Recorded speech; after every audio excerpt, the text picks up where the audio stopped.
Sense and Sensibility by Jane Austen. Chapter 1. The family of Dashwood had long been settled in Sussex. Their estate was large, and their residence was at Norland Park, in the centre of their property, where, for many generations, they had lived in so respectable a manner as to engage the general good opinion of their surrounding acquaintance. The late owner of this estate was a single man, who lived to a very advanced age, and who for many years of his life, had a constant companion and housekeeper in his sister. But her death, which happened 10 years before his own, produced a great alteration in his home, for to supply her loss, he invited and received into his house the family of his nephew Mr. Henry Dashwood, the legal inheritor of the Norland estate, and the person to whom he intended to bequeath it. In the society of his nephew and niece, and their children, the old gentleman's days were comfortably spent. His attachment to them all increased. The constant attention of Mr. and Mrs. Henry Dashwood to his wishes, which proceeded not merely from interest, but from goodness of heart, gave him every degree of solid comfort which his age could receive, and the cheerfulness of the children added a relish to his existence. By a former marriage, Mr. Henry Dashwood had one son. By his present lady, 3 daughters. The son, a steady respectable young man, was amply provided for by the fortune of his mother, which had been large, and half of which devolved on him on his coming of age. By his own marriage, likewise, which happened soon afterwards, he added to his wealth. To him therefore the succession to the Norland estate was not so really important as to his sisters. For their fortune, independent of what might arise to them from their fathers inheriting that property, could be but small. Their mother had nothing, and their father only £7,000 in his own disposal, for the remaining moiety of his first wife's fortune was also secured to her child, and he had only a life interest in it. The old gentleman died, his will was read, and like almost every other will, gave as much disappointment as pleasure. He was neither so unjust, nor so ungrateful, as to leave his estate from his nephew, but he left it to him on such terms as destroyed half the value of the bequest. Mr. Dashwood had wished for it more for the sake of his wife and daughters than for himself or his son. But to his son, and his son's son, a child of 4 years old, it was secured, in such a way, as to leave to himself no power of providing for those who were most dear to him, and who most needed a provision by any charge on the estate, or by any sale of its valuable woods. The whole was tied up for the benefit of this child, who, in occasional visits with his father and mother at Norland, had so far gained on the affections of his uncle, by such attractions as are by no means unusual in children of 2 or 3 years old, an imperfect articulation, an earnest desire of having his own way, many cunning tricks, and a great deal of noise, as to outweigh all the value of all the attention which, for years, he had received from his niece and her daughters. He meant not to be unkind, however, and, as a mark of his affection for the 3 girls, he left them £1,000 apiece. Mr. Dashwood's disappointment was, at first, severe, but his temper was cheerful and sanguine, and he might reasonably hope to live many years, and by living economically, lay by a considerable sum from the produce of an estate already large, and capable of almost immediate improvement. But the fortune, which had been so tardy in coming, was his only one 12-month. He survived his uncle no longer, and £10,000, including the late legacies, was all that remained for his widow and daughters. His son was sent for as soon as his danger was known, and to him Mr. Dashwood recommended, with all the strength and urgency which illness could command, the interest of his mother-in-law and sisters. Mr. John Dashwood had not the strong feelings of the rest of the family. But he was affected by a recommendation of such a nature at such a time, and he promised to do everything in his power to make them comfortable. His father was rendered easy by such an assurance, and Mr. John Dashwood had then leisure to consider how much there might prudently be in his power to do for them. He was not an ill-disposed young man, unless to be rather cold-hearted and rather selfish is to be ill-disposed, but he was, in general, well respected. For he conducted himself with propriety in the discharge of his ordinary duties. Had he married a more amiable woman, he might have been made still more respectable than he was, he might even have been made amiable himself, for he was very young when he married, and very fond of his wife. But Mrs. John Dashwood was a strong caricature of himself, more narrow-minded and selfish. When he gave his promise to his father, he meditated within himself to increase the fortunes of his sisters by the present of £1,000 apiece. He then really thought himself equal to it. The prospect of £4,000 a year, in addition to his present income, besides the remaining half of his own mother's fortune, warmed his heart, and made him feel capable of generosity. Yes, he would give them £3,000, it would be liberal and handsome. It would be enough to make them completely easy. £3,000. He could spare so considerable a sum with little inconvenience. He thought of it all day long, and for many days successively, and he did not repent. No sooner was his father's funeral over, than Mrs. John Dashwood, without sending any notice of her intention to her mother-in-law, arrived with her child and their attendants. No one could dispute her right to come. The house was her husband's from the moment of his father's decease, but the indelicacy of her conduct was so much the greater, and to a woman in Mrs. Dashwood's situation, with only common feelings, must have been highly unpleasing, but in her mind there was a sense of honour so keen, a generosity so romantic, that any offence of the kind, by whomsoever given or received, was to her a source of immovable disgust. Mrs. John Dashwood had never been a favourite with any of her husband's family. But she had had no opportunity, till the present, of showing them with how little attention to the comfort of other people she could act when occasion required it. So acutely did Mrs. Dashwood feel this ungracious behaviour, and so earnestly did she despise her daughter-in-law for it, that, on the arrival of the latter, she would have quitted the house for ever, had not the entreaty of her eldest girl induced her first to reflect on the propriety of going, and her own tender love for all her 3 children determined her afterwards to stay, and for their sakes avoid a breach with their brother. Eleanor, this eldest daughter, whose advice was so effectual, possessed a strength of understanding and coolness of judgment, which qualified her, though only 19, to be the counsellor of her mother, and enabled her frequently to counteract, to the advantage of them all, that eagerness of mind in Mrs. Dashwood which must generally have led to imprudence. She had an excellent heart, her disposition was affectionate, and her feelings were strong, but she knew how to govern them. It was a knowledge which her mother had yet to learn, and which one of her sisters had resolved never to be taught. Marianne's abilities were, in many respects, quite equal to Eleanor's. She was sensible and clever, but eager in everything, her sorrows, her joys, could have no moderation. She was generous, amiable, interesting, she was everything but prudent. The resemblance between her and her mother was strikingly great. Eleanor saw, with concern, the excess of her sister's sensibility. But by Mrs. Dashwood it was valued and cherished. They encouraged each other now in the violence of their affliction. The agony of grief which overpowered them at first, was voluntarily renewed, was sought for, was created again and again. They gave themselves up wholly to their sorrow, seeking increase of wretchedness in every reflection that could afford it, and resolved against ever admitting consolation in future. Eleanor, too, was deeply afflicted. But still she could struggle, she could exert herself. She could consult with her brother, could receive her sister-in-law on her arrival, and treat her with proper attention, and could strive to rouse her mother to similar exertion, and encourage her to similar forbearance. Margaret, the other sister, was a good-humoured, well-disposed girl. But as she had already imbibed a good deal of Marianne's romance, without having much of her sense, she did not, at 13, bid fair to equal her sisters at a more advanced period of life. Chapter 2. Mrs. John Dashwood now installed herself mistress of Norland, and her mother and sisters-in-law were degraded to the condition of visitors. As such, however, they were treated by her with quiet civility, and by her husband with as much kindness as he could feel towards anybody beyond himself, his wife, and their child. He really pressed them, with some earnestness, to consider Norland as their home, and, as no plan appeared so eligible to Mrs. Dashwood as remaining there till she could accommodate herself with a house in the neighbourhood, his invitation was accepted. A continuance in a place where everything reminded her of former delight, was exactly what suited her mind.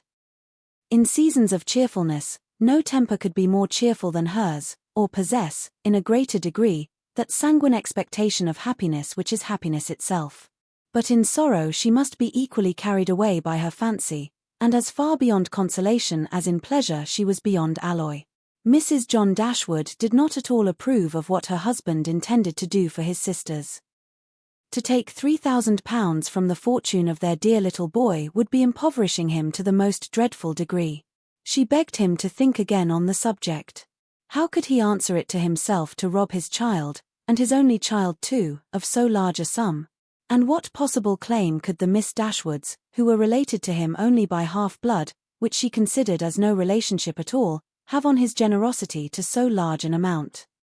It was very well known that no affection was ever supposed to exist between the children of any man by different marriages, and why was he to ruin himself, and their poor little Harry, by giving away all his money to his half-sisters? "It was my father's last request to me," replied her husband, "that I should assist his widow and daughters. He did not know what he was talking of, I dare say, 10 to 1, but he was light-headed at the time. Had he been in his right senses, he could not have thought of such a thing as begging you to give away half your fortune from your own child. He did not stipulate for any particular sum, my dear Fanny. He only requested me, in general terms, to assist them, and make their situation more comfortable than it was in his power to do. Perhaps it would have been as well if he had left it wholly to myself. He could hardly suppose I should neglect them. But as he required the promise, I could not do less than give it, at least I thought so at the time. The promise, therefore, was given, and must be performed. Something must be done for them whenever they leave Norland and settle in a new home. Well, then, let something be done for them, but that something need not be £3,000. Consider," she added, "that when the money is once parted with, it never can return. Your sisters will marry, and it will be gone for ever. If, indeed, it could be restored to our poor little boy, why, to be sure," said her husband, very gravely, "that would make great difference. The time may come when Harry will regret that so large a sum was parted with. If he should have a numerous family, for instance, it would be a very convenient addition. To be sure it would. Perhaps, then, it would be better for all parties, if the sum were diminished one-half. £500 would be a prodigious increase to their fortunes. Oh, beyond anything great. What brother on earth would do half so much for his sisters, even if really his sisters? And as it is only half-blood, but you have such a generous spirit." "I would not wish to do anything mean," he replied. "One had rather, on such occasions, do too much than too little. No one, at least, can think I have not done enough for them. Even themselves, they can hardly expect more." "There is no knowing what they may expect," said the lady, "but we are not to think of their expectations. The question is, what you can afford to do." "Certainly, and I think I may afford to give them £500 apiece. As it is, without any addition of mine, they will each have about £3,000 on their mother's death, a very comfortable fortune for any young woman." "To be sure it is, and, indeed, it strikes me that they can want no addition at all. They will have £10,000 divided amongst them. If they marry, they will be sure of doing well, and if they do not, they may all live very comfortably together on the interest of £10,000. That is very true, and, therefore, I do not know whether, upon the whole, it would not be more advisable to do something for their mother while she lives, rather than for them, something of the annuity kind I mean. My sisters would feel the good effects of it as well as herself. 100 a year would make them all perfectly comfortable." His wife hesitated a little, however, in giving her consent to this plan. "To be sure," said she, "it is better than parting with £1,500 at once. But, then, if Mrs. Dashwood should live 15 years we shall be completely taken in." 15 years. My dear Fanny, her life cannot be worth half that purchase. Certainly not, but if you observe, people always live for ever when there is an annuity to be paid them. And she is very stout and healthy, and hardly 40. An annuity is a very serious business. It comes over and over every year, and there is no getting rid of it. You are not aware of what you are doing.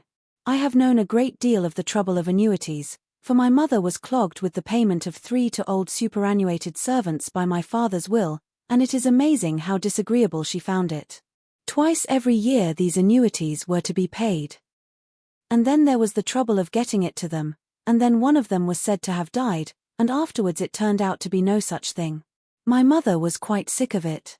Her income was not her own, she said, with such perpetual claims on it, and it was the more unkind in my father, because, otherwise, the money would have been entirely at my mother's disposal, without any restriction whatever. It has given me such an abhorrence of annuities, that I am sure I would not pin myself down to the payment of one for all the world.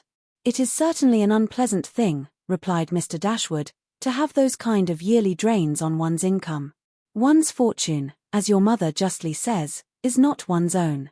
To be tied down to the regular payment of such a sum on every rent day is by no means desirable. It takes away one's independence. Undoubtedly. And after all you have no thanks for it. They think themselves secure, you do no more than what is expected, and it raises no gratitude at all. If I were you, whatever I did should be done at my own discretion entirely. I would not bind myself to allow them anything yearly. It may be very inconvenient some years to spare 100, or even £50 from our own expenses. I believe you are right, my love, it will be better that there should be no annuity in the case. Whatever I may give them occasionally will be of far greater assistance than a yearly allowance, because they would only enlarge their style of living if they felt sure of a larger income, and would not be sixpence the richer for it at the end of the year. It will certainly be much the best way. A present of £50, now and then, will prevent their ever being distressed for money, and will, I think, be amply discharging my promise to my father. To be sure it will. Indeed, to say the truth, I am convinced within myself that your father had no idea of your giving them any money at all. The assistance he thought of, I dare say, was only such as might be reasonably expected of you, for instance, such as looking out for a comfortable small house for them, helping them to move their things, and sending them presents of fish and game, and so forth, whenever they are in season. I'll lay my life that he meant nothing farther. Indeed, it would be very strange and unreasonable if he did. Do but consider, my dear Mr. Dashwood, how excessively comfortable your mother-in-law and her daughters may live on the interest of £7,000, besides the £1,000 belonging to each of the girls, which brings them in £50 a year apiece, and, of course, they will pay their mother for their board out of it. Altogether, they will have £500 a year amongst them, and what on earth can 4 women want for more than that? They will live so cheap. Their housekeeping will be nothing at all. They will have no carriage, no horses, and hardly any servants. They will keep no company, and can have no expenses of any kind. Only conceive how comfortable they will be. 500 a year. I am sure I cannot imagine how they will spend half of it. And as to your giving them more, it is quite absurd to think of it. They will be much more able to give you something. Upon my word, said Mr. Dashwood, I believe you are perfectly right. My father certainly could mean nothing more by his request to me than what you say. I clearly understand it now, and I will strictly fulfill my engagement by such acts of assistance and kindness to them as you have described. When my mother removes into another house, my services shall be readily given to accommodate her as far as I can. Some little present of furniture too may be acceptable then. Certainly, returned Mrs. John Dashwood. But, however, one thing must be considered. When your father and mother moved to Norland, though the furniture of Stanhill was sold, all the china, plate, and linen was saved, and is now left to your mother. Her house will therefore be almost completely fitted up as soon as she takes it. That is a material consideration undoubtedly. A valuable legacy indeed. And yet some of the plate would have been a very pleasant addition to our own stock here. Yes, and the set of breakfast china is twice as handsome as what belongs to this house. A great deal too handsome, in my opinion, for any place they can ever afford to live in. But, however, so it is. Your father thought only of them. And I must say this, that you owe no particular gratitude to him, nor attention to his wishes, for we very well know that if he could, he would have left almost everything in the world to them. This argument was irresistible. It gave to his intentions whatever of decision was wanting before. And he finally resolved that it would be absolutely unnecessary, if not highly indecorous, to do more for the widow and children of his father, than such kind of neighbourly acts as his own wife pointed out. Chapter 3. Mrs. Dashwood remained at Norland several months, not from any disinclination to move when the sight of every well-known spot ceased to raise the violent emotion which it produced for a while, for when her spirits began to revive, and her mind became capable of some other exertion than that of heightening its affliction by melancholy remembrances, she was impatient to be gone, and indefatigable in her inquiries for a suitable dwelling in the neighbourhood of Norland. for to remove far from that beloved spot was impossible. But she could hear of no situation that at once answered her notions of comfort and ease, and suited the prudence of her eldest daughter, whose steadier judgment rejected several houses as too large for their income, which her mother would have approved. Mrs. Dashwood had been informed by her husband of the solemn promise on the part of his son in their favour, which gave comfort to his last earthly reflections. She doubted the sincerity of this assurance no more than he had doubted it himself, and she thought of it for her daughter's sake with satisfaction, though as for herself she was persuaded that a much smaller provision than £7,000 would support her in affluence. For their brother's sake, too, for the sake of his own heart, she rejoiced, and she reproached herself for being unjust to his merit before, in believing him incapable of generosity. His attentive behaviour to herself and his sisters convinced her that their welfare was dear to him, and, for a long time, she firmly relied on the liberality of his intentions. The contempt which she had, very early in their acquaintance, felt for her daughter-in-law, was very much increased by the farther knowledge of her character, which half a year's residence in her family afforded. And perhaps in spite of every consideration of politeness or maternal affection on the side of the former, the two ladies might have found it impossible to have lived together so long, had not a particular circumstance occurred to give still greater eligibility, according to the opinions of Mrs. Dashwood, to her daughter's continuance at Norland. This circumstance was a growing attachment between her eldest girl and the brother of Mrs. John Dashwood, a gentlemanlike and pleasing young man, who was introduced to their acquaintance soon after his sister's establishment at Norland, and who had since spent the greatest part of his time there. Some mothers might have encouraged the intimacy from motives of interest, for Edward Ferrars was the eldest son of a man who had died very rich. And some might have repressed it from motives of prudence, for, except a trifling sum, the whole of his fortune depended on the will of his mother. But Mrs. Dashwood was alike uninfluenced by either consideration.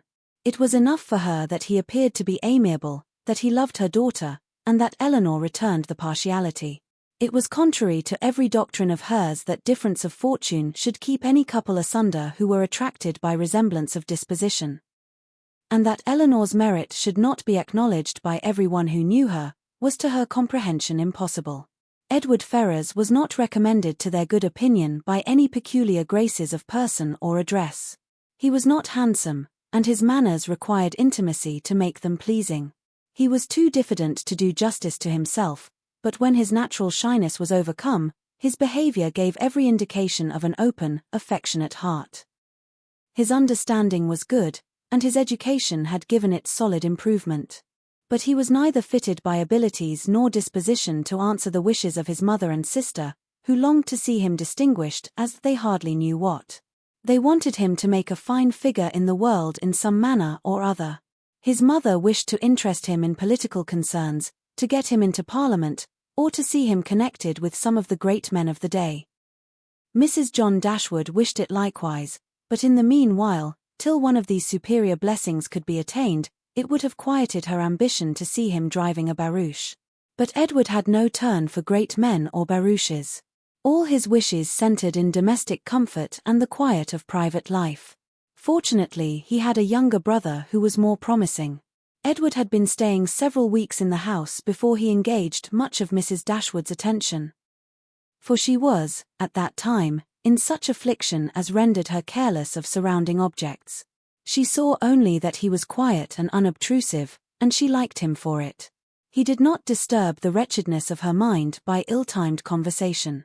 She was first called to observe and approve him farther, by a reflection which Eleanor chanced one day to make on the difference between him and his sister. It was a contrast which recommended him most forcibly to her mother. "It is enough," said she. "To say that he is unlike Fanny is enough. It implies everything amiable. I love him already." "I think you will like him," said Eleanor, "when you know more of him." "Like him," replied her mother with a smile. "I feel no sentiment of approbation inferior to love. You may esteem him. I have never yet known what it was to separate esteem and love." Mrs. Dashwood now took pains to get acquainted with him.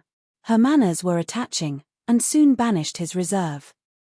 She speedily comprehended all his merits. The persuasion of his regard for Eleanor perhaps assisted her penetration, but she really felt assured of his worth, and even that quietness of manner, which militated against all her established ideas of what a young man's address ought to be, was no longer uninteresting when she knew his heart to be warm and his temper affectionate.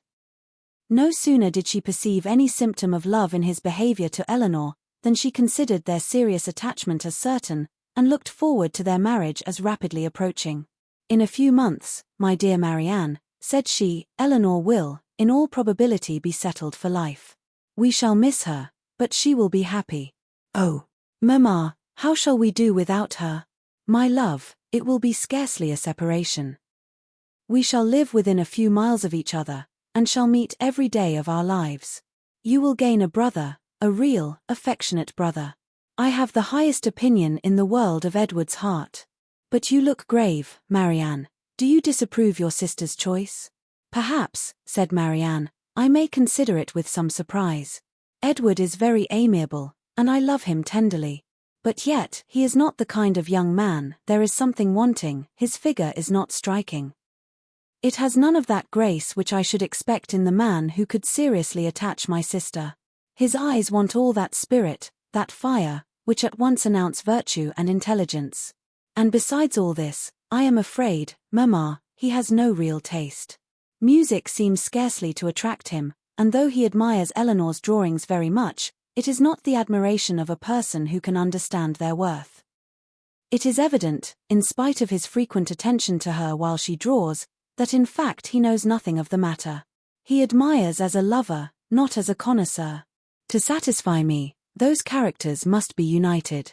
I could not be happy with a man whose taste did not in every point coincide with my own. He must enter into all my feelings, the same books, the same music must charm us both. Oh, mamma, how spiritless, how tame was Edward's manner in reading to us last night.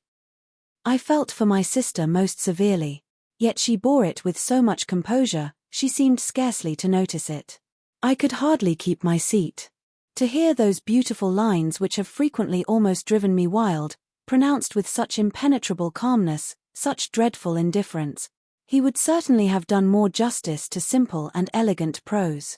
I thought so at the time, but you would give him Cowper. Nay, mamma, if he is not to be animated by Cowper. But we must allow for difference of taste. Eleanor has not my feelings, and therefore she may overlook it, and be happy with him. But it would have broke my heart, had I loved him, to hear him read with so little sensibility. Mamma, the more I know of the world, the more am I convinced that I shall never see a man whom I can really love. I require so much. He must have all Edward's virtues, and his person and manners must ornament his goodness with every possible charm.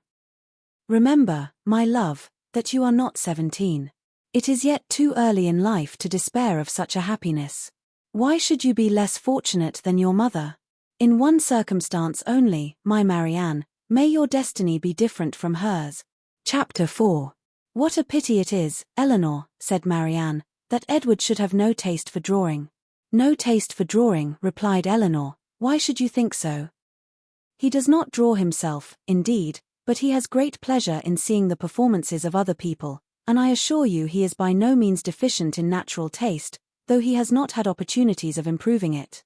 Had he ever been in the way of learning, I think he would have drawn very well. He distrusts his own judgment in such matters so much, that he is always unwilling to give his opinion on any picture. But he has an innate propriety and simplicity of taste, which in general direct him perfectly right. Marianne was afraid of offending, and said no more on the subject, but the kind of approbation which Eleanor described as excited in him by the drawings of other people, was very far from that rapturous delight, which, in her opinion, could alone be called taste. Yet, though smiling within herself at the mistake, she honored her sister for that blind partiality to Edward which produced it. I hope, Marianne, continued Eleanor, you do not consider him as deficient in general taste. Indeed, I think I may say that you cannot, for your behavior to him is perfectly cordial, and if that were your opinion, I am sure you could never be civil to him. Marianne hardly knew what to say. She would not wound the feelings of her sister on any account, and yet to say what she did not believe was impossible. At length she replied, Do not be offended, Eleanor, if my praise of him is not in everything equal to your sense of his merits. I have not had so many opportunities of estimating the minuter propensities of his mind, his inclinations and tastes, as you have, but I have the highest opinion in the world of his goodness and sense. I think him everything that is worthy and amiable. I am sure, replied Eleanor, with a smile, that his dearest friends could not be dissatisfied with such commendation as that. I do not perceive how you could express yourself more warmly. Marianne was rejoiced to find her sister so easily pleased. Of his sense and his goodness, continued Eleanor, no one can, I think, be in doubt, who has seen him often enough to engage him in unreserved conversation. The excellence of his understanding and his principles can be concealed only by that shyness which too often keeps him silent. You know enough of him to do justice to his solid worth. But of his minuter propensities, as you call them, you have from peculiar circumstances been kept more ignorant than myself. He and I have been at times thrown a good deal together, while you have been wholly engrossed on the most affectionate principle by my mother. I have seen a great deal of him, have studied his sentiments and heard his opinion on subjects of literature and taste. And, upon the whole, I venture to pronounce that his mind is well informed, enjoyment of books exceedingly great, his imagination lively, his observation just and correct, and his taste delicate and pure. His abilities in every respect improve as much upon acquaintance as his manners and person. At first sight, his address is certainly not striking. And his person can hardly be called handsome, till the expression of his eyes, which are uncommonly good, and the general sweetness of his countenance, is perceived. At present, I know him so well, that I think him really handsome, or at least, almost so. What say you, Marianne? I shall very soon think him handsome, Eleanor, if I do not now. When you tell me to love him as a brother, I shall no more see imperfection in his face, than I now do in his heart. Eleanor started at this declaration, and was sorry for the warmth she had been betrayed into, in speaking of him. She felt that Edward stood very high in her opinion. She believed the regard to be mutual, but she required greater certainty of it to make Marianne's conviction of their attachment agreeable to her. She knew that what Marianne and her mother conjectured one moment, they believed the next, that with them, to wish was to hope, and to hope was to expect. She tried to explain the real state of the case to her sister. I do not attempt to deny, said she, that I think very highly of him, that I greatly esteem, that I like him. Marianne here burst forth with indignation. Esteem him, like him. Cold-hearted Eleanor. Oh, worse than cold-hearted. Ashamed of being otherwise. Use those words again, and I will leave the room this moment. Eleanor could not help laughing. Excuse me, said she. And be assured that I meant no offense to you, by speaking, in so quiet a way, of my own feelings. Believe them to be stronger than I have declared, believe them, in short, to be such as his merit, and the suspicion, the hope of his affection for me may warrant, without imprudence or folly. But farther than this you must not believe. I am by no means assured of his regard for me. There are moments when the extent of it seems doubtful. Until his sentiments are fully known, you cannot wonder at my wishing to avoid any encouragement of my own partiality, by believing or calling it more than it is. In my heart I feel little, scarcely any doubt of his preference. But there are other points to be considered besides his inclination. He is very far from being independent. What his mother really is we cannot know, but, from Fanny's occasional mention of her conduct and opinions, we have never been disposed to think her amiable. And I am very much mistaken if Edward is not himself aware that there would be many difficulties in his way, if he were to wish to marry a woman who had not either a great fortune or high rank. Marianne was astonished to find how much the imagination of her mother and herself had outstripped the truth. And you really are not engaged to him, said she. Yet it certainly soon will happen. But two advantages will proceed from this delay. I shall not lose you so soon, and Edward will have greater opportunity of improving that natural taste for your favorite pursuit which must be so indispensably necessary to your future felicity. Oh, if he should be so far stimulated by your genius as to learn to draw himself, how delightful it would be.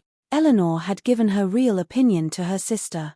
She could not consider her partiality for Edward in so prosperous a state as Marianne had believed it. There was, at times, a want of spirits about him which, if it did not denote indifference, spoke of something almost as unpromising. A doubt of her regard, supposing him to feel it, need not give him more than inquietude. It would not be likely to produce that dejection of mind which frequently attended him. A more reasonable cause might be found in the dependent situation which forbade the indulgence of his affection. She knew that his mother neither behaved to him so as to make his home comfortable at present, nor to give him any assurance that he might form a home for himself, without strictly attending to her views for his aggrandizement. With such a knowledge as this, it was impossible for Eleanor to feel easy on the subject. She was far from depending on that result of his preference of her, which her mother and sister still considered as certain. Nay, the longer they were together the more doubtful seemed the nature of his regard, and sometimes, for a few painful minutes, she believed it to be no more than friendship.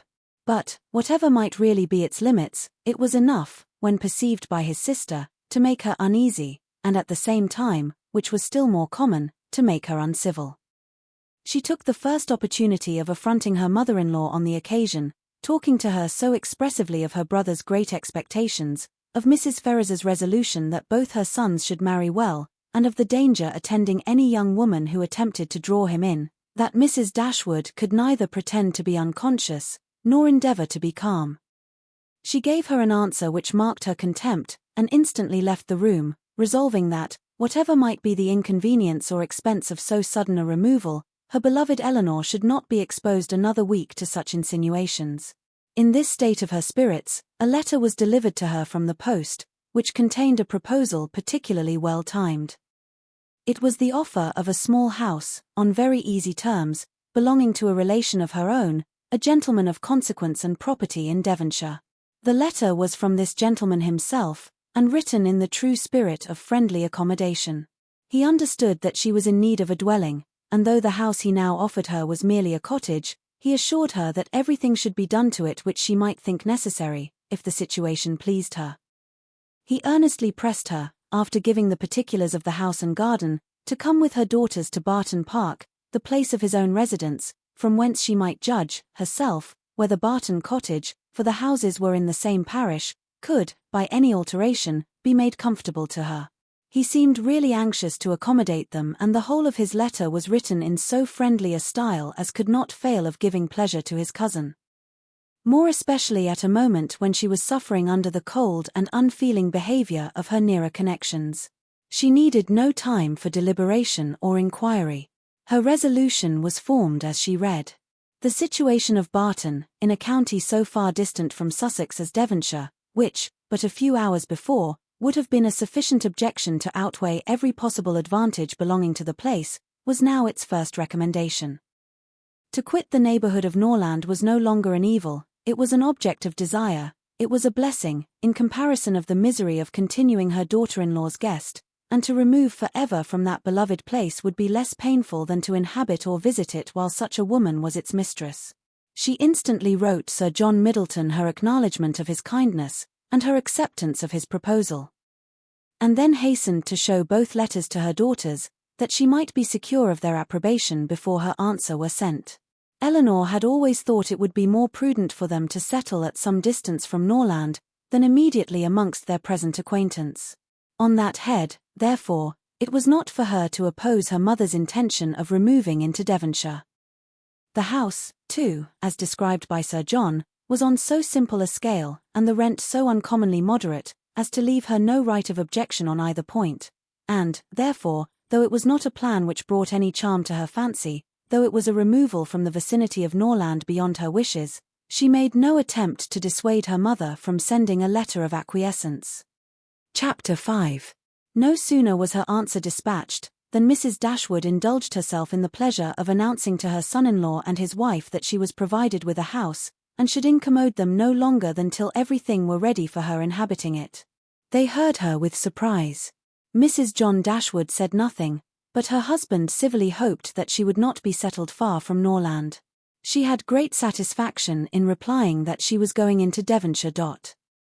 Edward turned hastily towards her, on hearing this, and, in a voice of surprise and concern, which required no explanation to her, repeated, "Devonshire.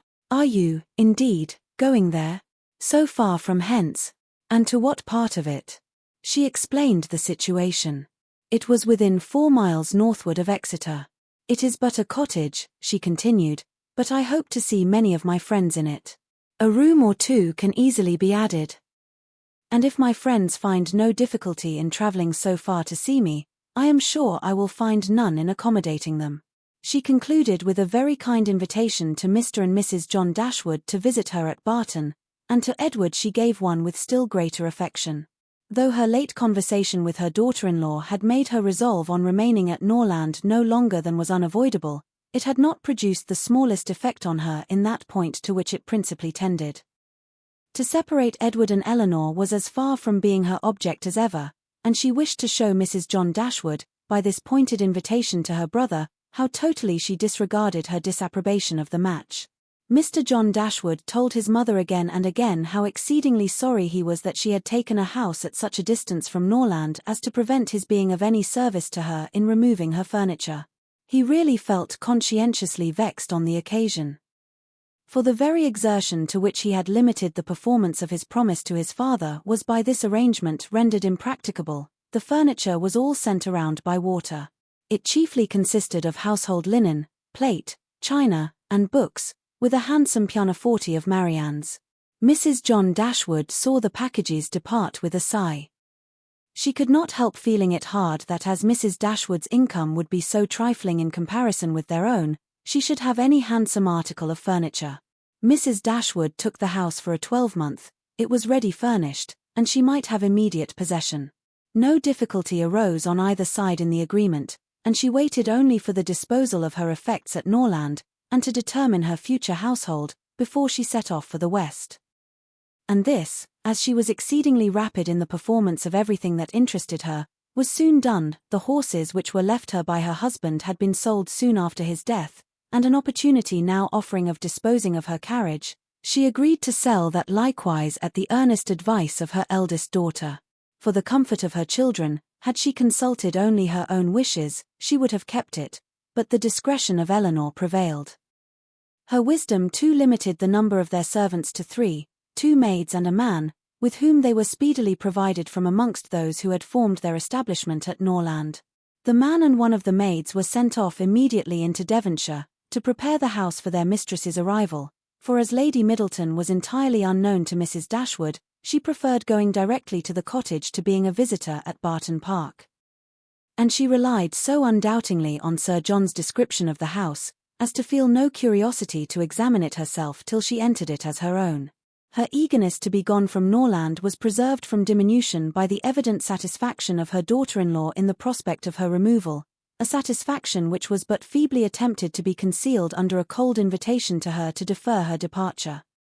Now was the time when her son-in-law's promise to his father might with particular propriety be fulfilled. Since he had neglected to do it on first coming to the estate, their quitting his house might be looked on as the most suitable period for its accomplishment. But Mrs. Dashwood began shortly to give over every hope of the kind, and to be convinced, from the general drift of his discourse, that his assistance extended no farther than their maintenance for 6 months at Norland. He so frequently talked of the increasing expenses of housekeeping, and of the perpetual demands upon his purse, which a man of any consequence in the world was beyond calculation exposed to, that he seemed rather to stand in need of more money himself than to have any design of giving money away. In a very few weeks from the day which brought Sir John Middleton's first letter to Norland, everything was so far settled in their future abode as to enable Mrs. Dashwood and her daughters to begin their journey. Many were the tears shed by them in their last adieus to a place so much beloved. "Dear, dear Norland," said Marianne, as she wandered alone before the house, on the last evening of their being there, "when shall I cease to regret you, when learn to feel a home elsewhere? Oh, happy house, could you know what I suffer in now viewing you from this spot, from whence perhaps I may view you no more, and you, ye well-known trees, but you will continue the same, no leaf will decay because we are removed, nor any branch become motionless although we can observe you no longer. No, you will continue the same, unconscious of the pleasure or the regret you occasion, and insensible of any change in those who walk under your shade, but who will remain to enjoy you." Chapter 6. The first part of their journey was performed in too melancholy a disposition to be otherwise than tedious and unpleasant. But as they drew towards the end of it, Their interest in the appearance of a country which they were to inhabit overcame their dejection, and a view of Barton Valley as they entered it gave them cheerfulness. It was a pleasant fertile spot, well wooded, and rich in pasture. After winding along it for more than a mile, they reached their own house. A small green court was the whole of its domain in front, and a neat wicket gate admitted them into it. As a house, Barton Cottage, though small, was comfortable and compact, but as a cottage it was defective, for the building was regular, the roof was tiled, the window shutters were not painted green, nor were the walls covered with honeysuckles. A narrow passage led directly through the house into the garden behind. On each side of the entrance was a sitting room, about 16 feet square. And beyond them were the offices and the stairs.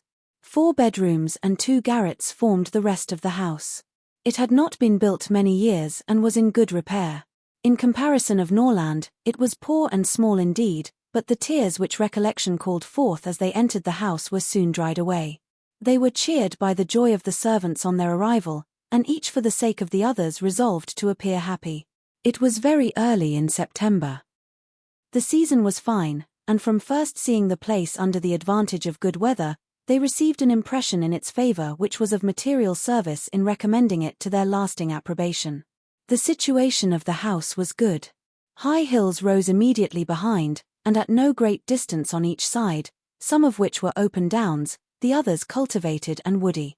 The village of Barton was chiefly on one of these hills, and formed a pleasant view from the cottage windows. The prospect in front was more extensive, it commanded the whole of the valley, and reached into the country beyond. The hills which surrounded the cottage terminated the valley in that direction. Under another name, and in another course, it branched out again between 2 of the steepest of them. With the size and furniture of the house Mrs. Dashwood was upon the whole well satisfied. For though her former style of life rendered many additions to the latter indispensable, yet to add and improve was a delight to her, and she had at this time ready money enough to supply all that was wanted of greater elegance to the apartments. As for the house itself, to be sure, said she, it is too small for our family, but we will make ourselves tolerably comfortable for the present, as it is too late in the year for improvements. Perhaps in the spring, if I have plenty of money, as I dare say I shall, we may think about building. These parlours are both too small for such parties of our friends as I hope to see often collected here, and I have some thoughts of throwing the passage into one of them with perhaps a part of the other, and so leave the remainder of that other for an entrance. This, with a new drawing-room which may be easily added, and a bedchamber and garret above, will make it a very snug little cottage. I could wish the stairs were handsome. But one must not expect everything, though I suppose it would be no difficult matter to widen them. I shall see how much I am beforehand with the world in the spring, and we will plan our improvements accordingly. In the meantime, till all these alterations could be made from the savings of an income of 500 a year by a woman who never saved in her life, they were wise enough to be contented with the house as it was. And each of them was busy in arranging their particular concerns, and endeavouring, by placing around them books and other possessions, to form themselves a home. Marianne's pianoforte was unpacked and properly disposed of, and Eleanor's drawings were affixed to the walls of their sitting-room. In such employments as these they were interrupted soon after breakfast the next day by the entrance of their landlord, who called to welcome them to Barton, and to offer them every accommodation from his own house and garden in which theirs might at present be deficient. Sir John Middleton was a good-looking man about 40. He had formerly visited at Stanhill, but it was too long for his young cousins to remember him. His countenance was thoroughly good-humoured, and his manners were as friendly as the style of his letter. Their arrival seemed to afford him real satisfaction, and their comfort to be an object of real solicitude to him. He said much of his earnest desire of their living in the most sociable terms with his family, and pressed them so cordially to dine at Barton Park every day till they were better settled at home, that, though his entreaties were carried to a point of perseverance beyond civility, they could not give offence. His kindness was not confined to words, for within an hour after he left them, a large basket full of garden stuff and fruit arrived from the park, which was followed before the end of the day by a present of game. He insisted, moreover, on conveying all their letters to and from the post for them, and would not be denied the satisfaction of sending them his newspaper every day. Lady Middleton had sent a very civil message by him, denoting her intention of waiting on Mrs. Dashwood as soon as she could be assured that her visit would be no inconvenience, and as this message was answered by an invitation equally polite, her ladyship was introduced to them the next day. They were, of course, very anxious to see a person on whom so much of their comfort at Barton must depend, and the elegance of her appearance was favourable to their wishes. Lady Middleton was not more than 6 or 27. Her face was handsome, her figure tall and striking, and her address graceful. Her manners had all the elegance which her husband's wanted. But they would have been improved by some share of his frankness and warmth.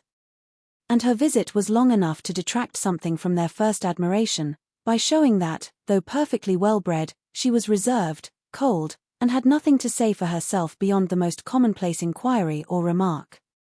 Conversation, however, was not wanted, for Sir John was very chatty, and Lady Middleton had taken the wise precaution of bringing with her their eldest child, a fine little boy about 6 years old, by which means there was one subject always to be recurred to by the ladies in case of extremity, for they had to inquire his name and age, admire his beauty, and ask him questions which his mother answered for him, while he hung about her and held down his head, to the great surprise of her ladyship, who wondered at his being so shy before company, as he could make noise enough at home. On every formal visit a child ought to be of the party, by way of provision for discourse. In the present case it took up 10 minutes to determine whether the boy were most like his father or mother, and in what particular he resembled either, for of course everybody differed, and everybody was astonished at the opinion of the others. An opportunity was soon to be given to the Dashwoods of debating on the rest of the children, as Sir John would not leave the house without securing their promise of dining at the park the next day. Chapter 7. Barton Park was about half a mile from the cottage. The ladies had passed near it in their way along the valley, but it was screened from their view at home by the projection of a hill. The house was large and handsome, and the Middletons lived in a style of equal hospitality and elegance. The former was for Sir John's gratification, the latter for that of his lady. They were scarcely ever without some friend staying with them in the house, and they kept more company of every kind than any other family in the neighbourhood. It was necessary to the happiness of both. For however dissimilar in temper and outward behaviour, they strongly resembled each other in that total want of talent and taste which confined their employments, unconnected with such as society produced, within a very narrow compass. Sir John was a sportsman, Lady Middleton a mother. He hunted and shot, and she humoured her children, and these were their only resources. Lady Middleton had the advantage of being able to spoil her children all the year round, while Sir John's independent employments were in existence only half the time. Continual engagements at home and abroad, however, supplied all the deficiencies of nature and education, supported the good spirits of Sir John, and gave exercise to the good breeding of his wife. Lady Middleton piqued herself upon the elegance of her table, and of all her domestic arrangements. And from this kind of vanity was her greatest enjoyment in any of their parties. But Sir John's satisfaction in society was much more real. He delighted in collecting about him more young people than his house would hold, and the noisier they were the better was he pleased. He was a blessing to all the juvenile part of the neighbourhood, for in summer he was for ever forming parties to eat cold ham and chicken out of doors, and in winter his private balls were numerous enough for any young lady who was not suffering under the unsatiable appetite of 15. The arrival of a new family in the country was always a matter of joy to him, and in every point of view he was charmed with the inhabitants he had now procured for his cottage at Barton. The Miss Dashwoods were young, pretty, and unaffected. It was enough to secure his good opinion, for to be unaffected was all that a pretty girl could want to make her mind as captivating as her person. The friendliness of his disposition made him happy in accommodating those, whose situation might be considered, in comparison with the past, as unfortunate. In showing kindness to his cousins therefore he had the real satisfaction of a good heart. And in settling a family of females only in his cottage, he had all the satisfaction of a sportsman, for a sportsman, though he esteems only those of his sex who are sportsmen likewise, is not often desirous of encouraging their taste by admitting them to a residence within his own manor. Mrs. Dashwood and her daughters were met at the door of the house by Sir John, who welcomed them to Barton Park with unaffected sincerity. And as he attended them to the drawing-room repeated to the young ladies the concern which the same subject had drawn from him the day before, at being unable to get any smart young men to meet them. They would see, he said, only one gentleman there besides himself, a particular friend who was staying at the park, but who was neither very young nor very gay.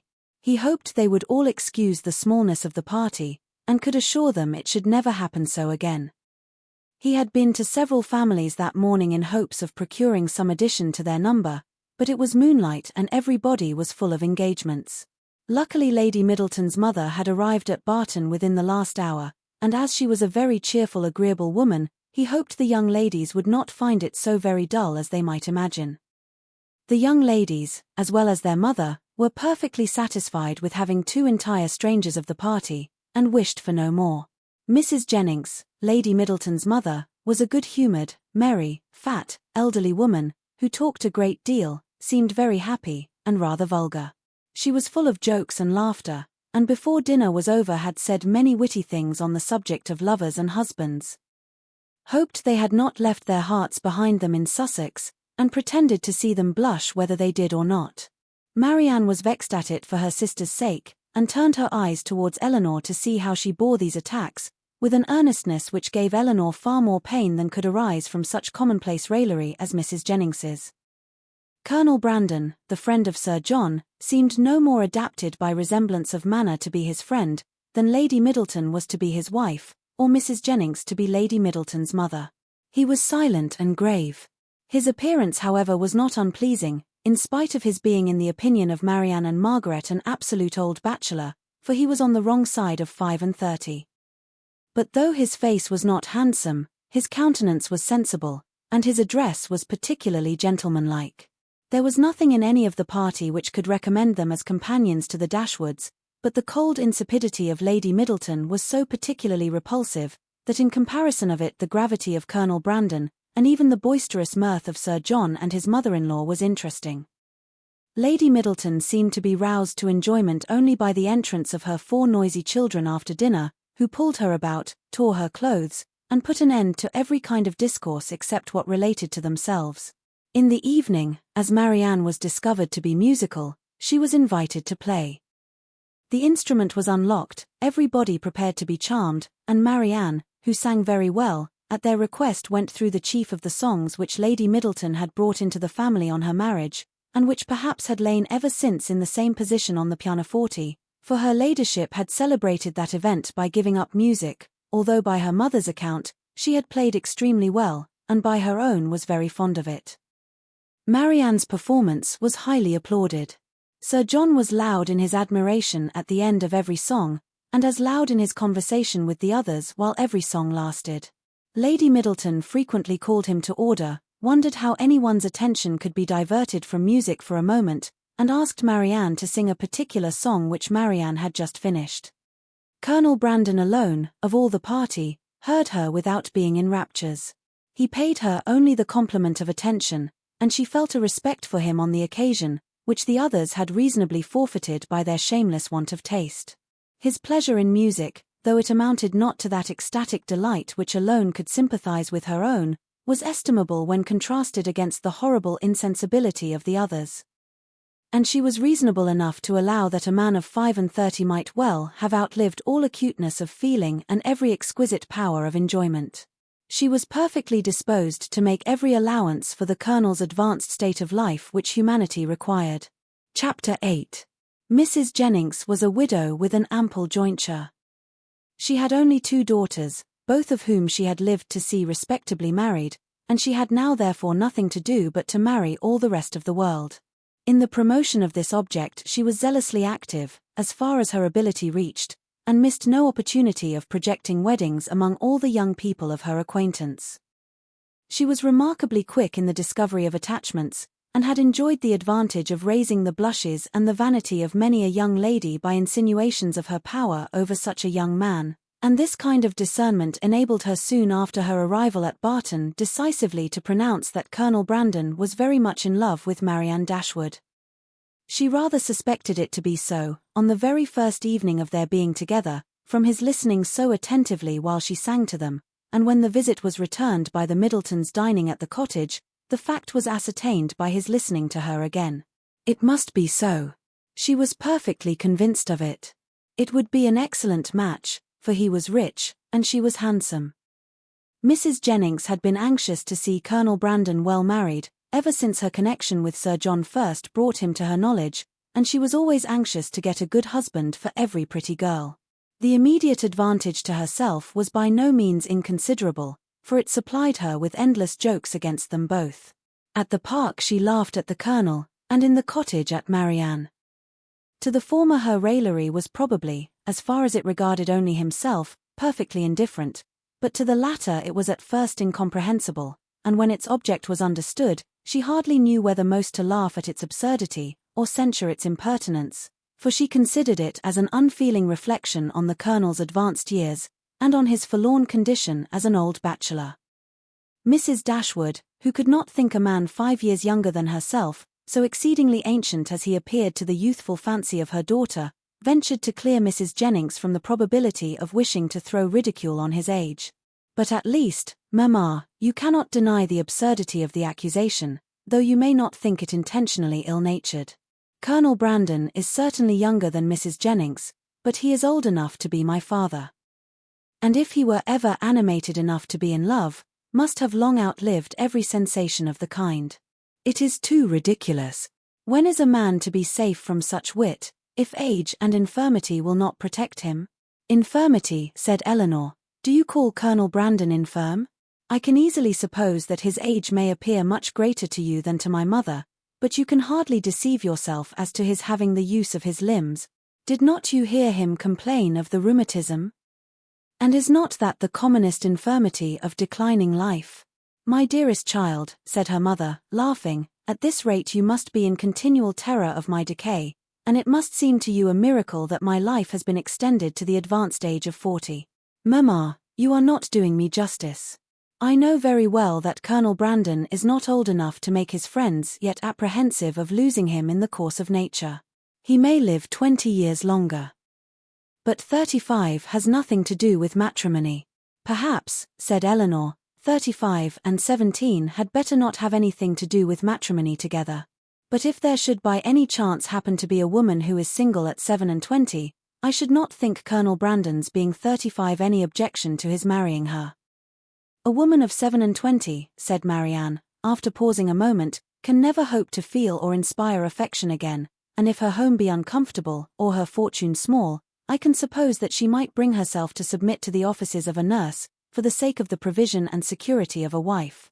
In his marrying such a woman, therefore, there would be nothing unsuitable.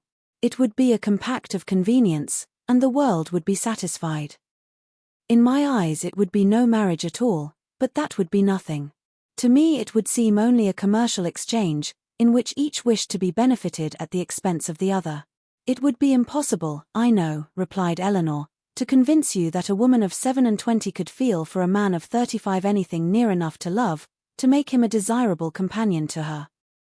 But I must object to your dooming Colonel Brandon and his wife to the constant confinement of a sick chamber, merely because he chanced to complain yesterday, a very cold damp day, of a slight rheumatic feel in one of his shoulders.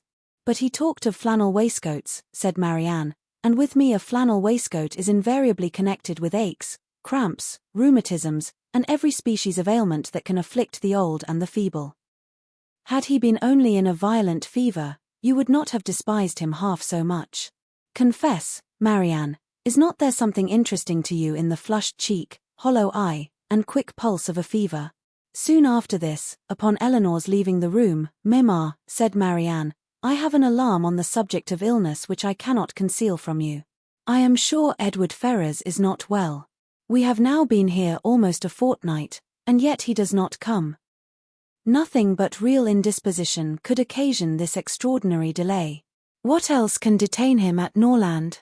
Had you any idea of his coming so soon? Said Mrs. Dashwood. I had none.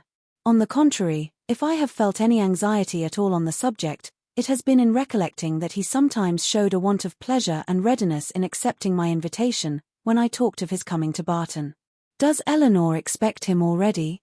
I have never mentioned it to her, but of course she must.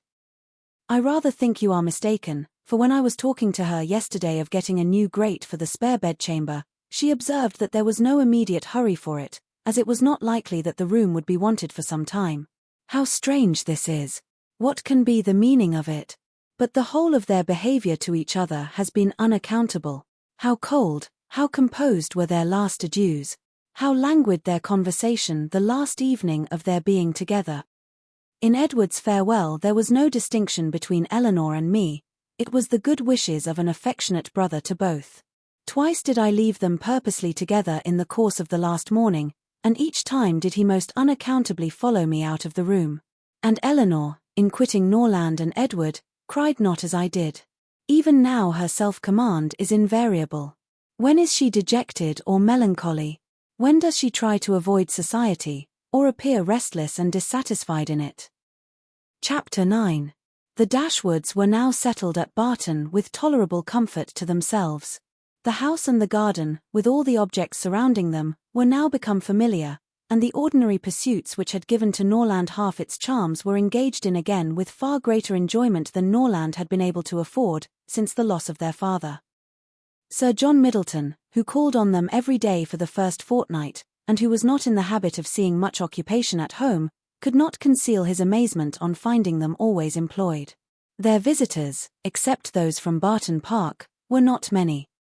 For, in spite of Sir John's urgent entreaties that they would mix more in the neighbourhood, and repeated assurances of his carriage being always at their service, the independence of Mrs. Dashwood's spirit overcame the wish of society for her children, and she was resolute in declining to visit any family beyond the distance of a walk. There were but few who could be so classed, and it was not all of them that were attainable.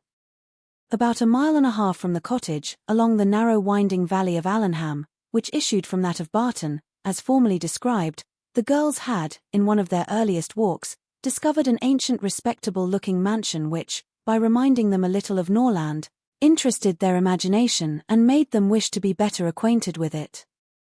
But they learnt, on inquiry, that its possessor, an elderly lady of very good character, was unfortunately too infirm to mix with the world, and never stirred from home. The whole country about them abounded in beautiful walks. The high downs which invited them from almost every window of the cottage to seek the exquisite enjoyment of air on their summits, were a happy alternative when the dirt of the valleys beneath shut up their superior beauties. And towards one of these hills did Marianne and Margaret one memorable morning direct their steps, attracted by the partial sunshine of a showery sky, and unable longer to bear the confinement which the settled rain of the 2 preceding days had occasioned. The weather was not tempting enough to draw the 2 others from their pencil and their book, in spite of Marianne's declaration that the day would be lastingly fair, and that every threatening cloud would be drawn off from their hills. And the 2 girls set off together.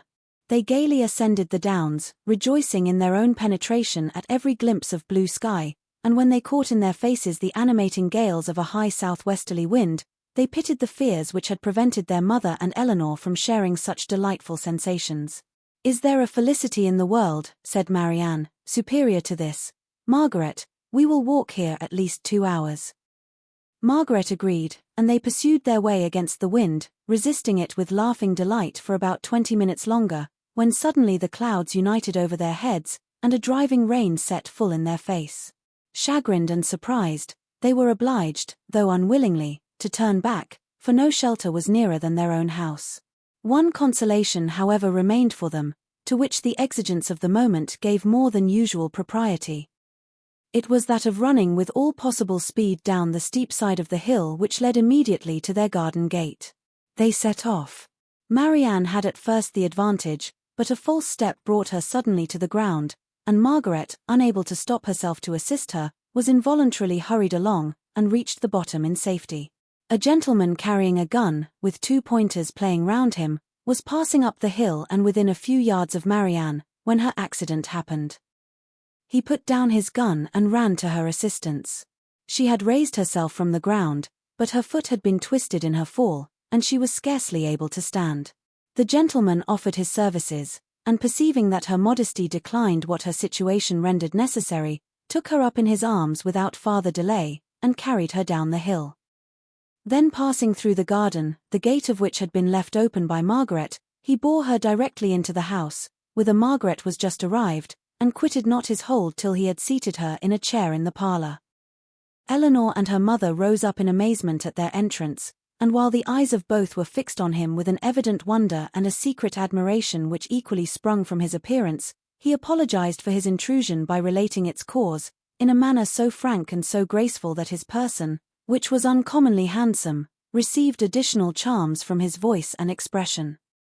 Had he been even old, ugly, and vulgar, the gratitude and kindness of Mrs. Dashwood would have been secured by any act of attention to her child, but the influence of youth, beauty, and elegance gave an interest to the action which came home to her feelings.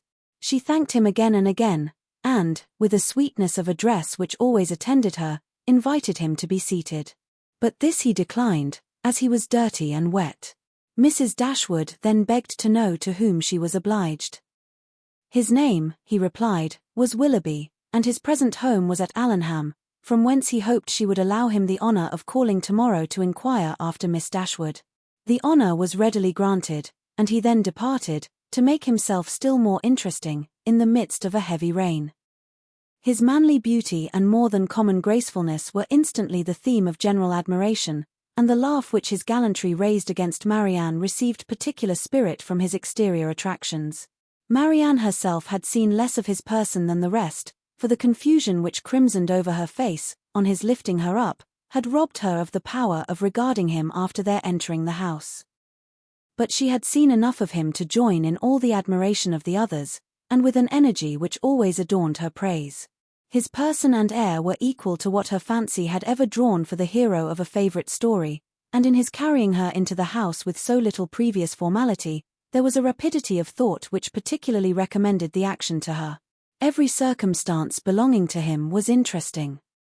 His name was good, his residence was in their favourite village, and she soon found out that of all manly dresses a shooting jacket was the most becoming. Her imagination was busy, her reflections were pleasant, and the pain of a sprained ankle was disregarded. Sir John called on them as soon as the next interval of fair weather that morning allowed him to get out of doors. And Marianne's accident being related to him, he was eagerly asked whether he knew any gentleman of the name of Willoughby at Allenham. "Willoughby," cried Sir John. "What, is he in the country? That is good news, however. I will ride over tomorrow, and ask him to dinner on Thursday." "You know him then?" said Mrs. Dashwood. "Know him? To be sure I do. Why, he is down here every year." "And what sort of a young man is he?" "As good a kind of fellow as ever lived, I assure you. A very decent shot, and there is not a bolder rider in England." "And is that all you can say for him?" cried Marianne, indignantly. "But what are his manners on more intimate acquaintance? What his pursuits, his talents, and genius?" Sir John was rather puzzled. "Upon my soul," said he, "I do not know much about him as to all that. But he is a pleasant, good-humoured fellow, and has got the nicest little black bitch of a pointer I ever saw. Was she out with him today?" But Marianne could no more satisfy him as to the colour of Mr. Willoughby's pointer, than he could describe to her the shades of his mind. "But who is he?" said Eleanor. "Where does he come from? Has he a house at Allenham?" On this point Sir John could give more certain intelligence, and he told them that Mr. Willoughby had no property of his own in the country. That he resided there only while he was visiting the old lady at Allenham Court, to whom he was related, and whose possessions he was to inherit, adding, "Yes, he is very well worth catching, I can tell you, Miss Dashwood. He has a pretty little estate of his own in Somersetshire besides, and if I were you, I would not give him up to my younger sister, in spite of all this tumbling down hills. Miss Marianne must not expect to have all the men to herself. Brandon will be jealous, if she does not take care. I do not believe," said Mrs. Dashwood, with a good-humoured smile, "that Mr. Willoughby will be incommoded by the attempts of either of my daughters towards what you call catching him. It is not an employment to which they have been brought up. Men are very safe with us, let them be ever so rich. I am glad to find, however, from what you say, that he is a respectable young man, and one whose acquaintance will not be ineligible." "He is as good a sort of fellow, I believe, as ever lived," repeated Sir John. "I remember last Christmas at a little hop at the park, he danced from 8 o'clock till 4, without once sitting down." "Did he indeed?" cried Marianne with sparkling eyes, and with elegance, with spirit. "Yes, and he was up again at 8 to ride to Covert. That is what I like, that is what a young man ought to be. Whatever be his pursuits, his eagerness in them should know no moderation, and leave him no sense of fatigue. I see how it will be," said Sir John, "I see how it will be. You will be setting your cap at him now, and never think of poor Brandon." "That is an expression, Sir John," said Marianne, warmly, "which I particularly dislike. I abhor every commonplace phrase by which wit is intended, and setting one's cap at a man, or making a conquest, are the most odious of all. Their tendency is gross and illiberal, and if their construction could ever be deemed clever, time has long ago destroyed all its ingenuity."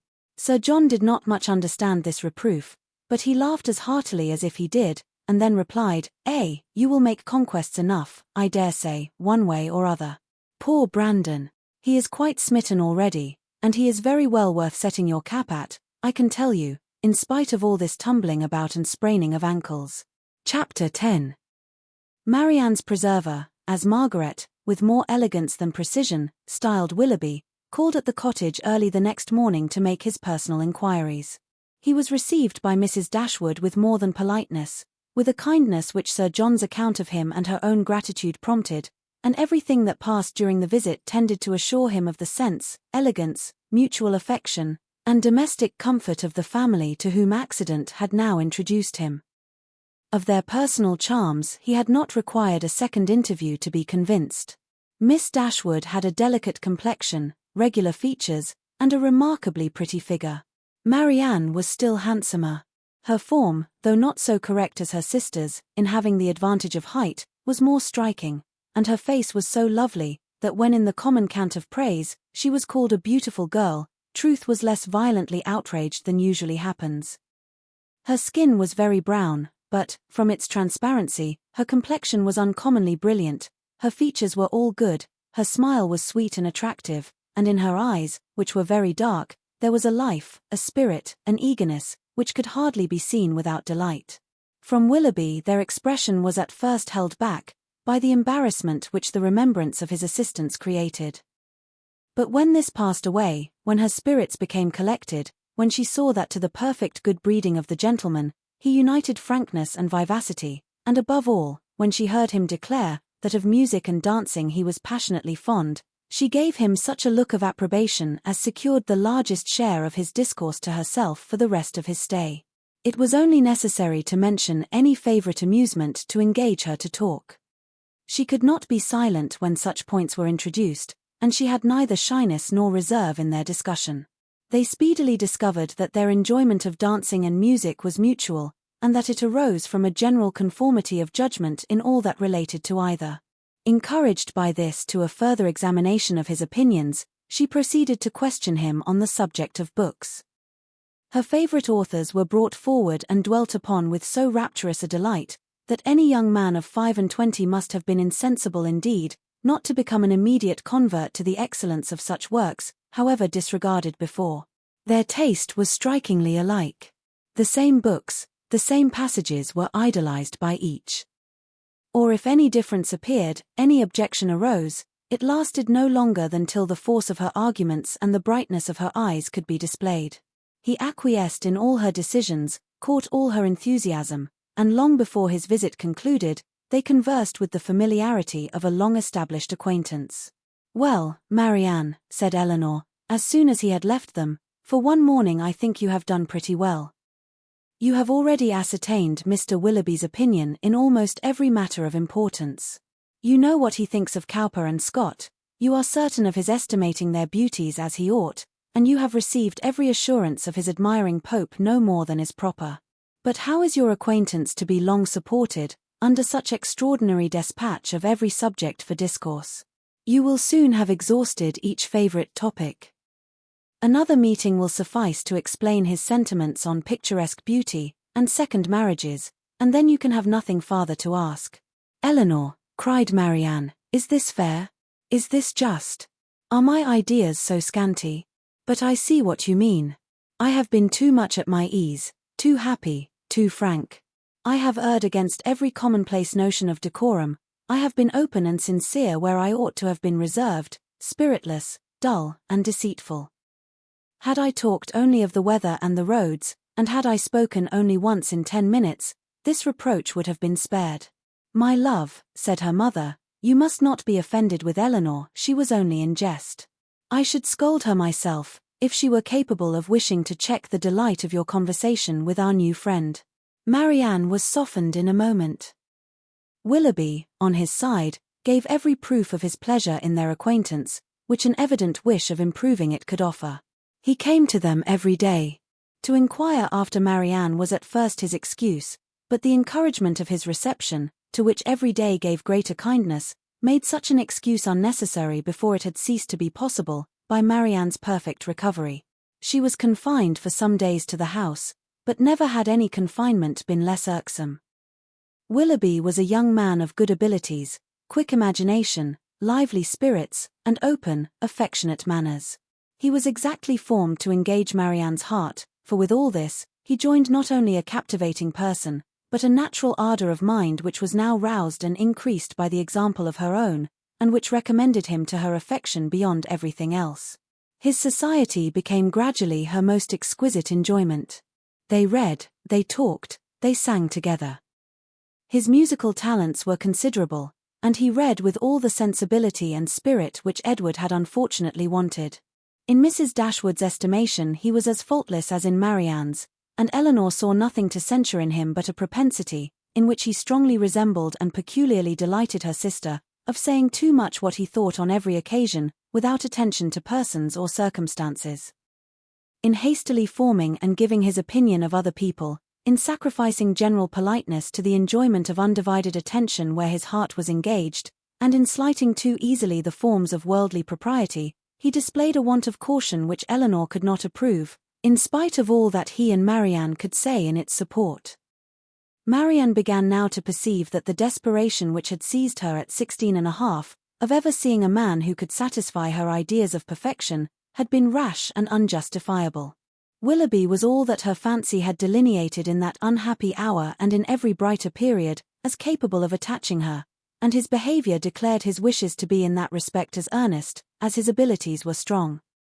Her mother too, in whose mind not one speculative thought of their marriage had been raised, by his prospect of riches, was led before the end of a week to hope and expect it, and secretly to congratulate herself on having gained two such sons-in-law as Edward and Willoughby.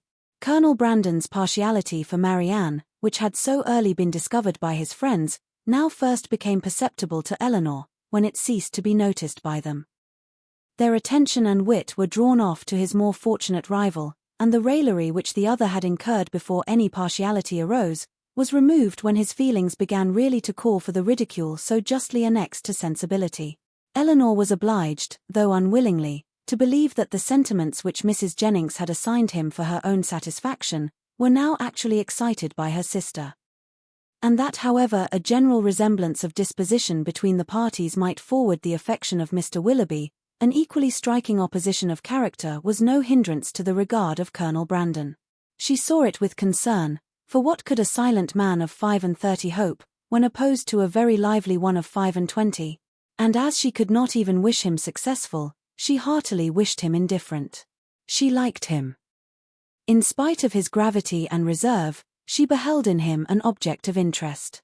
His manners, though serious, were mild, and his reserve appeared rather the result of some oppression of spirits than of any natural gloominess of temper.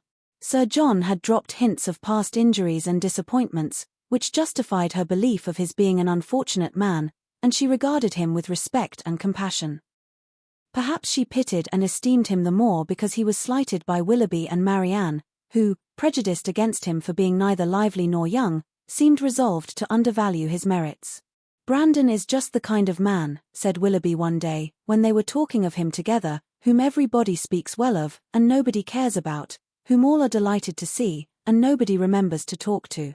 "That is exactly what I think of him," cried Marianne. "Do not boast of it, however," said Eleanor, "for it is injustice in both of you. He is highly esteemed by all the family at the park, and I never see him myself without taking pains to converse with him. That he is patronized by you," replied Willoughby, "is certainly in his favour, but as for the esteem of the others, it is a reproach in itself. Who would submit to the indignity of being approved by such a woman as Lady Middleton and Mrs. Jennings, that could command the indifference of anybody else? But perhaps the abuse of such people as yourself and Marianne will make amends for the regard of Lady Middleton and her mother. If their praise is censure, your censure may be praise, for they are not more undiscerning than you are prejudiced and unjust. In defense of your protégé you can even be saucy. My protégé, as you call him, is a sensible man, and sense will always have attractions for me. Yes, Marianne, even in a man between 30 and 40. He has seen a great deal of the world, has been abroad, has read, and has a thinking mind. I have found him capable of giving me much information on various subjects, and he has always answered my inquiries with readiness of good breeding and good nature. That is to say, cried Marianne contemptuously, he has told you that in the East Indies the climate is hot, and the mosquitoes are troublesome. He would have told me so, I doubt not, had I made any such inquiries, but they happened to be points on which I had been previously informed. Perhaps, said Willoughby, his observations may have extended to the existence of nabobs, gold moors, and palanquins. I may venture to say that his observations have stretched much further than your candour. But why should you dislike him? I do not dislike him. I consider him, on the contrary, as a very respectable man, who has everybody's good word, and nobody's notice, who has more money than he can spend, more time than he knows how to employ, and 2 new coats every year. Add to which, cried Marianne, that he has neither genius, taste, nor spirit. That his understanding has no brilliancy, his feelings no ardour, and his voice no expression. You decide on his imperfections so much in the mass, replied Eleanor, and so much on the strength of your own imagination, that the commendation I am able to give of him is comparatively cold and insipid. I can only pronounce him to be a sensible man, well-bred, well-informed, of gentle address, and, I believe, possessing an amiable heart. Miss Dashwood, cried Willoughby, you are now using me unkindly. You are endeavouring to disarm me by reason, and to convince me against my will. But it will not do. You shall find me as stubborn as you can be artful.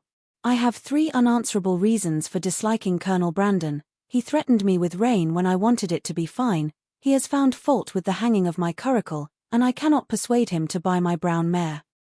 If it will be any satisfaction to you, however, to be told that I believe his character to be in other respects irreproachable, I am ready to confess it.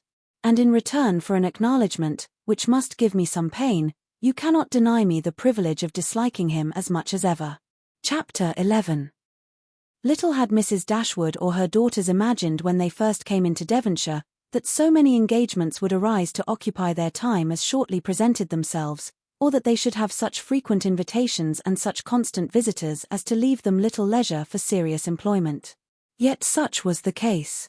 When Marianne was recovered, the schemes of amusement at home and abroad, which Sir John had been previously forming, were put into execution. The private balls at the park then began, and parties on the water were made and accomplished as often as a showery October would allow. In every meeting of the kind Willoughby was included. And the ease and familiarity which naturally attended these parties were exactly calculated to give increasing intimacy to his acquaintance with the Dashwoods, to afford him opportunity of witnessing the excellencies of Marianne, of marking his animated admiration of her, and of receiving, in her behaviour to himself, the most pointed assurance of her affection. Eleanor could not be surprised at their attachment. She only wished that it were less openly shown. And once or twice did venture to suggest the propriety of some self-command to Marianne. But Marianne abhorred all concealment where no real disgrace could attend unreserve, and to aim at the restraint of sentiments which were not in themselves laudable, appeared to her not merely an unnecessary effort, but a disgraceful subjection of reason to commonplace and mistaken notions. Willoughby thought the same, and their behaviour at all times was an illustration of their opinions. When he was present she had no eyes for anyone else. Everything he did was right. Everything he said was clever. If their evenings at the park were concluded with cards, he cheated himself and all the rest of the party to get her a good hand. If dancing formed the amusement of the night, they were partners for half the time, and when obliged to separate for a couple of dances, were careful to stand together and scarcely spoke a word to anybody else. Such conduct made them of course most exceedingly laughed at, but ridicule could not shame, and seemed hardly to provoke them. Mrs. Dashwood entered into all their feelings with a warmth which left her no inclination for checking this excessive display of them. To her it was but the natural consequence of a strong affection in a young and ardent mind. This was the season of happiness to Marianne. Her heart was devoted to Willoughby, and the fond attachment to Norland, which she brought with her from Sussex, was more likely to be softened than she had thought it possible before, by the charms which his society bestowed on her present home. Eleanor's happiness was not so great. Her heart was not so much at ease, nor her satisfaction in their amusements so pure. They afforded her no companion that could make amends for what she had left behind, nor that could teach her to think of Norland with less regret than ever. Neither Lady Middleton nor Mrs. Jennings could supply to her the conversation she missed, although the latter was an everlasting talker, and from the first had regarded her with a kindness which ensured her a large share of her discourse. She had already repeated her own history to Eleanor 3 or 4 times. And had Eleanor's memory been equal to her means of improvement, she might have known very early in their acquaintance all the particulars of Mr. Jennings's last illness, and what he said to his wife a few minutes before he died. Lady Middleton was more agreeable than her mother only in being more silent. Eleanor needed little observation to perceive that her reserve was a mere calmness of manner with which sense had nothing to do. Towards her husband and mother she was the same as to them. And intimacy was therefore neither to be looked for nor desired. She had nothing to say one day that she had not said the day before. Her insipidity was invariable, for even her spirits were always the same, and though she did not oppose the parties arranged by her husband, provided everything were conducted in style and her 2 eldest children attended her, she never appeared to receive more enjoyment from them than she might have experienced in sitting at home. And so little did her presence add to the pleasure of the others, by any share in their conversation, that they were sometimes only reminded of her being amongst them by her solicitude about her troublesome boys. In Colonel Brandon alone, of all her new acquaintance, did Eleanor find a person who could in any degree claim the respect of abilities, excite the interest of friendship, or give pleasure as a companion. Willoughby was out of the question. Her admiration and regard, even her sisterly regard, was all his own, but he was a lover, his attentions were wholly Marianne's, and a far less agreeable man might have been more generally pleasing. Colonel Brandon, unfortunately for himself, had no such encouragement to think only of Marianne, and in conversing with Eleanor he found the greatest consolation for the indifference of her sister. Eleanor's compassion for him increased, as she had reason to suspect that the misery of disappointed love had already been known to him. This suspicion was given by some words which accidentally dropped from him one evening at the park, when they were sitting down together by mutual consent, while the others were dancing. His eyes were fixed on Marianne, and, after a silence of some minutes, he said, with a faint smile, "Your sister, I understand, does not approve of second attachments." "No," replied Eleanor, "her opinions are all romantic. Or rather, as I believe, she considers them impossible to exist." "I believe she does. But how she contrives it without reflecting on the character of her own father, who had himself 2 wives, I know not. A few years however will settle her opinions on the reasonable basis of common sense and observation, and then they may be more easy to define and to justify than they now are, by any body but herself." "This will probably be the case," he replied, "and yet there is something so amiable in the prejudices of a young mind, that one is sorry to see them give way to the reception of more general opinions." "I cannot agree with you there," said Eleanor. "There are inconveniences attending such feelings as Marianne's, which all the charms of enthusiasm and ignorance of the world cannot atone for. Her systems have all the unfortunate tendency of setting propriety at naught. And a better acquaintance with the world is what I look forward to as her greatest possible advantage." After a short pause he resumed the conversation by saying, "Does your sister make no distinction in her objections against a second attachment? Or is it equally criminal in every body? Are those who have been disappointed in their first choice, whether from the inconstancy of its object, or the perverseness of circumstances, to be equally indifferent during the rest of their lives? Upon my word, I am not acquainted with the minutiae of her principles. I only know that I never yet heard her admit any instance of a second attachment's being pardonable.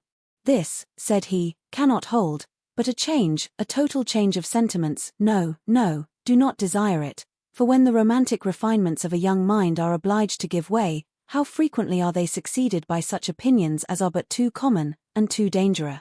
I speak from experience. I once knew a lady who in temper and mind greatly resembled your sister, who thought and judged like her, but who from an enforced change, from a series of unfortunate circumstances, here he stopped suddenly, appeared to think that he had said too much, and by his countenance gave rise to conjectures, which might not otherwise have entered Eleanor's head. The lady would probably have passed without suspicion, had he not convinced Miss Dashwood that what concerned her ought not to escape his lips. As it was, it required but a slight effort of fancy to connect his emotion with the tender recollection of past regard. Eleanor attempted no more. But Marianne, in her place, would not have done so little. The whole story would have been speedily formed under her active imagination, and everything established in the most melancholy order of disastrous love. Chapter 12. As Eleanor and Marianne were walking together the next morning, the latter communicated a piece of news to her sister, which in spite of all that she knew before of Marianne's imprudence and want of thought, surprised her by its extravagant testimony of both. Marianne told her, with the greatest delight, that Willoughby had given her a horse, one that he had bred himself on his estate in Somersetshire, and which was exactly calculated to carry a woman. Without considering that it was not in her mother's plan to keep any horse, that if she were to alter her resolution in favour of this gift, she must buy another for the servant, and keep a servant to ride it, and after all, build a stable to receive them, she had accepted the present without hesitation, and told her sister of it in raptures.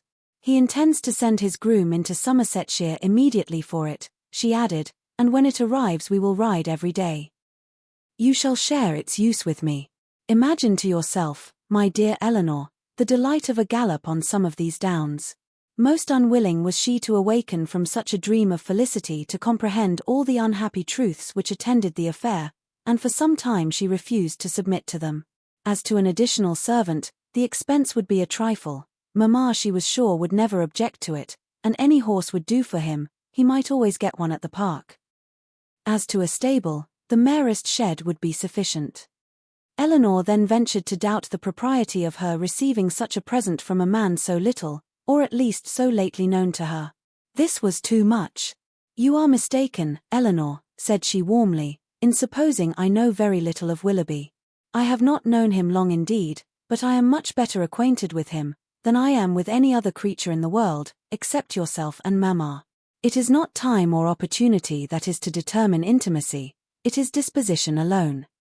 7 years would be insufficient to make some people acquainted with each other, and 7 days are more than enough for others. I should hold myself guilty of greater impropriety in accepting a horse from my brother than from Willoughby. Of John the First know very little, though we have lived together for years, but of Willoughby my judgment has long been formed. Eleanor thought it wisest to touch that point no more. She knew her sister's temper. Opposition on so tender a subject would only attach her the more to her own opinion. But by an appeal to her affection for her mother, by representing the inconveniences which that indulgent mother must draw on herself, if, as would probably be the case, she consented to this increase of establishment, Marianne was shortly subdued, and she promised not to tempt her mother to such imprudent kindness by mentioning the offer, and to tell Willoughby when she saw him next, that it must be declined. She was faithful to her word, and when Willoughby called at the cottage, the same day, Eleanor heard her express her disappointment to him in a low voice, on being obliged to forego the acceptance of his present. The reasons for this alteration were at the same time related, and they were such as to make further entreaty on his side impossible. His concern, however, was very apparent, and after expressing it with earnestness, he added, in the same low voice, "But, Marianne, the horse is still yours, though you cannot use it now. I shall keep it only till you can claim it. When you leave Barton to form your own establishment in a more lasting home, Queen Mab shall receive you." This was all overheard by Miss Dashwood, and in the whole of the sentence, in his manner of pronouncing it, and in his addressing her sister by her Christian name alone, she instantly saw an intimacy so decided, a meaning so direct, as marked a perfect agreement between them. From that moment she doubted not of their being engaged to each other, and the belief of it created no other surprise than that she, or any of their friends, should be left by tempers so frank, to discover it by accident. Margaret related something to her the next day, which placed this matter in a still clearer light. Willoughby had spent the preceding evening with them, and Margaret, by being left some time in the parlour with only him and Marianne, had had opportunity for observations, which, with a most important face, she communicated to her eldest sister, when they were next by themselves. "Oh, Eleanor," she cried, "I have such a secret to tell you about Marianne. I am sure she will be married to Mr. Willoughby very soon." "You have said so," replied Eleanor, "almost every day since they first met on Highchurch Down, and they had not known each other a week, I believe, before you were certain that Marianne wore his picture round her neck, but it turned out to be only the miniature of our great-uncle. But indeed this is quite another thing. I am sure they will be married very soon, for he has got a lock of her hair. Take care, Margaret. It may be only the hair of some great-uncle of his. But, indeed, Eleanor, it is Marianne's. I am almost sure it is, for I saw him cut it off. Last night after tea, when you and Mamma went out of the room, they were whispering and talking together as fast as could be, and he seemed to be begging something of her, and presently he took up her scissors and cut off a long lock of her hair, for it was all tumbled down her back, and he kissed it, and folded it up in a piece of white paper, and put it into his pocket-book. For such particulars, stated on such authority, Eleanor could not withhold her credit, nor was she disposed to it, for the circumstance was in perfect unison with what she had heard and seen herself. Margaret's sagacity was not always displayed in a way so satisfactory to her sister. When Mrs. Jennings attacked her one evening at the park, to give the name of the young man who was Eleanor's particular favourite, which had been long a matter of great curiosity to her, Margaret answered by looking at her sister, and saying, "I must not tell, may I, Eleanor?" This of course made everybody laugh, and Eleanor tried to laugh too. But the effort was painful. She was convinced that Margaret had fixed on a person whose name she could not bear with composure to become a standing joke with Mrs. Jennings. Marianne felt for her most sincerely, but she did more harm than good to the cause, by turning very red and saying in an angry manner to Margaret, "Remember that whatever your conjectures may be, you have no right to repeat them." "I never had any conjectures about it," replied Margaret, "it was you who told me of it yourself." This increased the mirth of the company, and Margaret was eagerly pressed to say something more. "Oh, pray, Miss Margaret, let us know all about it," said Mrs. Jennings. "What is the gentleman's name?" "I must not tell, but I know very well what it is, and I know where he is too." Yes, we can guess where he is, at his own house at Norland to be sure. He is the curate of the parish, I dare say." "No, that he is not. He is of no profession at all." "Margaret," said Marianne with great warmth, "you know that all this is an invention of your own, and that there is no such person in existence." "Well, then, he is lately dead, Marianne, for I am sure there was such a man once, and his name begins with an F." Most grateful did Eleanor feel to Lady Middleton for observing, at this moment, that it rained very hard, though she believed the interruption to proceed less from any attention to her, than from her ladyship's great dislike of all such inelegant subjects of raillery as delighted her husband and mother. The idea, however started by her, was immediately pursued by Colonel Brandon, who was on every occasion mindful of the feelings of others. And much was said on the subject of rain by both of them. Willoughby opened the pianoforte, and asked Marianne to sit down to it, and thus amidst the various endeavours of different people to quit the topic, it fell to the ground. But not so easily did Eleanor recover from the alarm into which it had thrown her. A party was formed this evening for going on the following day to see a very fine place about 12 miles from Barton, belonging to a brother-in-law of Colonel Brandon, without whose interest it could not be seen, as the proprietor, who was then abroad, had left strict orders on that head. The grounds were declared to be highly beautiful, and Sir John, who was particularly warm in their praise, might be allowed to be a tolerable judge, for he had formed parties to visit them, at least, twice every summer for the last 10 years. They contained a noble piece of water, a sail on which was to form a great part of the morning's amusement, cold provisions were to be taken, open carriages only to be employed, and everything conducted in the usual style of a complete party of pleasure. To some few of the company it appeared rather a bold undertaking, considering the time of year, and that it had rained every day for the last fortnight, and Mrs. Dashwood, who had already a cold, was persuaded by Eleanor to stay at home. Chapter 13. Their intended excursion to Whitwell turned out very different from what Eleanor had expected. She was prepared to be wet through, fatigued, and frightened, but the event was still more unfortunate, for they did not go at all. By 10 o'clock the whole party was assembled at the park, where they were to breakfast. The morning was rather favourable, though it had rained all night, as the clouds were then dispersing across the sky, and the sun frequently appeared. They were all in high spirits and good humour, eager to be happy, and determined to submit to the greatest inconveniences and hardships rather than be otherwise. While they were at breakfast the letters were brought in. Among the rest there was one for Colonel Brandon. He took it, looked at the direction, changed colour, and immediately left the room. "What is the matter with Brandon?" said Sir John. "Nobody could tell. I hope he has had no bad news," said Lady Middleton. "It must be something extraordinary that could make Colonel Brandon leave my breakfast table so suddenly." In about 5 minutes he returned. "No bad news, Colonel, I hope," said Mrs. Jennings, as soon as he entered the room. "None at all, I thank you. Was it from Avignon? I hope it is not to say that your sister is worse." "No, It came from town, and is merely a letter of business." "But how came the hand to discompose you so much, if it was only a letter of business?" Come, this won't do, Colonel, so let us hear the truth of it." "My dear madam," said Lady Middleton, "recollect what you are saying. Perhaps it is to tell you that your cousin Fanny is married?" said Mrs. Jennings, without attending to her daughter's reproof. "No, indeed, it is not." "Well, then, I know who it is from, Colonel. And I hope she is well." "Whom do you mean, said he, colouring a little. "Oh, you know who I mean." "I am particularly sorry, said he, addressing Lady Middleton, "that I should receive this letter today, for it is on business which requires my immediate attendance in town." "In town?" cried Mrs. Jennings.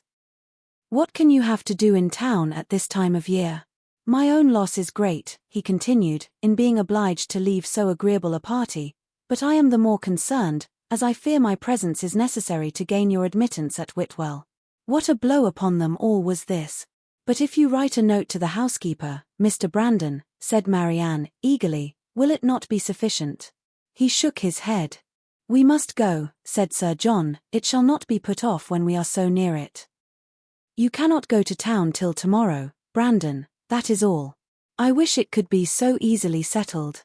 But it is not in my power to delay my journey for one day. If you would but let us know what your business is," said Mrs. Jennings, "we might see whether it could be put off or not." "You would not be 6 hours later," said Willoughby, "if you were to defer your journey till our return. I cannot afford to lose 1 hour." Eleanor then heard Willoughby say, in a low voice to Marianne, "There are some people who cannot bear a party of pleasure. Brandon is one of them. He was afraid of catching cold, I dare say, and invented this trick for getting out of it. I would lay 50 guineas the letter was of his own writing." "I have no doubt of it," replied Marianne. "There is no persuading you to change your mind, Brandon, I know of old," said Sir John, "when once you are determined on anything.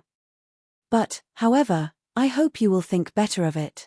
Consider, here are the 2 Miss Careys come over from Newton, the 3 Miss Dashwoods walked up from the cottage, and Mr. Willoughby got up 2 hours before his usual time, on purpose to go to Whitwell." Colonel Brandon again repeated his sorrow at being the cause of disappointing the party, but at the same time declared it to be unavoidable. "Well, then, when will you come back again?" "I hope we shall see you at Barton," added her ladyship, "as soon as you can conveniently leave town, and we must put off the party to Whitwell till you return." "You are very obliging. But it is so uncertain, when I may have it in my power to return, that I dare not engage for it at all." "Oh, he must and shall come back," cried Sir John. "If he is not here by the end of the week, I shall go after him." So do, Sir John," cried Mrs. Jennings, "and then perhaps you may find out what his business is. I do not want to pry into other men's concerns. I suppose it is something he is ashamed of." Colonel Brandon's horses were announced. "You do not go to town on horseback, do you?" added Sir John. "No. Only to Honiton. I shall then go post." "Well, as you are resolved to go, I wish you a good journey. But you had better change your mind. I assure you it is not in my power." He then took leave of the whole party. "Is there no chance of my seeing you and your sisters in town this winter, Miss Dashwood?" "I am afraid, none at all." "Then I must bid you farewell for a longer time than I should wish to do." To Marianne, he merely bowed and said nothing. "Come, Colonel," said Mrs. Jennings, "before you go, do let us know what you are going about." He wished her a good morning, and, attended by Sir John, left the room. The complaints and lamentations which politeness had hitherto restrained, now burst forth universally, and they all agreed again and again how provoking it was to be so disappointed. "I can guess what his business is, however," said Mrs. Jennings exultingly. "Can you?" said almost everybody. "Yes, it is about Miss Williams, I am sure." "And who is Miss Williams?" asked Marianne. "What? Do not you know who Miss Williams is? I am sure you must have heard of her before." "She is a relation of the Colonel's, my dear, a very near relation. We will not say how near, for fear of shocking the young ladies." Then, lowering her voice a little, she said to Eleanor, "She is his natural daughter." "Indeed?" "Oh, yes, and as like him as she can stare. I dare say the Colonel will leave her all his fortune." When Sir John returned, he joined most heartily in the general regret on so unfortunate an event, concluding however by observing, that as they were all got together, they must do something by way of being happy, and after some consultation it was agreed, that although happiness could only be enjoyed at Whitwell, they might procure a tolerable composure of mind by driving about the country. The carriages were then ordered. Willoughby's was first, and Marianne never looked happier than when she got into it. He drove through the park very fast, and they were soon out of sight. And nothing more of them was seen till their return, which did not happen till after the return of all the rest. They both seemed delighted with their drive, but said only in general terms that they had kept in the lanes, while the others went on the downs. It was settled that there should be a dance in the evening, and that everybody should be extremely merry all day long. Some more of the Careys came to dinner, and they had the pleasure of sitting down nearly 20 to table, which Sir John observed with great contentment. Willoughby took his usual place between the two elder Miss Dashwoods. Mrs. Jennings sat on Eleanor's right hand, and they had not been long seated, before she leant behind her and Willoughby, and said to Marianne, loud enough for them both to hear, "I have found you out in spite of all your tricks. I know where you spent the morning." Marianne coloured, and replied very hastily, "Where, pray?" "Did not you know," said Willoughby, "that we had been out in my curricle?" Yes, Mr. Impudence, I know that very well, and I was determined to find out where you had been to. I hope you like your house, Miss Marianne. It is a very large one, I know, and when I come to see you, I hope you will have new furnished it, for it wanted it very much when I was there 6 years ago." Marianne turned away in great confusion. Mrs. Jennings laughed heartily, and Eleanor found that in her resolution to know where they had been, she had actually made her own woman inquire of Mr. Willoughby's groom, and that she had by that method been informed that they had gone to Allenham, and spent a considerable time there in walking about the garden and going all over the house. Eleanor could hardly believe this to be true, as it seemed very unlikely that Willoughby should propose, or Marianne consent, to enter the house while Mrs. Smith was in it, with whom Marianne had not the smallest acquaintance. As soon as they left the dining room, Eleanor inquired of her about it, and great was her surprise when she found that every circumstance related by Mrs. Jennings was perfectly true. Marianne was quite angry with her for doubting it. "Why should you imagine, Eleanor, that we did not go there, or that we did not see the house? Is not it what you have often wished to do yourself?" "Yes, Marianne, but I would not go while Mrs. Smith was there, and with no other companion than Mr. Willoughby. Mr. Willoughby, however, is the only person who can have a right to show that house, and as he went in an open carriage, it was impossible to have any other companion. I never spent a pleasanter morning in my life." "I am afraid," replied Eleanor, "that the pleasantness of an employment does not always evince its propriety. On the contrary, nothing can be a stronger proof of it, Eleanor, for if there had been any real impropriety in what I did, I should have been sensible of it at the time, for we always know when we are acting wrong, and with such a conviction I could have had no pleasure. But, my dear Marianne, as it has already exposed you to some very impertinent remarks, do you not now begin to doubt the discretion of your own conduct? If the impertinent remarks of Mrs. Jennings are to be the proof of impropriety in conduct, We are all offending every moment of our lives. I value not her censure any more than I should do her commendation. I am not sensible of having done anything wrong in walking over Mrs. Smith's grounds, or in seeing her house. They will one day be Mr. Willoughby's, and if they were one day to be your own, Marianne, you would not be justified in what you have done. She blushed at this hint, but it was even visibly gratifying to her, and after a 10 minutes interval of earnest thought, she came to her sister again, and said with great good humour, "Perhaps, Eleanor, it was rather ill-judged in me to go to Allenham, but Mr. Willoughby wanted particularly to show me the place. And it is a charming house, I assure you. There is one remarkably pretty sitting-room upstairs, of a nice comfortable size for constant use, and with modern furniture it would be delightful. It is a corner room, and has windows on 2 sides. On one side you look across the bowling green, behind the house, to a beautiful hanging wood, and on the other you have a view of the church and village, and, beyond them, of those fine bold hills that we have so often admired. I did not see it to advantage, for nothing could be more forlorn than the furniture, but if it were newly fitted up, a couple of £100, Willoughby says, would make it one of the pleasantest summer rooms in England. Could Eleanor have listened to her without interruption from the others, she would have described every room in the house with equal delight. Chapter 14. The sudden termination of Colonel Brandon's visit at the park, with his steadiness in concealing its cause, filled the mind, and raised the wonder of Mrs. Jennings for 2 or 3 days. She was a great wonderer, as everyone must be who takes a very lively interest in all the comings and goings of all their acquaintance. She wondered, with little intermission, what could be the reason of it. Was sure there must be some bad news, and thought over every kind of distress that could have befallen him, with a fixed determination that he should not escape them all. Something very melancholy must be the matter, I am sure, said she. I could see it in his face. Poor man. I am afraid his circumstances may be bad.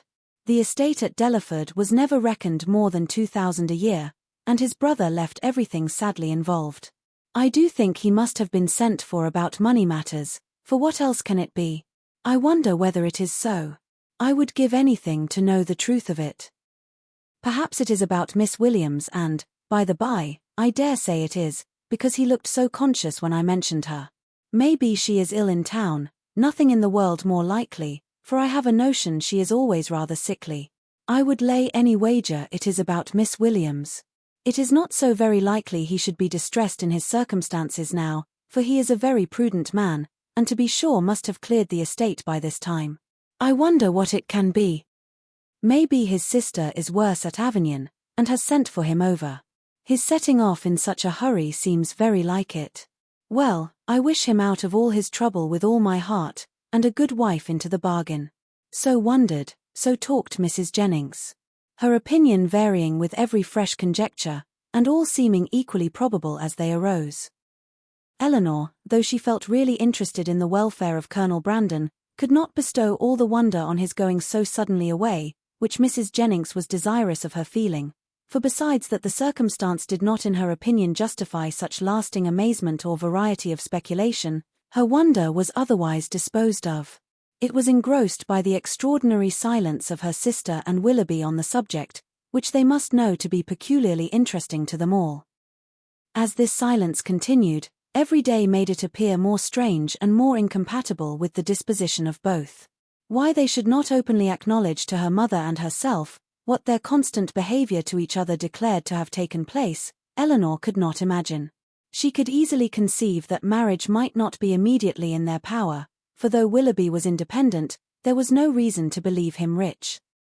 His estate had been rated by Sir John at about 600 or 700 a year, but he lived at an expense to which that income could hardly be equal, and he had himself often complained of his poverty.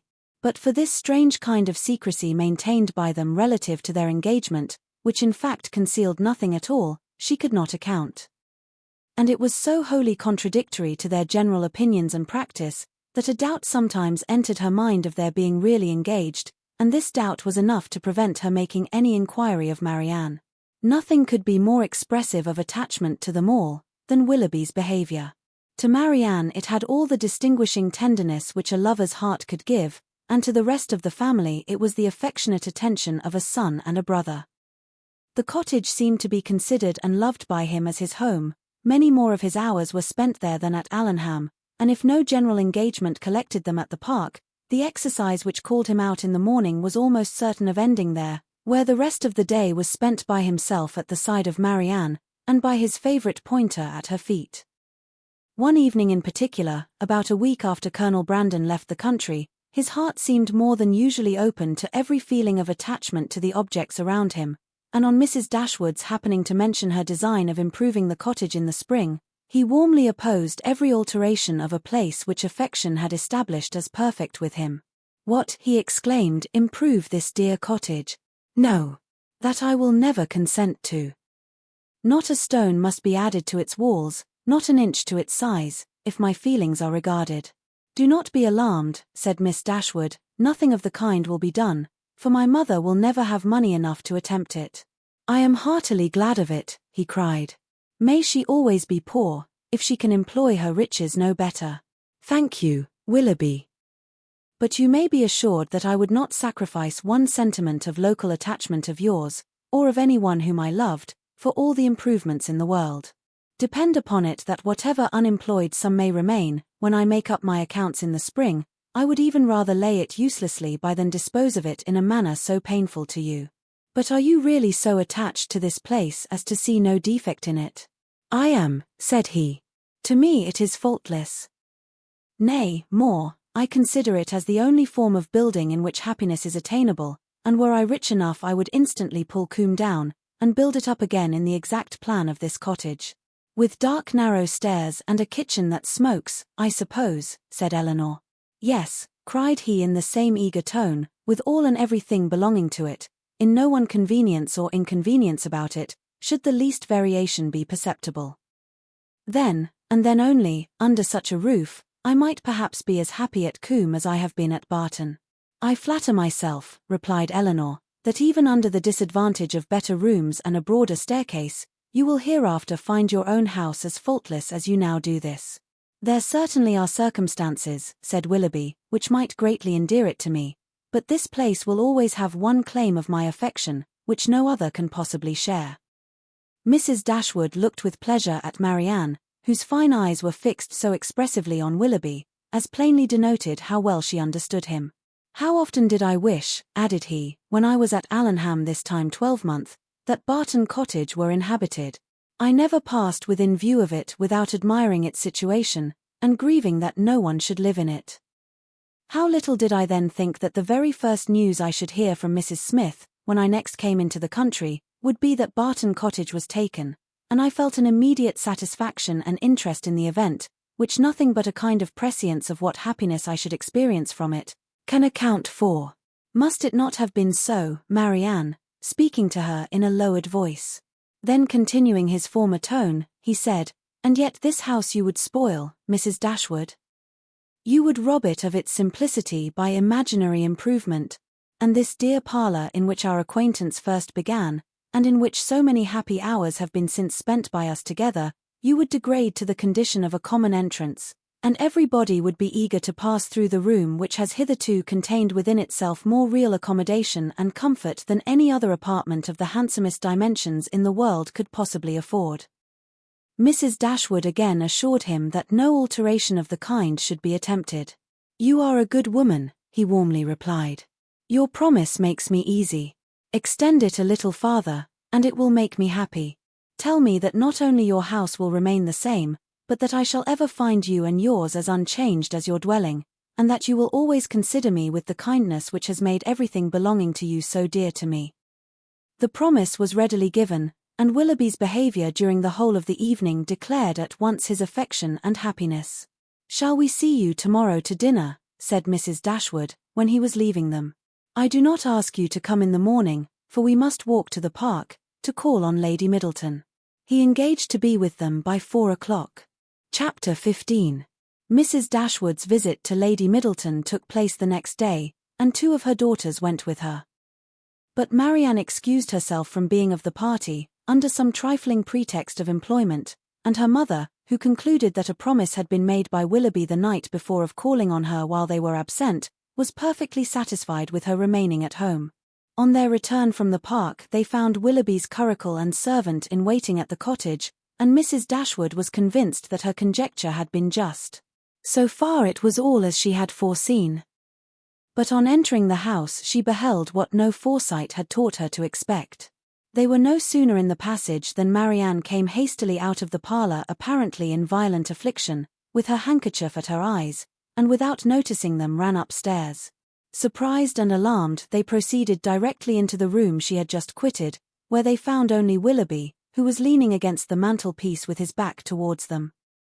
He turned round on their coming in, and his countenance showed that he strongly partook of the emotion which overpowered Marianne. "Is anything the matter with her?" cried Mrs. Dashwood as she entered. "Is she ill?" "I hope not," he replied, trying to look cheerful, and with a forced smile presently added, "It is I who may rather expect to be ill, for I am now suffering under a very heavy disappointment." "Disappointment?" "Yes, for I am unable to keep my engagement with you. Mrs. Smith has this morning exercised the privilege of riches upon a poor dependent cousin, by sending me on business to London.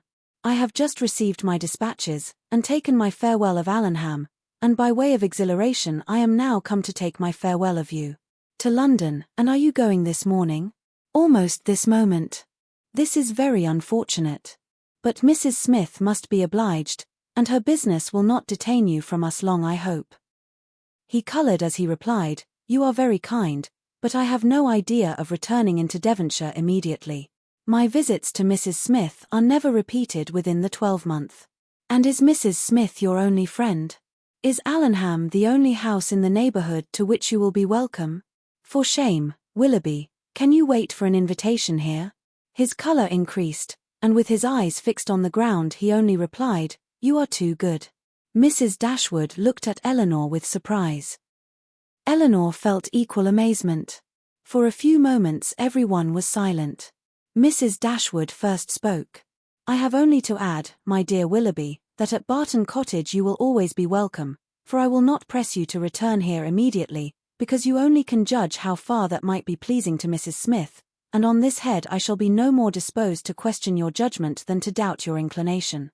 "My engagements at present," replied Willoughby, confusedly, "are of such a nature that I dare not flatter myself." He stopped. Mrs. Dashwood was too much astonished to speak, and another pause succeeded. This was broken by Willoughby, who said with a faint smile, "It is folly to linger in this manner. I will not torment myself any longer by remaining among friends whose society it is impossible for me now to enjoy." He then hastily took leave of them all and left the room. They saw him step into his carriage, and in a minute it was out of sight. Mrs. Dashwood felt too much for speech, and instantly quitted the parlour to give way in solitude to the concern and alarm which this sudden departure occasioned. Elinor's uneasiness was at least equal to her mother's. She thought of what had just passed with anxiety and distrust. Willoughby's behaviour in taking leave of them, his embarrassment, an affectation of cheerfulness, and, above all, his unwillingness to accept her mother's invitation, a backwardness so unlike a lover, so unlike himself, greatly disturbed her. One moment she feared that no serious design had ever been formed on his side, and the next that some unfortunate quarrel had taken place between him and her sister. The distress in which Marianne had quitted the room was such as a serious quarrel could most reasonably account for, though when she considered what Marianne's love for him was, a quarrel seemed almost impossible. But whatever might be the particulars of their separation, her sister's affliction was indubitable, and she thought with the tenderest compassion of that violent sorrow which Marianne was in all probability not merely giving way to as a relief, but feeding and encouraging as a duty. In about half an hour her mother returned, and though her eyes were red, her countenance was not uncheerful. "Our dear Willoughby is now some miles from Barton, Elinor," said she, as she sat down to work, "and with how heavy a heart does he travel? It is all very strange. So suddenly to be gone, it seems but the work of a moment. And last night he was with us so happy, so cheerful, so affectionate. And now, after only 10 minutes' notice, gone too without intending to return. Something more than what he owned to us must have happened. He did not speak, he did not behave like himself. You must have seen the difference as well as I. What can it be? Can they have quarrelled? Why else should he have shown such unwillingness to accept your invitation here? It was not inclination that he wanted, Elinor, I could plainly see that. He had not the power of accepting it. I have thought it all over, I assure you, and I can perfectly account for everything that at first seemed strange to me as well as to you. Can you, indeed? Yes. I have explained it to myself in the most satisfactory way, but you, Eleanor, who love to doubt where you can, it will not satisfy you, I know, but you shall not talk me out of my trust in it. I am persuaded that Mrs. Smith suspects his regard for Marianne, disapproves of it, perhaps because she has other views for him, and on that account is eager to get him away, and that the business which she sends him off to transact is invented as an excuse to dismiss him. This is what I believe to have happened.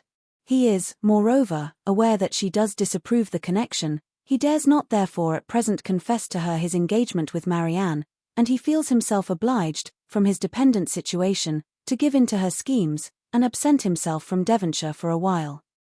You will tell me, I know, that this may or may not have happened, but I will listen to no cavil, unless you can point out any other method of understanding the affair as satisfactory at this. And now, Eleanor, what have you to say? Nothing, for you have anticipated my answer. Then you would have told me that it might or might not have happened. Oh, Eleanor, how incomprehensible are your feelings. You had rather take evil upon credit than good. You had rather look out for misery for Marianne, and guilt for poor Willoughby, than an apology for the latter. You are resolved to think him blamable, because he took leave of us with less affection than his usual behaviour has shown. And is no allowance to be made for inadvertence, or for spirits depressed by recent disappointment? Are no probabilities to be accepted, merely because they are not certainties? Is nothing due to the man whom we have all such reason to love, and no reason in the world to think ill of? To the possibility of motives unanswerable in themselves, though unavoidably secret for a while. And, after all, what is it you suspect him of? I can hardly tell myself. But suspicion of something unpleasant is the inevitable consequence of such an alteration as we just witnessed in him. There is great truth, however, in what you have now urged of the allowances which ought to be made for him, and it is my wish to be candid in my judgment of everybody. Willoughby may undoubtedly have very sufficient reasons for his conduct, and I will hope that he has. But it would have been more like Willoughby to acknowledge them at once. Secrecy may be advisable, but still I cannot help wondering at its being practiced by him. Do not blame him, however, for departing from his character, where the deviation is necessary. But you really do admit the justice of what I have said in his defence. I am happy, and he is acquitted. Not entirely. It may be proper to conceal their engagement, if they are engaged, from Mrs. Smith, and if that is the case, it must be highly expedient for Willoughby to be but little in Devonshire at present. But this is no excuse for their concealing it from us. Concealing it from us? My dear child, do you accuse Willoughby and Marianne of concealment? This is strange indeed, when your eyes have been reproaching them every day for incautiousness. I want no proof of their affection, said Eleanor, but of their engagement I do. I am perfectly satisfied of both. Yet not a syllable has been said to you on the subject, by either of them. I have not wanted syllables where actions have spoken so plainly. Has not his behaviour to Marianne and to all of us, for at least the last fortnight, declared that he loved and considered her as his future wife, and that he felt for us the attachment of the nearest relation? Have we not perfectly understood each other? Has not my consent been daily asked by his looks, his manner, his attentive and affectionate respect? My Eleanor, is it possible to doubt their engagement? How could such a thought occur to you? How is it to be supposed that Willoughby, persuaded as he must be of your sister's love, should leave her, and leave her perhaps for months, without telling her of his affection, that they should part without a mutual exchange of confidence? I confess, replied Eleanor, that every circumstance except one is in favour of their engagement, but that one is the total silence of both on the subject, and with me it almost outweighs every other. How strange this is! You must think wretchedly indeed of Willoughby, if, after all that has openly passed between them, you can doubt the nature of the terms on which they are together. Has he been acting a part in his behaviour to your sister all this time? Do you suppose him really indifferent to her? No, I cannot think that. He must and does love her, I am sure. But with a strange kind of tenderness, if he can leave her with such indifference, such carelessness of the future, as you attribute to him. You must remember, my dear mother, that I have never considered this matter as certain. I have had my doubts, I confess, but they are fainter than they were, and they may soon be entirely done away. If we find they correspond, every fear of mine will be removed. A mighty concession indeed. If you were to see them at the altar, you would suppose they were going to be married. Ungracious girl. But I require no such proof. Nothing in my opinion has ever passed to justify doubt. No secrecy has been attempted, all has been uniformly open and unreserved. You cannot doubt your sister's wishes. It must be Willoughby therefore whom you suspect. But why? Is he not a man of honor and feeling? Has there been any inconsistency on his side to create alarm? Can he be deceitful? I hope not, I believe not, cried Eleanor.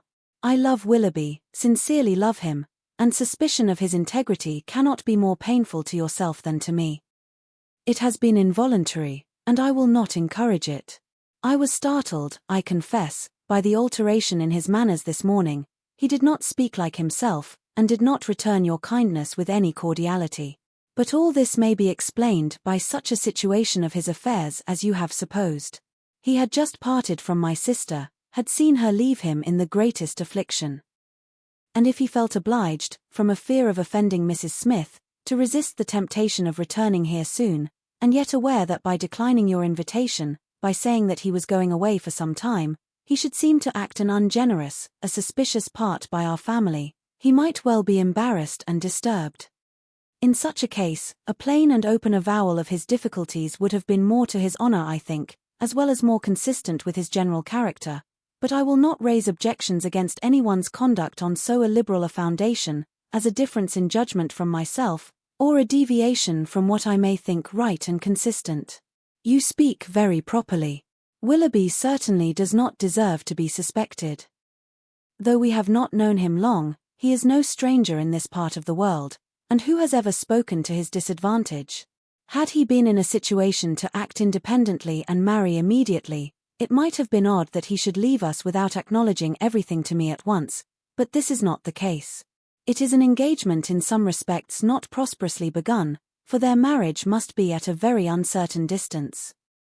And even secrecy, as far as it can be observed, may now be very advisable. They were interrupted by the entrance of Margaret, and Eleanor was then at liberty to think over the representations of her mother, to acknowledge the probability of many, and hope for the justice of all.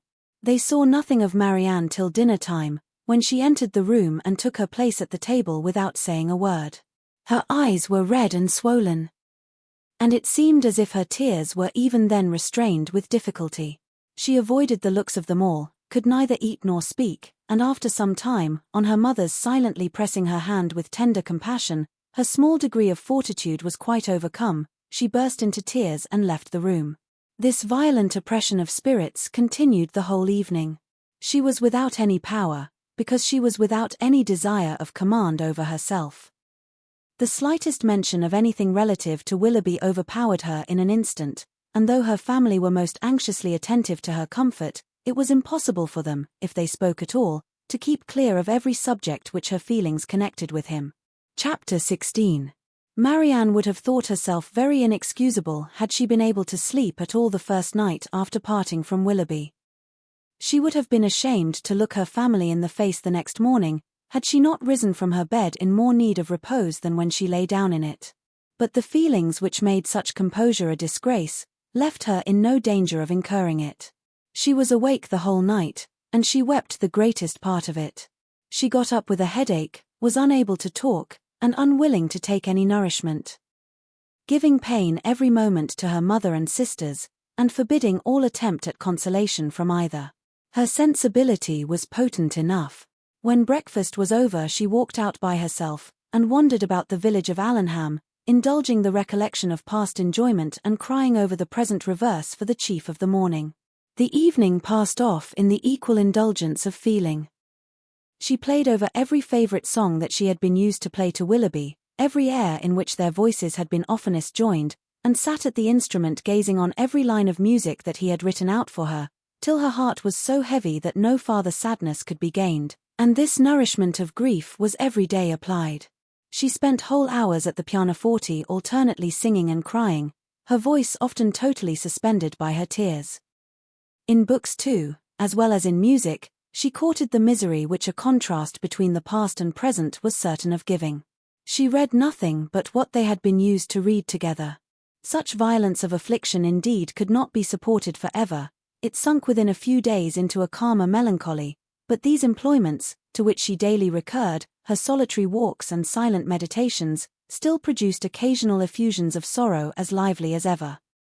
No letter from Willoughby came, and none seemed expected by Marianne. Her mother was surprised, and Eleanor again became uneasy.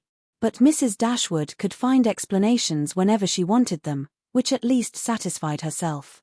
"Remember, Eleanor," said she, "how very often Sir John fetches our letters himself from the post, and carries them to it.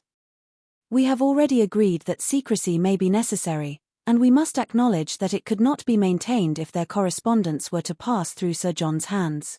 Eleanor could not deny the truth of this, and she tried to find in it a motive sufficient for their silence. But there was one method so direct, so simple, and in her opinion so eligible of knowing the real state of the affair, and of instantly removing all mystery, that she could not help suggesting it to her mother. "Why do you not ask Marianne at once," said she, "whether she is or she is not engaged to Willoughby? From you, her mother, and so kind, so indulgent a mother, the question could not give offence. It would be the natural result of your affection for her. She used to be all unreserve, and to you more especially. I would not ask such a question for the world. Supposing it possible that they are not engaged, what distress would not such an inquiry inflict? At any rate it would be most ungenerous. I should never deserve her confidence again, after forcing from her a confession of what is meant at present to be unacknowledged to anyone. I know Marianne's heart, I know that she dearly loves me, and that I shall not be the last to whom the affair is made known, when circumstances make the revealment of it eligible. I would not attempt to force the confidence of anyone, of a child much less. Because a sense of duty would prevent the denial which her wishes might direct." Eleanor thought this generosity overstrained, considering her sister's youth, and urged the matter farther, but in vain. Common sense, common care, common prudence, were all sunk in Mrs. Dashwood's romantic delicacy. It was several days before Willoughby's name was mentioned before Marianne by any of her family. Sir John and Mrs. Jennings, indeed, were not so nice. Their witticisms added pain to many a painful hour. But one evening, Mrs. Dashwood, accidentally taking up a volume of Shakespeare, exclaimed, "We have never finished Hamlet, Marianne. Our dear Willoughby went away before we could get through it. We will put it by, that when he comes again, but it may be months, perhaps, before that happens." "Months," cried Marianne, with strong surprise. "No, nor many weeks." Mrs. Dashwood was sorry for what she had said. But it gave Eleanor pleasure, as it produced a reply from Marianne so expressive of confidence in Willoughby and knowledge of his intentions. One morning, about a week after his leaving the country, Marianne was prevailed on to join her sisters in their usual walk, instead of wandering away by herself. Hitherto she had carefully avoided every companion in her rambles. If her sisters intended to walk on the downs, she directly stole away towards the lanes. If they talked of the valley, she was as speedy in climbing the hills, and could never be found when the others set off. But at length she was secured by the exertions of Eleanor, who greatly disapproved such continual seclusion. They walked along the road through the valley, and chiefly in silence, for Marianne's mind could not be controlled, and Eleanor, satisfied with gaining one point, would not then attempt more. Beyond the entrance of the valley, where the country, though still rich, was less wild and more open, a long stretch of the road which they had travelled on first coming to Barton, lay before them, and on reaching that point, they stopped to look around them, and examine a prospect which formed the distance of their view from the cottage, from a spot which they had never happened to reach in any of their walks before. Amongst the objects in the scene, they soon discovered an animated one. It was a man on horseback riding towards them. In a few minutes they could distinguish him to be a gentleman, and in a moment afterwards Marianne rapturously exclaimed, "It is he, it is indeed, I know it is," and was hastening to meet him, when Eleanor cried out, "Indeed, Marianne, I think you are mistaken. It is not Willoughby." The The person is not tall enough for him, and has not his air. He has, cried Marianne. I am sure he has. His air, his coat, his horse. I knew how soon he would come. She walked eagerly on as she spoke, and Eleanor, to screen Marianne from particularity, as she felt almost certain of its not being Willoughby, quickened her pace and kept up with her. They were soon within 30 yards of the gentleman. Marianne looked again, her heart sunk within her, and abruptly turning round, she was hurrying back, when the voices of both her sisters were raised to detain her. A third, almost as well known as Willoughby's, joined them in begging her to stop, and she turned round with surprise to see and welcome Edward Ferrars. He was the only person in the world who could at that moment be forgiven for not being Willoughby, the only one who could have gained a smile from her, but she dispersed her tears to smile on him, and in her sister's happiness forgot for a time her own disappointment. He dismounted, and giving his horse to his servant, walked back with them to Barton, whither he was purposely coming to visit them. He was welcomed by them all with great cordiality, but especially by Marianne, who showed more warmth of regard in her reception of him than even Eleanor herself. To Marianne, indeed, the meeting between Edward and her sister was but a continuation of that unaccountable coldness which she had often observed at Norland in their mutual behaviour. On Edward's side, more particularly, there was a deficiency of all that a lover ought to look and say on such an occasion. He was confused, seemed scarcely sensible of pleasure in seeing them, looked neither rapturous nor gay, said little but what was forced from him by questions, and distinguished Eleanor by no mark of affection. Marianne saw and listened with increasing surprise. She began almost to feel a dislike of Edward. And it ended, as every feeling must end with her, by carrying back her thoughts to Willoughby, whose manners formed a contrast sufficiently striking to those of his brother-elect. After a short silence which succeeded the first surprise and inquiries of meeting, Marianne asked Edward if he came directly from London.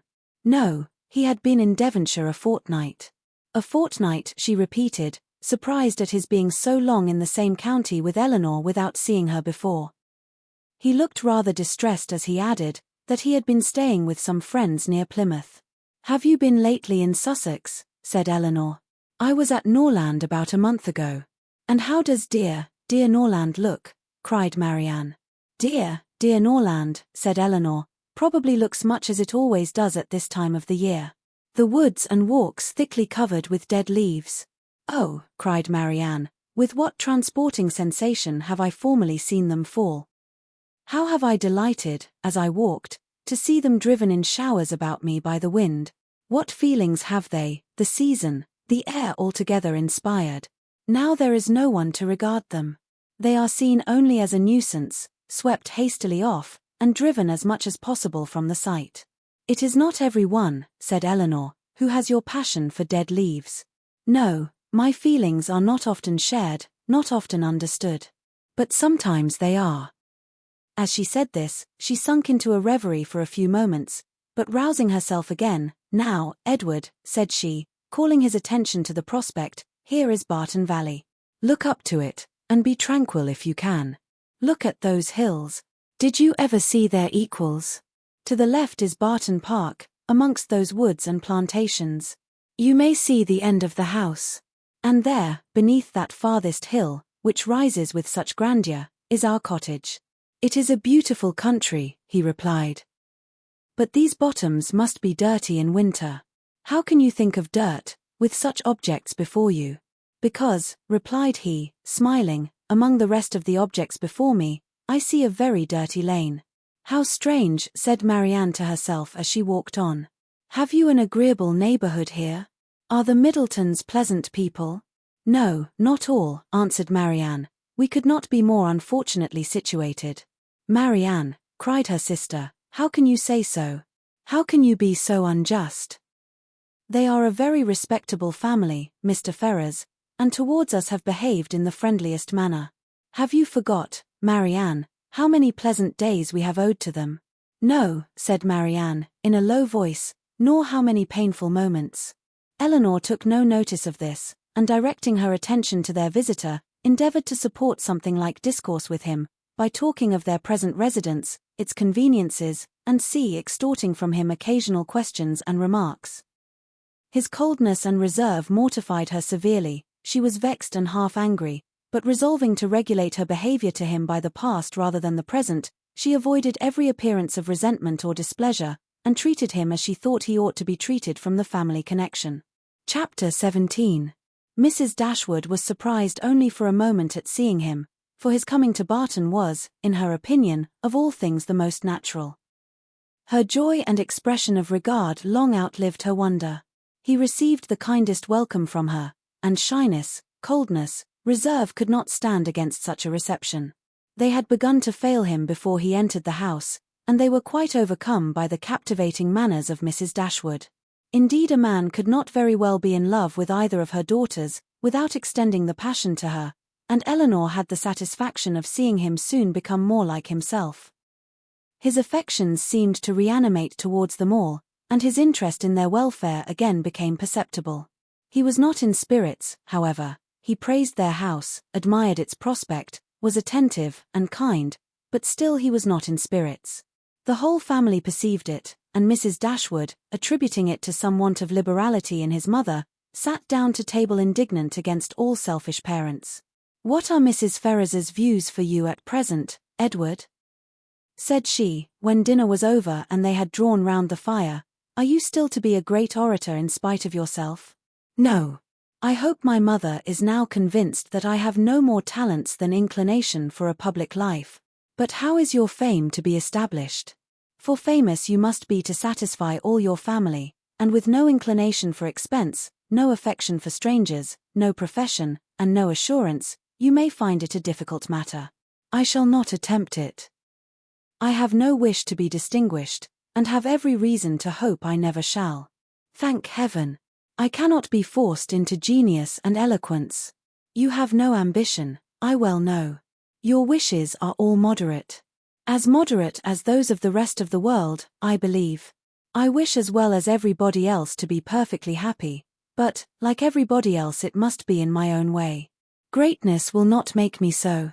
Strange that it would," cried Marianne. "What have wealth or grandeur to do with happiness?" "Grandeur has but little," said Eleanor, "but wealth has much to do with it." "Eleanor, for shame," said Marianne, "money can only give happiness where there is nothing else to give it. Beyond a competence, it can afford no real satisfaction, as far as mere self is concerned." "Perhaps," said Eleanor, smiling, "we may come to the same point. Your competence and my wealth are very much alike, I dare say. And without them, as the world goes now, we shall both agree that every kind of external comfort must be wanting. Your ideas are only more noble than mine. Come, what is your competence?" "About 1,800 or 2,000 a year, not more than that." Eleanor laughed. 2,000 a year. One is my wealth. I guessed how it would end. "And yet 2,000 a year is a very moderate income," said Marianne. "A family cannot well be maintained on a smaller. I am sure I am not extravagant in my demands. A proper establishment of servants, a carriage, perhaps two, and hunters, cannot be supported on less." Eleanor smiled again, to hear her sister describing so accurately their future expenses at Combe Magna. "Hunters," repeated Edward, "but why must you have hunters? Everybody does not hunt." Marianne coloured as she replied, "But most people do." "I wish," said Margaret, striking out a novel thought, "that somebody would give us all a large fortune apiece." "Oh, that they would," cried Marianne, her eyes sparkling with animation, and her cheeks glowing with the delight of such imaginary happiness. "We are all unanimous in that wish, I suppose," said Eleanor, "in spite of the insufficiency of wealth." "Oh dear," cried Margaret, "how happy I should be. I wonder what I should do with it." Marianne looked as if she had no doubt on that point. "I should be puzzled to spend so large a fortune myself," said Mrs. Dashwood, "if my children were all to be rich without my help."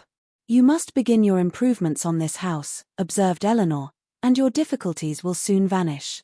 "What magnificent orders would travel from this family to London," said Edward, "in such an event. What a happy day for booksellers, music sellers, and print shop. You, Miss Dashwood, would give a general commission for every new print of merit to be sent you, and as for Marianne, I know her greatness of soul, there would not be music enough in London to content her. And books, Thomson, Cowper, Scott, she would buy them all over and over again, She would buy up every copy, I believe, to prevent their falling into unworthy hands, and she would have every book that tells her how to admire an old twisted tree. Should not you, Marianne? Forgive me, if I am very saucy.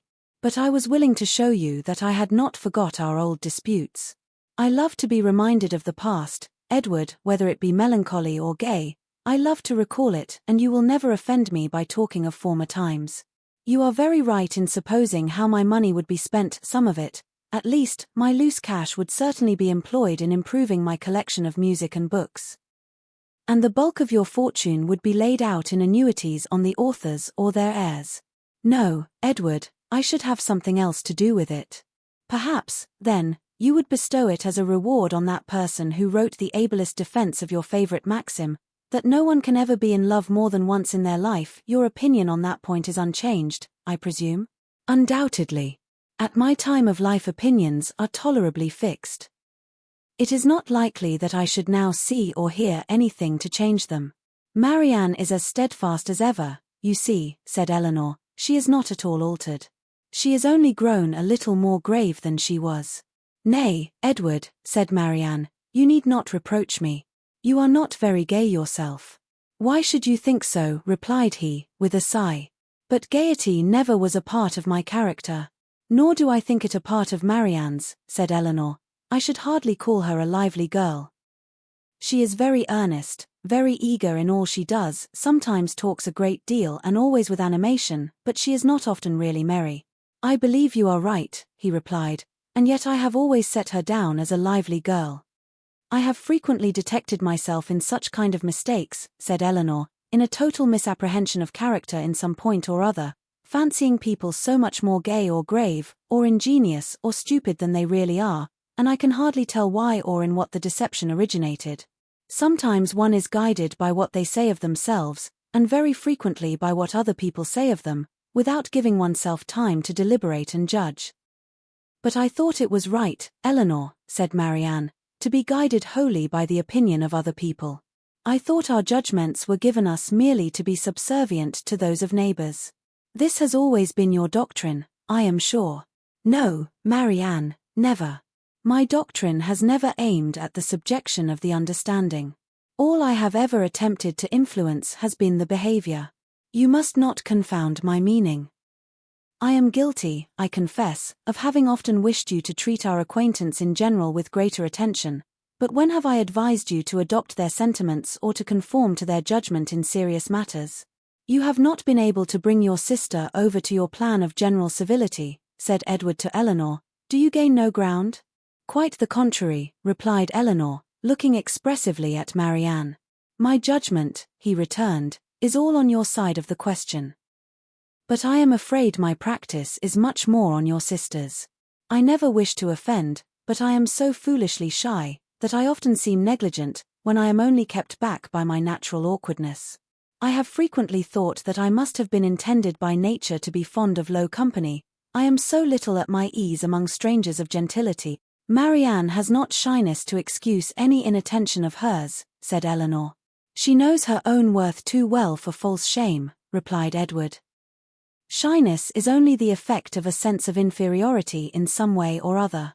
If I could persuade myself that my manners were perfectly easy and graceful, I should not be shy. But you would still be reserved, said Marianne, and that is worse. Edward started, reserved. Am I reserved, Marianne? Yes, very. I do not understand you, replied he, colouring. Reserved, how, in what manner? What am I to tell you? What can you suppose? Eleanor looked surprised at his emotion. But trying to laugh off the subject, she said to him, Do not you know my sister well enough to understand what she means? Do not you know she calls every one reserved who does not talk as fast, and admire what she admires as rapturously as herself? Edward made no answer. His gravity and thoughtfulness returned on him in their fullest extent, and he sat for some time silent and dull. Chapter 18. Eleanor saw, with great uneasiness, the low spirits of her friend. His visit afforded her but a very partial satisfaction, while his own enjoyment in it appeared so imperfect. It was evident that he was unhappy. She wished it were equally evident that he still distinguished her by the same affection which once she had felt no doubt of inspiring, But hitherto the continuance of his preference seemed very uncertain, and the reservedness of his manner towards her contradicted one moment what a more animated look had intimated the preceding one. He joined her and Marianne in the breakfast-room the next morning before the others were down, and Marianne, who was always eager to promote their happiness as far as she could, soon left them to themselves. But before she was halfway upstairs she heard the parlour door open, and, turning round, was astonished to see Edward himself come out. "I am going into the village to see my horses," said he. "As you are not yet ready for breakfast, I shall be back again presently." Edward returned to them with fresh admiration of the surrounding country. In his walk to the village, he had seen many parts of the valley to advantage, and the village itself, in a much higher situation than the cottage, afforded a general view of the whole, which had exceedingly pleased him.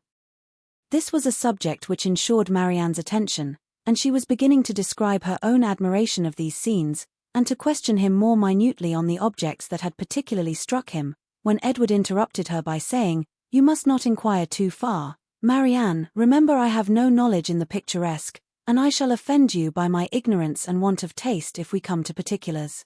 I shall call hills steep, which ought to be bold. Surfaces strange and uncouth, which ought to be irregular and rugged, and distant objects out of sight, which ought only to be indistinct through the soft medium of a hazy atmosphere. You must be satisfied with such admiration as I can honestly give. I call it a very fine country. The hills are steep, the woods seem full of fine timber, and the valley looks comfortable and snug with rich meadows and several neat farmhouses scattered here and there. It exactly answers my idea of a fine country, because it unites beauty with utility, and I dare say it is a picturesque one too, because you admire it. I can easily believe it to be full of rocks and promontories, grey moss and brushwood, but these are all lost on me. I know nothing of the picturesque." "I am afraid it is but too true," said Marianne, "but why should you boast of it?" "I suspect," said Eleanor, "that to avoid one kind of affectation, Edward here falls into another. Because he believes many people pretend to more admiration of the beauties of nature than they really feel, and is disgusted with such pretensions, he affects greater indifference and less discrimination in viewing them himself than he possesses. He is fastidious and will have an affectation of his own."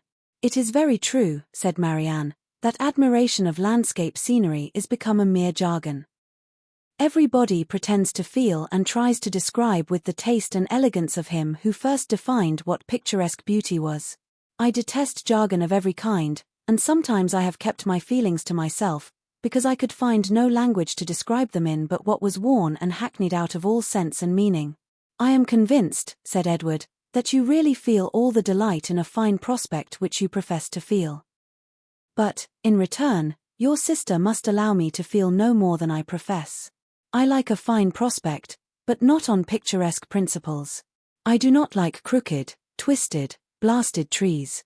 I admire them much more if they are tall, straight, and flourishing. I do not like ruined, tattered cottages. I am not fond of nettles or thistles, or heath blossoms. I have more pleasure in a snug farmhouse than a watchtower. And a troop of tidy, happy villagers please me better than the finest banditti in the world." Marianne looked with amazement at Edward, with compassion at her sister. Eleanor only laughed. The subject was continued no farther, and Marianne remained thoughtfully silent, till a new object suddenly engaged her attention. She was sitting by Edward, and in taking his tea from Mrs. Dashwood, his hand passed so directly before her, as to make a ring, with a plait of hair in the centre, very conspicuous on one of his fingers. "I never saw you wear a ring before, Edward," she cried. "Is that Fanny's hair? I remember her promising to give you some. But I should have thought her hair had been darker." Marianne spoke inconsiderately what she really felt.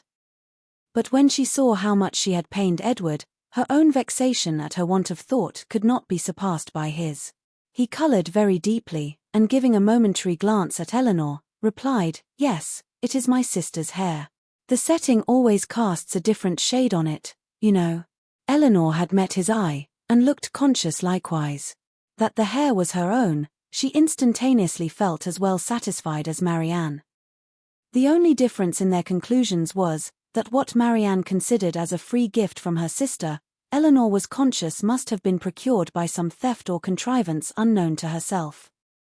She was not in a humor, however, to regard it as an affront, and affecting to take no notice of what passed, by instantly talking of something else, she internally resolved henceforward to catch every opportunity of eyeing the hair and of satisfying herself, beyond all doubt, that it was exactly the shade of her own.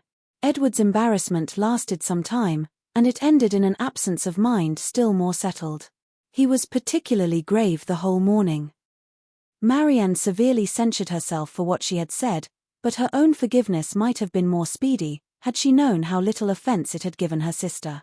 Before the middle of the day, they were visited by Sir John and Mrs. Jennings, who, having heard of the arrival of a gentleman at the cottage, came to take a survey of the guest.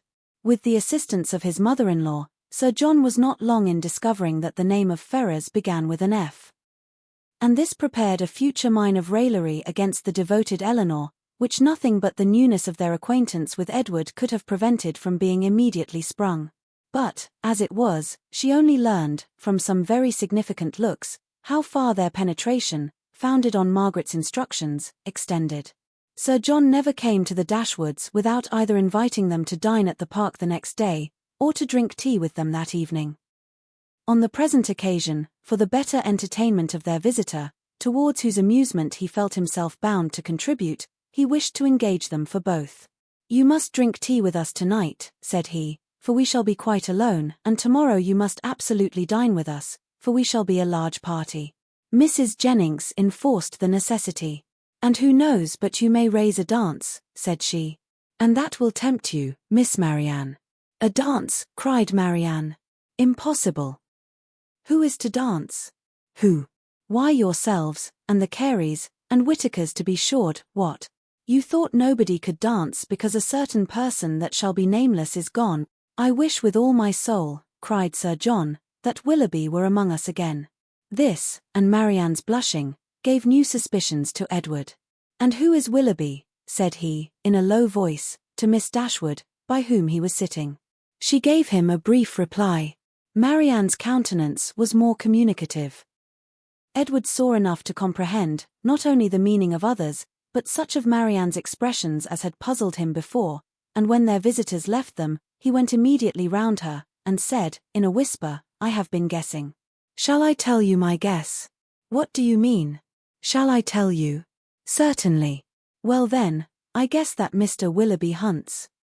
Marianne was surprised and confused, yet she could not help smiling at the quiet archness of his manner, and after a moment's silence, said, "Oh, Edward, how can you? But the time will come, I hope. I am sure you will like him."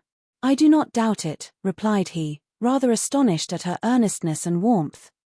For had he not imagined it to be a joke for the good of her acquaintance in general, founded only on a something or a nothing between Mr. Willoughby and herself, he would not have ventured to mention it. Chapter 19. Edward remained a week at the cottage. He was earnestly pressed by Mrs. Dashwood to stay longer, but, as if he were bent only on self-mortification, he seemed resolved to be gone when his enjoyment among his friends was at the height. His spirits, during the last 2 or 3 days, though still very unequal, were greatly improved. He grew more and more partial to the house and environs, never spoke of going away without a sigh, declared his time to be wholly disengaged, even doubted to what place he should go when he left them, but still, go he must.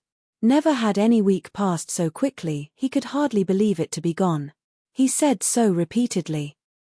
Other things he said too, which marked the turn of his feelings and gave the lie to his actions. He had no pleasure at Norland, he detested being in town, but either to Norland or London, he must go. He valued their kindness beyond anything, and his greatest happiness was in being with them. Yet, he must leave them at the end of a week, in spite of their wishes and his own, and without any restraint on his time.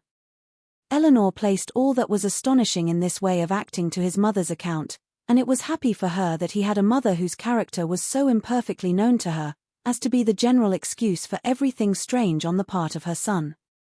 Disappointed, however, and vexed as she was, and sometimes displeased with his uncertain behavior to herself, she was very well disposed on the whole to regard his actions with all the candid allowances and generous qualifications, which had been rather more painfully extorted from her, for Willoughby's service, by her mother.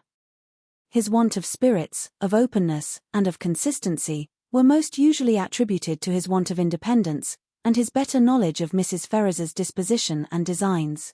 The shortness of his visit, the steadiness of his purpose in leaving them, originated in the same fettered inclination, the same inevitable necessity of temporizing with his mother.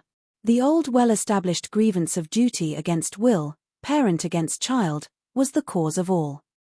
She would have been glad to know when these difficulties were to cease, this opposition was to yield, when Mrs. Ferrars would be reformed, and her son be at liberty to be happy. But from such vain wishes she was forced to turn for comfort to the renewal of her confidence in Edward's affection, to the remembrance of every mark of regard in look or word which fell from him while at Barton, and above all to that flattering proof of it which he constantly wore round his finger. "I think, Edward," said Mrs. Dashwood, as they were at breakfast the last morning, "you would be a happier man if you had any profession to engage your time and give an interest to your plans and actions. Some inconvenience to your friends, indeed, might result from it, you would not be able to give them so much of your time. But, with a smile, you would be materially benefited in one particular at least, you would know where to go when you left them." "I do assure you," he replied, "that I have long thought on this point, as you think now. It has been, and is, and probably will always be a heavy misfortune to me, that I have had no necessary business to engage me, no profession to give me employment, or afford me anything like independence. But unfortunately my own nicety, and the nicety of my friends, have made me what I am, an idle, helpless being. We never could agree in our choice of a profession. I always preferred the church, as I still do. But that was not smart enough for my family. They recommended the army. That was a great deal too smart for me. The law was allowed to be genteel enough. Many young men, who had chambers in the Temple, made a very good appearance in the first circles, and drove about town in very knowing gigs. But I had no inclination for the law, even in this less abstruse study of it, which my family approved. As for the navy, it had fashion on its side, but I was too old when the subject was first started to enter it, and, at length, as there was no necessity for my having any profession at all, as I might be as dashing and expensive without a red coat on my back as with one, idleness was pronounced on the whole to be most advantageous and honourable, and a young man of 18 is not in general so earnestly bent on being busy as to resist the solicitations of his friends to do nothing. I was therefore entered at Oxford and have been properly idle ever since. The consequence of which, I suppose, will be, said Mrs. Dashwood, since leisure has not promoted your own happiness, that your sons will be brought up to as many pursuits, employments, professions, and trades as Columella's. They will be brought up, said he, in a serious accent, to be as unlike myself as is possible. In feeling, in action, in condition, in everything. Come, come. This is all an effusion of immediate want of spirits, Edward.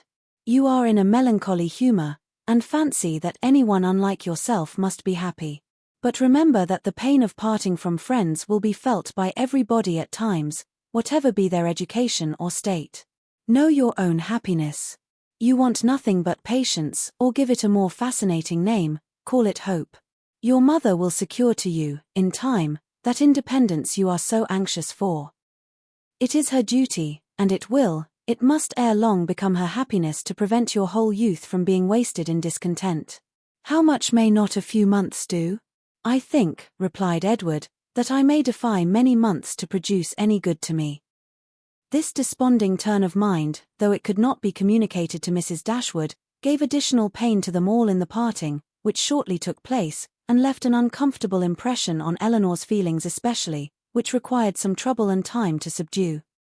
But as it was her determination to subdue it, and to prevent herself from appearing to suffer more than what all her family suffered on his going away, she did not adopt the method so judiciously employed by Marianne, on a similar occasion, to augment and fix her sorrow, by seeking silence, solitude, and idleness. Their means were as different as their objects, and equally suited to the advancement of each. Eleanor sat down to her drawing-table as soon as he was out of the house, busily employed herself the whole day, neither sought nor avoided the mention of his name, appeared to interest herself almost as much as ever in the general concerns of the family, and if, by this conduct, she did not lessen her own grief, it was at least prevented from unnecessary increase, and her mother and sisters were spared much solicitude on her account. Such behaviour as this, so exactly the reverse of her own, appeared no more meritorious to Marianne than her own had seemed faulty to her. The business of self-command she settled very easily. With strong affections it was impossible, with calm ones it could have no merit. That her sister's affections were calm, she dared not deny, though she blushed to acknowledge it. And of the strength of her own, she gave a very striking proof, by still loving and respecting that sister, in spite of this mortifying conviction. Without shutting herself up from her family, or leaving the house in determined solitude to avoid them, or lying awake the whole night to indulge meditation, Elinor found every day afforded her leisure enough to think of Edward, and of Edward's behaviour, in every possible variety which the different state of her spirits at different times could produce, with tenderness, pity, approbation, censure, and doubt. There were moments in abundance, when, if not by the absence of her mother and sisters, at least by the nature of their employments, conversation was forbidden among them, and every effect of solitude was produced. Her mind was inevitably at liberty, her thoughts could not be chained elsewhere, and the past and the future, on a subject so interesting, must be before her, must force her attention, and engross her memory, her reflection, and her fancy. From a reverie of this kind, as she sat at her drawing-table, she was roused one morning, soon after Edward's leaving them, by the arrival of company. She happened to be quite alone. The closing of the little gate, at the entrance of the green court in front of the house, drew her eyes to the window, and she saw a large party walking up to the door. Amongst them were Sir John and Lady Middleton and Mrs. Jennings, but there were two others, a gentleman and lady, who were quite unknown to her. She was sitting near the window, and as soon as Sir John perceived her, he left the rest of the party to the ceremony of knocking at the door, and stepping across the turf, obliged her to open the casement to speak to him, though the space was so short between the door and the window, as to make it hardly possible to speak at one without being heard at the other. "Well," said he, "we have brought you some strangers. How do you like them?" "Hush, they will hear you." "Never mind if they do. It is only the Palmers. Charlotte is very pretty, I can tell you. You may see her if you look this way." As Elinor was certain of seeing her in a couple of minutes, without taking that liberty, she begged to be excused. "Where is Marianne? Has she run away because we are come? I see her instrument is open. She is walking, I believe." They were now joined by Mrs. Jennings, who had not patience enough to wait till the door was opened before she told her story. She came hallooing to the window, "How do you do, my dear? How does Mrs. Dashwood do? And where are your sisters?" "What? All alone? You will be glad of a little company to sit with you. I have brought my other son and daughter to see you. Only think of their coming so suddenly. I thought I heard a carriage last night, while we were drinking our tea, but it never entered my head that it could be them. I thought of nothing but whether it might not be Colonel Brandon come back again. So I said to Sir John, I do think I hear a carriage. Perhaps it is Colonel Brandon come back again." Elinor was obliged to turn from her, in the middle of her story, to receive the rest of the party. Lady Middleton introduced the two strangers, Mrs. Dashwood and Margaret came downstairs at the same time, and they all sat down to look at one another, while Mrs. Jennings continued her story as she walked through the passage into the parlour, attended by Sir John. Mrs. Palmer was several years younger than Lady Middleton, and totally unlike her in every respect. She was short and plump, had a very pretty face, and the finest expression of good humour in it that could possibly be. Her manners were by no means so elegant as her sister's, but they were much more prepossessing. She came in with a smile, smiled all the time of her visit, except when she laughed, and smiled when she went away. Her husband was a grave-looking young man of 5 or 26, with an air of more fashion and sense than his wife, but of less willingness to please or be pleased. He entered the room with a look of self-consequence, slightly bowed to the ladies, without speaking a word, and, after briefly surveying them and their apartments, took up a newspaper from the table, and continued to read it as long as he stayed. Mrs. Palmer, on the contrary, who was strongly endowed by nature with a turn for being uniformly civil and happy, was hardly seated before her admiration of the parlour and everything in it burst forth. "Well, what a delightful room this is! I never saw anything so charming. Only think, mamma, how it is improved since I was here last. I always thought it such a sweet place." Turning to Mrs. Dashwood, "But you have made it so charming. Only look, sister, How delightful everything is. How I should like such a house for myself. Should not you, Mr. Palmer?" Mr. Palmer made her no answer, and did not even raise his eyes from the newspaper. "Mr. Palmer does not hear me," said she, laughing. "He never does sometimes. It is so ridiculous." This was quite a new idea to Mrs. Dashwood. She had never been used to find wit in the inattention of anyone, and could not help looking with surprise at them both. Mrs. Jennings, in the meantime, talked on as loud as she could, and continued her account of their surprise, the evening before, on seeing their friends, without ceasing till everything was told. Mrs. Palmer laughed heartily at the recollection of their astonishment, and everybody agreed, 2 or 3 times over, that it had been quite an agreeable surprise. "You may believe how glad we all were to see them," added Mrs. Jennings, leaning forward towards Eleanor, and speaking in a low voice as if she meant to be heard by no one else, though they were seated on different sides of the room. "But, however, I can't help wishing they had not travelled quite so fast, nor made such a long journey of it, for they came all round by London upon account of some business, for you know," nodding significantly and pointing to her daughter. "It was wrong in her situation. I wanted her to stay at home and rest this morning, but she would come with us. She longed so much to see you all." Mrs. Palmer laughed, and said it would not do her any harm. "She expects to be confined in February," continued Mrs. Jennings. Lady Middleton could no longer endure such a conversation, and therefore exerted herself to ask Mr. Palmer if there was any news in the paper.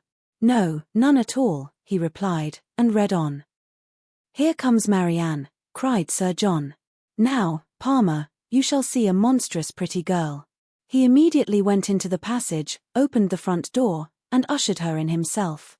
Mrs. Jennings asked her, as soon as she appeared, if she had not been to Allenham, and Mrs. Palmer laughed so heartily at the question, as to show she understood it. Mr. Palmer looked up on her entering the room, stared at her some minutes, and then returned to his newspaper. Mrs. Palmer's eye was now caught by the drawings which hung round the room. She got up to examine them.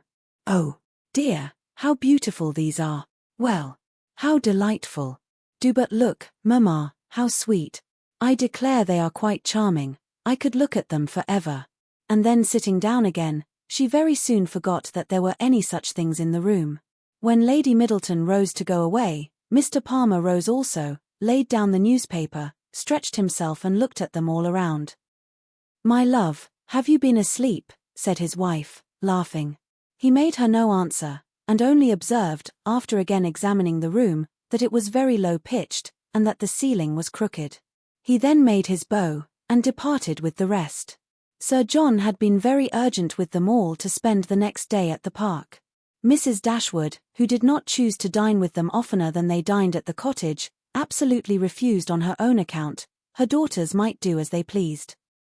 But they had no curiosity to see how Mr. and Mrs. Palmer ate their dinner, and no expectation of pleasure from them in any other way. They attempted, therefore, likewise, to excuse themselves. The weather was uncertain, and not likely to be good. But Sir John would not be satisfied. The carriage should be sent for them and they must come.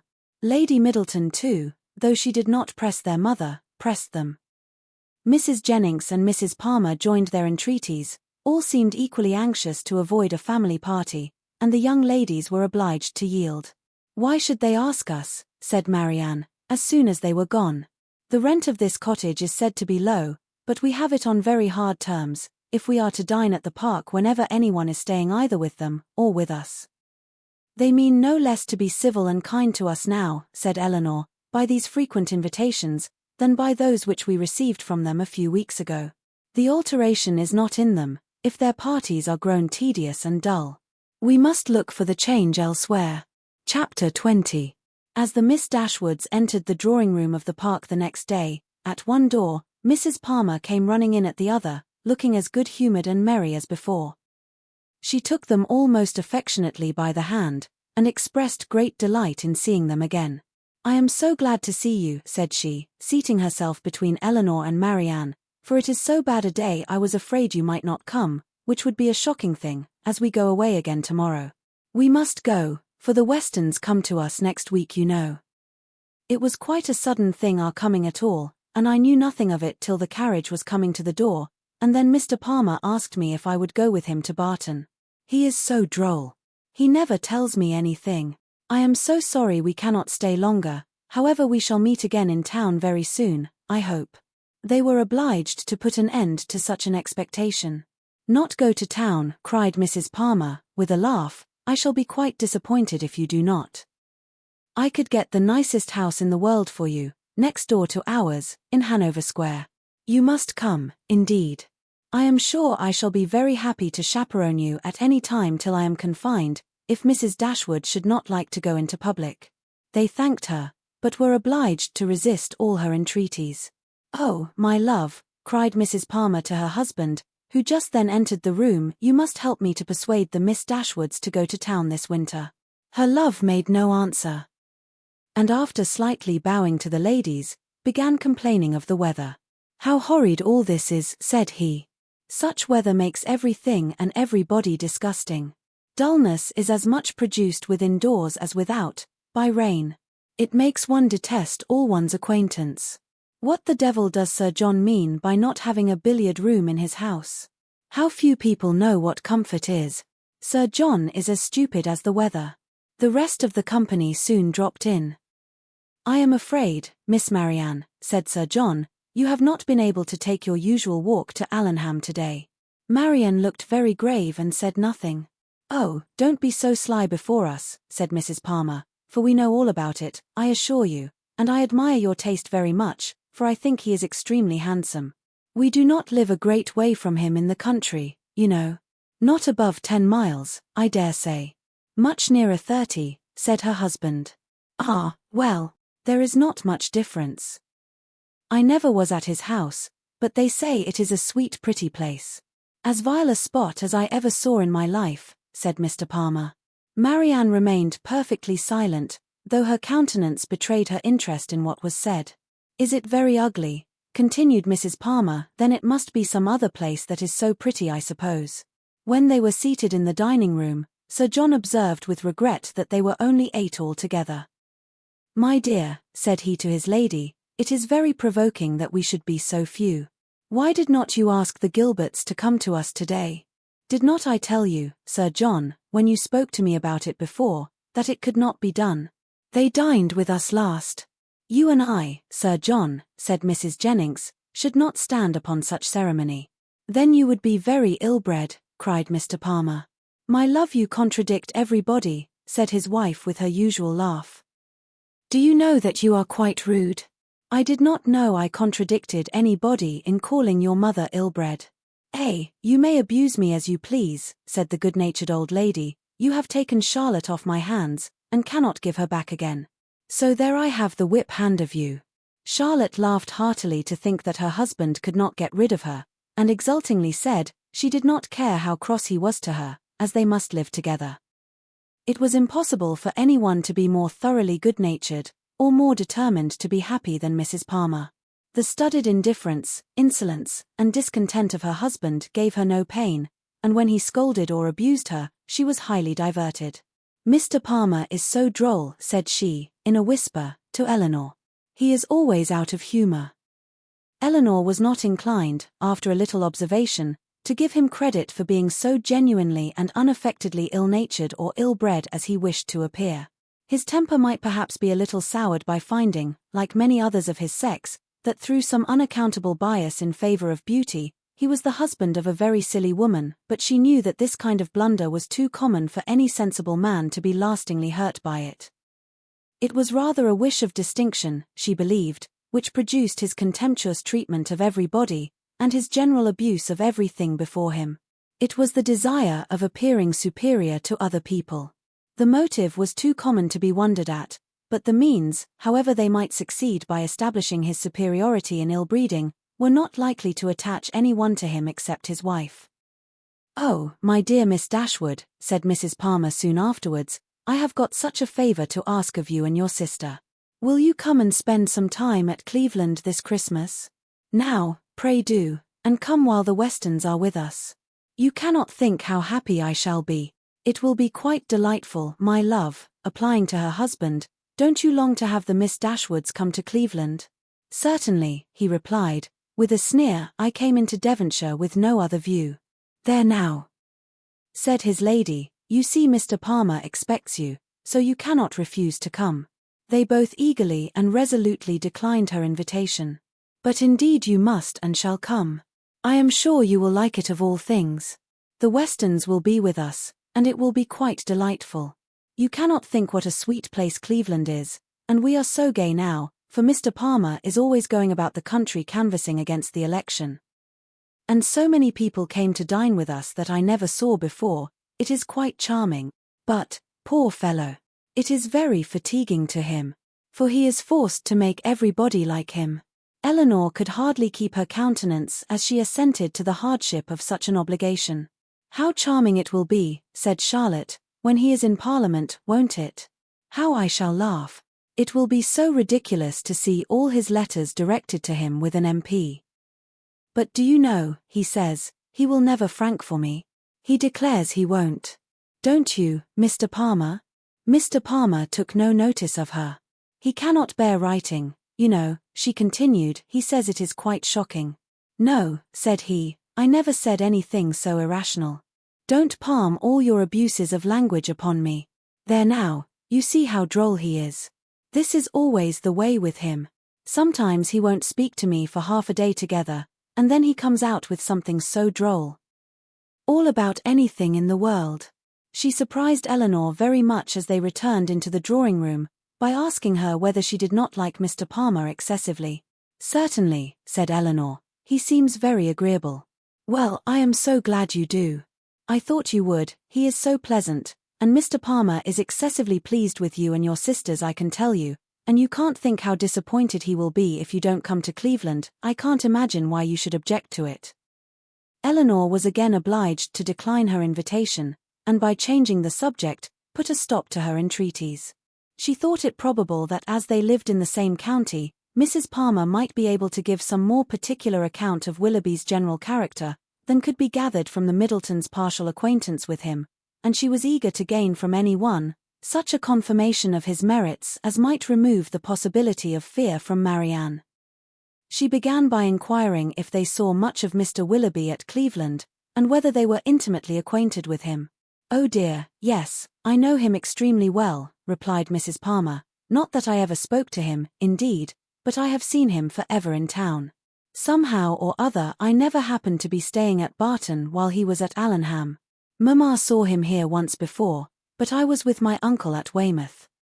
However, I dare say we should have seen a great deal of him in Somersetshire, if it had not happened very unluckily that we should never have been in the country together. He is very little at Coombe, I believe, but if he were ever so much there, I do not think Mr. Palmer would visit him, for he is in the opposition, you know, and besides it is such a way off.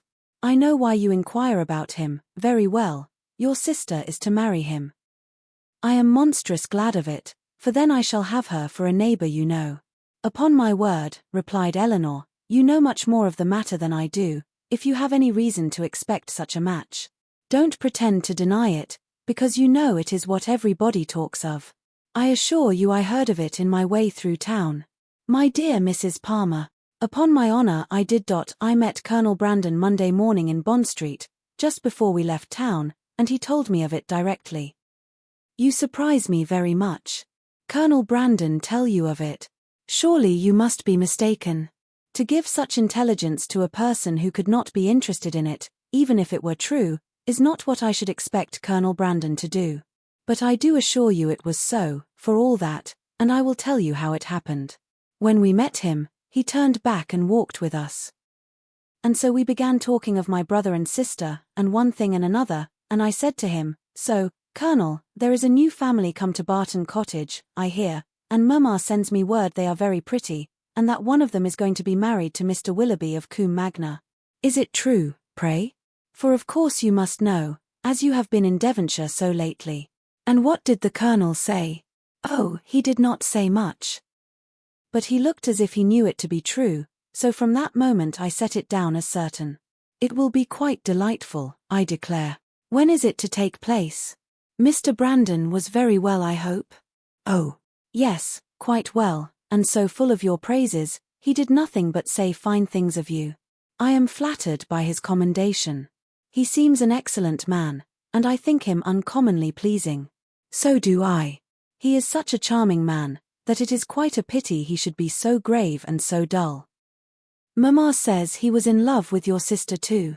I assure you it was a great compliment if he was, for he hardly ever falls in love with anybody. Is Mr. Willoughby much known in your part of Somersetshire? Said Eleanor. Oh, yes, extremely well. That is, I do not believe many people are acquainted with him, because Combe Magna is so far off, but they all think him extremely agreeable, I assure you. Nobody is more liked than Mr. Willoughby wherever he goes, and so you may tell your sister. She is a monstrous lucky girl to get him, upon my honor, not but that he is much more lucky in getting her, because she is so very handsome and agreeable, that nothing can be good enough for her. However, I don't think her hardly at all handsomer than you, I assure you, for I think you both excessively pretty, and so does Mr. Palmer too, I am sure, though we could not get him to own it last night. Mrs. Palmer's information respecting Willoughby was not very material. But any testimony in his favor, however small, was pleasing to her. I am so glad we are got acquainted at last, continued Charlotte. And now I hope we shall always be great friends. You can't think how much I long to see you. It is so delightful that you should live at the cottage. Nothing can be like it, to be sure. And I am so glad your sister is going to be well married. I hope you will be a great deal at Combe Magna. It is a sweet place, by all accounts. You have been long acquainted with Colonel Brandon, have not you? Yes, a great while, ever since my sister married. He was a particular friend of Sir John's. I believe, she added in a low voice, he would have been very glad to have had me, if he could. Sir John and Lady Middleton wished it very much. But Mamma did not think the match good enough for me, otherwise Sir John would have mentioned it to the Colonel, and we should have been married immediately. Did not Colonel Brandon know of Sir John's proposal to your mother before it was made? Had he never owned his affection to yourself? Oh, no, but if Mamma had not objected to it, I dare say he would have liked it of all things. He had not seen me then above twice, for it was before I left school. However, I am much happier as I am. Mr. Palmer is the kind of man I like. Chapter 21. The Palmers returned to Cleveland the next day, and the two families at Barton were again left to entertain each other. But this did not last long. Eleanor had hardly got their last visitors out of her head, had hardly done wondering at Charlotte's being so happy without a cause, at Mr. Palmer's acting so simply, with good abilities, and at the strange unsuitableness which often existed between husband and wife, before Sir John's and Mrs. Jennings's active zeal in the cause of society procured her some other new acquaintance to see and observe. In a morning's excursion to Exeter, they had met with two young ladies, whom Mrs. Jennings had the satisfaction of discovering to be her relations, and this was enough for Sir John to invite them directly to the park, as soon as their present engagements at Exeter were over. Their engagements at Exeter instantly gave way before such an invitation, and Lady Middleton was thrown into no little alarm on the return of Sir John, by hearing that she was very soon to receive a visit from two girls whom she had never seen in her life, and of whose elegance, whose tolerable gentility even, she could have no proof, for the assurances of her husband and mother on that subject went for nothing at all. Their being her relations too made it so much the worse. And Mrs. Jennings's attempts at consolation were therefore unfortunately founded, when she advised her daughter not to care about their being so fashionable, because they were all cousins and must put up with one another. As it was impossible, however, now to prevent their coming, Lady Middleton resigned herself to the idea of it, with all the philosophy of a well-bred woman, contenting herself with merely giving her husband a gentle reprimand on the subject 5 or 6 times every day. The young ladies arrived. Their appearance was by no means ungenteel or unfashionable. Their dress was very smart, their manners very civil, they were delighted with the house, and in raptures with the furniture, and they happened to be so dotingly fond of children that Lady Middleton's good opinion was engaged in their favour before they had been an hour at the park. She declared them to be very agreeable girls indeed, which for her ladyship was enthusiastic admiration.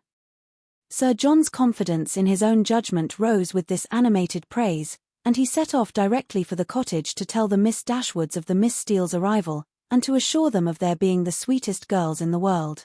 From such commendation as this, however, there was not much to be learned. Eleanor well knew that the sweetest girls in the world were to be met with in every part of England, under every possible variation of form, face, temper and understanding.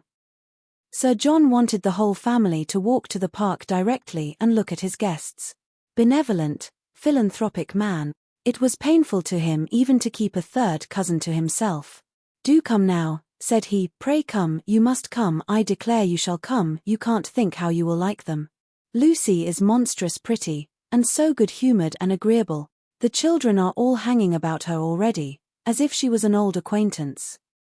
And they both long to see you of all things, for they have heard at Exeter that you are the most beautiful creatures in the world, and I have told them it is all very true, and a great deal more. You will be delighted with them, I am sure. They have brought the whole coach full of playthings for the children. How can you be so cross as not to come? Why, they are your cousins, you know, after a fashion. You are my cousins, and they are my wife's, so you must be related." But Sir John could not prevail. He could only obtain a promise of their calling at the park within a day or two, and then left them in amazement at their indifference, to walk home and boast anew of their attractions to the Miss Steeles, as he had been already boasting of the Miss Steeles to them.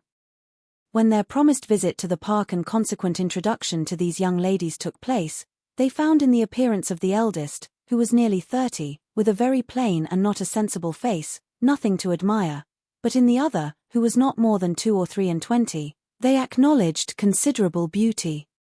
Her features were pretty, and she had a sharp quick eye, and a smartness of air, which though it did not give actual elegance or grace, gave distinction to her person. Their manners were particularly civil, and Eleanor soon allowed them credit for some kind of sense, when she saw with what constant and judicious attention they were making themselves agreeable to Lady Middleton. With her children they were in continual raptures, extolling their beauty, courting their notice, and humouring their whims, and such of their time as could be spared from the importunate demands which this politeness made on it, was spent in admiration of whatever her ladyship was doing, if she happened to be doing anything, or in taking patterns of some elegant new dress, in which her appearance the day before had thrown them into unceasing delight. Fortunately for those who pay their court through such foibles, a fond mother, though, in pursuit of praise for her children, the most rapacious of human beings, is likewise the most credulous. Her demands are exorbitant, but she will swallow anything, and the excessive affection and endurance of the Miss Steeles towards her offspring were viewed therefore by Lady Middleton without the smallest surprise or distrust. She saw with maternal complacency all the impertinent encroachments and mischievous tricks to which her cousins submitted. She saw their sashes untied, their hair pulled about their ears, their work-bags searched, and their knives and scissors stolen away, and felt no doubt of its being a reciprocal enjoyment. It suggested no other surprise than that Eleanor and Marianne should sit so composedly by, without claiming a share in what was passing. "John is in such spirits today," said she, on his taking Miss Steeles's pocket-handkerchief, and throwing it out of window. "He is full of monkey tricks." And soon afterwards, on the second boy's violently pinching one of the same lady's fingers, she fondly observed, "How playful William is. And here is my sweet little Anna Maria," she added, tenderly caressing a little girl of 3 years old, who had not made a noise for the last 2 minutes, "and she is always so gentle and quiet, never was there such a quiet little thing." But unfortunately in bestowing these embraces, a pin in her ladyship's head-dress slightly scratching the child's neck, produced from this pattern of gentleness such violent screams, as could hardly be outdone by any creature professedly noisy. The mother's consternation was excessive, but it could not surpass the alarm of the Miss Steeles, and everything was done by all three, in so critical an emergency, which affection could suggest as likely to assuage the agonies of the little sufferer. She was seated in her mother's lap, covered with kisses, her wound bathed with lavender water, by one of the Miss Steeles, who was on her knees to attend her, and her mouth stuffed with sugar plums by the other. With such a reward for her tears, the child was too wise to cease crying. She still screamed and sobbed lustily, kicked her 2 brothers for offering to touch her, and all their united soothings were ineffectual till Lady Middleton, luckily remembering that in a scene of similar distress last week, some apricot marmalade had been successfully applied for a bruised temple. The same remedy was eagerly proposed for this unfortunate scratch, and a slight intermission of screams in the young lady on hearing it, gave them reason to hope that it would not be rejected. She was carried out of the room therefore in her mother's arms, in quest of this medicine, and as the 2 boys chose to follow, though earnestly entreated by their mother to stay behind, The four young ladies were left in a quietness which the room had not known for many hours. "Poor little creatures," said Miss Steele, as soon as they were gone. "It might have been a very sad accident." "Yet I hardly know how," cried Marianne, "unless it had been under totally different circumstances." "But this is the usual way of heightening alarm, where there is nothing to be alarmed at in reality." "What a sweet woman Lady Middleton is," said Lucy Steele. Marianne was silent. It was impossible for her to say what she did not feel, however trivial the occasion, and upon Eleanor therefore the whole task of telling lies when politeness required it, always fell. She did her best when thus called on, by speaking of Lady Middleton with more warmth than she felt, though with far less than Miss Lucy. "And Sir John too," cried the elder sister, "what a charming man he is." Here too, Miss Dashwood's commendation, being only simple and just, came in without any eclat. She merely observed that he was perfectly good-humoured and friendly. "And what a charming little family they have. I never saw such fine children in my life. I declare I quite dote upon them already, and indeed I am always distractedly fond of children." "I should guess so," said Eleanor, with a smile, "from what I have witnessed this morning." "I have a notion," said Lucy, "you think the little Middletons rather too much indulged. Perhaps they may be the outside of enough, but it is so natural in Lady Middleton, and for my part, I love to see children full of life and spirits. I cannot bear them if they are tame and quiet." "I confess," replied Eleanor, "that while I am at Barton Park, I never think of tame and quiet children with any abhorrence." A short pause succeeded this speech, which was first broken by Miss Steele, who seemed very much disposed for conversation, and who now said rather abruptly, "And how do you like Devonshire, Miss Dashwood? I suppose you were very sorry to leave Sussex?" In some surprise at the familiarity of this question, or at least of the manner in which it was spoken, Eleanor replied that she was. "Norland is a prodigious beautiful place, is not it?" added Miss Steele. "We have heard Sir John admire it excessively," said Lucy, who seemed to think some apology necessary for the freedom of her sister. "I think everyone must admire it," replied Eleanor, "who ever saw the place, though it is not to be supposed that anyone can estimate its beauties as we do." "And had you a great many smart beaux there? I suppose you have not so many in this part of the world. For my part, I think they are a vast addition always." "But why should you think," said Lucy, looking ashamed of her sister, "that there are not as many genteel young men in Devonshire as Sussex?" "Nay, my dear, I'm sure I don't pretend to say that there ain't. I'm sure there's a vast many smart beaux in Exeter, but you know, how could I tell what smart beaux there might be about Norland? And I was only afraid the Miss Dashwoods might find it dull at Barton, if they had not so many as they used to have. But perhaps you young ladies may not care about the beaux, and had as lief be without them as with them. For my part, I think they are vastly agreeable, provided they dress smart and behave civil. But I can't bear to see them dirty and nasty. Now there's Mr. Rose at Exeter, a prodigious smart young man, quite a beau, clerk to Mr. Simpson, you know, and yet if you do but meet him of a morning, he is not fit to be seen. I suppose your brother was quite a beau, Miss Dashwood, before he married, as he was so rich?" "Upon my word," replied Eleanor, "I cannot tell you, for I do not perfectly comprehend the meaning of the word.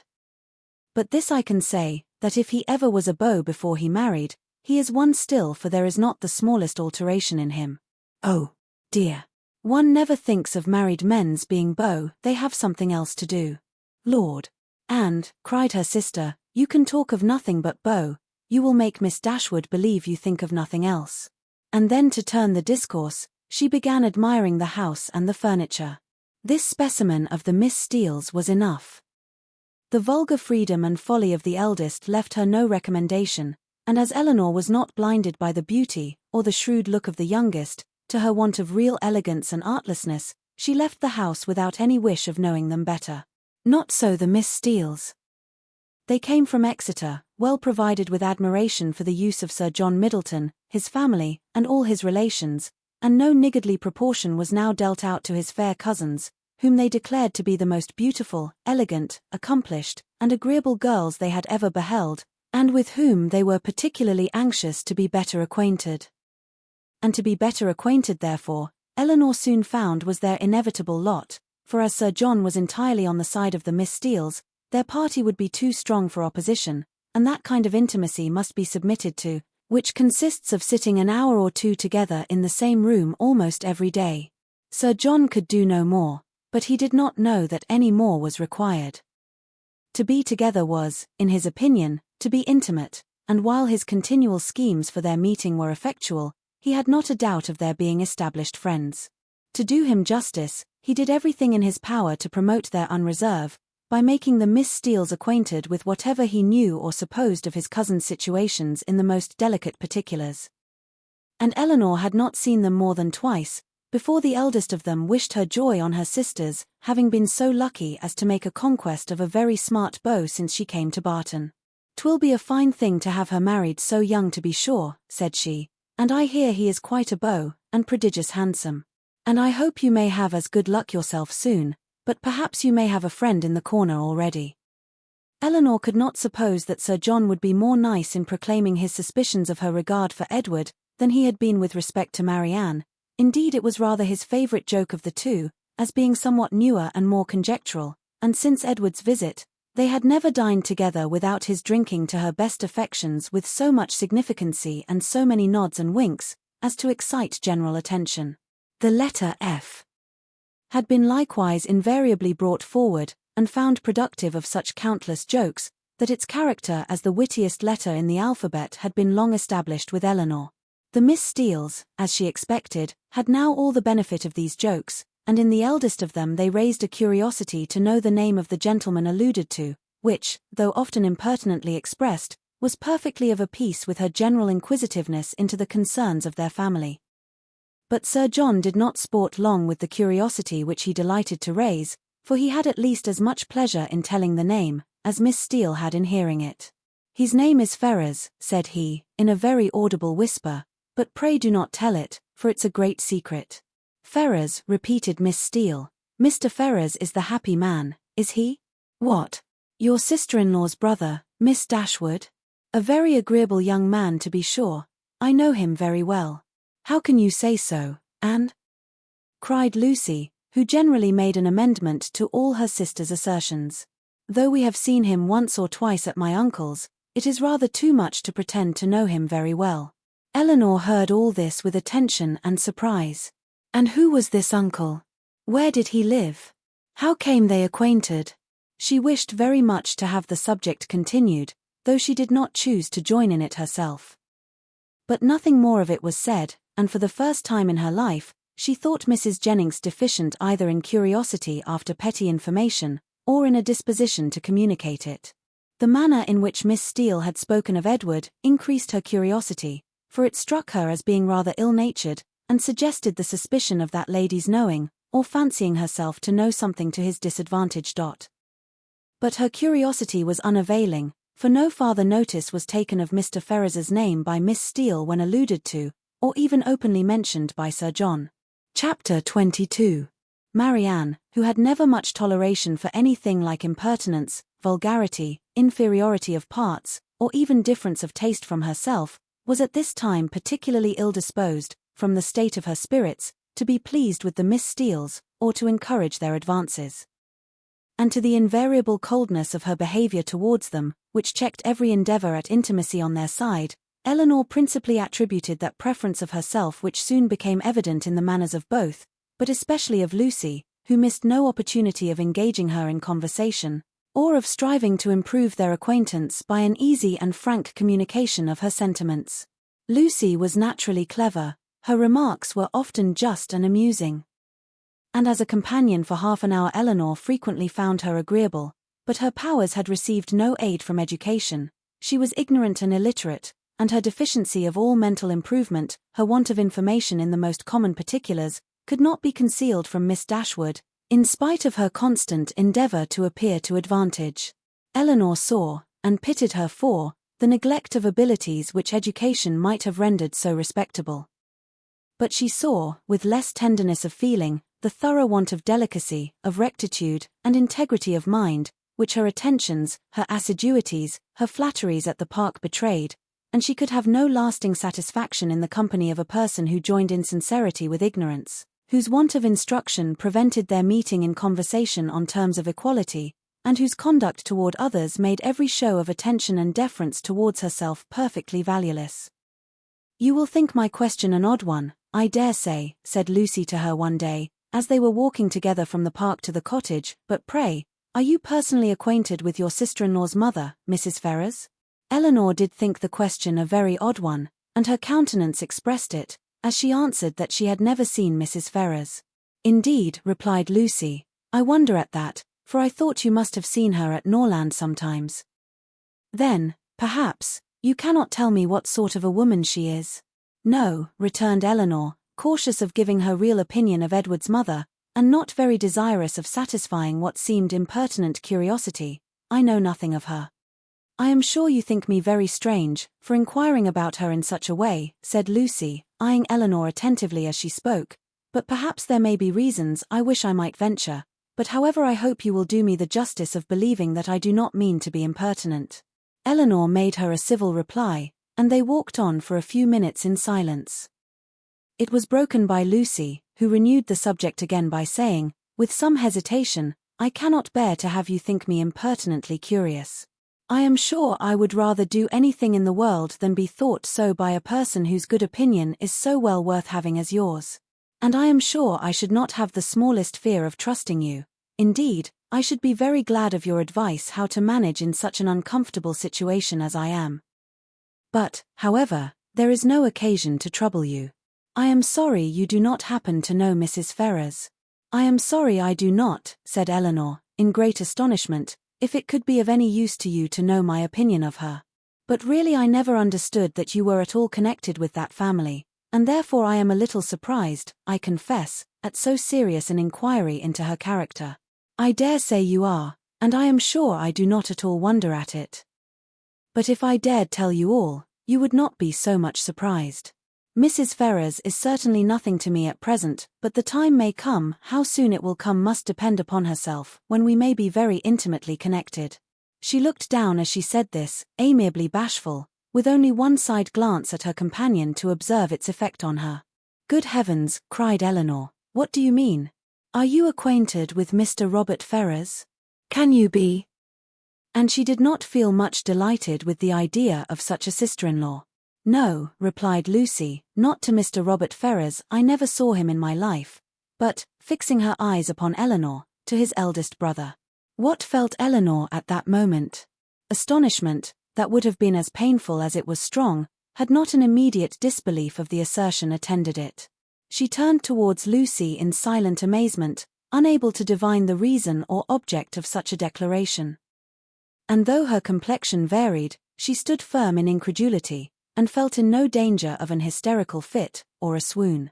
"You may well be surprised," continued Lucy, "for to be sure you could have had no idea of it before, for I dare say he never dropped the smallest hint of it to you or any of your family, because it was always meant to be a great secret, and I am sure has been faithfully kept so by me to this hour. Not a soul of all my relations know of it but Anne, and I never should have mentioned it to you, if I had not felt the greatest dependence in the world upon your secrecy. And I really thought my behavior in asking so many questions about Mrs. Ferrars must seem so odd, that it ought to be explained. And I do not think Mr. Ferrars can be displeased, when he knows I have trusted you, because I know he has the highest opinion in the world of all your family, and looks upon yourself and the other Miss Dashwoods quite as his own sisters." She paused. Eleanor for a few moments remained silent. Her astonishment at what she heard was at first too great for words.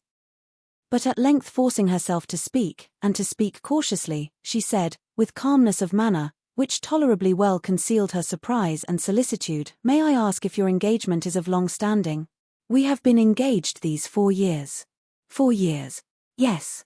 Eleanor, though greatly shocked, still felt unable to believe it.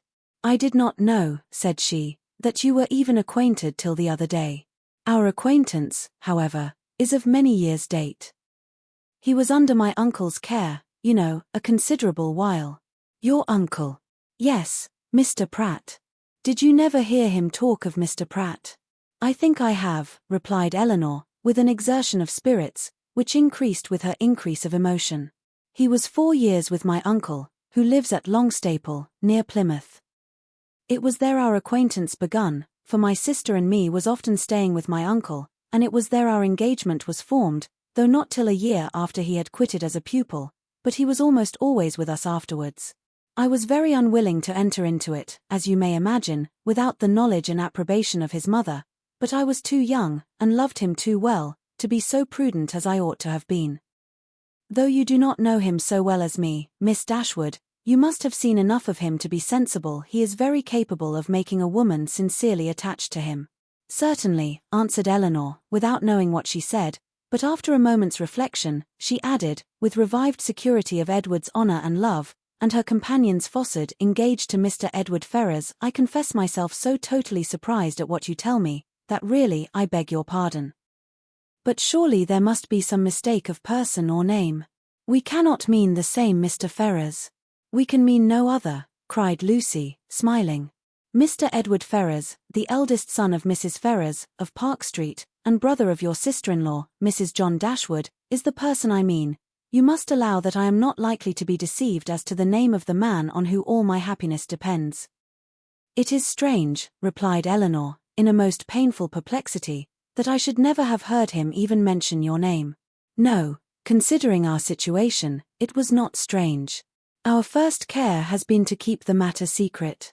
You knew nothing of me, or my family, and, therefore, there could be no occasion for ever mentioning my name to you, and, as he was always particularly afraid of his sisters suspecting anything, that was reason enough for his not mentioning it. She was silent. Elinor's security sunk, but her self-command did not sink with it. For years you have been engaged, said she with a firm voice. Yes, and heaven knows how much longer we may have to wait. Poor Edward! It puts him quite out of heart. Then taking a small miniature from her pocket, she added, to prevent the possibility of mistake, be so good as to look at this face. It does not do him justice, to be sure, but yet I think you cannot be deceived as to the person it was drew for. I have had it above these 3 years. She put it into her hands as she spoke, and when Elinor saw the painting, whatever other doubts her fear of a too hasty decision, or her wish of detecting falsehood might suffer to linger in her mind, she could have none of its being Edward's face. She returned it almost instantly, acknowledging the likeness. I have never been able, continued Lucy, to give him my picture in return, which I am very much vexed at, for he has been always so anxious to get it. But I am determined to set for it the very first opportunity.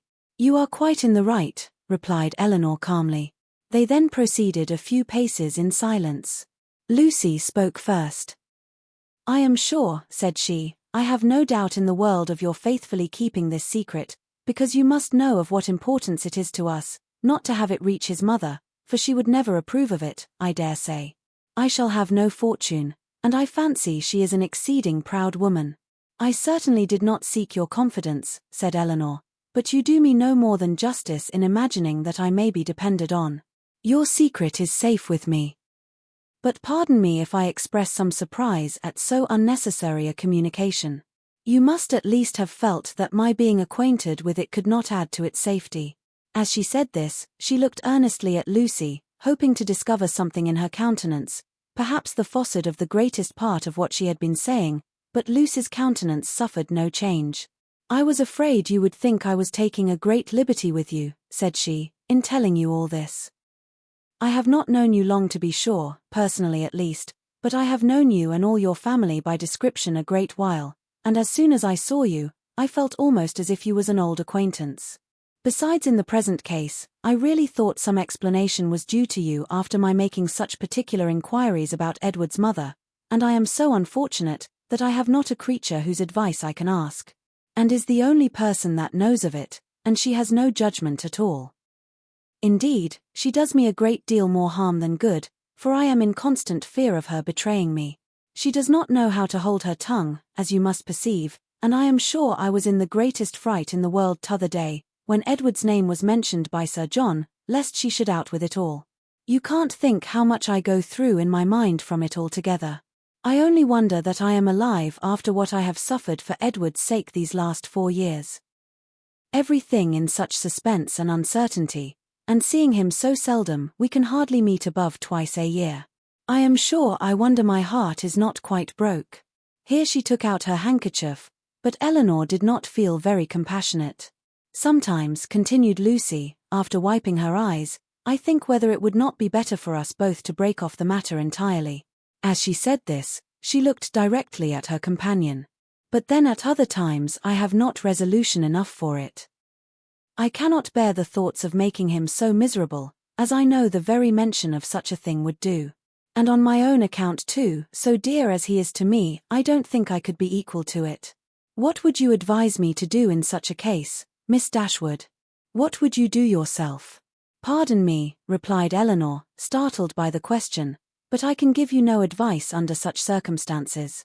Your own judgment must direct you.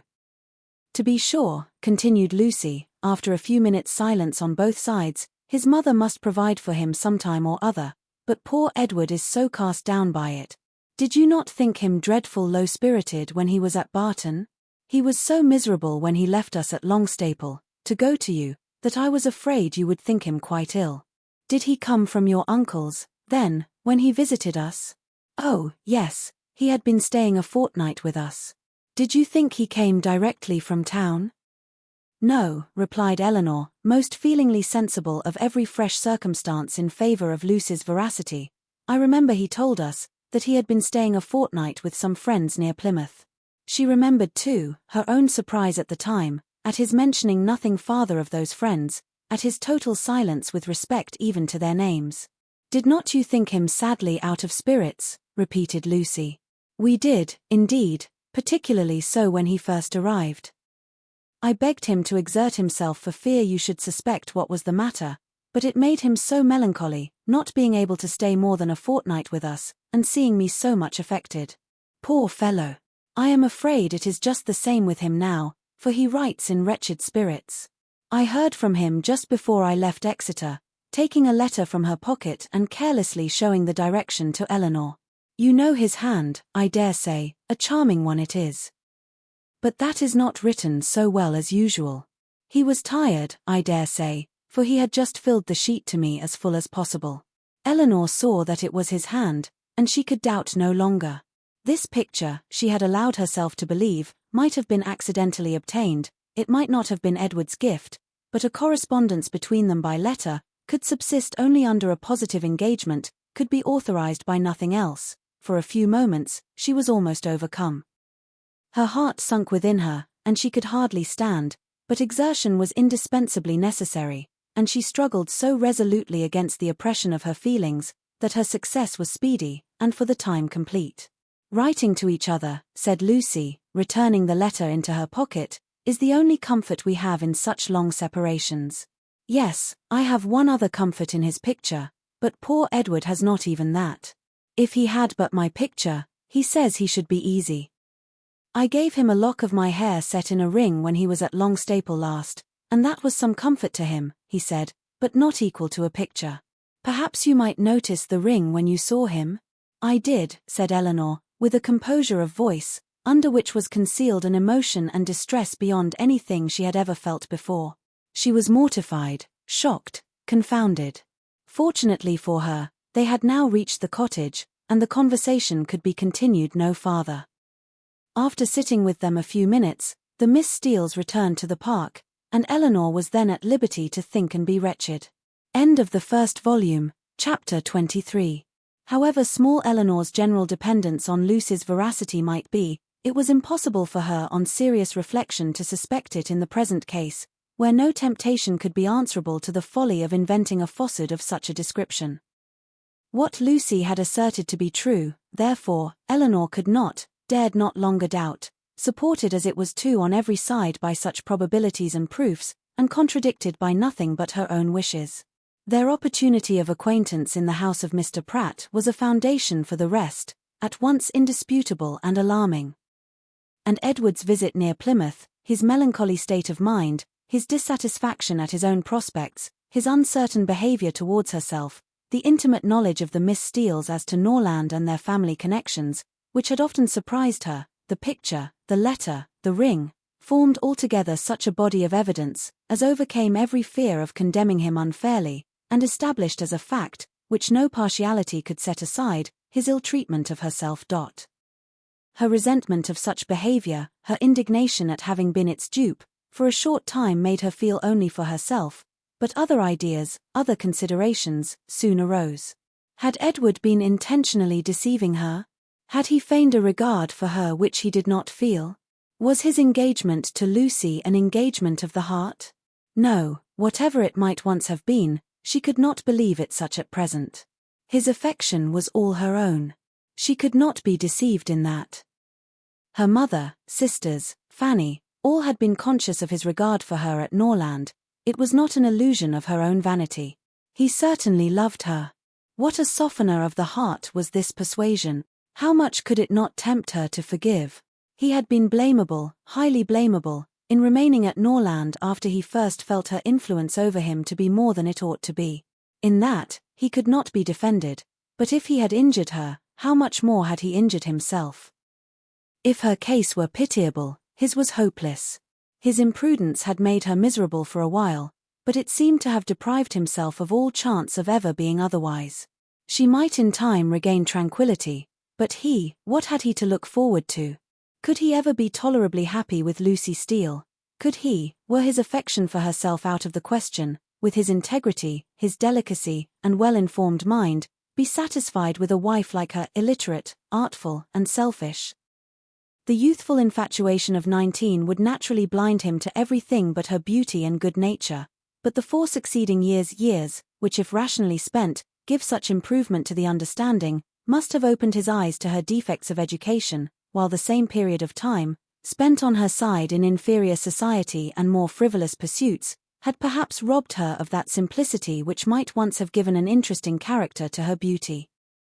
If in the supposition of his seeking to marry herself, his difficulties from his mother had seemed great, how much greater were they now likely to be, when the object of his engagement was undoubtedly inferior in connections, and probably inferior in fortune to herself. These difficulties, indeed, with a heart so alienated from Lucy, might not press very hard upon his patience. But melancholy was the state of the person by whom the expectation of family opposition and unkindness could be felt as a relief. As these considerations occurred to her in painful succession, she wept for him, more than for herself. Supported by the conviction of having done nothing to merit her present unhappiness, and consoled by the belief that Edward had done nothing to forfeit her esteem, she thought she could even now, under the first smart of the heavy blow, command herself enough to guard every suspicion of the truth from her mother and sisters. And so well was she able to answer her own expectations, that when she joined them at dinner only 2 hours after she had first suffered the extinction of all her dearest hopes, no one would have supposed from the appearance of the sisters, that Eleanor was mourning in secret over obstacles which must divide her for ever from the object of her love, and that Marianne was internally dwelling on the perfections of a man, of whose whole heart she felt thoroughly possessed, and whom she expected to see in every carriage which drove near their house. The necessity of concealing from her mother and Marianne what had been entrusted in confidence to herself, though it obliged her to unceasing exertion, was no aggravation of Eleanor's distress. On the contrary, it was a relief to her, to be spared the communication of what would give such affliction to them, and to be saved likewise from hearing that condemnation of Edward, which would probably flow from the excess of their partial affection for herself, and which was more than she felt equal to support. From their counsel, or their conversation, she knew she could receive no assistance. Their tenderness and sorrow must add to her distress, while her self-command would neither receive encouragement from their example nor from their praise. She was stronger alone, and her own good sense so well supported her, that her firmness was as unshaken, her appearance of cheerfulness as invariable, as with regrets so poignant and so fresh, it was possible for them to be. Much as she had suffered from her first conversation with Lucy on the subject, she soon felt an earnest wish of renewing it, and this for more reasons than one. She wanted to hear many particulars of their engagement repeated again. She wanted more clearly to understand what Lucy really felt for Edward, whether there were any sincerity in her declaration of tender regard for him, and she particularly wanted to convince Lucy, by her readiness to enter on the matter again, and her calmness in conversing on it, that she was no otherwise interested in it than as a friend, which she very much feared her involuntary agitation, in their morning discourse, must have left at least doubtful. That Lucy was disposed to be jealous of her appeared very probable. It was plain that Edward had always spoken highly in her praise, not merely from Lucy's assertion, but from her venturing to trust her on so short a personal acquaintance, with a secret so confessedly and evidently important. And even Sir John's joking intelligence must have had some weight. But indeed, while Eleanor remained so well assured within herself of being really beloved by Edward, it required no other consideration of probabilities to make it natural that Lucy should be jealous, and that she was so, her very confidence was a proof. What other reason for the disclosure of the affair could there be, but that Eleanor might be informed by it of Lucy's superior claims on Edward, and be taught to avoid him in future? She had little difficulty in understanding thus much of her rival's intentions, and while she was firmly resolved to act by her as every principle of honor and honesty directed, to combat her own affection for Edward and to see him as little as possible, she could not deny herself the comfort of endeavoring to convince Lucy that her heart was unwounded. And as she could now have nothing more painful to hear on the subject than had already been told, she did not mistrust her own ability of going through a repetition of particulars with composure. But it was not immediately that an opportunity of doing so could be commanded, though Lucy was as well disposed as herself to take advantage of any that occurred. For the weather was not often fine enough to allow of their joining in a walk, where they might most easily separate themselves from the others, and though they met at least every other evening either at the park or cottage, and chiefly at the former, they could not be supposed to meet for the sake of conversation. Such a thought would never enter either Sir John or Lady Middleton's head. And therefore very little leisure was ever given for a general chat, and none at all for particular discourse. They met for the sake of eating, drinking, and laughing together, playing at cards, or consequences, or any other game that was sufficiently noisy. One or two meetings of this kind had taken place, without affording Eleanor any chance of engaging Lucy in private, when Sir John called at the cottage one morning, to beg, in the name of charity, that they would all dine with Lady Middleton that day, as he was obliged to attend the club at Exeter, and she would otherwise be quite alone, except her mother and the two Miss Steeles.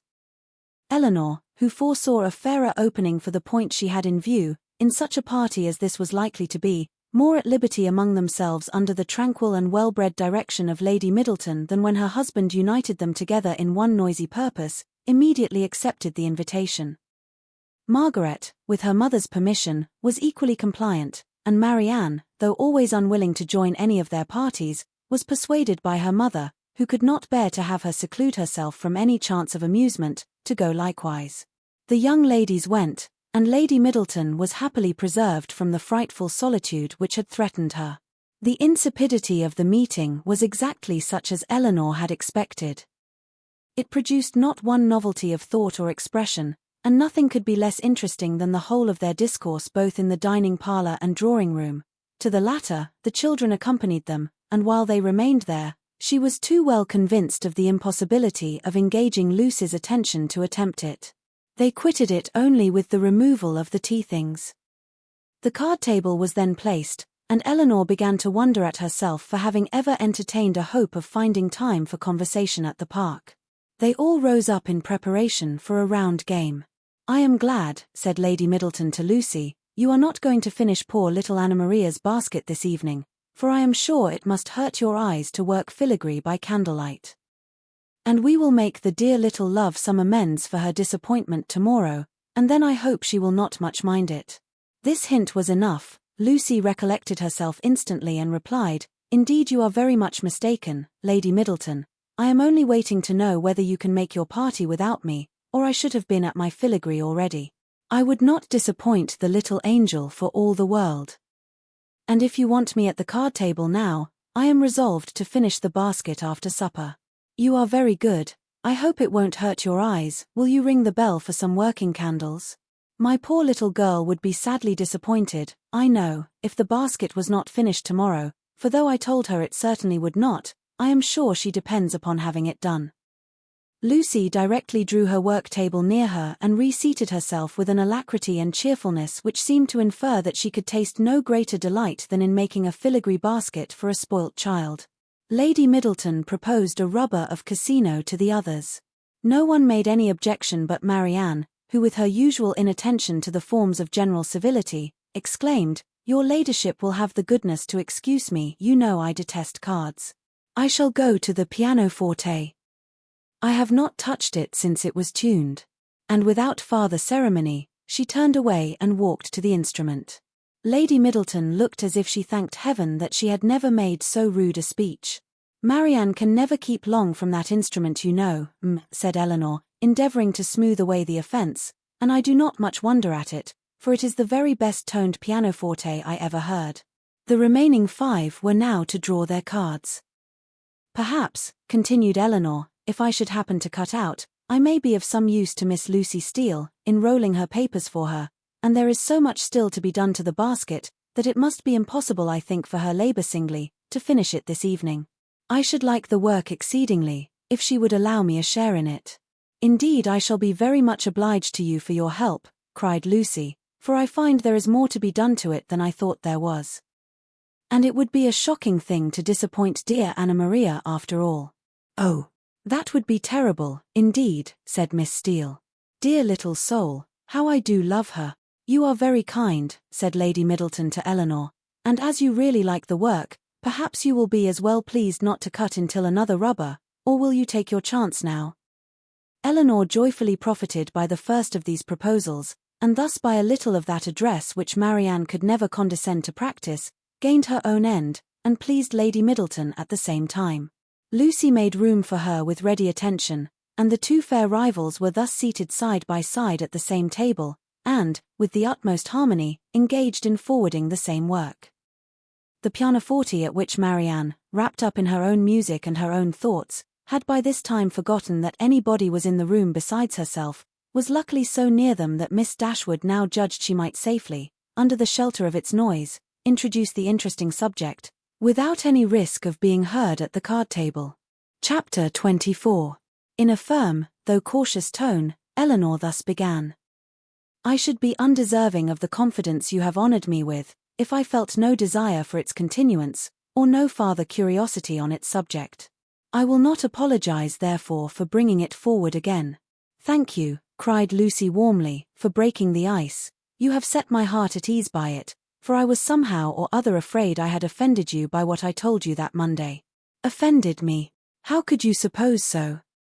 "Believe me," and Eleanor spoke it with the truest sincerity, "nothing could be farther from my intention than to give you such an idea.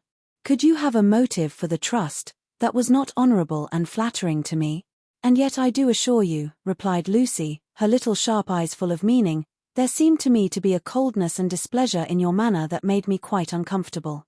I felt sure that you was angry with me, and have been quarrelling with myself ever since, for having took such a liberty as to trouble you with my affairs. But I am very glad to find it was only my own fancy, and that you really do not blame me. If you knew what a consolation it was to me to relieve my heart speaking to you of what I am always thinking of every moment of my life, your compassion would make you overlook everything else, I am sure. Indeed, I can easily believe that it was a very great relief to you, to acknowledge your situation to me, and be assured that you shall never have reason to repent it. Your case is a very unfortunate one. You seem to me to be surrounded with difficulties, and you will have need of all your mutual affection to support you under them. Mr. Ferrars, I believe, is entirely dependent on his mother. He has only £2,000 of his own. It would be madness to marry upon that, though for my own part, I could give up every prospect of more without a sigh. I have been always used to a very small income, and could struggle with any poverty for him, but I love him too well to be the selfish means of robbing him, perhaps, of all that his mother might give him if he married to please her. We must wait, it may be for many years. With almost every other man in the world, it would be an alarming prospect. But Edward's affection and constancy nothing can deprive me of, I know. That conviction must be everything to you, and he is undoubtedly supported by the same trust in yours. If the strength of your reciprocal attachment had failed, as between many people, and under many circumstances it naturally would during a 4 years' engagement, your situation would have been pitiable, indeed." Lucy here looked up. But Eleanor was careful in guarding her countenance from every expression that could give her words a suspicious tendency. "Edward's love for me," said Lucy, "has been pretty well put to the test, by our long, very long absence since we were first engaged, and it has stood the trial so well, that I should be unpardonable to doubt it now. I can safely say that he has never gave me one moment's alarm on that account from the first." Eleanor hardly knew whether to smile or sigh at this assertion. Lucy went on. I am rather of a jealous temper too by nature, and from our different situations in life, from his being so much more in the world than me, and our continual separation, I was enough inclined for suspicion, to have found out the truth in an instant, if there had been the slightest alteration in his behavior to me when we met, or any lowness of spirits that I could not account for, or if he had talked more of one lady than another, or seemed in any respect less happy at Longstaple than he used to be. I do not mean to say that I am particularly observant or quick-sighted in general, but in such a case I am sure I could not be deceived. All this, thought Eleanor, is very pretty, but it can impose upon neither of us. But what, said she after a short silence, are your views? Or have you none but that of waiting for Mrs. Ferrars's death, which is a melancholy and shocking extremity? Is her son determined to submit to this, and to all the tediousness of the many years of suspense in which it may involve you, rather than run the risk of her displeasure for a while by owning the truth? If we could be certain that it would be only for a while. But Mrs. Ferrars is a very headstrong proud woman, and in her first fit of anger upon hearing it, would very likely secure everything to Robert, and the idea of that, for Edward's sake, frightens away all my inclination for hasty measures. And for your own sake too, or you are carrying your disinterestedness beyond reason. Lucy looked at Eleanor again, and was silent. Do you know Mr. Robert Ferrars? Asked Eleanor. Not at all, I never saw him, but I fancy he is very unlike his brother. Silly and a great coxcomb. A great coxcomb, repeated Miss Steele, whose ear had caught those words by a sudden pause in Marianne's music. Oh, they are talking of their favourite beau, I dare say. No, sister, cried Lucy, you are mistaken there, our favourite beaux are not great coxcombs. I can answer for it that Miss Dashwood's is not, said Mrs. Jennings, laughing heartily, for he is one of the modestest, prettiest behaved young men I ever saw. But as for Lucy, she is such a sly little creature, there is no finding out who she likes. Oh, cried Miss Steele, looking significantly round at them, I dare say Lucy's beau is quite as modest and pretty behaved as Miss Dashwood's. Eleanor blushed in spite of herself. Lucy bit her lip, and looked angrily at her sister. A mutual silence took place for some time.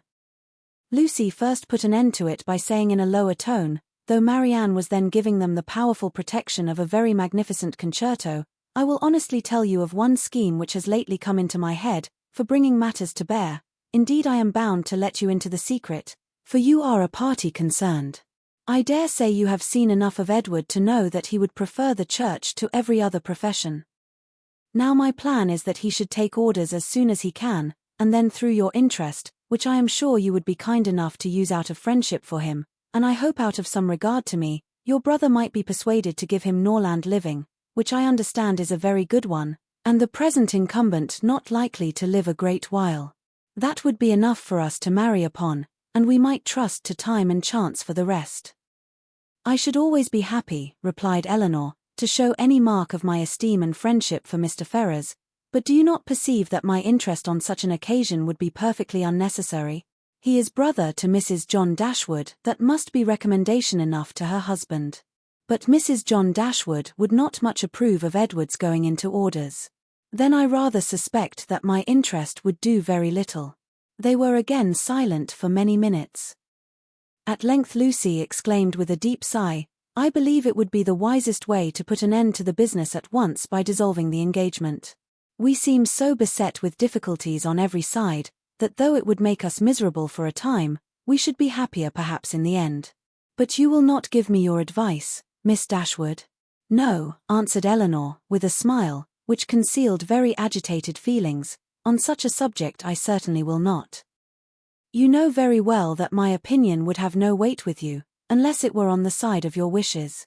Indeed you wrong me, replied Lucy, with great solemnity. I know nobody of whose judgment I think so highly as I do of yours, and I do really believe, that if you was to say to me, I advise you by all means to put an end to your engagement with Edward Ferrars, it will be more for the happiness of both of you, I should resolve upon doing it immediately. Eleanor blushed for the insincerity of Edward's future wife, and replied, this compliment would effectually frighten me from giving any opinion on the subject had I formed one. It raises my influence much too high, the power of dividing two people so tenderly attached is too much for an indifferent person.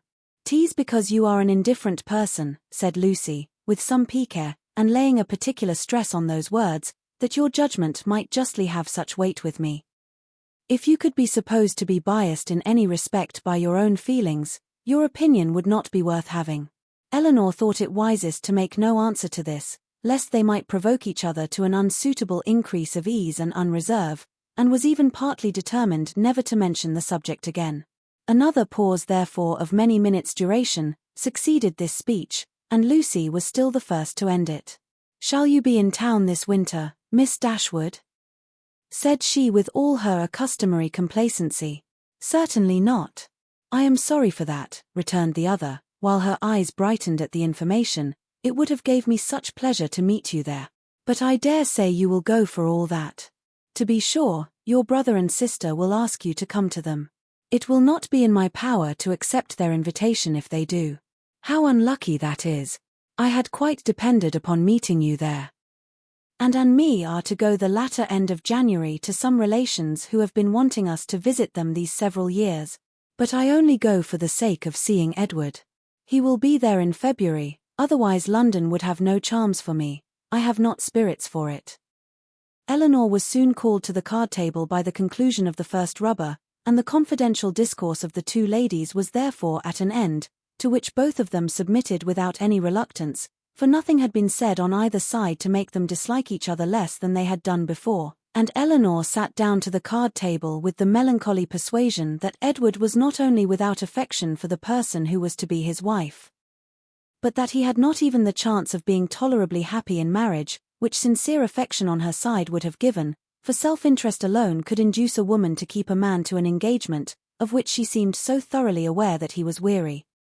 From this time the subject was never revived by Eleanor, and when entered on by Lucy, who seldom missed an opportunity of introducing it, and was particularly careful to inform her confidante of her happiness whenever she received a letter from Edward, it was treated by the former with calmness and caution, and dismissed as soon as civility would allow, for she felt such conversations to be an indulgence which Lucy did not deserve, and which were dangerous to herself. The visit of the Miss Steeles at Barton Park was lengthened far beyond what the first invitation implied. Their favour increased, they could not be spared, Sir John would not hear of their going. And in spite of their numerous and long-arranged engagements in Exeter, in spite of the absolute necessity of returning to fulfil them immediately, which was in full force at the end of every week, they were prevailed on to stay nearly 2 months at the park, and to assist in the due celebration of that festival which requires a more than ordinary share of private balls and large dinners to proclaim its importance. Chapter 25. Though Mrs. Jennings was in the habit of spending a large portion of the year at the houses of her children and friends, she was not without a settled habitation of her own. Since the death of her husband, who had traded with success in a less elegant part of the town, she had resided every winter in a house in one of the streets near Portman Square. Towards this home, she began on the approach of January to turn her thoughts, and thither she one day abruptly, and very unexpectedly by them, asked the elder Mrs. Dashwood to accompany her. Eleanor, without observing the varying complexion of her sister, and the animated look which spoke no indifference to the plan, immediately gave a grateful but absolute denial for both, in which she believed herself to be speaking their united inclinations. The reason alleged was their determined resolution of not leaving their mother at that time of the year. Mrs. Jennings received the refusal with some surprise, and repeated her invitation immediately. "Oh, Lord! I am sure your mother can spare you very well, and I do beg you will favour me with your company, for I've quite set my heart upon it. Don't fancy that you will be any inconvenience to me, for I shan't put myself at all out of my way for you. It will only be sending Betty by the coach, and I hope I can afford that. We 3 shall be able to go very well in my chaise, and when we are in town, if you do not like to go wherever I do, well and good, you may always go with one of my daughters. I am sure your mother will not object to it, for I have had such good luck in getting my own children off my hands that she will think me a very fit person to have the charge of you. And if I don't get one of you at least well married before I have done with you, it shall not be my fault. I shall speak a good word for you to all the young men, you may depend upon it. I have a notion," said Sir John, "that Miss Marianne would not object to such a scheme, if her elder sister would come into it. It is very hard indeed that she should not have a little pleasure, because Miss Dashwood does not wish it. So I would advise you too, to set off for town, when you are tired of Barton, without saying a word to Miss Dashwood about it." "Nay," cried Mrs. Jennings, "I am sure I shall be monstrous glad of Miss Marianne's company, whether Miss Dashwood will go or not, only the more the merrier, say I, and I thought it would be more comfortable for them to be together, because, if they got tired of me, they might talk to one another, and laugh at my odd ways behind my back. But one or the other, if not both of them, I must have. Lord bless me! How do you think I can live poking by myself, I who have been always used till this winter to have Charlotte with me? Come, Miss Marianne, let us strike hands upon the bargain, and if Miss Dashwood will change her mind by and by, why so much the better." "I thank you, sincerely thank you," said Marianne, with warmth. "Your invitation has ensured my gratitude for ever, and it would give me such happiness, yes, almost the greatest happiness I am capable of, to be able to accept it. But my mother, my dearest, kindest mother, I feel the justice of what Eleanor has urged, and if she were to be made less happy, less comfortable by our absence, oh, no, nothing should tempt me to leave her. It should not, must not be a struggle." Mrs. Jennings repeated her assurance that Mrs. Dashwood could spare them perfectly well. And Eleanor, who now understood her sister, and saw to what indifference to almost everything else she was carried by her eagerness to be with Willoughby again, made no farther direct opposition to the plan, and merely referred it to her mother's decision, from whom however she scarcely expected to receive any support in her endeavour to prevent a visit, which she could not approve of for Marianne, and which on her own account she had particular reasons to avoid. Whatever Marianne was desirous of, her mother would be eager to promote. She could not expect to influence the latter to cautiousness of conduct in an affair respecting which she had never been able to inspire her with distrust, and she dared not explain the motive of her own disinclination for going to London.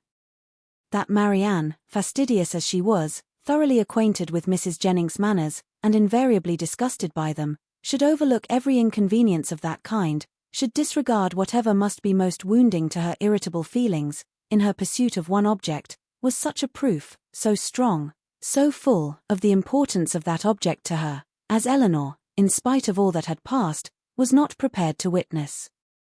On being informed of the invitation, Mrs. Dashwood, persuaded that such an excursion would be productive of much amusement to both her daughters, and perceiving through all her affectionate attention to herself, how much the heart of Marianne was in it, would not hear of their declining the offer upon her account, insisted on their both accepting it directly, and then began to foresee, with her usual cheerfulness, a variety of advantages that would accrue to them all, from this separation.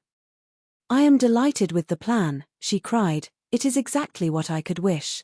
Margaret and I shall be as much benefited by it as yourselves.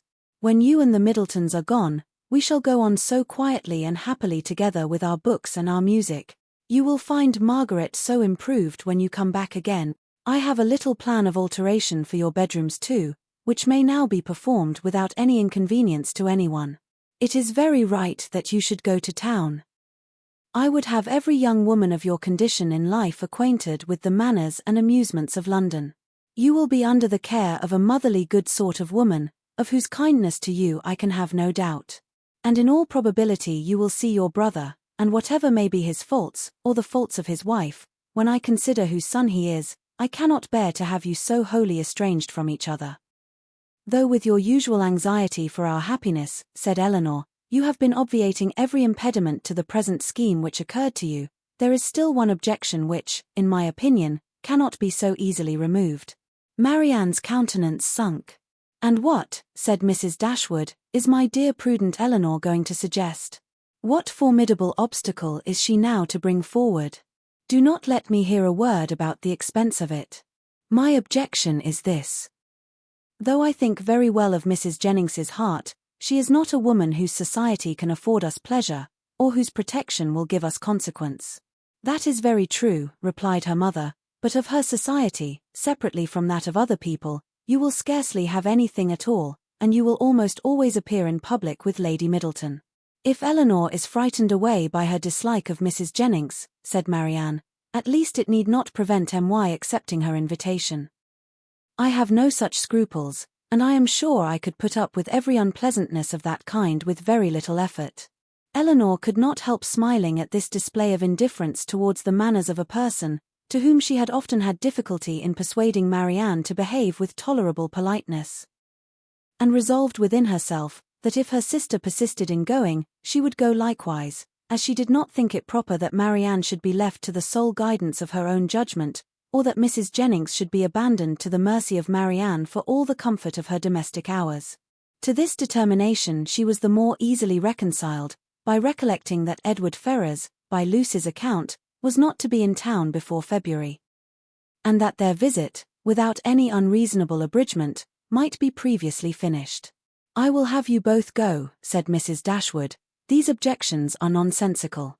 You will have much pleasure in being in London, and especially in being together, and if Eleanor would ever condescend to anticipate enjoyment, she would foresee it there from a variety of sources. She would, perhaps, expect some from improving her acquaintance with her sister-in-law's family." Eleanor had often wished for an opportunity of attempting to weaken her mother's dependence on the attachment of Edward and herself, that the shock might be less when the whole truth were revealed, and now on this attack, though almost hopeless of success, she forced herself to begin her design by saying, as calmly as she could, "I like Edward Ferrars very much, and shall always be glad to see him. But as to the rest of the family, it is a matter of perfect indifference to me, whether I am ever known to them or not." Mrs. Dashwood smiled, and said nothing. Marianne lifted up her eyes in astonishment, and Eleanor conjectured that she might as well have held her tongue. After very little farther discourse, it was finally settled that the invitation should be fully accepted.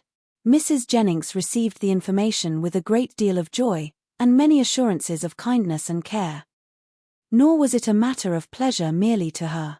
Sir John was delighted, for to a man, whose prevailing anxiety was the dread of being alone, the acquisition of 2, to the number of inhabitants in London, was something. Even Lady Middleton took the trouble of being delighted, which was putting herself rather out of her way, and as for the Miss Steeles, especially Lucy, they had never been so happy in their lives as this intelligence made them. Eleanor submitted to the arrangement which counteracted her wishes with less reluctance than she had expected to feel. With regard to herself, it was now a matter of unconcern whether she went to town or not, and when she saw her mother so thoroughly pleased with the plan, and her sister exhilarated by it in look, voice, and manner, restored to all her usual animation, and elevated to more than her usual gaiety, she could not be dissatisfied with the cause, and would hardly allow herself to distrust the consequence. Marianne's joy was almost a degree beyond happiness, so great was the perturbation of her spirits and her impatience to be gone. Her unwillingness to quit her mother was her only restorative to calmness, and at the moment of parting her grief on that score was excessive. Her mother's affliction was hardly less, and Eleanor was the only one of the three who seemed to consider the separation as anything short of eternal. Their departure took place in the first week in January. The Middletons were to follow in about a week. The Miss Steeles kept their station at the park, and were to quit it only with the rest of the family. Chapter 26. Eleanor could not find herself in the carriage with Mrs. Jennings, and beginning a journey to London under her protection, and as her guest, without wondering at her own situation, so short had their acquaintance with that lady been, so wholly unsuited were they in age and disposition, and so many had been her objections against such a measure only a few days before. But these objections had all, with that happy ardour of youth which Marianne and her mother equally shared, been overcome or overlooked. And Eleanor, in spite of every occasional doubt of Willoughby's constancy, could not witness the rapture of delightful expectation which filled the whole soul and beamed in the eyes of Marianne, without feeling how blank was her own prospect, how cheerless her own state of mind in the comparison, and how gladly she would engage in the solicitude of Marianne's situation to have the same animating object in view, the same possibility of hope. A very short time however must now decide what Willoughby's intentions were. In all probability he was already in town. Marianne's eagerness to be gone declared her dependence on finding him there. And Eleanor was resolved not only upon gaining every new light as to his character which her own observation or the intelligence of others could give her, but likewise upon watching his behaviour to her sister with such zealous attention, as to ascertain what he was and what he meant, before many meetings had taken place. Should the result of her observations be unfavourable, she was determined at all events to open the eyes of her sister. Should it be otherwise, her exertions would be of a different nature. She must then learn to avoid every selfish comparison, and banish every regret which might lessen her satisfaction in the happiness of Marianne. They were 3 days on their journey, and Marianne's behavior as they traveled was a happy specimen of what future complaisance and companionableness to Mrs. Jennings might be expected to be. She sat in silence almost all the way, wrapped in her own meditations, and scarcely ever voluntarily speaking, except when any object of picturesque beauty within their view drew from her an exclamation of delight exclusively addressed to her sister.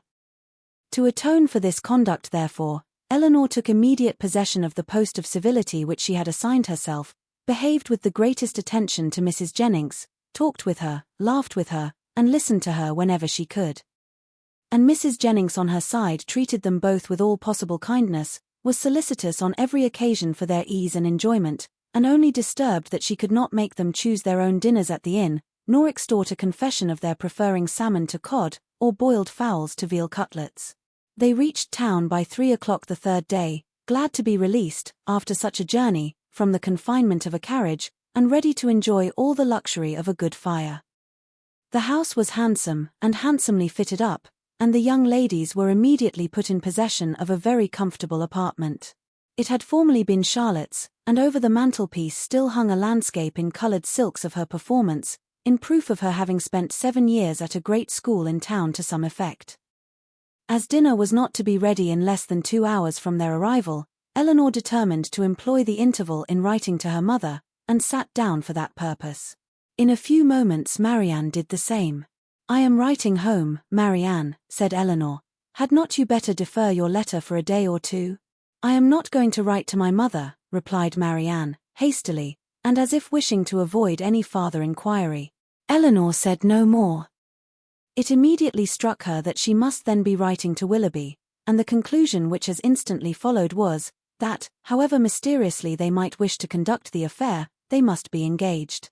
This conviction, though not entirely satisfactory, gave her pleasure, and she continued her letter with greater alacrity. Marianne's was finished in a very few minutes. In length it could be no more than a note. It was then folded up, sealed, and directed with eager rapidity. Eleanor thought she could distinguish a large W in the direction, and no sooner was it complete than Marianne, ringing the bell, requested the footman who answered it to get that letter conveyed for her to the 2-penny post. This decided the matter at once. Her spirits still continued very high, but there was a flutter in them which prevented their giving much pleasure to her sister, and this agitation increased as the evening drew on. She could scarcely eat any dinner, and when they afterwards returned to the drawing-room, seemed anxiously listening to the sound of every carriage. It was a great satisfaction to Eleanor that Mrs. Jennings, by being much engaged in her own room, could see little of what was passing. The tea things were brought in, and already had Marianne been disappointed more than once by a rap at a neighbouring door, when a loud one was suddenly heard which could not be mistaken for one at any other house. Eleanor felt secure of its announcing Willoughby's approach, and Marianne, starting up, moved towards the door. Everything was silent. This could not be borne many seconds. She opened the door, advanced a few steps towards the stairs, and after listening half a minute, returned into the room in all the agitation which a conviction of having heard him would naturally produce. In the ecstasy of her feelings at that instant she could not help exclaiming, "Oh, Eleanor, it is Willoughby." "Indeed it is," and seemed almost ready to throw herself into his arms, when Colonel Brandon appeared. It was too great a shock to be borne with calmness, and she immediately left the room. Eleanor was disappointed too, but at the same time her regard for Colonel Brandon ensured his welcome with her, and she felt particularly hurt that a man so partial to her sister should perceive that she experienced nothing but grief and disappointment in seeing him. She instantly saw that it was not unnoticed by him, that he even observed Marianne as she quitted the room, with such astonishment and concern, as hardly left him the recollection of what civility demanded towards herself. "Is your sister ill?" said he. Eleanor answered in some distress that she was, and then talked of headaches, low spirits, and over-fatigues, and of everything to which she could decently attribute her sister's behaviour. He heard her with the most earnest attention, but seeming to recollect himself, said no more on the subject, and began directly to speak of his pleasure at seeing them in London, making the usual inquiries about their journey, and the friends they had left behind. In this calm kind of way, with very little interest on either side, They continued to talk, both of them out of spirits, and the thoughts of both engaged elsewhere. Eleanor wished very much to ask whether Willoughby were then in town, but she was afraid of giving him pain by any inquiry after his rival, and at length, by way of saying something, she asked if he had been in London ever since she had seen him last. Yes, he replied, with some embarrassment, almost ever since. I have been once or twice at Delaford for a few days, but it has never been in my power to return to Barton. This, and the manner in which it was said, immediately brought back to her remembrance all the circumstances of his quitting that place, with the uneasiness and suspicions they had caused to Mrs. Jennings, and she was fearful that her question had implied much more curiosity on the subject than she had ever felt. Mrs. Jennings soon came in. "Oh, Colonel," said she, with her usual noisy cheerfulness, "I am monstrous glad to see you. Sorry I could not come before. Beg your pardon, but I have been forced to look about me a little, and settle my matters, for it is a long while since I have been at home, and you know one has always a world of little odd things to do after one has been away for any time, and then I have had Cartwright to settle with. Lord, I have been as busy as a bee ever since dinner. But pray, Colonel, how came you to conjure out that I should be in town today?" "I had the pleasure of hearing it at Mr. Palmer's, where I have been dining." "Oh, you did? Well, and how do they all do at their house? How does Charlotte do? I warrant you she is a fine size by this time." "Mrs. Palmer appeared quite well, and I am commissioned to tell you that you will certainly see her tomorrow." To be sure, I thought as much. Well, Colonel, I have brought 2 young ladies with me. You see but one of them now, but there is another somewhere. Your friend, Miss Marianne, too, which you will not be sorry to hear. I do not know what you and Mr. Willoughby will do between you about her. It is a fine thing to be young and handsome. Well, I was young once, but I never was very handsome, worse luck for me. However, I got a very good husband, and I don't know what the greatest beauty can do more. Ah, poor man. He has been dead these 8 years and better. But Colonel, where have you been to since we parted? And how does your business go on? Come, let's have no secrets among friends." He replied with his accustomary mildness to all her inquiries, but without satisfying her in any. Eleanor now began to make the tea, and Marianne was obliged to appear again. After her entrance, Colonel Brandon became more thoughtful and silent than he had been before, and Mrs. Jennings could not prevail on him to stay long. No other visitor appeared that evening, and the ladies were unanimous in agreeing to go early to bed. Marianne rose the next morning with recovered spirits and happy looks.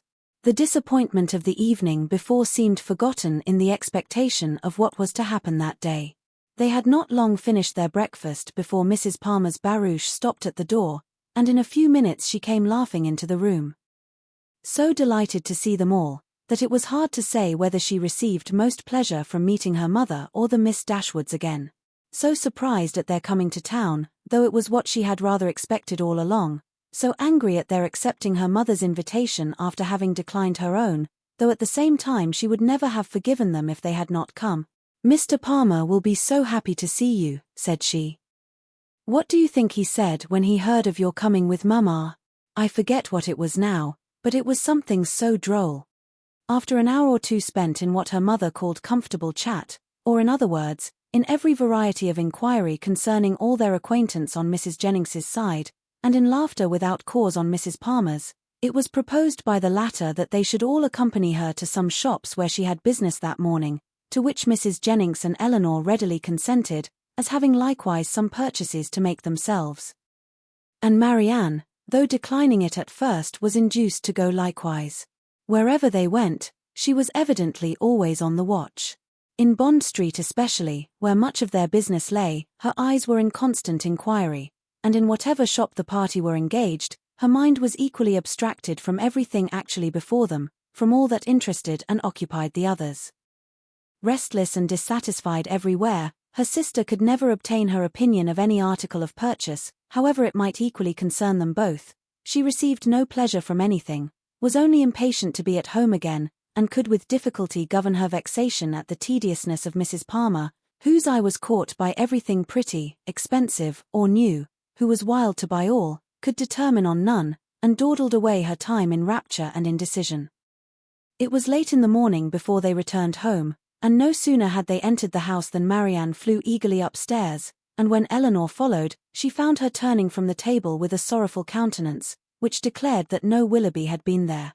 "Has no letter been left here for me since we went out?"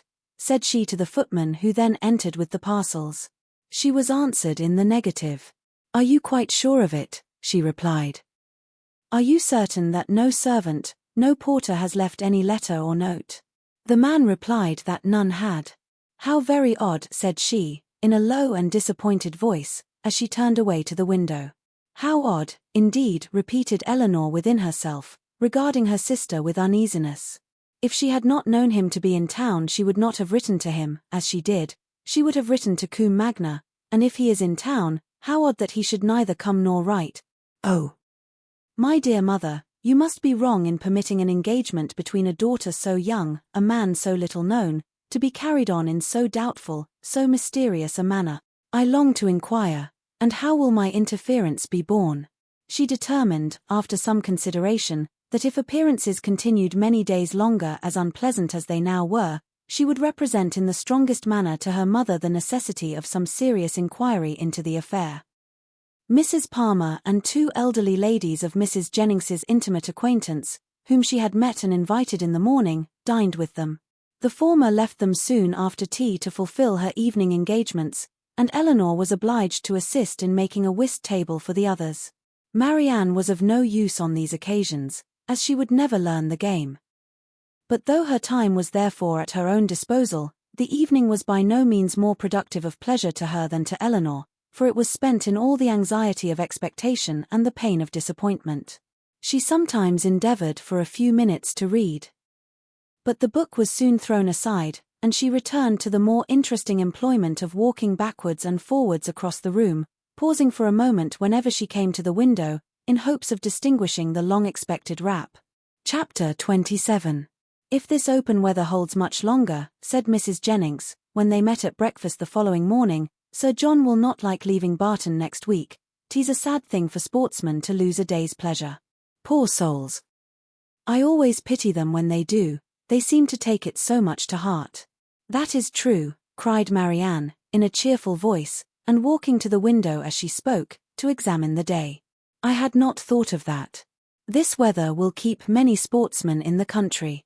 It was a lucky recollection. All her good spirits were restored by it. "It is charming weather for them indeed," she continued, as she sat down to the breakfast table with a happy countenance. "How much they must enjoy it! But, with a little return of anxiety, it cannot be expected to last long. At this time of the year, and after such a series of rain, we shall certainly have very little more of it. Frosts will soon set in, and in all probability with severity. In another day or two perhaps, this extreme mildness can hardly last longer, nay, perhaps it may freeze tonight." "At any rate," said Eleanor, wishing to prevent Mrs. Jennings from seeing her sister's thoughts as clearly as she did, "I dare say we shall have Sir John and Lady Middleton in town by the end of next week." My dear, I'll warrant you we do. Mary always has her own way. And now," silently conjectured Eleanor, "she will write to Combe by this day's post." But if she did, the letter was written and sent away with a privacy which eluded all her watchfulness to ascertain the fact. Whatever the truth of it might be, and far as Eleanor was from feeling thorough contentment about it, yet while she saw Marianne in spirits, she could not be very uncomfortable herself. And Marianne was in spirits, happy in the mildness of the weather, and still happier in her expectation of a frost. The morning was chiefly spent in leaving cards at the houses of Mrs. Jennings's acquaintance to inform them of her being in town. And Marianne was all the time busy in observing the direction of the wind, watching the variations of the sky and imagining an alteration in the air. "Don't you find it colder than it was in the morning, Eleanor? There seems to me a very decided difference. I can hardly keep my hands warm even in my muff. It was not so yesterday, I think. The clouds seem parting too, the sun will be out in a moment, and we shall have a clear afternoon."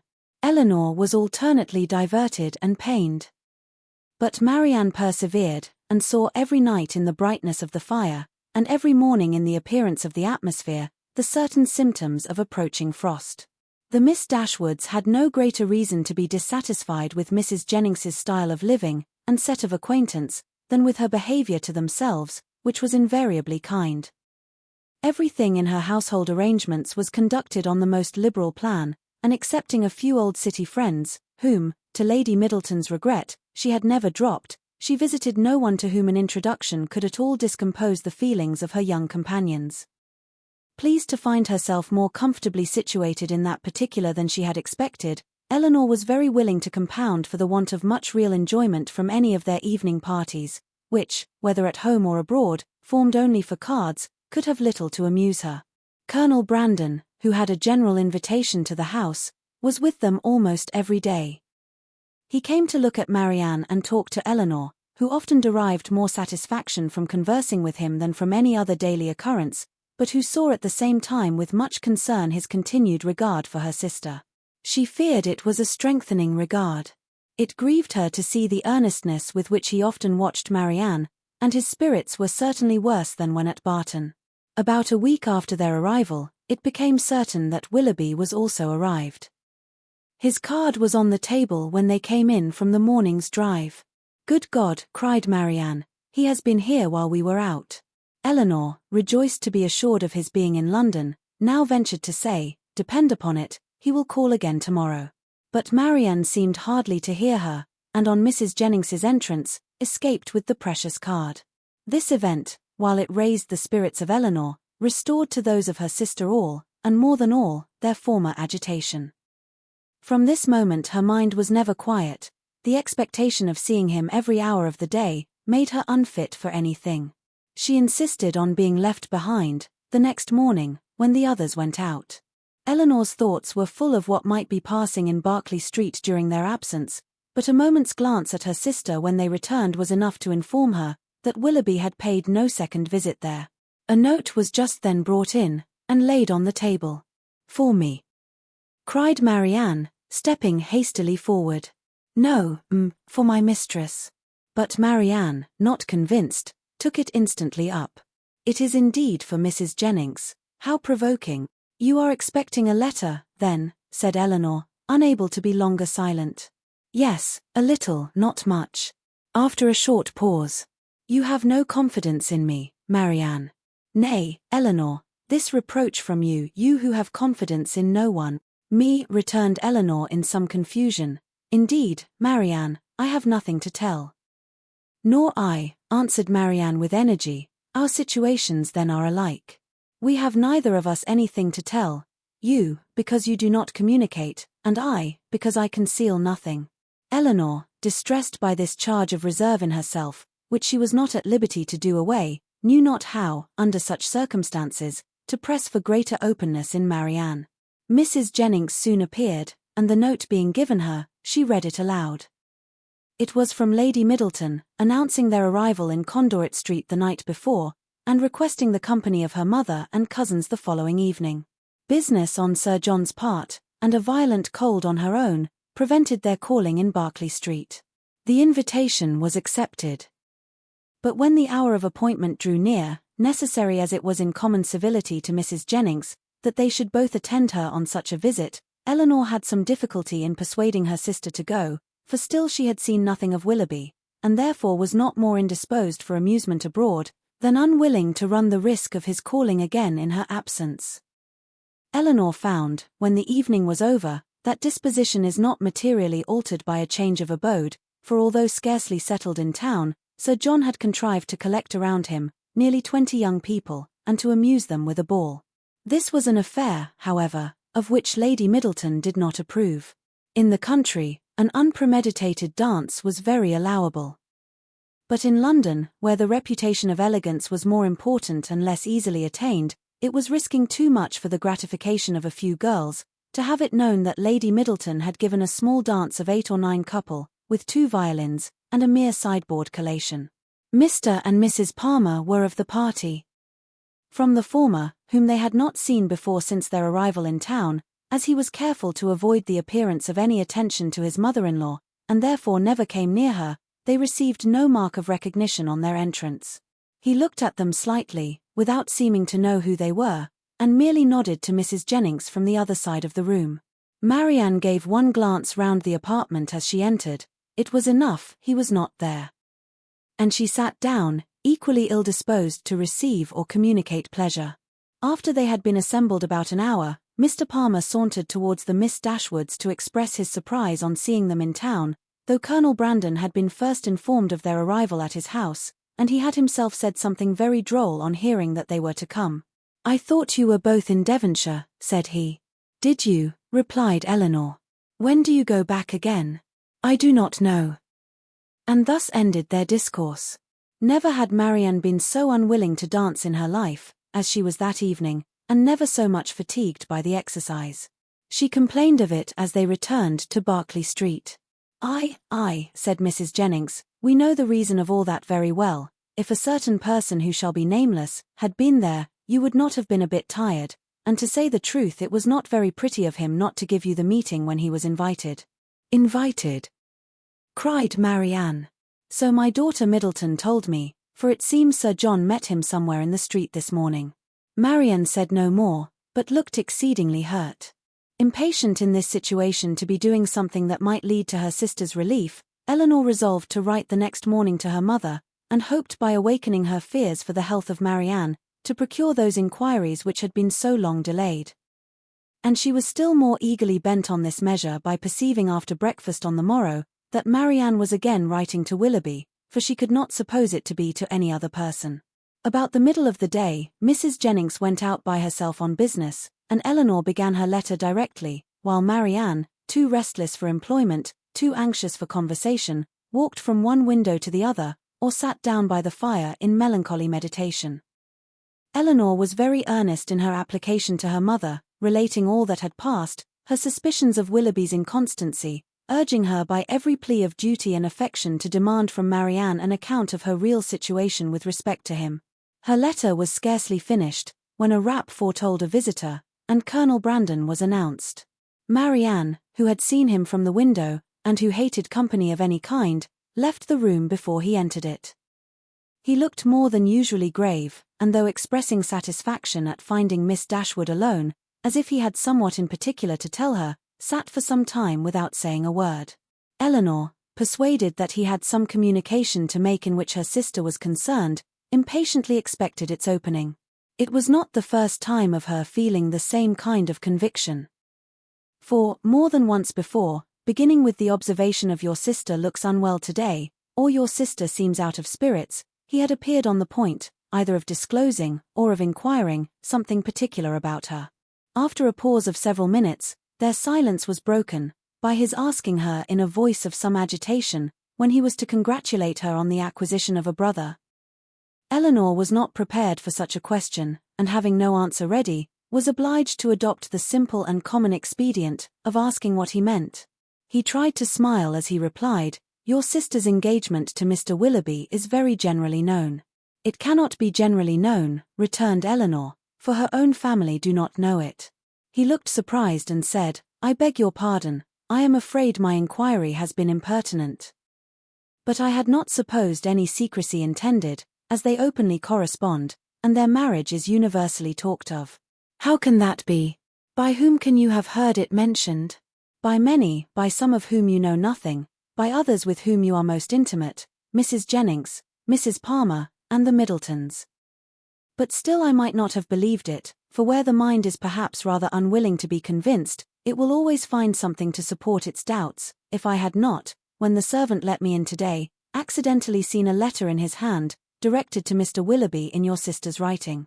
I came to inquire, but I was convinced before I could ask the question. Is everything finally settled? Is it impossible to? But I have no right, and I could have no chance of succeeding. Excuse me, Miss Dashwood. I believe I have been wrong in saying so much, but I hardly know what to do, and on your prudence I have the strongest dependence. Tell me that it is all absolutely resolved on, that any attempt, that in short concealment, if concealment be possible, is all that remains."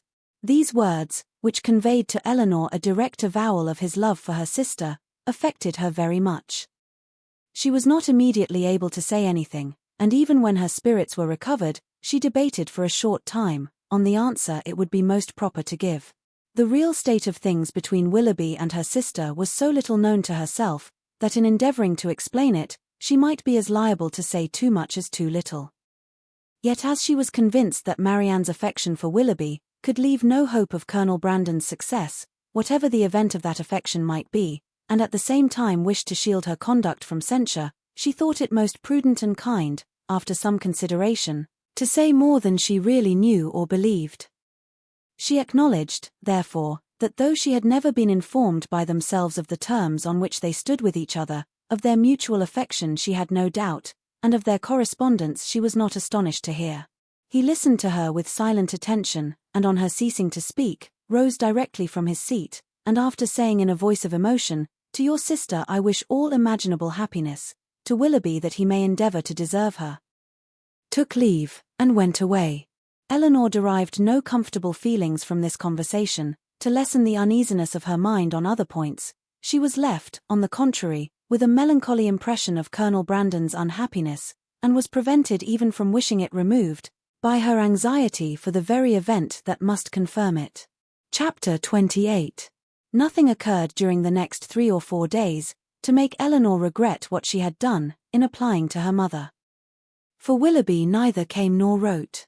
They were engaged about the end of that time to attend Lady Middleton to a party, from which Mrs. Jennings was kept away by the indisposition of her youngest daughter, and for this party, Marianne, wholly dispirited, careless of her appearance, and seeming equally indifferent whether she went or stayed, prepared, without one look of hope or one expression of pleasure. She sat by the drawing-room fire after tea, till the moment of Lady Middleton's arrival, without once stirring from her seat, or altering her attitude, lost in her own thoughts, and insensible of her sister's presence, and when at last they were told that Lady Middleton waited for them at the door, she started as if she had forgotten that any one was expected. They arrived in due time at the place of destination, and as soon as the string of carriages before them would allow, alighted, ascended the stairs, heard their names announced from one landing-place to another in an audible voice, and entered a room splendidly lit up, quite full of company, and insufferably hot. When they had paid their tribute of politeness by curtsying to the lady of the house, they were permitted to mingle in the crowd, and take their share of the heat and inconvenience, to which their arrival must necessarily add. After some time spent in saying little or doing less, Lady Middleton sat down to Cassino, and as Marianne was not in spirits for moving about, she and Eleanor, luckily succeeding to chairs, placed themselves at no great distance from the table. They had not remained in this manner long, before Eleanor perceived Willoughby, standing within a few yards of them, in earnest conversation with a very fashionable-looking young woman. She soon caught his eye, and he immediately bowed, but without attempting to speak to her, or to approach Marianne, though he could not but see her, and then continued his discourse with the same lady. Eleanor turned involuntarily to Marianne, to see whether it could be unobserved by her. At that moment she first perceived him, and her whole countenance glowing with sudden delight, she would have moved towards him instantly, had not her sister caught hold of her. "Good heavens," she exclaimed, he is there, oh! Why does he not look at me? Why cannot I speak to him?" Pray be composed," cried Eleanor, "and do not betray what you feel to everybody present. Perhaps he has not observed you yet." This, however, was more than she could believe herself. And to be composed at such a moment was not only beyond the reach of Marianne, it was beyond her wish. She sat in an agony of impatience which affected every feature. At last he turned round again, and regarded them both. She started up, and pronouncing his name in a tone of affection, held out her hand to him. He approached, and addressing himself rather to Eleanor than Marianne, as if wishing to avoid her eye, and determined not to observe her attitude, inquired in a hurried manner after Mrs. Dashwood, and asked how long they had been in town. Eleanor was robbed of all presence of mind by such an address, and was unable to say a word. But the feelings of her sister were instantly expressed. Her face was crimsoned over, and she exclaimed, in a voice of the greatest emotion, "Good God! Willoughby, what is the meaning of this? Have you not received my letters? Will you not shake hands with me?" He could not then avoid it, but her touch seemed painful to him, and he held her hand only for a moment. During all this time he was evidently struggling for composure. Eleanor watched his countenance and saw its expression becoming more tranquil. After a moment's pause, He spoke with calmness. I did myself the honor of calling in Berkeley Street last Tuesday, and very much regretted that I was not fortunate enough to find yourselves and Mrs. Jennings at home. My card was not lost, I hope. But have you not received my notes? Cried Marianne in the wildest anxiety. Here is some mistake, I am sure, some dreadful mistake. What can be the meaning of it? Tell me, Willoughby, for heaven's sake tell me, what is the matter? He made no reply.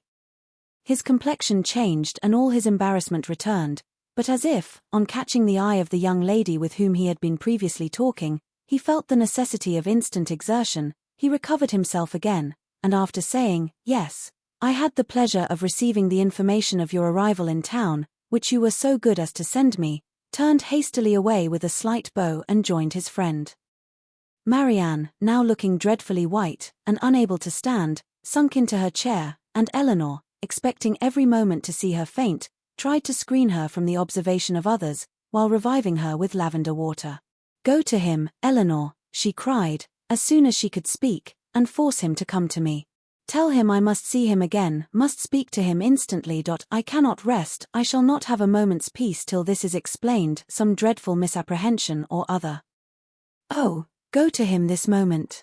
How can that be done?" "No, my dearest Marianne, you must wait. This is not the place for explanations. Wait only till tomorrow." With difficulty, however, could she prevent her from following him herself, and to persuade her to check her agitation, to wait, at least, with the appearance of composure, till she might speak to him with more privacy and more effect, was impossible. For Marianne continued incessantly to give way in a low voice to the misery of her feelings, by exclamations of wretchedness. In a short time Eleanor saw Willoughby quit the room by the door towards the staircase, and telling Marianne that he was gone, urged the impossibility of speaking to him again that evening, as a fresh argument for her to be calm. She instantly begged her sister would entreat Lady Middleton to take them home, as she was too miserable to stay a minute longer. Lady Middleton, though in the middle of a rubber, on being informed that Marianne was unwell, was too polite to object for a moment to her wish of going away, and making over her cards to a friend, they departed as soon as the carriage could be found. Scarcely a word was spoken during their return to Berkeley Street. Marianne was in a silent agony, too much oppressed even for tears. But as Mrs. Jennings was luckily not come home, they could go directly to their own room, where Hawthorne restored her a little to herself. She was soon undressed and in bed, and as she seemed desirous of being alone, her sister then left her, and while she waited the return of Mrs. Jennings, had leisure enough for thinking over the past. That some kind of engagement had subsisted between Willoughby and Marianne she could not doubt, and that Willoughby was weary of it, seemed equally clear. For however Marianne might still feed her own wishes, she could not attribute such behavior to mistake or misapprehension of any kind. Nothing but a thorough change of sentiment could account for it.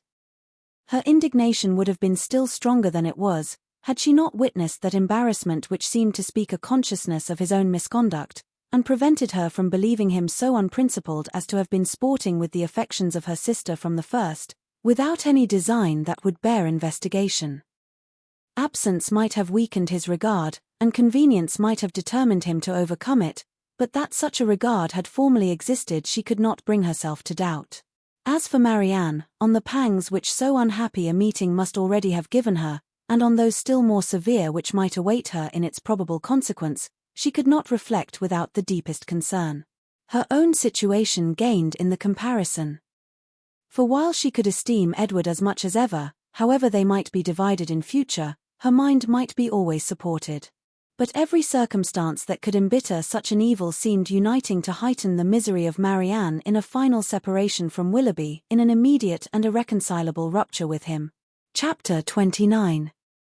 Before the housemaid had lit their fire the next day, or the sun gained any power over a cold, gloomy morning in January, Marianne, only half-dressed, was kneeling against one of the window-seats for the sake of all the little light she could command from it, and writing as fast as a continual flow of tears would permit her. In this situation, Eleanor, roused from sleep by her agitation and sobs, first perceived her. And after observing her for a few moments with silent anxiety, said, in a tone of the most considerate gentleness, "Marianne, may I ask?" "No, Eleanor," she replied, "ask nothing. You will soon know all." The sort of desperate calmness with which this was said lasted no longer than while she spoke, and was immediately followed by a return of the same excessive affliction. It was some minutes before she could go on with her letter, and the frequent bursts of grief which still obliged her, at intervals, to withhold her pen, were proofs enough of her feeling how more than probable it was that she was writing for the last time to Willoughby. Elinor paid her every quiet and unobtrusive attention in her power. And she would have tried to soothe and tranquilize her still more, had not Marianne entreated her, with all the eagerness of the most nervous irritability, not to speak to her for the world. In such circumstances, it was better for both that they should not be long together. And the restless state of Marianne's mind not only prevented her from remaining in the room a moment after she was dressed, but requiring at once solitude and continual change of place, made her wander about the house till breakfast time, avoiding the sight of everybody. At breakfast she neither ate, nor attempted to eat anything. And Elinor's attention was then all employed, not in urging her, not in pitying her, nor in appearing to regard her, but in endeavouring to engage Mrs. Jennings's notice entirely to herself. As this was a favourite meal with Mrs. Jennings, it lasted a considerable time, and they were just setting themselves, after it, round the common working table, when a letter was delivered to Marianne, which she eagerly caught from the servant, and, turning of a death-like paleness, instantly ran out of the room. Elinor, who saw as plainly by this, as if she had seen the direction, that it must come from Willoughby, felt immediately such a sickness at heart as made her hardly able to hold up her head, and sat in such a general tremor as made her fear it impossible to escape Mrs. Jennings's notice. That good lady, however, saw only that Marianne had received a letter from Willoughby, which appeared to her a very good joke, and which she treated accordingly, by hoping, with a laugh, that she would find it to her liking. Of Elinor's distress, she was too busily employed in measuring lengths of worsted for her rug, to see anything at all, and calmly continuing her talk, as soon as Marianne disappeared, she said, "Upon my word, I never saw a young woman so desperately in love in my life. My girls were nothing to her, and yet they used to be foolish enough, but as for Miss Marianne, she is quite an altered creature. I hope, from the bottom of my heart, he won't keep her waiting much longer, for it is quite grievous to see her look so ill and forlorn. Pray, when are they to be married?" Elinor, though never less disposed to speak than at that moment, obliged herself to answer such an attack as this, and, therefore, trying to smile, replied, "And have you really, talked yourself into a persuasion of my sister's being engaged to Mr. Willoughby?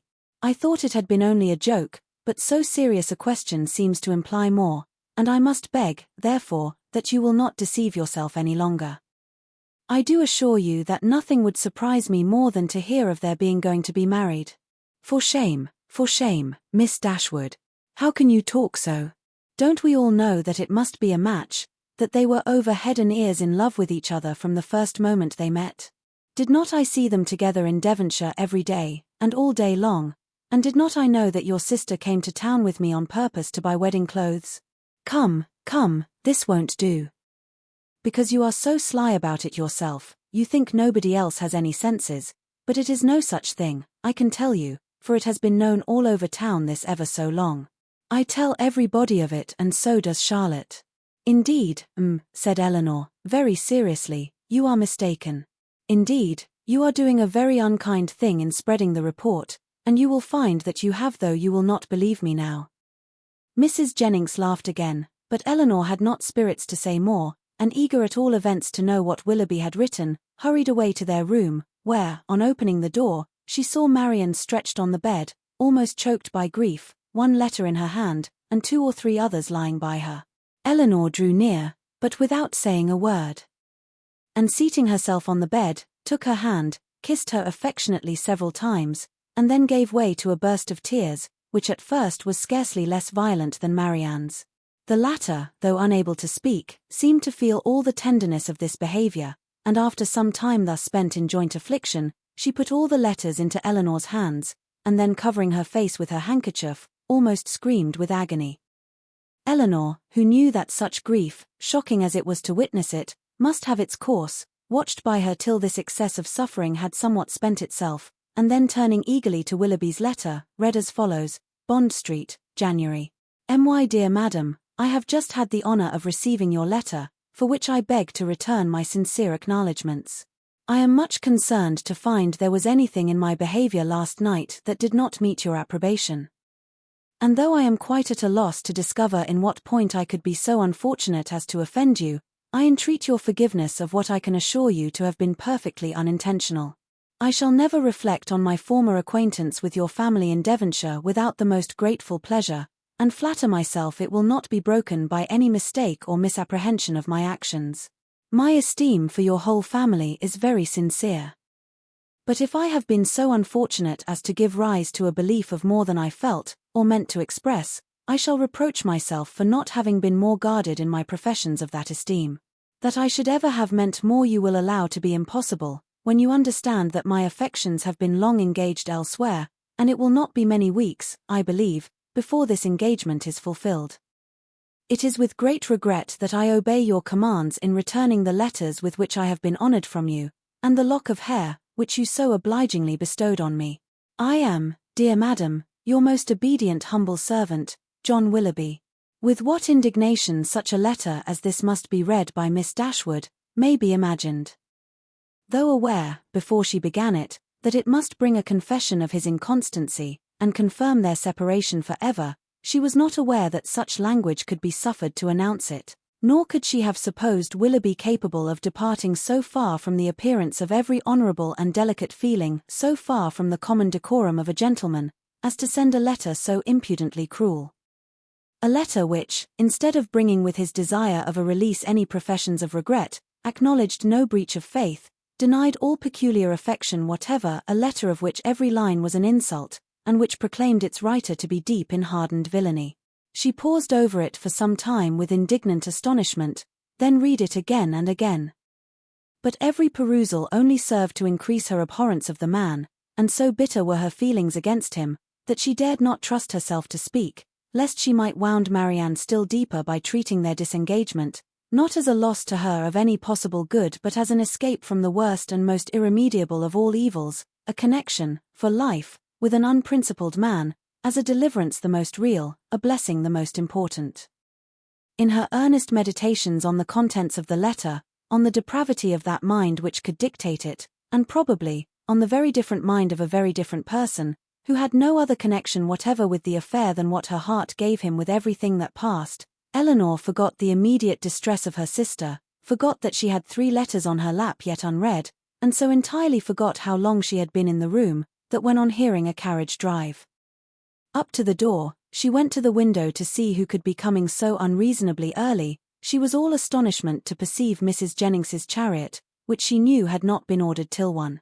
Determined not to quit Marianne, though hopeless of contributing, at present, to her ease, she hurried away to excuse herself from attending Mrs. Jennings, on account of her sister being indisposed.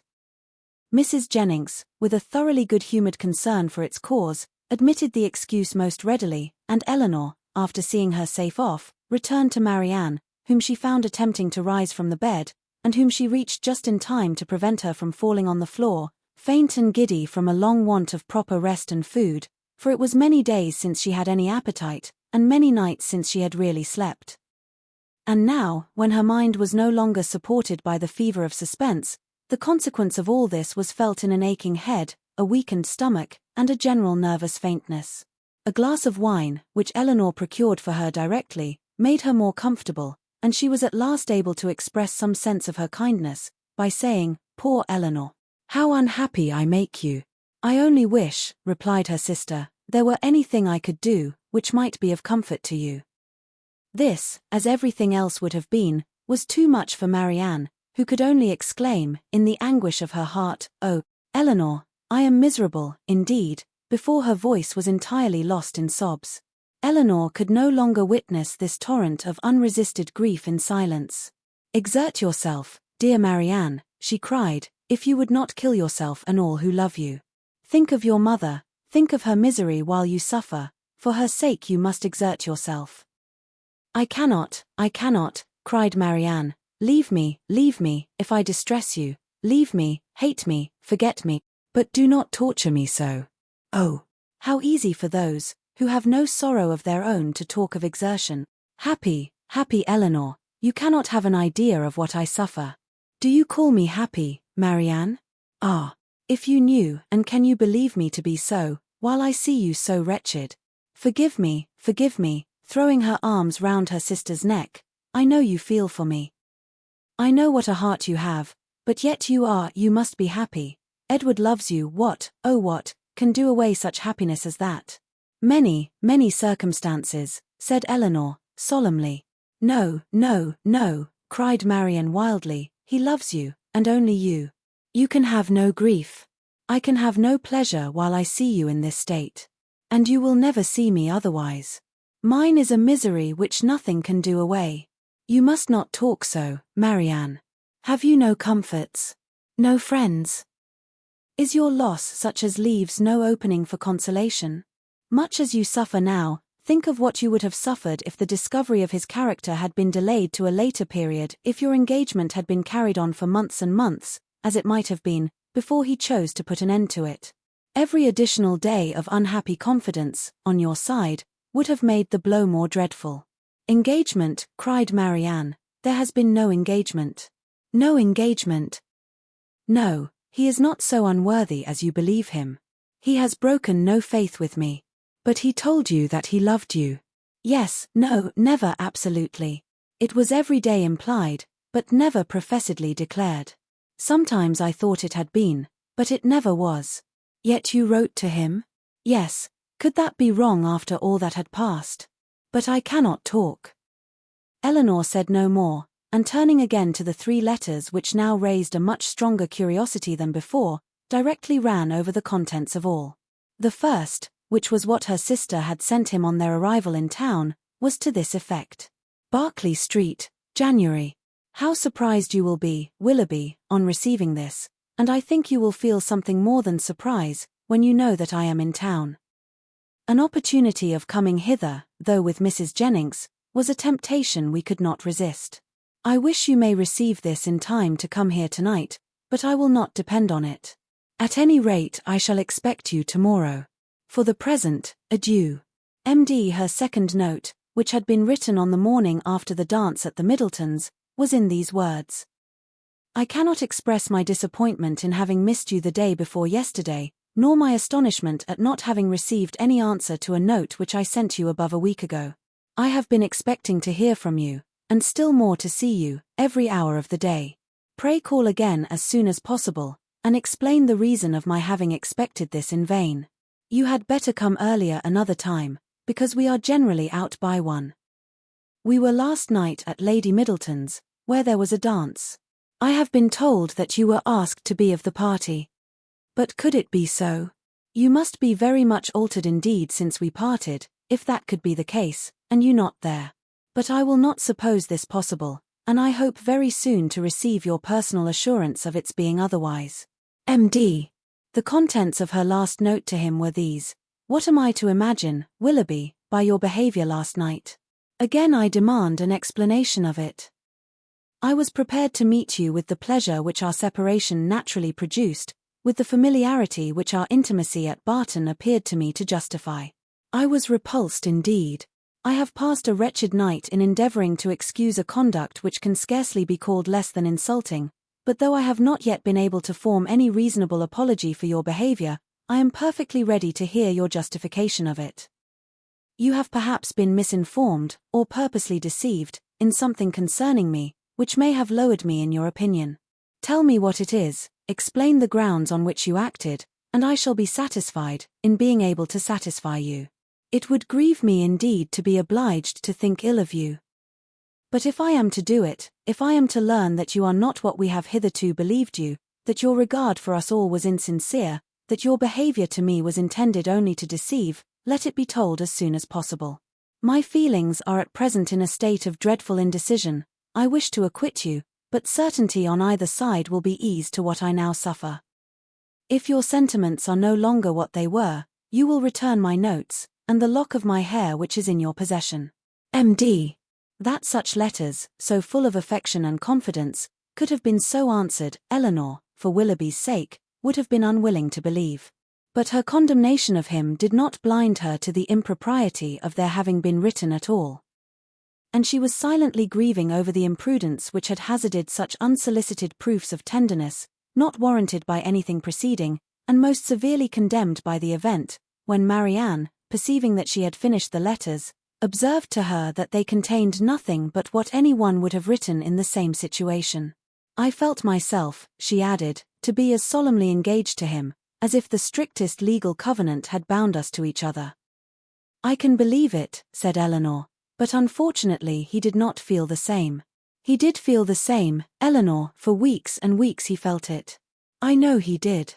Whatever may have changed him now, and nothing but the blackest art employed against me can have done it, I was once as dear to him as my own soul could wish.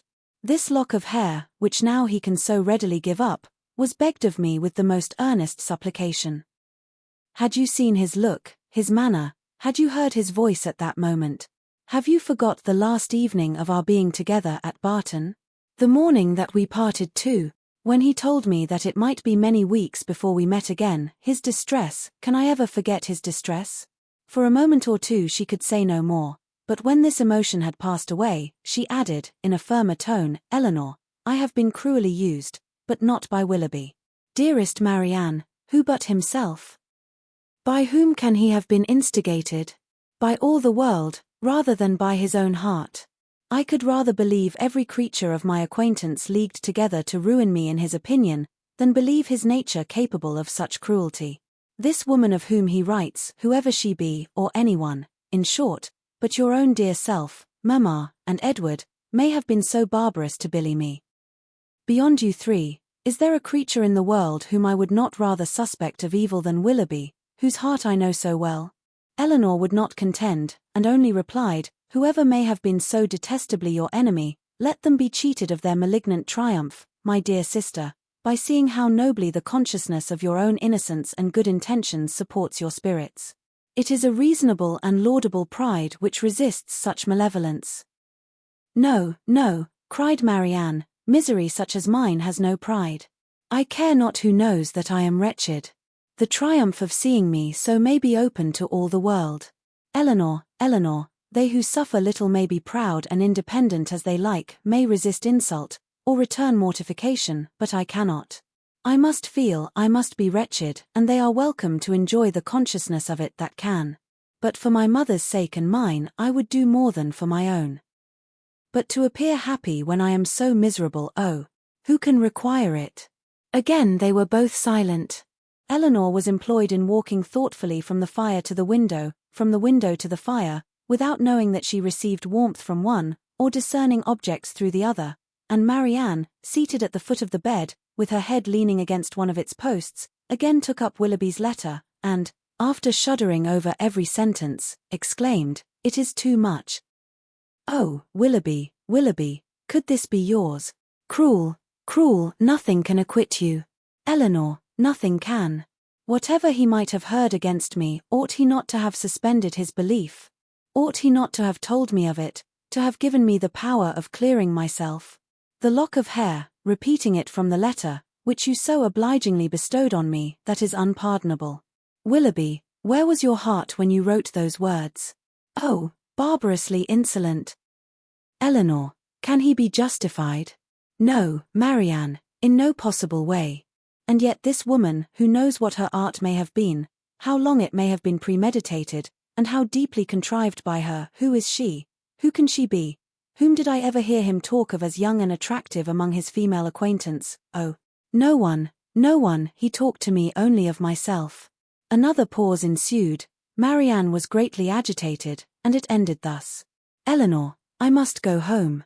I must go and comfort Mamma. Cannot we be gone tomorrow? Tomorrow, Marianne. Yes, why should I stay here? I came only for Willoughby's sake, and now who cares for me?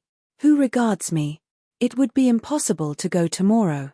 We owe Mrs. Jennings much more than civility, and civility of the commonest kind must prevent such a hasty removal as that. Well then, another day or two, perhaps, but I cannot stay here long, I cannot stay to endure the questions and remarks of all these people. The Middletons and Palmers. How am I to bear their pity? The pity of such a woman as Lady Middleton. Oh, what would he say to that? Eleanor advised her to lie down again, and for a moment she did so, but no attitude could give her ease, and in restless pain of mind and body she moved from one posture to another, till growing more and more hysterical, her sister could with difficulty keep her on the bed at all, and for some time was fearful of being constrained to call for assistance. Some lavender drops, however, which she was at length persuaded to take, were of use, and from that time till Mrs. Jennings returned, she continued on the bed quiet and motionless. Chapter 30. Mrs. Jennings came immediately to their room on her return, and without waiting to have her request of admittance answered, opened the door and walked in with a look of real concern. "How do you do, my dear?" said she in a voice of great compassion to Marianne, who turned away her face without attempting to answer. "How is she, Miss Dashwood? Poor thing. She looks very bad. No wonder. It is but too true. He is to be married very soon, a good-for-nothing fellow. I have no patience with him. Mrs. Taylor told me of it half an hour ago, and she was told it by a particular friend of Miss Grey herself, else I am sure I should not have believed it, and I was almost ready to sink as it was." "Well," said I, "all I can say is, that if this be true, he has used a young lady of my acquaintance abominably ill, and I wish with all my soul his wife may plague his heart out. And so I shall always say, my dear, you may depend on it. I have no notion of men's going on in this way, and if ever I meet him again, I will give him such a dressing as he has not had this many a day. But there is one comfort, my dear Miss Marianne, he is not the only young man in the world worth having. And with your pretty face you will never want admirers. Well, poor thing, I won't disturb her any longer, for she had better have her cry out at once and have done with. The Parrys and Sandersons luckily are coming tonight, you know, and that will amuse her." She then went away, walking on tiptoe out of the room, as if she supposed her young friend's affliction could be increased by noise. Marianne, to the surprise of her sister, determined on dining with them. Eleanor even advised her against it. But no, she would go down, she could bear it very well, and the bustle about her would be less. Eleanor, pleased to have her governed for a moment by such a motive, though believing it hardly possible that she could sit out the dinner, said no more, and adjusting her dress for her as well as she could, while Marianne still remained on the bed, was ready to assist her into the dining room as soon as they were summoned to it. When there, though looking most wretchedly, she ate more and was calmer than her sister had expected. Had she tried to speak, or had she been conscious of half Mrs. Jennings's well-meant but ill-judged attentions to her, this calmness could not have been maintained, but not a syllable escaped her lips, and the abstraction of her thoughts preserved her in ignorance of everything that was passing before her.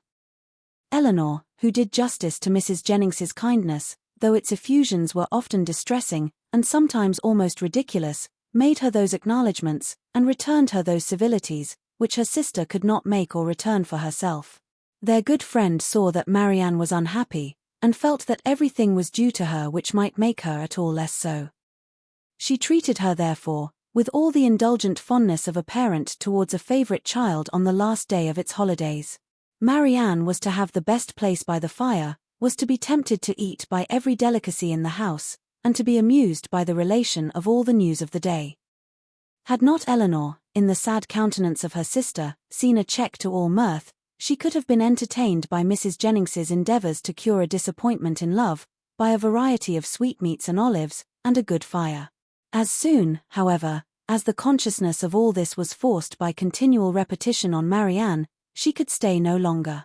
With a hasty exclamation of misery, and a sign to her sister not to follow her, she directly got up and hurried out of the room. "Poor soul!" cried Mrs. Jennings, as soon as she was gone, "how it grieves me to see her, and I declare if she is not gone away without finishing her wine. And the dried cherries too. Lord! Nothing seems to do her any good. I am sure if I knew of anything she would like, I would send all over the town for it. Well, it is the oddest thing to me, that a man should use such a pretty girl so ill, but when there is plenty of money on one side, and next to none on the other, Lord bless you.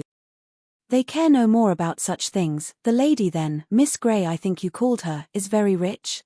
£50,000, my dear. Did you ever see her? A smart, stylish girl they say, but not handsome. I remember her aunt very well, Biddy Henshaw, she married a very wealthy man. But the family are all rich together. £50,000. And by all accounts, it won't come before it's wanted, for they say he is all to pieces. No wonder. Dashing about with his curricle and hunters. Well, it don't signify talking, but when a young man, be who he will, comes and makes love to a pretty girl, and promises marriage, he has no business to fly off from his word only because he grows poor, and a richer girl is ready to have him. Why don't he, in such a case, sell his horses, let his house, turn off his servants, and make a thorough reform at once? I warrant you, Miss Marianne would have been ready to wait till matters came round. But that won't do nowadays. Nothing in the way of pleasure can ever be given up by the young men of this age. Do you know what kind of a girl Miss Grey is? Is she said to be amiable? I never heard any harm of her, indeed I hardly ever heard her mentioned, except that Mrs. Taylor did say this morning, that one day Miss Walker hinted to her, that she believed Mr. and Mrs. Ellison would not be sorry to have Miss Grey married, for she and Mrs. Ellison could never agree. And who are the Ellisons? Her guardians, my dear. But now she is of age and may choose for herself, and a pretty choice she has made. What now? After pausing a moment, your poor sister is gone to her own room, I suppose, to moan by herself. Is there nothing one can get to comfort her? Poor dear, it seems quite cruel to let her be alone. Well, by and by we shall have a few friends, and that will amuse her a little. What shall we play at? She hates whist, I know, but is there no round game she cares for? Dear, this kindness is quite unnecessary. Marianne, I dare say, will not leave her room again this evening. I shall persuade her if I can to go early to bed, for I am sure she wants rest. I believe that will be best for her. Let her name her own supper, and go to bed. Lord! No wonder she has been looking so bad and so cast down this last week or two, for this matter I suppose has been hanging over her head as long as that. And so the letter that came today finished it. Poor soul! I am sure if I had had a notion of it, I would not have joked her about it for all my money. But then you know, how should I guess such a thing? I made sure of its being nothing but a common love letter, and you know young people like to be laughed at about them. Lord! How concerned Sir John and my daughters will be when they hear it. If I had my senses about me I might have called in Conduit Street in my way home, and told them of it. But I shall see them tomorrow. It would be unnecessary, I am sure, for you to caution Mrs. Palmer and Sir John against ever naming Mr. Willoughby, or making the slightest allusion to what has passed, before my sister. Their own good nature must point out to them the real cruelty of appearing to know anything about it when she is present, and the less that may ever be said to myself on the subject, the more my feelings will be spared, as you, my dear madam, will easily believe. Oh, Lord! Yes, that I do indeed. It must be terrible for you to hear it talked of, and as for your sister, I am sure I would not mention a word about it to her for the world. You saw I did not all dinner time. No more would Sir John, nor my daughters, for they are all very thoughtful and considerate, especially if I give them a hint, as I certainly will. For my part, I think the less that is said about such things, the better, the sooner 'tis blown over and forgot.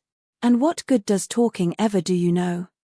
In this affair it can only do harm, more so perhaps than in many cases of a similar kind, for it has been attended by circumstances which, for the sake of everyone concerned in it, make it unfit to become the public conversation. I must do this justice to Mr. Willoughby, he has broken no positive engagement with my sister. Law, my dear, don't pretend to defend him. No positive engagement indeed.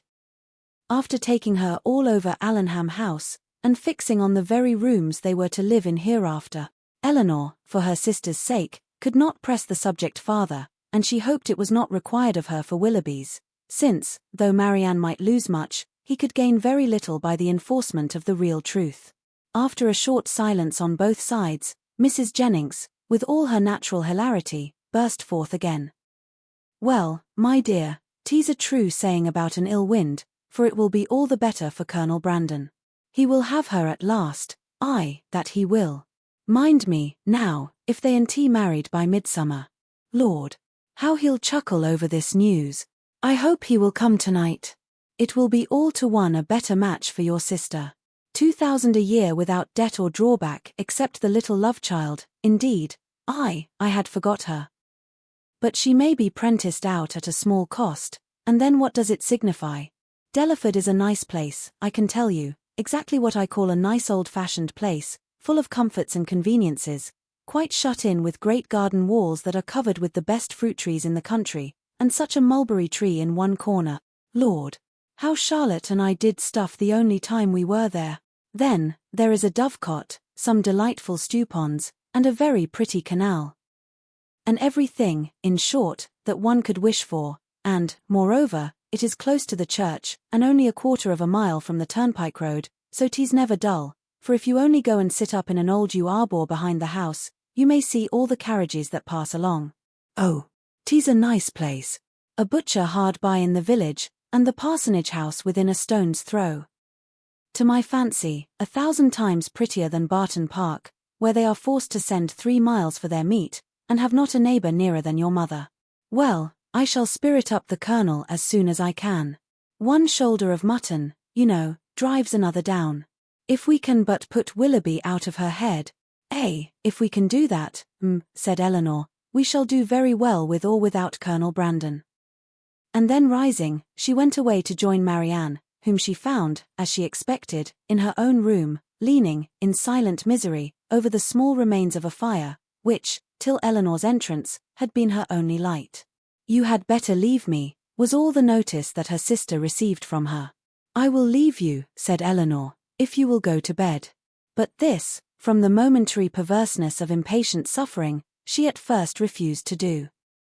Her sister's earnest, though gentle persuasion, however, soon softened her to compliance, and Eleanor saw her lay her aching head on the pillow, and as she hoped, in a way to get some quiet rest before she left her. In the drawing-room, whither she then repaired, she was soon joined by Mrs. Jennings, with a wine-glass, full of something, in her hand. My dear, said she, entering, I have just recollected that I have some of the finest old Constantia wine in the house that ever was tasted, so I have brought a glass of it for your sister. My poor husband! How fond he was of it! Whenever he had a touch of his old colicky gout, he said it did him more good than anything else in the world. Do take it to your sister. Dear, replied Eleanor, smiling at the difference of the complaints for which it was recommended, how good you are! But I have just left Marianne in bed, and, I hope, almost asleep, and as I think nothing will be of so much service to her as rest, if you will give me leave, I will drink the wine myself. Mrs. Jennings, though regretting that she had not been 5 minutes earlier, was satisfied with the compromise. And Eleanor, as she swallowed the chief of it, reflected, that though its effects on a colicky gout were, at present, of little importance to her, its healing powers, on a disappointed heart might be as reasonably tried on herself as on her sister. Colonel Brandon came in while the party were at tea, and by his manner of looking round the room for Marianne, Eleanor immediately fancied that he neither expected nor wished to see her there, and, in short, that he was already aware of what occasioned her absence. Mrs. Jennings was not struck by the same thought, for soon after his entrance, she walked across the room to the tea-table where Eleanor presided, and whispered, The Colonel looks as grave as ever you see. He knows nothing of it. Do tell him, my dear. He shortly afterwards drew a chair close to hers, and, with a look which perfectly assured her of his good information, inquired after her sister. Marianne is not well, said she. She has been indisposed all day, and we have persuaded her to go to bed. Perhaps, then, he hesitatingly replied, what I heard this morning there may be more truth in it than I could believe possible at first. What did you hear? That a gentleman, whom I had reason to think, in short, that a man, whom I knew to be engaged, but how shall I tell you? If you know it already, as surely you must, I may be spared. You mean, answered Eleanor, with forced calmness, Mr. Willoughby's marriage with Miss Grey. Yes, we do know it all. This seems to have been a day of general elucidation, for this very morning first unfolded it to us. Mr. Willoughby is unfathomable. Where did you hear it? In a stationer's shop in Pall Mall, where I had business. 2 ladies were waiting for their carriage, and one of them was giving the other an account of the intended match, in a voice so little attempting concealment, that it was impossible for me not to hear all. The name of Willoughby, John Willoughby, frequently repeated, first caught my attention, and what followed was a positive assertion that everything was now finally settled respecting his marriage with Miss Grey. It was no longer to be a secret. It would take place even within a few weeks, with many particulars of preparations and other matters. One thing, especially, I remember, because it served to identify the man still more. As soon as the ceremony was over, they were to go to Combe Magna, his seat in Somersetshire. My astonishment, but it would be impossible to describe what I felt. The communicative lady, I learnt, on inquiry, for I stayed in the shop till they were gone, was a Mrs. Ellison, and that, as I have been since informed, is the name of Miss Grey's guardian. It is. But have you likewise heard that Miss Grey has £50,000? In that, if in anything, we may find an explanation. It may be so, but Willoughby is capable, at least I think. He stopped a moment, then added in a voice which seemed to distrust itself, and your sister, how did she? Her sufferings have been very severe. I have only to hope that they may be proportionately short. It is a most cruel affliction. Till yesterday, I believe, she never doubted his regard, and even now, perhaps, but I am almost convinced that he never was really attached to her. He has been very deceitful. And, in some points, there seems a hardness of heart about him. Said Colonel Brandon, there is, indeed. But your sister does not, I think you said so. She does not consider quite as you do.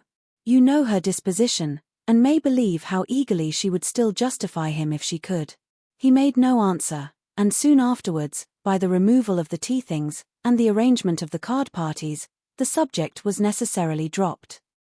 Mrs. Jennings, who had watched them with pleasure while they were talking, and who expected to see the effect of Miss Dashwood's communication, in such an instantaneous gaiety on Colonel Brandon's side, as might have become a man in the bloom of youth, of hope and happiness, saw him, with amazement, remain the whole evening more serious and thoughtful than usual.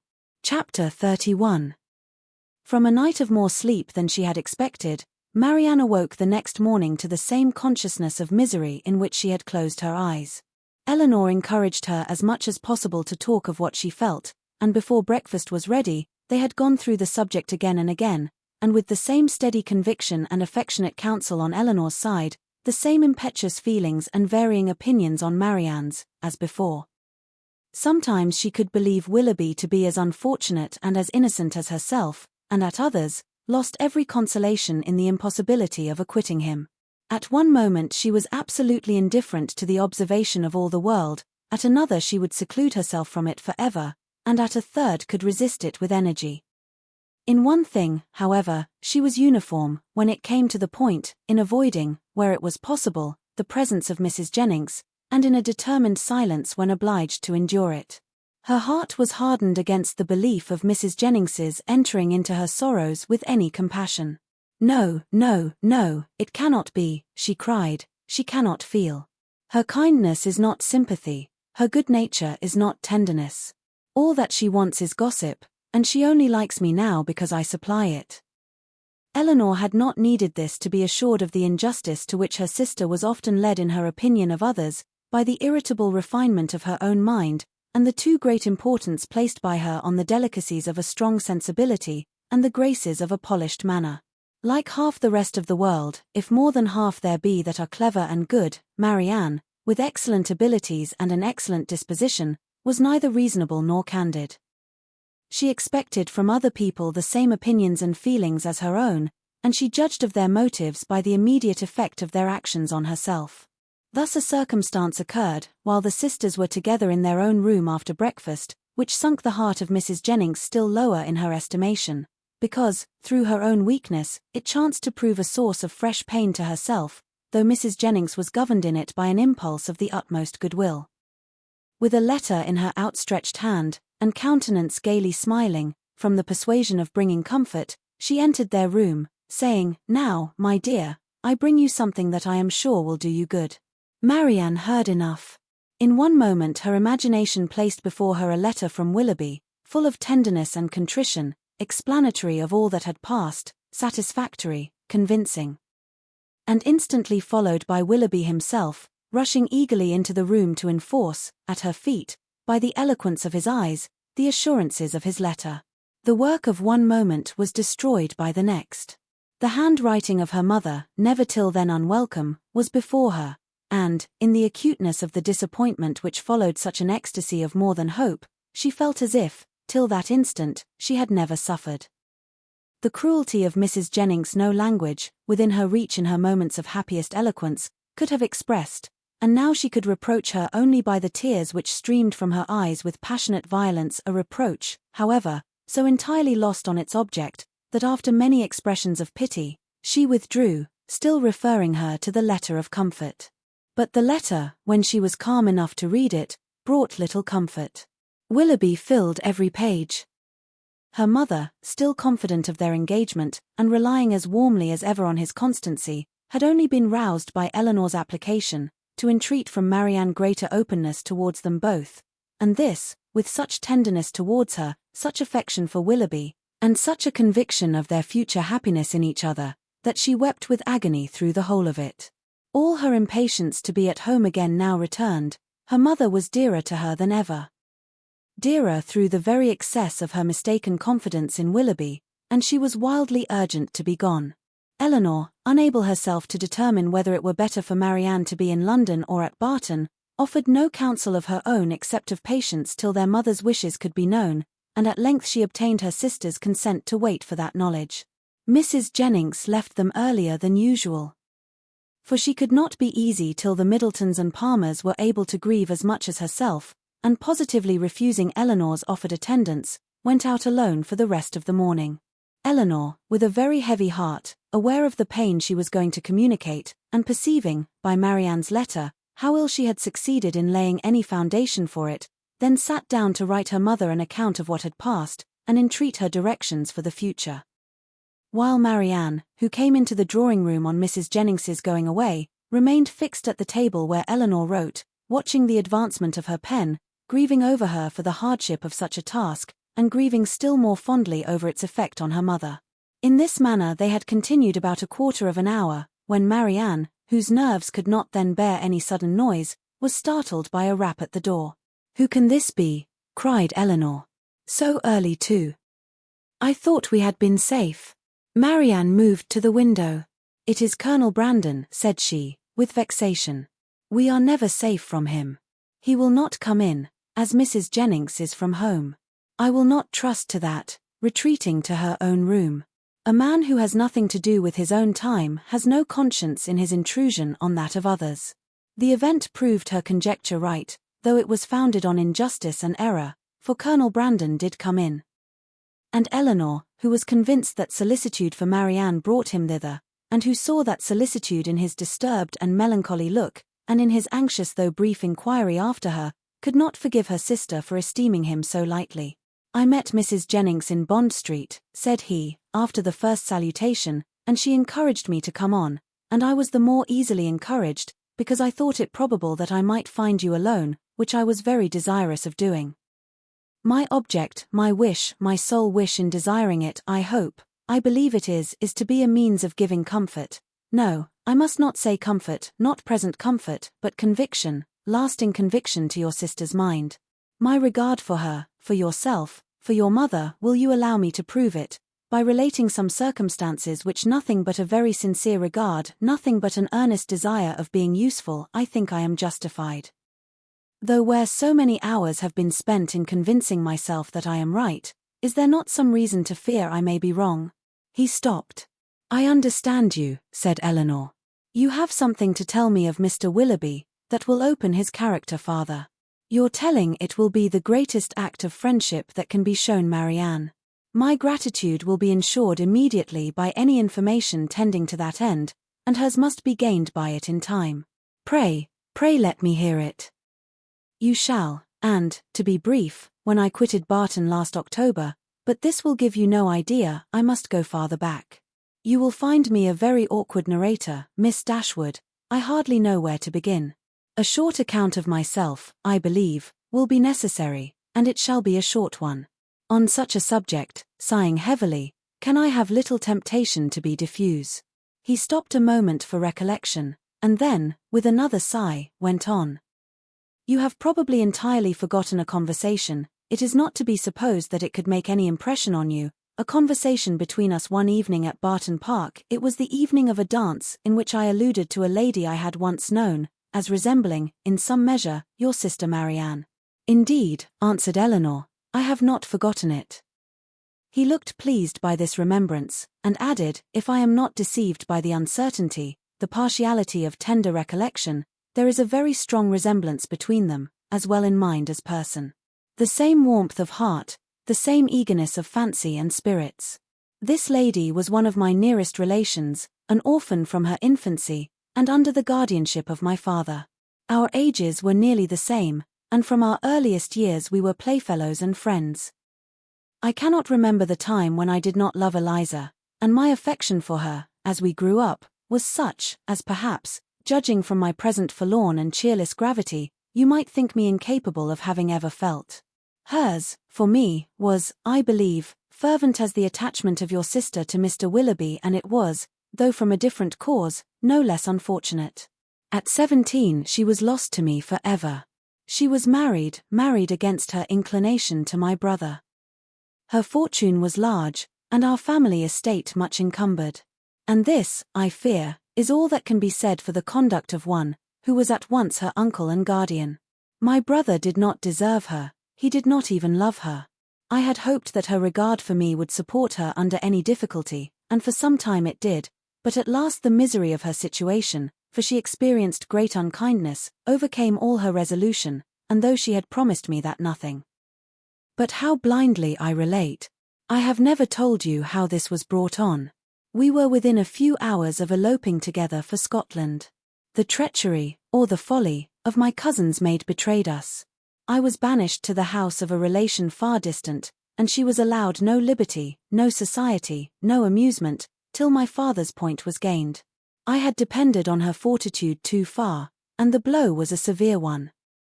But had her marriage been happy, so young as I then was, a few months must have reconciled me to it, or at least I should not have now to lament it. This, however, was not the case. My brother had no regard for her, his pleasures were not what they ought to have been, and from the first he treated her unkindly. The consequence of this, upon a mind so young, so lively, so inexperienced as Mrs. Brandon's, was but too natural. She resigned herself at first to all the misery of her situation. And happy had it been if she had not lived to overcome those regrets which the remembrance of me occasioned. But can we wonder that, with such a husband to provoke inconstancy, and without a friend to advise or restrain her, for my father lived only a few months after their marriage, and I was with my regiment in the East Indies, she should fall? Had I remained in England, perhaps. But I meant to promote the happiness of both by removing from her for years, and for that purpose had procured my exchange. The shock which her marriage had given me, he continued, in a voice of great agitation, was of trifling weight, was nothing to what I felt when I heard, about 2 years afterwards, of her divorce. It was that which threw this gloom. Even now the recollection of what I suffered, he could say no more, and rising hastily walked for a few minutes about the room. Eleanor, affected by his relation, and still more by his distress, could not speak. He saw her concern, and coming to her, took her hand, pressed it, and kissed it with grateful respect.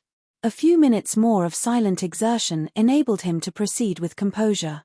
It was nearly 3 years after this unhappy period before I returned to England. My first care, when I did arrive, was of course to seek for her, but the search was as fruitless as it was melancholy. I could not trace her beyond her first seducer, and there was every reason to fear that she had removed from him only to sink deeper in a life of sin.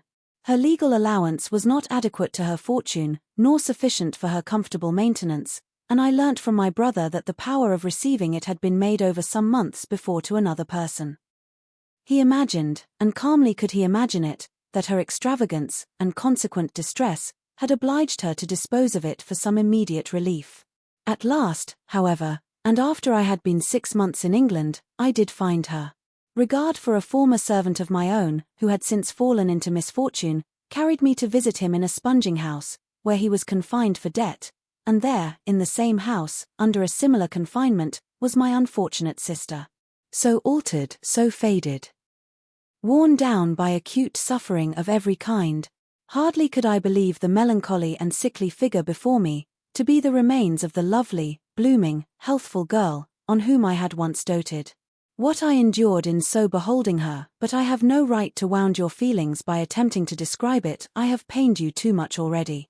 That she was, to all appearance, in the last stage of a consumption, was yes. In such a situation it was my greatest comfort.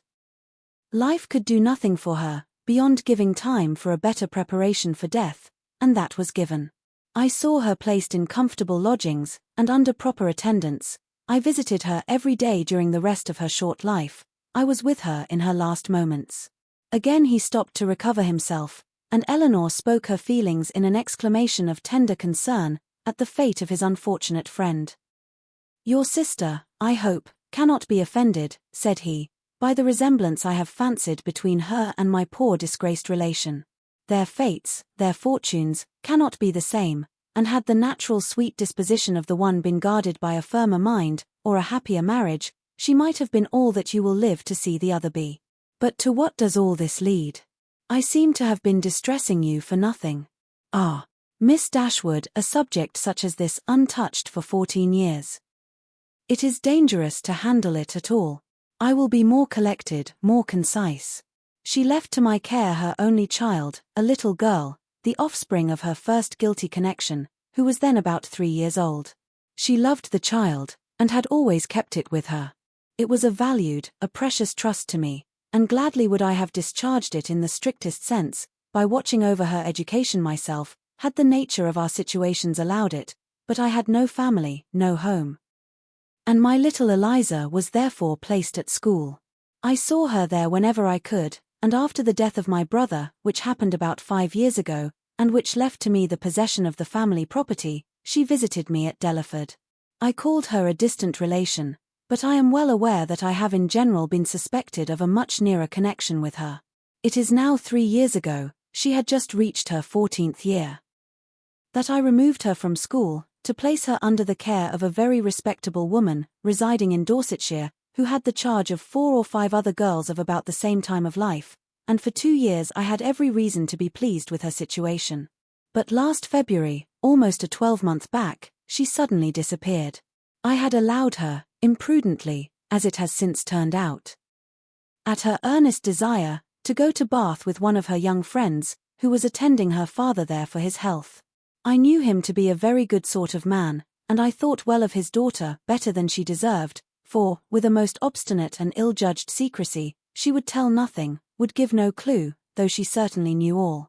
He, her father, a well-meaning, but not a quick-sighted man, could really, I believe, give no information.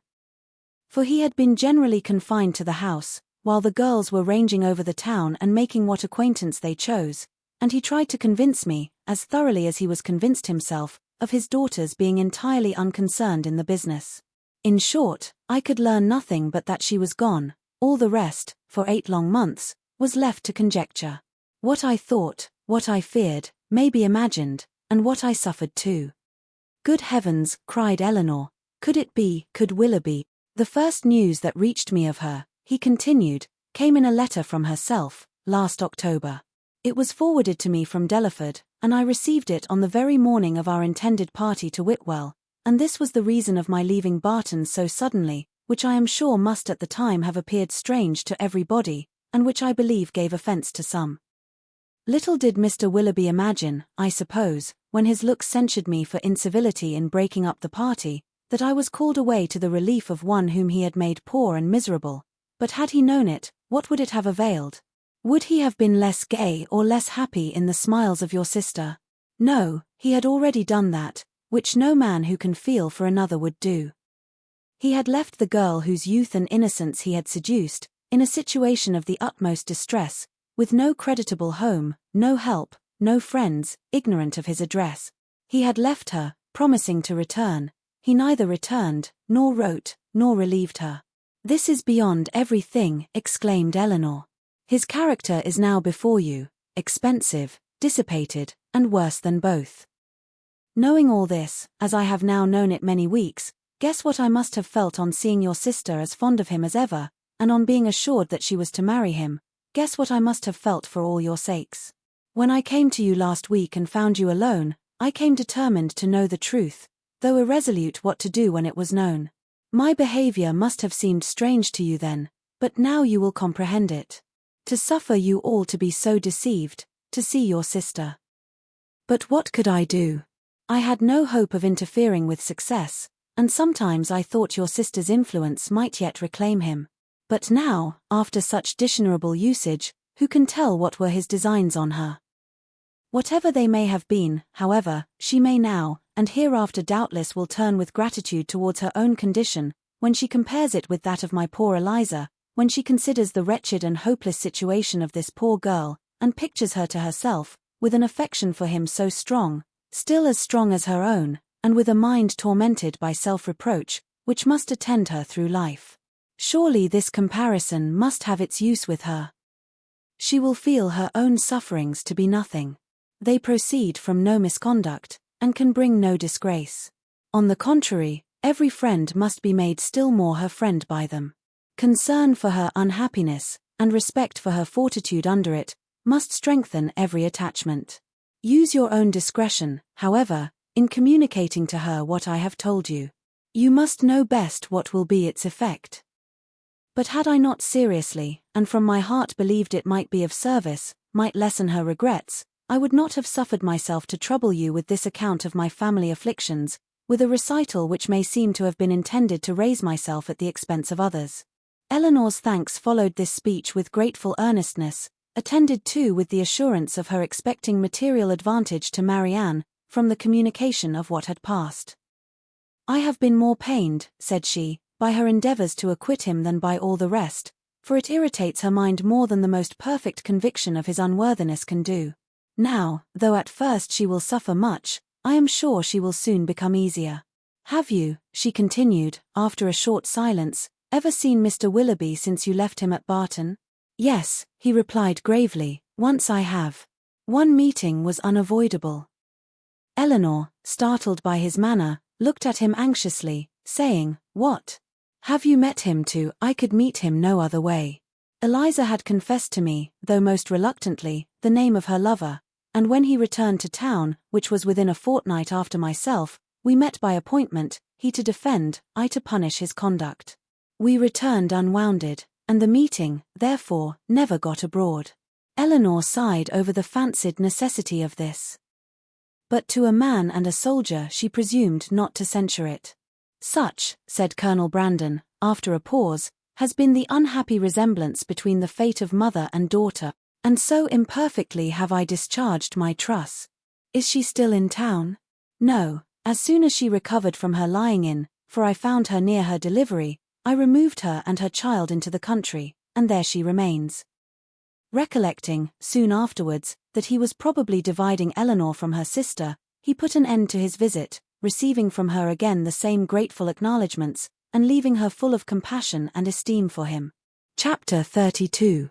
When the particulars of this conversation were repeated by Miss Dashwood to her sister, as they very soon were, the effect on her was not entirely such as the former had hoped to see.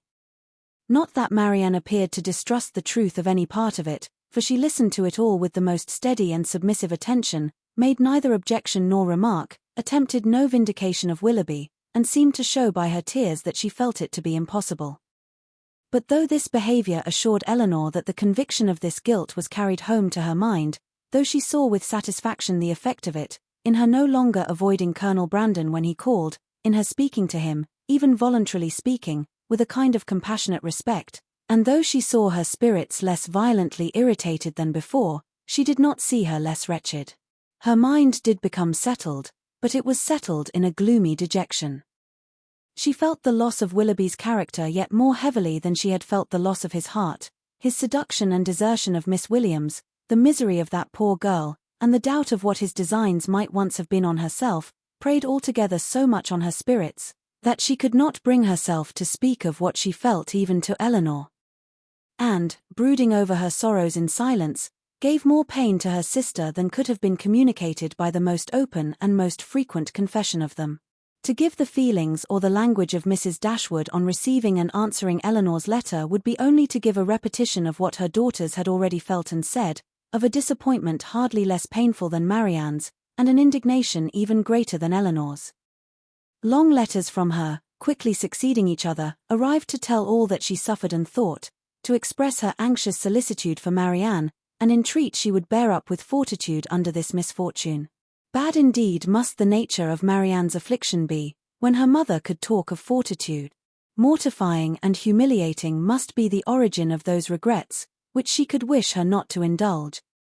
Against the interest of her own individual comfort, Mrs. Dashwood had determined that it would be better for Marianne to be anywhere, at that time, than at Barton, where everything within her view would be bringing back the past in the strongest and most afflicting manner, by constantly placing Willoughby before her, such as she had always seen him there.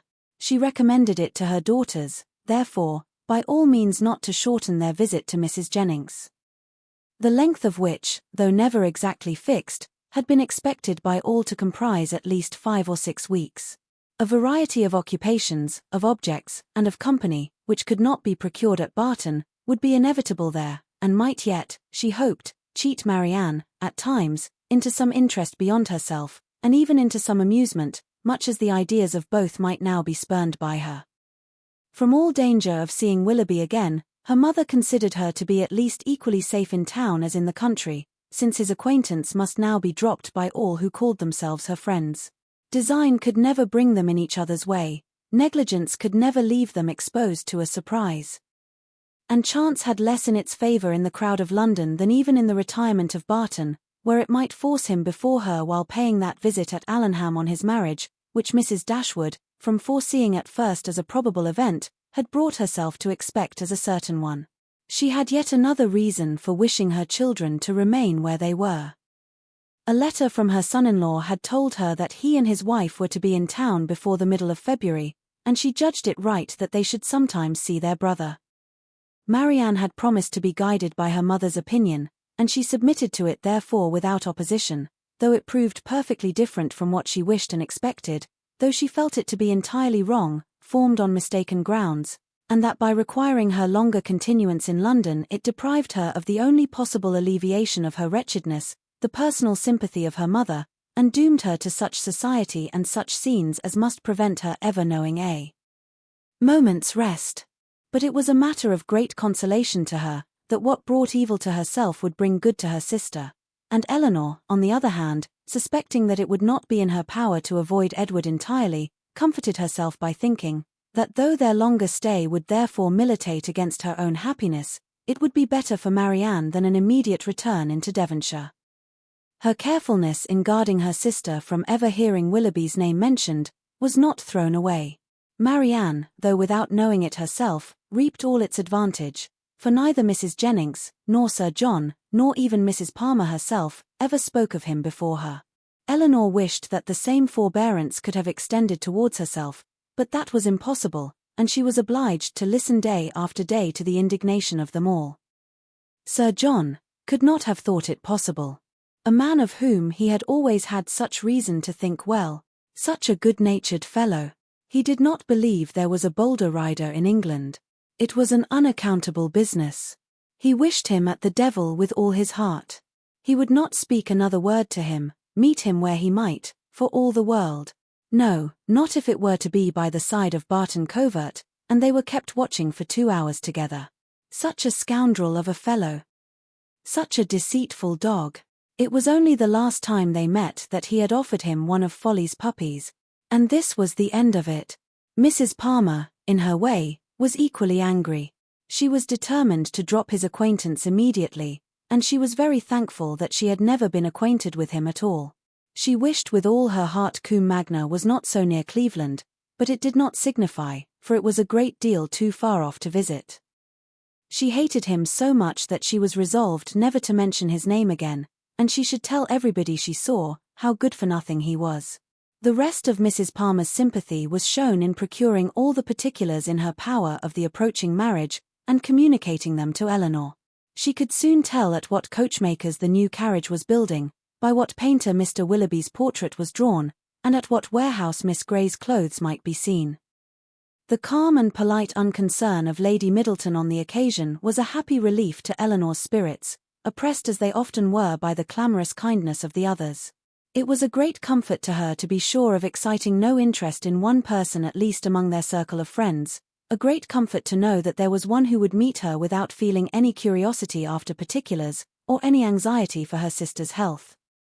Every qualification is raised at times, by the circumstances of the moment, to more than its real value, and she was sometimes worried down by officious condolence to rate good breeding as more indispensable to comfort than good nature. Lady Middleton expressed her sense of the affair about once every day, or twice, if the subject occurred very often, by saying, "It is very shocking, indeed." And by the means of this continual though gentle vent, was able not only to see the Miss Dashwoods from the first without the smallest emotion, but very soon to see them without recollecting a word of the matter, and having thus supported the dignity of her own sex, and spoken her decided censure of what was wrong in the other, she thought herself at liberty to attend to the interest of her own assemblies, and therefore determined, though rather against the opinion of Sir John, that as Mrs. Willoughby would at once be a woman of elegance and fortune, to leave her card with her as soon as she married. Colonel Brandon's delicate, unobtrusive inquiries were never unwelcome to Miss Dashwood. He had abundantly earned the privilege of intimate discussion of her sister's disappointment, by the friendly zeal with which he had endeavoured to soften it, and they always conversed with confidence. His chief reward for the painful exertion of disclosing past sorrows and present humiliations was given in the pitying eye with which Marianne sometimes observed him, and the gentleness of her voice whenever, though it did not often happen, she was obliged, or could oblige herself to speak to him. These assured him that his exertion had produced an increase of goodwill towards himself, and these gave Eleanor hopes of its being farther augmented hereafter. But Mrs. Jennings, who knew nothing of all this, who knew only that the Colonel continued as grave as ever, and that she could neither prevail on him to make the offer himself, nor commission her to make it for him, began, at the end of 2 days, to think that, instead of midsummer, they would not be married till Michaelmas, and by the end of a week that it would not be a match at all. The good understanding between the Colonel and Miss Dashwood seemed rather to declare that the honours of the mulberry tree, the canal, and the yew arbour would all be made over to her, and Mrs. Jennings had, for some time ceased to think at all of Mrs. Ferrars. Early in February, within a fortnight from the receipt of Willoughby's letter, Eleanor had the painful office of informing her sister that he was married. She had taken care to have the intelligence conveyed to herself, as soon as it was known that the ceremony was over, as she was desirous that Marianne should not receive the first notice of it from the public papers, which she saw her eagerly examining every morning. She received the news with resolute composure, made no observation on it, and at first shed no tears. But after a short time they would burst out, and for the rest of the day, she was in a state hardly less pitiable than when she first learnt to expect the event. The Willoughbys left town as soon as they were married, and Eleanor now hoped, as there could be no danger of her seeing either of them, to prevail on her sister, who had never yet left the house since the blow first fell, to go out again by degrees as she had done before. About this time the two Miss Steeles, lately arrived at their cousin's house in Bartlett's Buildings, Holborn, presented themselves again before their more grand relations in Conduit and Berkeley Streets, and were welcomed by them all with great cordiality. Eleanor only was sorry to see them. Their presence always gave her pain, and she hardly knew how to make a very gracious return to the overpowering delight of Lucy in finding her still in town. "I should have been quite disappointed if I had not found you here still," said she repeatedly, with a strong emphasis on the word. "But I always thought I should. I was almost sure you would not leave London yet a while, though you told me, you know, at Barton, that you should not stay above a month.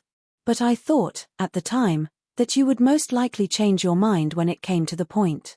It would have been such a great pity to have went away before your brother and sister came. And now to be sure you will be in no hurry to be gone. I am amazingly glad you did not keep to your word." Eleanor perfectly understood her, and was forced to use all her self-command to make it appear that she did not. "Well, my dear," said Mrs. Jennings, "and how did you travel?" "Not in the stage, I assure you," replied Miss Steele, with quick exultation. "We came post all the way, and had a very smart beau to attend us. Dr. Davies was coming to town, and so we thought we'd join him in a post-chaise, and he behaved very genteelly, and paid 10 or 12 shillings more than we did." "Oh, oh," cried Mrs. Jennings, "very pretty, indeed. And the doctor is a single man, I warrant you." "There now," said Miss Steele, affectedly simpering, "everybody laughs at me so about the doctor, and I cannot think why. My cousins say they are sure I have made a conquest. But for my part, one declare I never think about him from one hour's end to another. Lord! Here comes your beau, Nancy, my cousin said t'other day, when she saw him crossing the street to the house. My beau, indeed. Said I cannot think who you mean. The doctor is no beau of mine. That is very pretty talking, but it won't do, the doctor is the man, I see. No, indeed, replied her cousin, with affected earnestness, and I beg you will contradict it, if you ever hear it talked of.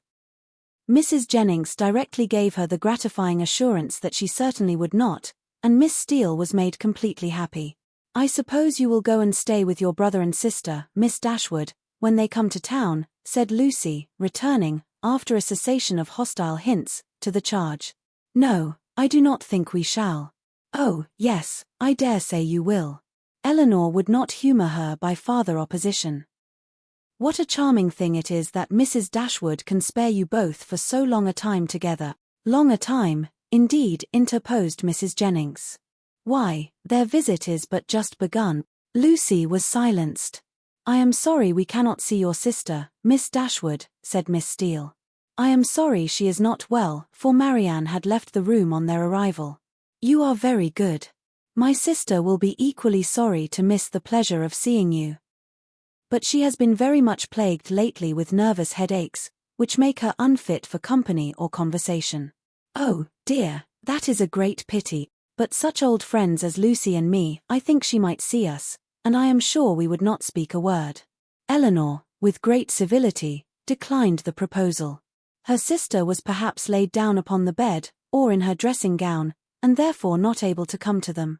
Oh, if that's all, cried Miss Steele, we can just as well go and see her. Eleanor began to find this impertinence too much for her temper, but she was saved the trouble of checking it, by Lucy's sharp reprimand, which now, as on many occasions, though it did not give much sweetness to the manners of one sister, was of advantage in governing those of the other. Chapter 33. After some opposition, Marianne yielded to her sister's entreaties, and consented to go out with her and Mrs. Jennings one morning for half an hour. She expressly conditioned, however, for paying no visits, and would do no more than accompany them to Gray's in Sackville Street, where Eleanor was carrying on a negotiation for the exchange of a few old-fashioned jewels of her mother. When they stopped at the door, Mrs. Jennings recollected that there was a lady at the other end of the street on whom she ought to call, and as she had no business at Gray's, it was resolved that while her young friends transacted theirs, she should pay her visit and return for them. On ascending the stairs, the Miss Dashwoods found so many people before them in the room, that there was not a person at liberty to tend to their orders, and they were obliged to wait. All that could be done was, to sit down at that end of the counter which seemed to promise the quickest succession. One gentleman only was standing there, and it is probable that Eleanor was not without hope of exciting his politeness to a quicker despatch. But the correctness of his eye, and the delicacy of his taste, proved to be beyond his politeness.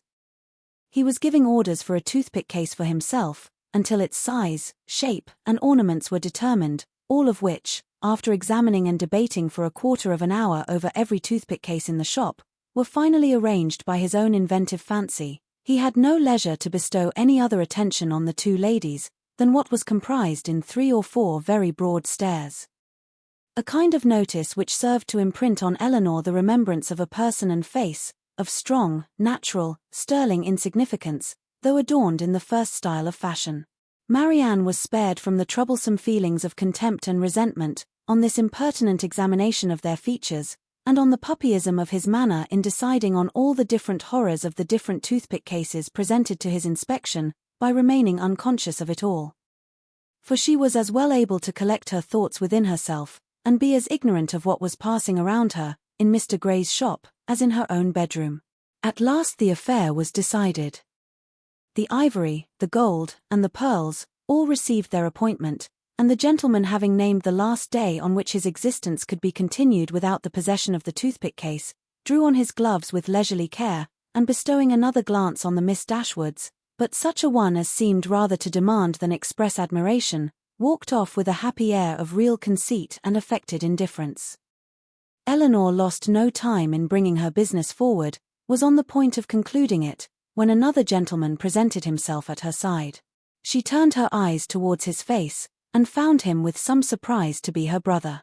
Their affection and pleasure in meeting was just enough to make a very creditable appearance in Mr. Gray's shop. John Dashwood was really far from being sorry to see his sisters again. it rather gave them satisfaction. And his inquiries after their mother were respectful and attentive. Eleanor found that he and Fanny had been in town 2 days. "I wished very much to call upon you yesterday," said he, "but it was impossible, for we were obliged to take Harry to see the wild beasts at Exeter Exchange, and we spent the rest of the day with Mrs. Ferrars." Harry was vastly pleased. "This morning I had fully intended to call on you, if I could possibly find a spare half-hour, but one has always so much to do on first coming to town. I am come here to bespeak Fanny a seal.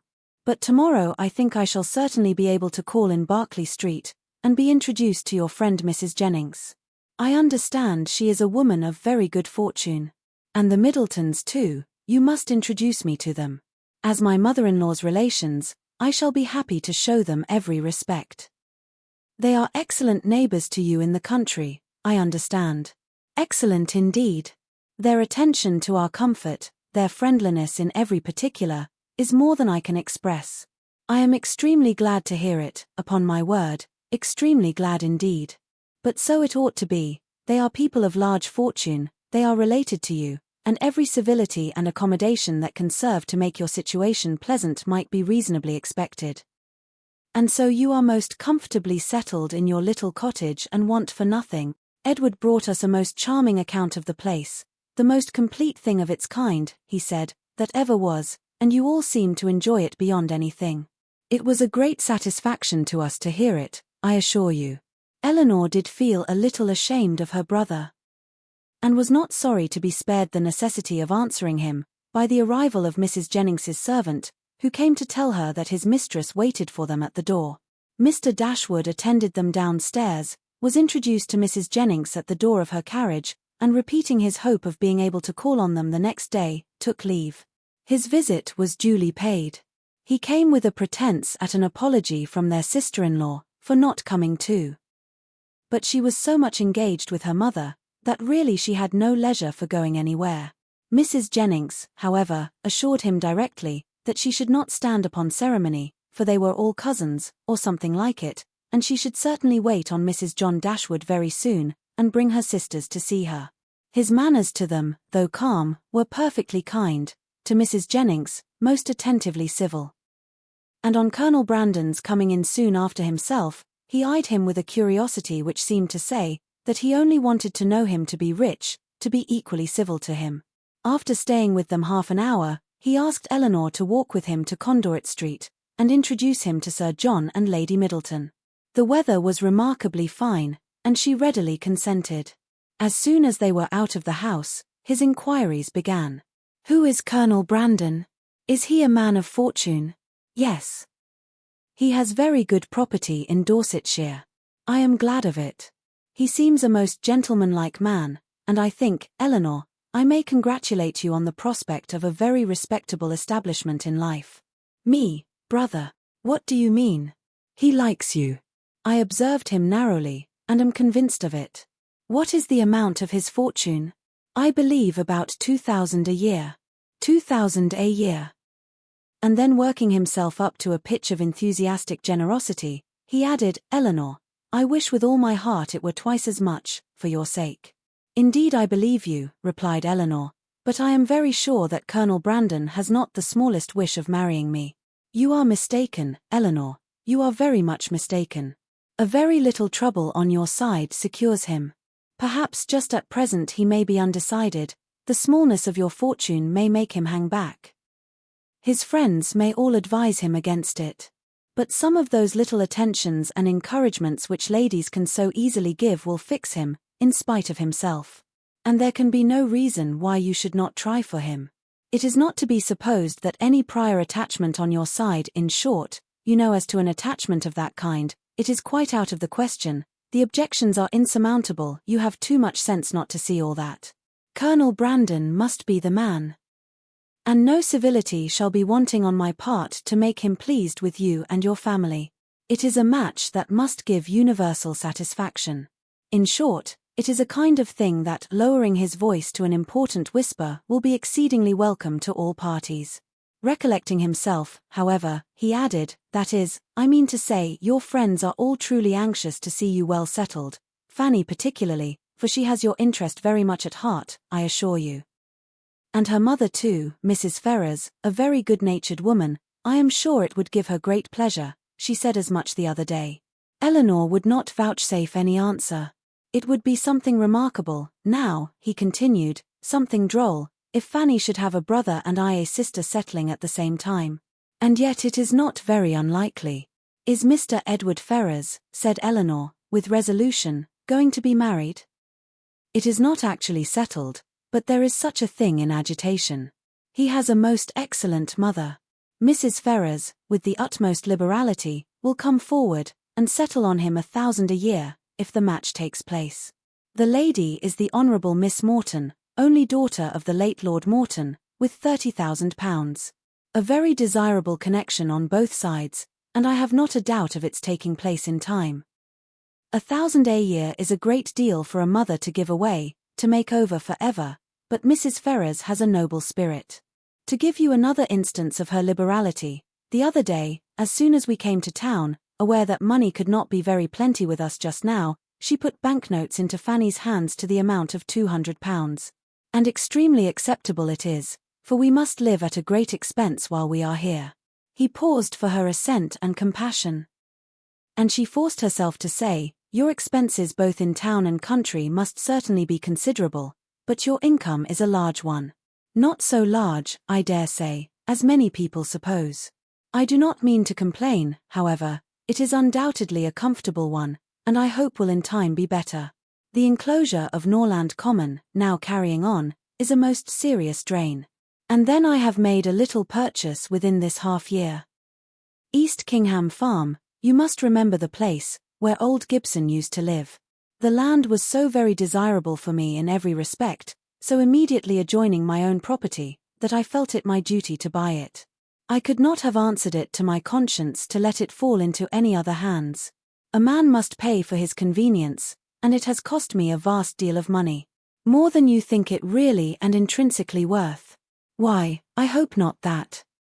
I might have sold it again, the next day, for more than I gave, but, with regard to the purchase money, I might have been very unfortunate indeed, for the stocks were at that time so low, that if I had not happened to have the necessary sum in my banker's hands, I must have sold out to very great loss. Eleanor could only smile. Other great and inevitable expenses too we have had on first coming to Norland. Our respected father, as you well know, bequeathed all the Stanhill effects that remained at Norland, and very valuable they were, to your mother. Far be it from me to repine at his doing so, he had an undoubted right to dispose of his own property as he chose, but, in consequence of it, we have been obliged to make large purchases of linen, china, and sea to supply the place of what was taken away. You may guess, after all these expenses, how very far we must be from being rich, and how acceptable Mrs. Ferrars's kindness is. Certainly, said Eleanor, and assisted by her liberality, I hope you may yet live to be in easy circumstances. Another year or two may do much towards it, he gravely replied, but however there is still a great deal to be done. There is not a stone laid of Fanny's greenhouse, and nothing but the plan of the flower garden marked out. Where is the greenhouse to be? Upon the knoll behind the house.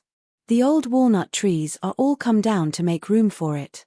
It will be a very fine object from many parts of the park, and the flower garden will slope down just before it, and be exceedingly pretty.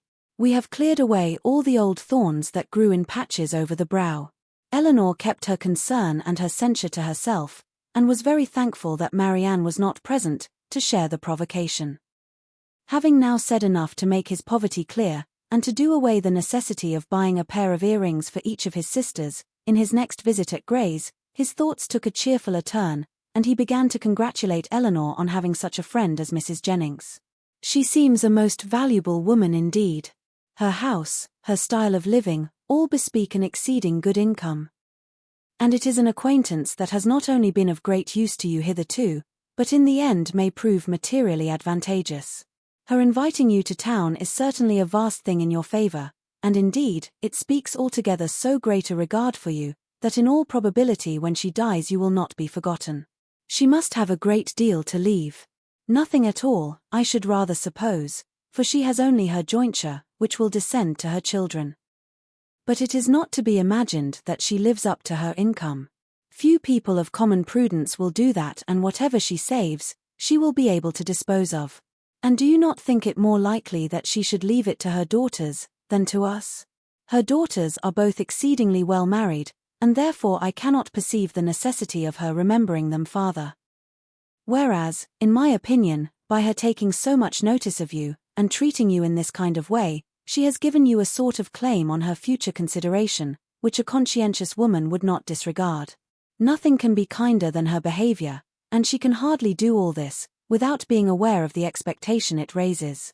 But she raises none in those most concerned. Indeed, brother, your anxiety for our welfare and prosperity carries you too far. Why, to be sure, said he, seeming to recollect himself, people have very little in their power. But, my dear Eleanor, what is the matter with Marianne? She looks very unwell, has lost her color, and is grown quite thin. Is she ill? She is not well, she has had a nervous complaint on her for several weeks. I am sorry for that. At her time of life, anything of an illness destroys the bloom forever. Hers has been a very short one. She was as handsome a girl last September as I ever saw, and as likely to attract the man. There was something in her style of beauty to please them particularly. I remember Fanny used to say that she would marry sooner and better than you did, not but what she is exceedingly fond of you, but so it happened to strike her. She will be mistaken, however. I question whether Marianne now will marry a man worth more than 500 or 600 a year, at the utmost, and I am very much deceived if you do not do better. Dorsetshire. I know very little of Dorsetshire, but, my dear Eleanor, I shall be exceedingly glad to know more of it, and I think I can answer for your having Fanny and myself among the earliest and best pleased of your visitors. Eleanor tried very seriously to convince him that there was no likelihood of her marrying Colonel Brandon. But it was an expectation of too much pleasure to himself to be relinquished, and he was really resolved on seeking an intimacy with that gentleman, and promoting the marriage by every possible attention. He had just compunction enough for having done nothing for his sisters himself, to be exceedingly anxious that everybody else should do a great deal, and an offer from Colonel Brandon, or a legacy from Mrs. Jennings, was the easiest means of atoning for his own neglect. They were lucky enough to find Lady Middleton at home, and Sir John came in before their visit ended. Abundance of civilities passed on all sides. Sir John was ready to like anybody, and though Mr. Dashwood did not seem to know much about horses, he soon set him down as a very good-natured fellow, while Lady Middleton saw enough of fashion in his appearance to think his acquaintance worth having, and Mr. Dashwood went away delighted with both. I shall have a charming account to carry to Fanny, said he, as he walked back with his sister. Lady Middleton is really a most elegant woman, such a woman as I am sure Fanny will be glad to know. And Mrs. Jennings too, an exceedingly well-behaved woman, though not so elegant as her daughter. Your sister need not have any scruple even of visiting her, which, to say the truth, has been a little the case, and very naturally. For we only knew that Mrs. Jennings was the widow of a man who had got all his money in a low way, and Fanny and Mrs. Ferrars were both strongly prepossessed, that neither she nor her daughters were such kind of women as Fanny would like to associate with. But now I can carry her a most satisfactory account of both. Chapter 34. Mrs. John Dashwood had so much confidence in her husband's judgment, that she waited the very next day both on Mrs. Jennings and her daughter. And her confidence was rewarded by finding even the former, even the woman with whom her sisters were staying, by no means unworthy her notice, and as for Lady Middleton, she found her one of the most charming women in the world. Lady Middleton was equally pleased with Mrs. Dashwood. There was a kind of cold-hearted selfishness on both sides, which mutually attracted them, and they sympathized with each other in an insipid propriety of demeanor, and a general want of understanding.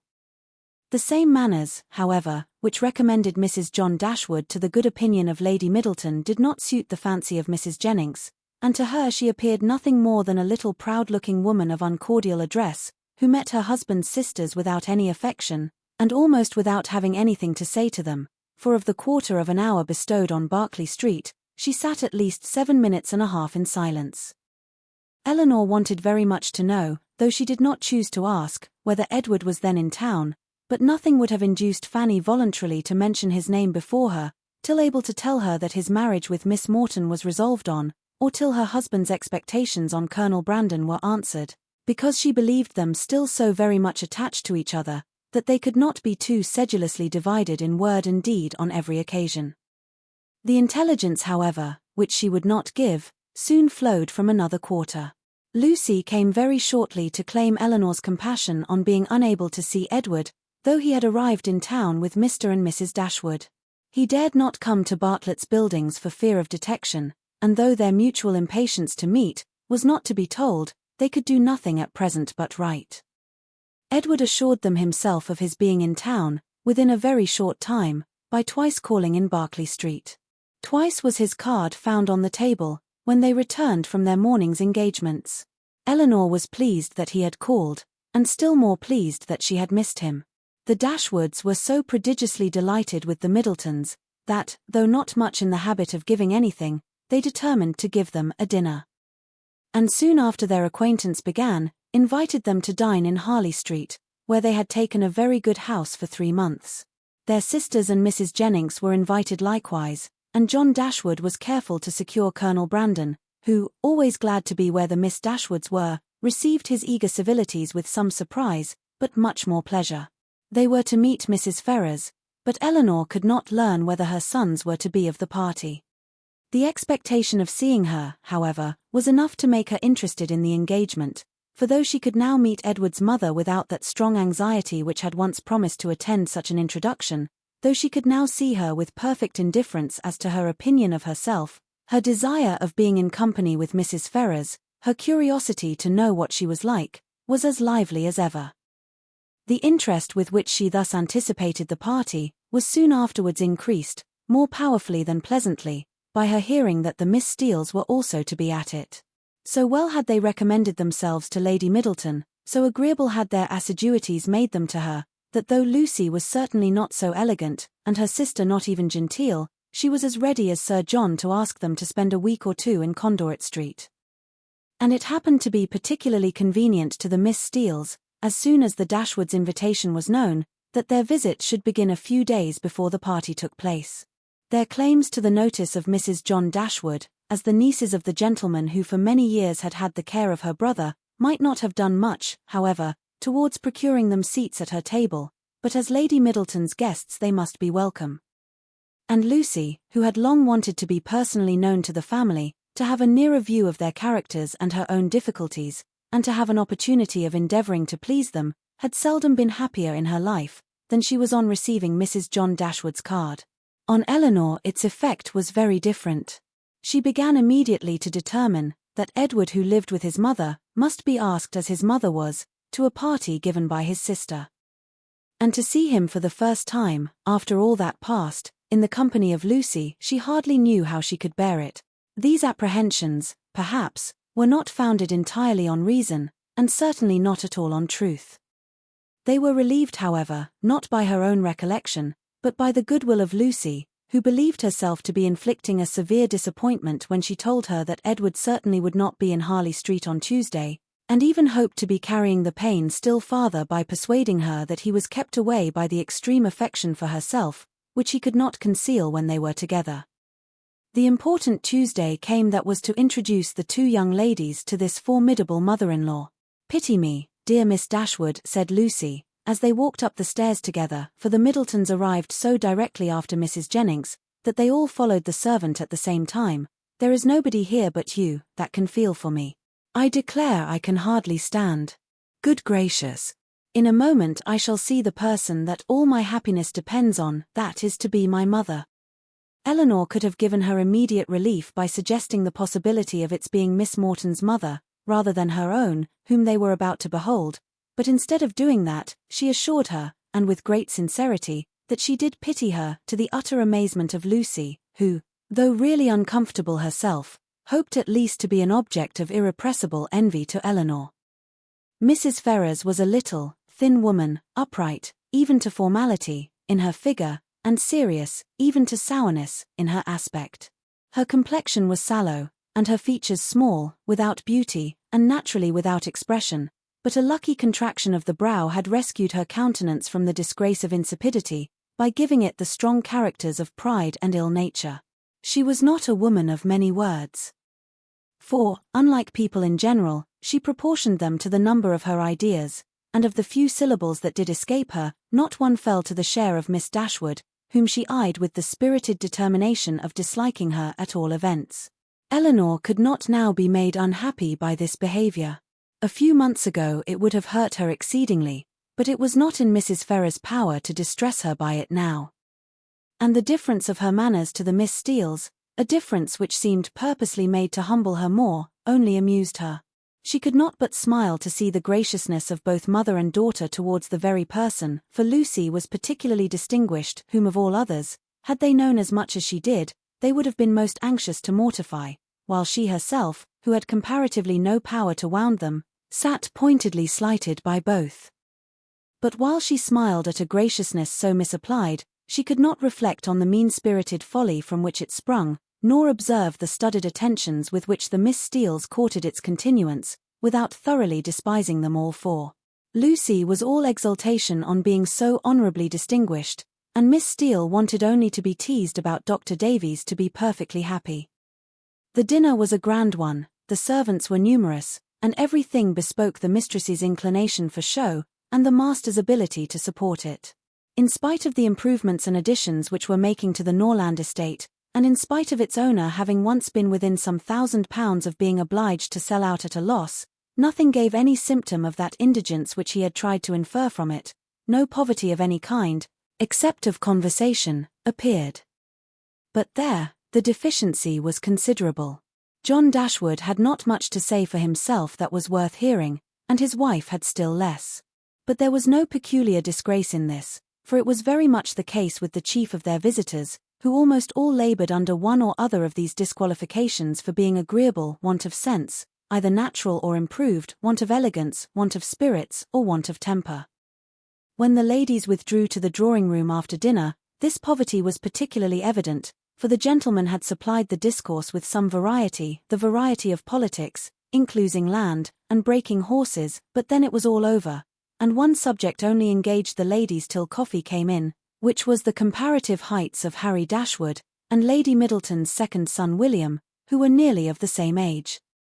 Had both the children been there, the affair might have been determined too easily by measuring them at once, but as Harry only was present, it was all conjectural assertion on both sides, and everybody had a right to be equally positive in their opinion, and to repeat it over and over again as often as they liked.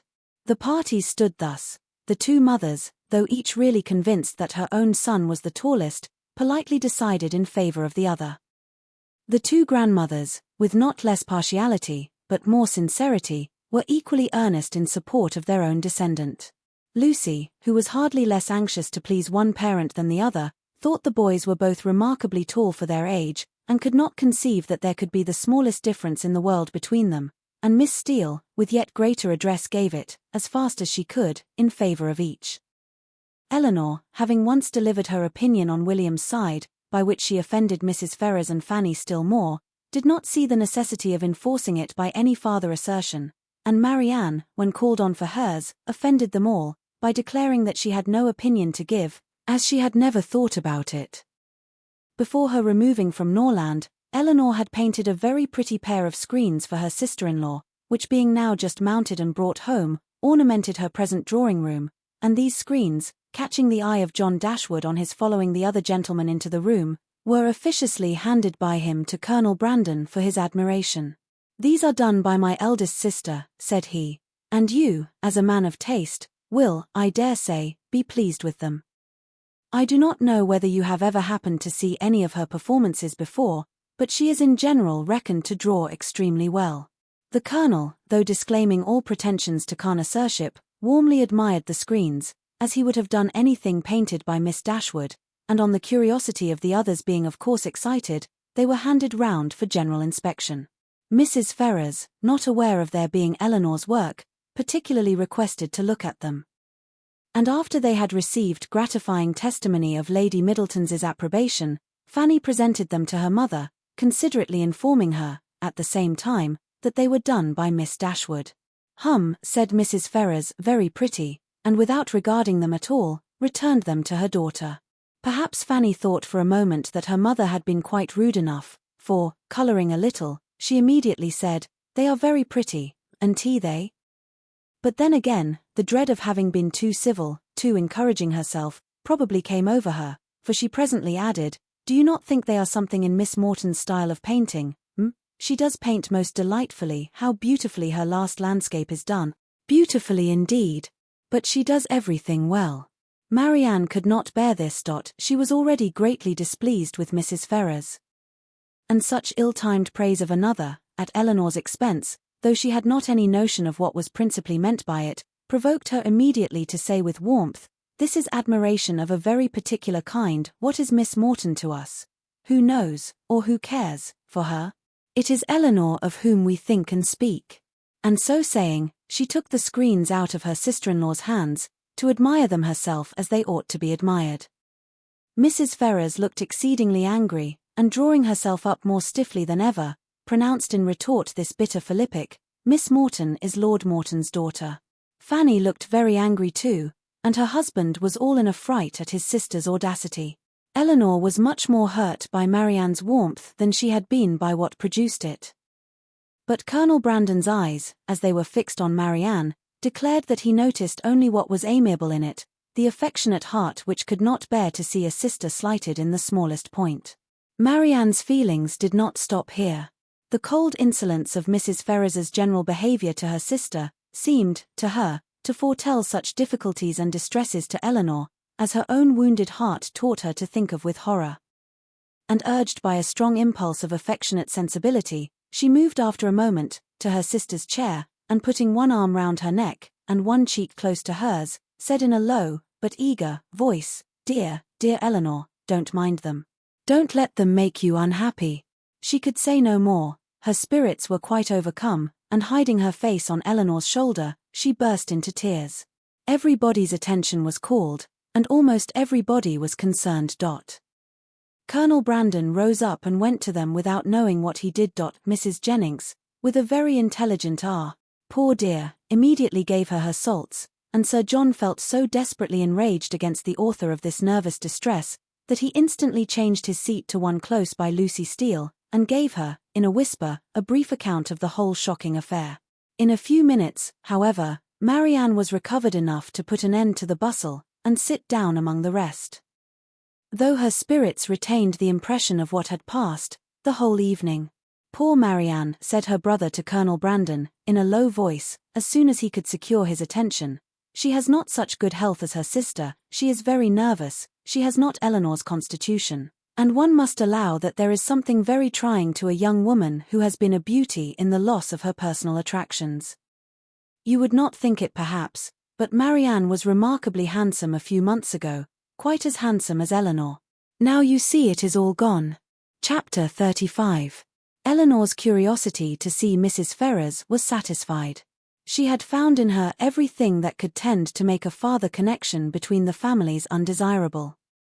She had seen enough of her pride, her meanness, and her determined prejudice against herself, to comprehend all the difficulties that must have perplexed the engagement, and retarded the marriage, of Edward and herself, had he been otherwise free. And she had seen almost enough to be thankful for her own sake, that one greater obstacle preserved her from suffering under any other of Mrs. Ferrars's creation, preserved her from all dependence upon her caprice, or any solicitude for her good opinion. Or at least, if she did not bring herself quite to rejoice in Edward's being fettered to Lucy, she determined, that had Lucy been more amiable, she ought to have rejoiced. She wondered that Lucy's spirits could be so very much elevated by the civility of Mrs. Ferrars, that her interest and her vanity should so very much blind her as to make the attention which seemed only paid her because she was not Eleanor, appear a compliment to herself, or to allow her to derive encouragement from a preference only given her, because her real situation was unknown. But that it was so, had not only been declared by Lucy's eyes at the time, but was declared over again the next morning more openly, for at her particular desire, Lady Middleton set her down in Berkeley Street on the chance of seeing Eleanor alone, to tell her how happy she was. The chance proved a lucky one, for a message from Mrs. Palmer soon after she arrived, carried Mrs. Jennings away. "My dear friend," cried Lucy, as soon as they were by themselves, "I come to talk to you of my happiness. Could anything be so flattering as Mrs. Ferrars's way of treating me yesterday? So exceeding affable as she was. You know how I dreaded the thoughts of seeing her, but the very moment I was introduced, there was such an affability in her behavior as really should seem to say, she had quite took a fancy to me. Now was not it so? You saw it all, and was not you quite struck with it? She was certainly very civil to you. Civil, did you see nothing but only civility? I saw a vast deal more. Such kindness as fell to the share of nobody but me, no pride, no hauteur, and your sister just the same, all sweetness and affability. Eleanor wished to talk of something else, but Lucy still pressed her to own that she had reason for her happiness, and Eleanor was obliged to go on. Undoubtedly, if they had known your engagement, said she, nothing could be more flattering than their treatment of you, but as that was not the case I guessed you would say so, replied Lucy quickly. But there was no reason in the world why Mrs. Ferrars should seem to like me, if she did not, and her liking me is everything. You shan't talk me out of my satisfaction. I am sure it will all end well, and there will be no difficulties at all, to what I used to think. Mrs. Ferrars is a charming woman, and so is your sister. They are both delightful women. Indeed, I wonder I should never hear you say how agreeable Mrs. Dashwood was. To this Eleanor had no answer to make, and did not attempt any. Are you ill, Miss Dashwood? You seem low, you don't speak, sure you and tea well. I never was in better health. I am glad of it with all my heart, but really you did not look it. I should be sorry to have you ill. You, that have been the greatest comfort to me in the world, heaven knows what I should have done without your friendship. Eleanor tried to make a civil answer, though doubting her own success. But it seemed to satisfy Lucy, for she directly replied, Indeed I am perfectly convinced of your regard for me, and next to Edward's love, it is the greatest comfort I have. Poor Edward! But now there is one good thing, we shall be able to meet, and meet pretty often, for Lady Middleton's delighted with Mrs. Dashwood, so we shall be a good deal in Harley Street, I dare say, and Edward spends half his time with his sister. Besides, Lady Middleton and Mrs. Ferrars will visit now. And Mrs. Ferrars and your sister were both so good to say more than once, they should always be glad to see me. They are such charming women. I am sure if ever you tell your sister what I think of her, you cannot speak too high.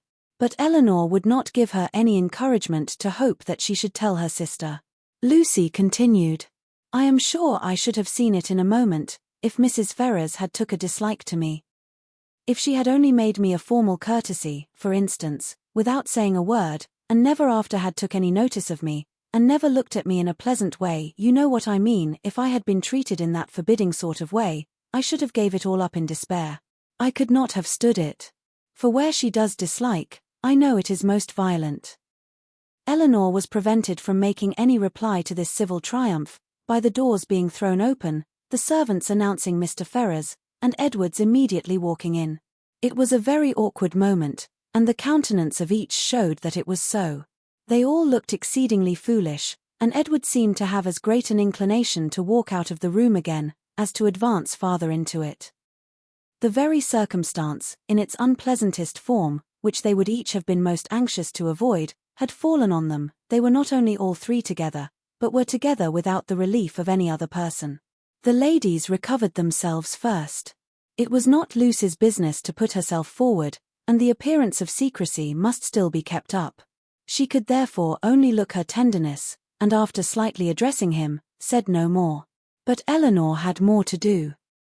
And so anxious was she, for his sake and her own, to do it well, that she forced herself, after a moment's recollection, to welcome him, with a look and manner that were almost easy, and almost open, and another struggle, another effort still improved them. She would not allow the presence of Lucy, nor the consciousness of some injustice towards herself, to deter her from saying that she was happy to see him, and that she had very much regretted being from home, when he called before in Berkeley Street. She would not be frightened from paying him those attentions which, as a friend and almost a relation, were his due, by the observant eyes of Lucy, though she soon perceived them to be narrowly watching her. Her manners gave some reassurance to Edward, and he had courage enough to sit down, but his embarrassment still exceeded that of the ladies in a proportion, which the case rendered reasonable, though his sex might make it rare, for his heart had not the indifference of Lucy's, nor could his conscience have quite the ease of Eleanor's. Lucy, with a demure and settled air, seemed determined to make no contribution to the comfort of the others, and would not say a word. And almost everything that was said proceeded from Eleanor, who was obliged to volunteer all the information about her mother's health, their coming to town, and see which Edward ought to have inquired about, but never did. Her exertions did not stop here, for she soon afterwards felt herself so heroically disposed as to determine, under pretence of fetching Marianne, to leave the others by themselves. And she really did it, and that in the handsomest manner, for she loitered away several minutes on the landing-place, with the most high-minded fortitude, before she went to her sister. When that was once done, however, it was time for the raptures of Edward to cease, for Marianne's joy hurried her into the drawing-room immediately. Her pleasure in seeing him was like every other of her feelings, strong in itself, and strongly spoken. She met him with a hand that would be taken, and a voice that expressed the affection of a sister. "Dear Edward," she cried, "this is a moment of great happiness, this would almost make amends for everything." Edward tried to return her kindness as it deserved, but before such witnesses he dared not say half what he really felt. Again they all sat down, and for a moment or two all were silent, while Marianne was looking with the most speaking tenderness, sometimes at Edward and sometimes at Eleanor, regretting only that their delight in each other should be checked by Lucy's unwelcome presence. Edward was the first to speak, and it was to notice Marianne's altered looks, and express his fear of her not finding London agree with her. "Oh, don't think of me," she replied with spirited earnestness, though her eyes were filled with tears as she spoke. "Don't think of my health. Eleanor is well, you see. That must be enough for us both." This remark was not calculated to make Edward or Eleanor more easy, nor to conciliate the goodwill of Lucy, who looked up at Marianne with no very benignant expression. "Do you like London?" said Edward, willing to say anything that might introduce another subject. "Not at all. I expected much pleasure in it, but I have found none. The sight of you, Edward, is the only comfort it has afforded, and thank heaven, you are what you always were." She paused, no one spoke. "I think, Eleanor," she presently added, "we must employ Edward to take care of us in our return to Barton. In a week or two, I suppose, we shall be going, and, I trust, Edward will not be very unwilling to accept the charge." Poor Edward muttered something, but what it was, nobody knew, not even himself. But Marianne, who saw his agitation, and could easily trace it to whatever cause best pleased herself, was perfectly satisfied, and soon talked of something else. "We spent such a day, Edward, in Harley Street yesterday. So dull, so wretchedly dull, but I have much to say to you on that head, which cannot be said now." And with this admirable discretion did she defer the assurance of her finding their mutual relatives more disagreeable than ever, and of her being particularly disgusted with his mother, till they were more in private. "But why were you not there, Edward? Why did you not come?" "I was engaged elsewhere." "Engaged? But what was that, when such friends were to be met?" "Perhaps, Miss Marianne," cried Lucy, eager to take some revenge on her, "you think young men never stand upon engagements, if they have no mind to keep them, little as well as great." Eleanor was very angry, but Marianne seemed entirely insensible of the sting, for she calmly replied, "Not so, indeed, for, seriously speaking, I am very sure that conscience only kept Edward from Harley Street. And I really believe he has the most delicate conscience in the world. The most scrupulous in performing every engagement, however minute, and however it may make against his interest or pleasure. He is the most fearful of giving pain, of wounding expectation, and the most incapable of being selfish, of any body I ever saw. Edward, it is so, and I will say it." "What? Are you never to hear yourself praised? Then you must be no friend of mine, for those who will accept of my love and esteem, must submit to my open commendation." The nature of her commendation, in the present case, however, happened to be particularly ill-suited to the feelings of 2/3 of her auditors, and was so very unexhilarating to Edward, that he very soon got up to go away. "Going so soon," said Marianne, "my dear Edward, this must not be." And drawing him a little aside, she whispered her persuasion that Lucy could not stay much longer. But even this encouragement failed, for he would go. And Lucy, who would have outstayed him, had his visit lasted 2 hours, soon afterwards went away. "What can bring her here so often?" said Marianne, on her leaving them. "Could not she see that we wanted her gone?" How teasing to Edward. "Why so? We were all his friends, and Lucy has been the longest known to him of any." It is but natural that he should like to see her as well as ourselves. Marian looked at her steadily, and said, "You know, Eleanor, that this is a kind of talking which I cannot bear. If you only hope to have your assertion contradicted, as I must suppose to be the case, you ought to recollect that I am the last person in the world to do it. I cannot descend to be tricked out of assurances that are not really wanted." She then left the room. And Eleanor dared not follow her to say more, for bound as she was by her promise of secrecy to Lucy, she could give no information that would convince Marianne, and painful as the consequences of her still continuing in an error might be, she was obliged to submit to it. All that she could hope was that Edward would not often expose her or himself to the distress of hearing Marianne's mistaken warmth, nor to the repetition of any other part of the pain that had attended their recent meeting. And this she had every reason to expect. Chapter 36. Within a few days after this meeting, the newspapers announced to the world that the lady of Thomas Palmer, Esquire, was safely delivered of a son and heir, a very interesting and satisfactory paragraph, at least to all those intimate connections who knew it before.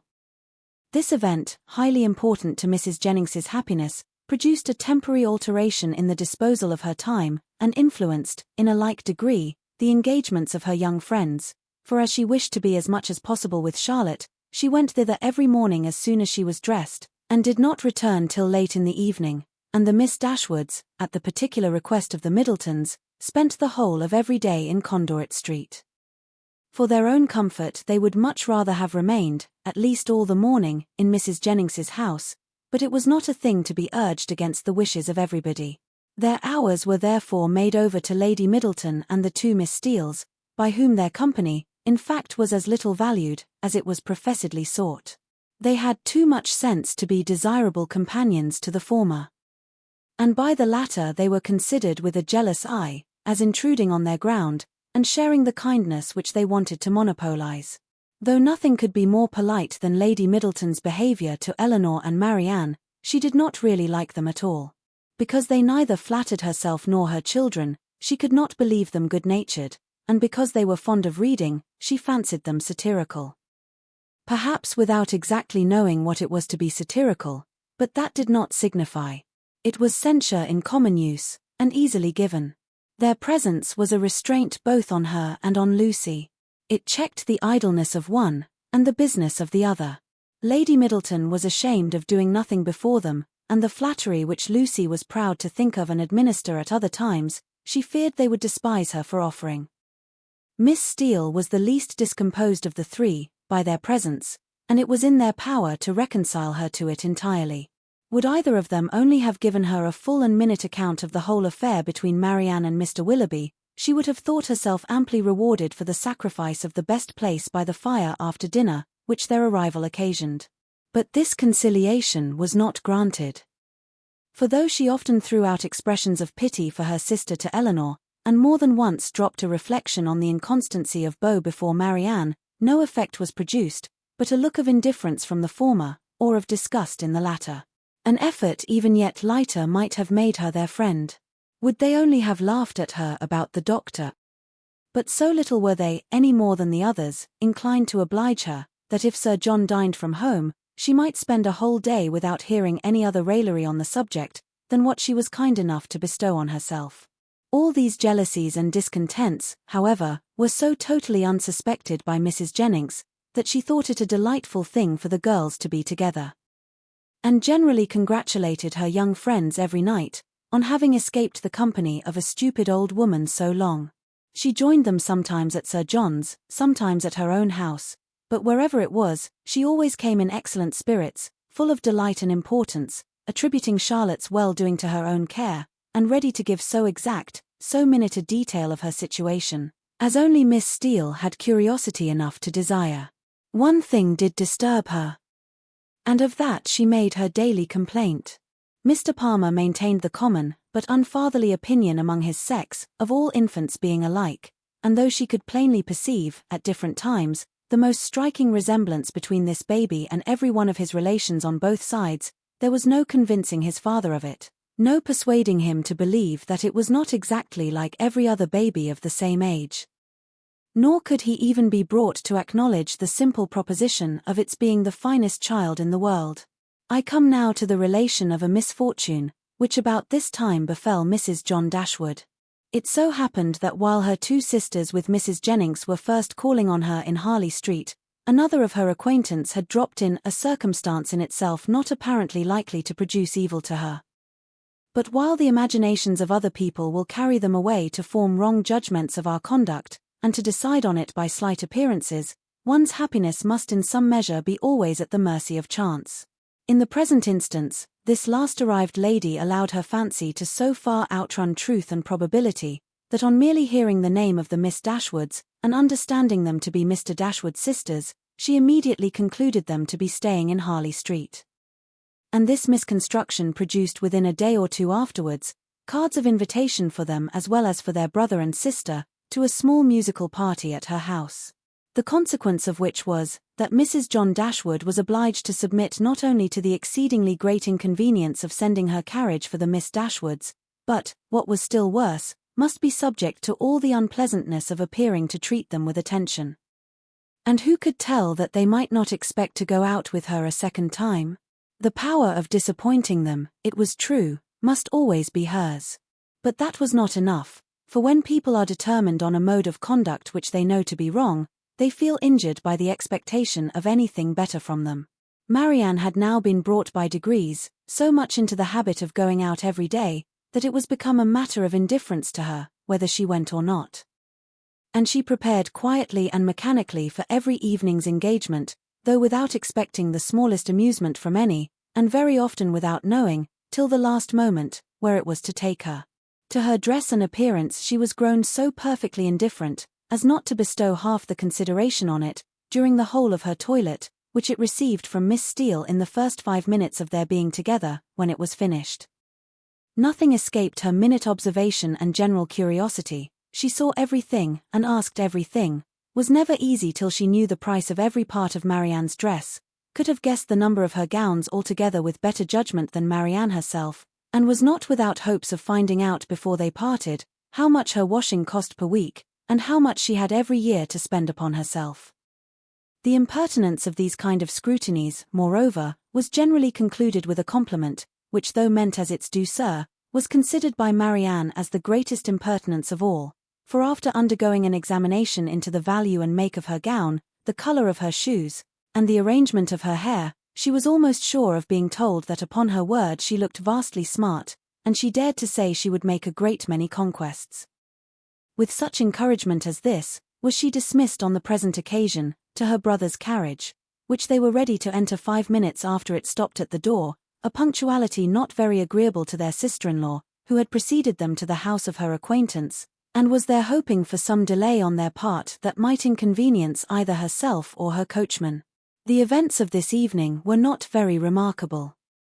The party, like other musical parties, comprehended a great many people who had real taste for the performance, and a great many more who had none at all, and the performers themselves were, as usual, in their own estimation, and that of their immediate friends, the first private performers in England.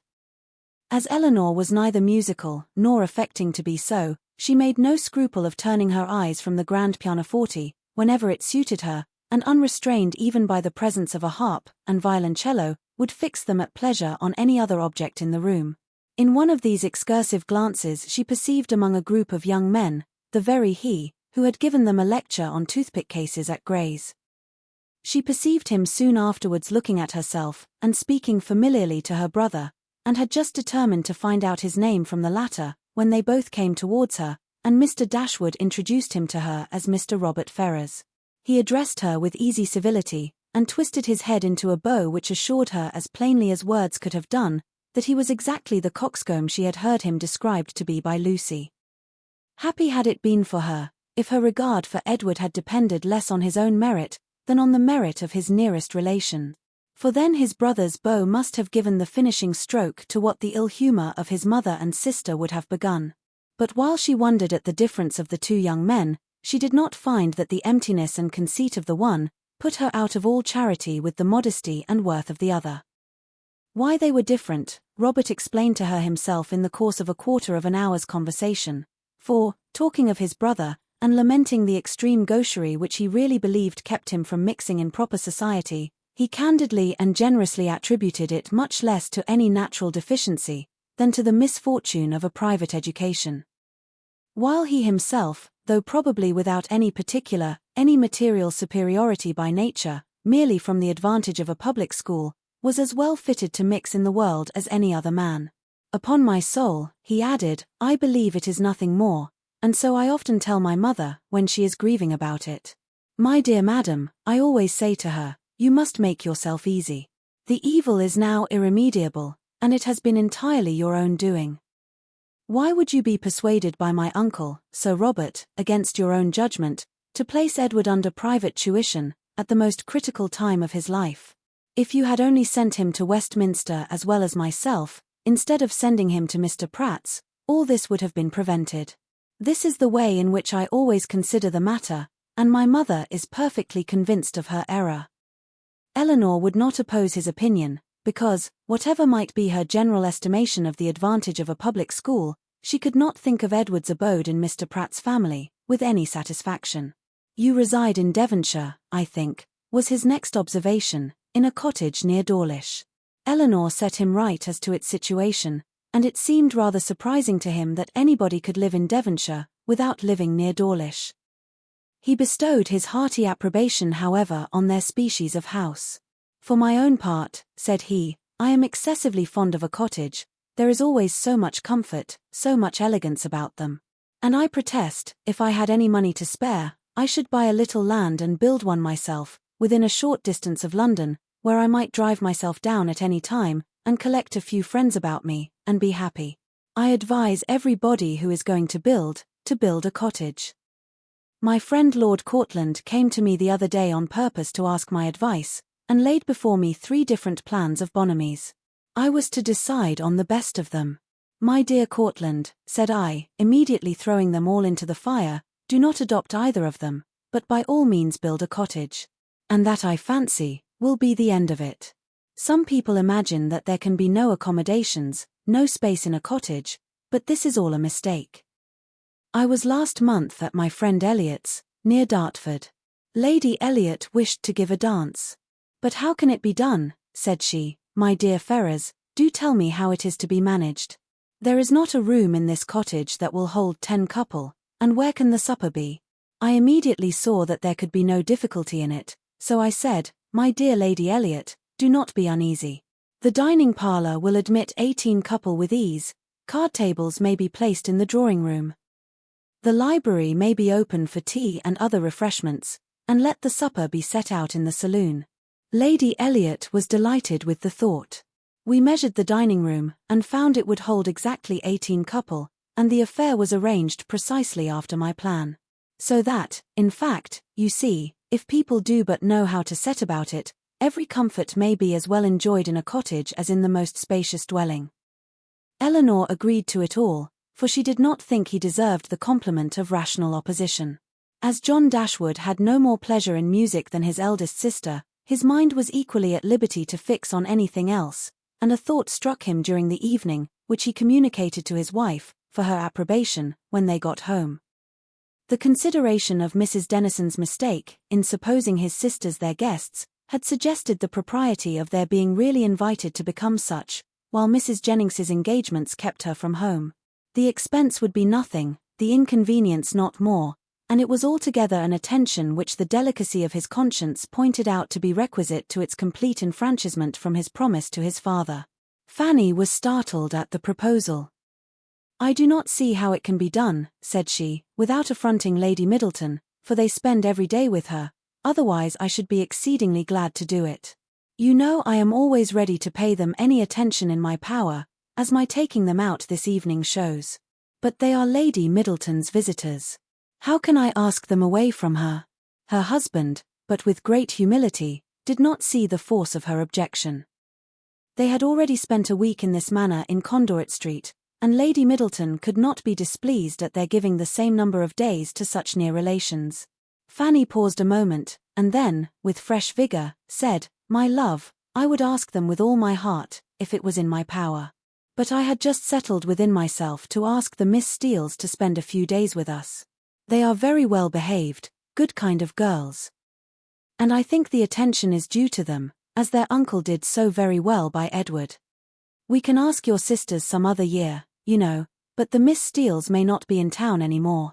I am sure you will like them. Indeed, you do like them, you know, very much already, and so does my mother, and they are such favourites with Harry."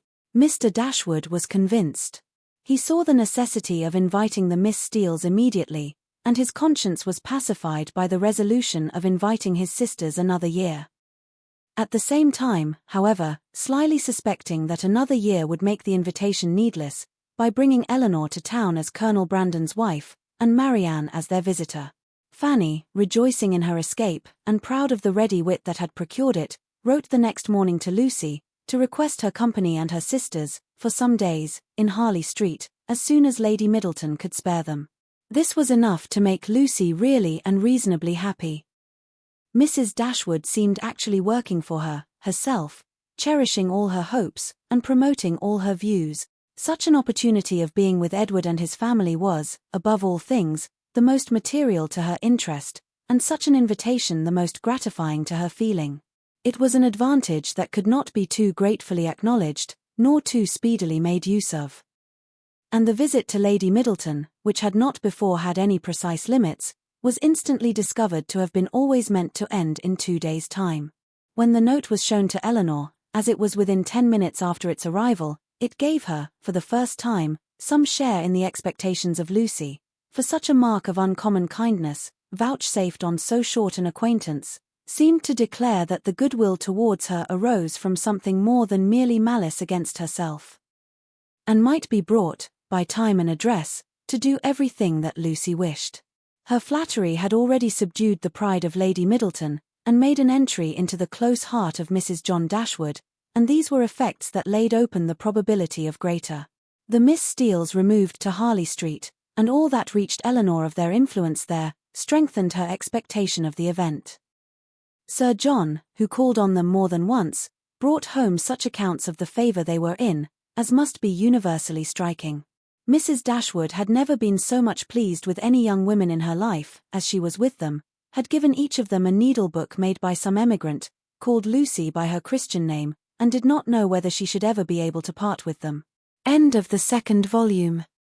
Chapter 37. Mrs. Palmer was so well at the end of a fortnight, that her mother felt it no longer necessary to give up the whole of her time to her, and, contenting herself with visiting her once or twice a day, returned from that period to her own home and her own habits, in which she found the Miss Dashwoods very ready to resume their former share.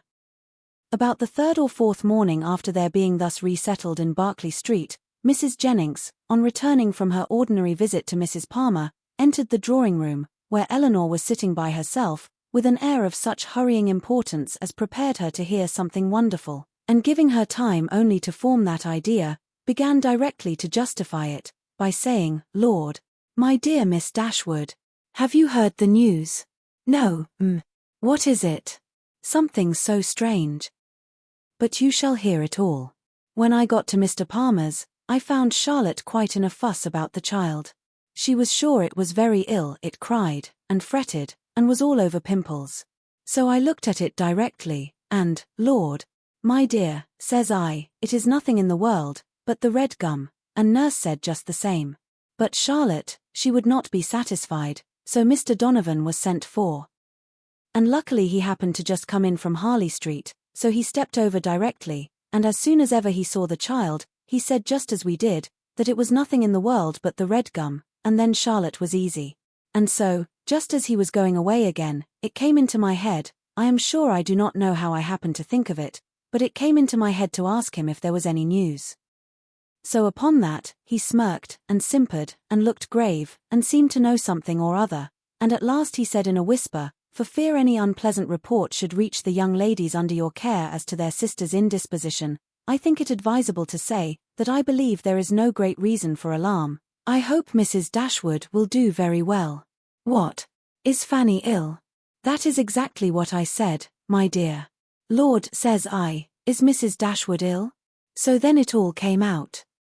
And the long and the short of the matter, by all I can learn, seems to be this. Mr. Edward Ferrars, the very young man I used to joke with you about, but however, as it turns out, I am monstrous glad there was never anything in it, Mr. Edward Ferrars, it seems, has been engaged above this 12-month to my cousin Lucy. There's for you, my dear. And not a creature knowing a syllable of the matter, except Nancy. Could you have believed such a thing possible? There is no great wonder in their liking one another, but that matters should be brought so forward between them, and nobody suspect it. That is strange. I never happened to see them together, or I am sure I should have found it out directly. Well, and so this was kept a great secret, for fear of Mrs. Ferrars, and neither she nor your brother or sister suspected a word of the matter, till this very morning. Poor Nancy, who, you know, is a well-meaning creature, but no conjurer, popped it all out. Lord, thinks she to herself, they are all so fond of Lucy, to be sure they will make no difficulty about it, and so, away she went to your sister, who was sitting all alone at her carpet work, little suspecting what was to come, for she had just been saying to your brother, only 5 minutes before, that she thought to make a match between Edward and some lord's daughter or other, I forget who. So you may think what a blow it was to all her vanity and pride. She fell into violent hysterics immediately, with such screams as reached your brother's ears, as he was sitting in his own dressing-room downstairs, thinking about writing a letter to his steward in the country. So up he flew directly, and a terrible scene took place, for Lucy was come to them by that time, little dreaming what was going on. Poor soul! I pity her. And I must say, I think she was used very hardly, for your sister scolded like any fury, and soon drove her into a fainting fit. Nancy, she fell upon her knees, and cried bitterly, and your brother, he walked about the room, and said he did not know what to do. Mrs. Dashwood declared they should not stay a minute longer in the house, and your brother was forced to go down upon his knees too, to persuade her to let them stay till they had packed up their clothes. Then she fell into hysterics again, and he was so frightened that he would send for Mr. Donovan, and Mr. Donovan found the house in all this uproar. The carriage was at the door ready to take my poor cousins away, and they were just stepping in as he came off. Poor Lucy in such a condition, he says, she could hardly walk, and Nancy, she was almost as bad. I declare, I have no patience with your sister, and I hope, with all my heart, it will be a match in spite of her. Lord! What a taking poor Mr. Edward will be in when he hears of it, to have his love used so scornfully, for they say he is monstrous fond of her, as well he may. I should not wonder, if he was to be in the greatest passion, and Mr. Donovan thinks just the same. He and I had a great deal of talk about it, and the best of all is, that he is gone back again to Harley Street, that he may be within call when Mrs. Ferrars is told of it, for she was sent for as soon as ever my cousins left the house, for your sister was sure she would be in hysterics too, and so she may. For what I care, I have no pity for either of them. I have no notion of people's making such a to-do about money and greatness. There is no reason on earth why Mr. Edward and Lucy should not marry, for I am sure Mrs. Ferrars may afford to do very well by her son, and though Lucy has next to nothing herself, she knows better than anybody how to make the most of everything. I dare say, if Mrs. Ferrars would only allow him 500 a year, she would make as good an appearance with it as anybody else would with 8. Lord! How snug they might live in such another cottage as yours, or a little bigger, with 2 maids, and 2 men, and I believe I could help them to a housemaid, for my Betty has a sister out of place, that would fit them exactly. Here Mrs. Jennings ceased, and as Eleanor had had time enough to collect her thoughts, she was able to give such an answer, and make such observations, as the subject might naturally be supposed to produce. Happy to find that she was not suspected of any extraordinary interest in it, that Mrs. Jennings, as she had of late often hoped might be the case, had ceased to imagine her at all attached to Edward, and happy above all the rest, in the absence of Marianne, she felt very well able to speak of the affair without embarrassment, and to give her judgment, as she believed, with impartiality on the conduct of everyone concerned in it. She could hardly determine what her own expectation of its event really was, though she earnestly tried to drive away the notion of its being possible to end otherwise at last, than in the marriage of Edward and Lucy. What Mrs. Ferrars would say and do, though there could not be a doubt of its nature, she was anxious to hear, and still more anxious to know how Edward would conduct himself. For him she felt much compassion, for Lucy very little, and it cost her some pains to procure that little. For the rest of the party none at all. As Mrs. Jennings could talk on no other subject, Eleanor soon saw the necessity of preparing Marianne for its discussion. No time was to be lost in undeceiving her, in making her acquainted with the real truth, and in endeavoring to bring her to hear it talked of by others, without betraying that she felt any uneasiness for her sister, or any resentment against Edward. Eleanor's office was a painful one. She was going to remove what she really believed to be her sister's chief consolation, to give such particulars of Edward as she feared would ruin him forever in her good opinion, and to make Marianne, by a resemblance in their situations, which to her fancy would seem strong, feel all her own disappointment over again. But unwelcome as such a task must be, it was necessary to be done, and Eleanor therefore hastened to perform it. She was very far from wishing to dwell on her own feelings, or to represent herself as suffering much, any otherwise than as the self-command she had practiced since her first knowledge of Edward's engagement might suggest a hint of what was practicable to Marianne. Her narration was clear and simple, and though it could not be given without emotion, it was not accompanied by violent agitation, nor impetuous grief. That belonged rather to the hearer, for Marianne listened with horror, and cried excessively. Eleanor was to be the comforter of others in her own distresses, no less than in theirs, and all the comfort that could be given by assurances of her own composure of mind, and a very earnest vindication of Edward from every charge but of imprudence, was readily offered. But Marianne for some time would give credit to neither. Edward seemed a second Willoughby. And acknowledging as Eleanor did, that she had loved him most sincerely, could she feel less than herself? As for Lucy Steele, she considered her so totally unamiable, so absolutely incapable of attaching a sensible man, that she could not be persuaded at first to believe, and afterwards to pardon, any former affection of Edward for her. She would not even admit it to have been natural. And Eleanor left her to be convinced that it was so, by that which only could convince her, a better knowledge of mankind. Her first communication had reached no farther than to state the fact of the engagement, and the length of time it had existed. Marianne's feelings had then broken in, and put an end to all regularity of detail, and for some time all that could be done was to soothe her distress, lessen her alarms, and combat her resentment. The first question on her side, which led to farther particulars, was, "How long has this been known to you, Eleanor? Has he written to you?" "I have known it these 4 months. When Lucy first came to Barton Park last November, she told me in confidence of her engagement." At these words, Marianne's eyes expressed the astonishment which her lips could not utter. After a pause of wonder, she exclaimed, "4 months, have you known of this 4 months?" Eleanor confirmed it. "What? While attending me in all my misery, has this been on your heart? And I have reproached you for being happy. It was not fit that you should then know how much I was the reverse." 4 months, cried Marianne again. "So calm, so cheerful. How have you been supported?" "By feeling that I was doing my duty. My promise to Lucy obliged me to be secret. I owed it to her, therefore, to avoid giving any hint of the truth. And I owed it to my family and friends, not to create in them a solicitude about me, which it could not be in my power to satisfy." Marianne seemed much struck. "I have very often wished to undeceive yourself and my mother," added Eleanor, "and once or twice I have attempted it, but without betraying my trust, I never could have convinced you." 4 months. "And yet you loved him." "Yes. But I did not love only him. And while the comfort of others was dear to me, I was glad to spare them from knowing how much I felt. Now, I can think and speak of it with little emotion. I would not have you suffer on my account, for I assure you I no longer suffer materially myself. I have many things to support me. I am not conscious of having provoked the disappointment by any imprudence of my own. I have borne it as much as possible without spreading it farther. I acquit Edward of essential misconduct.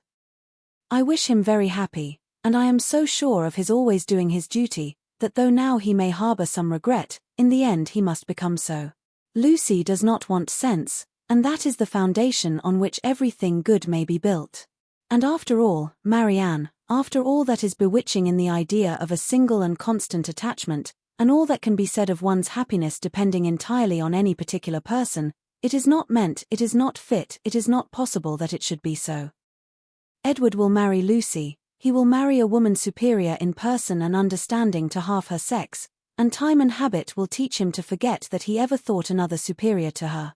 If such is your way of thinking, said Marianne, if the loss of what is most valued is so easily to be made up by something else, your resolution, your self-command, are, perhaps, a little less to be wondered at. They are brought more within my comprehension. I understand you. You do not suppose that I have ever felt much.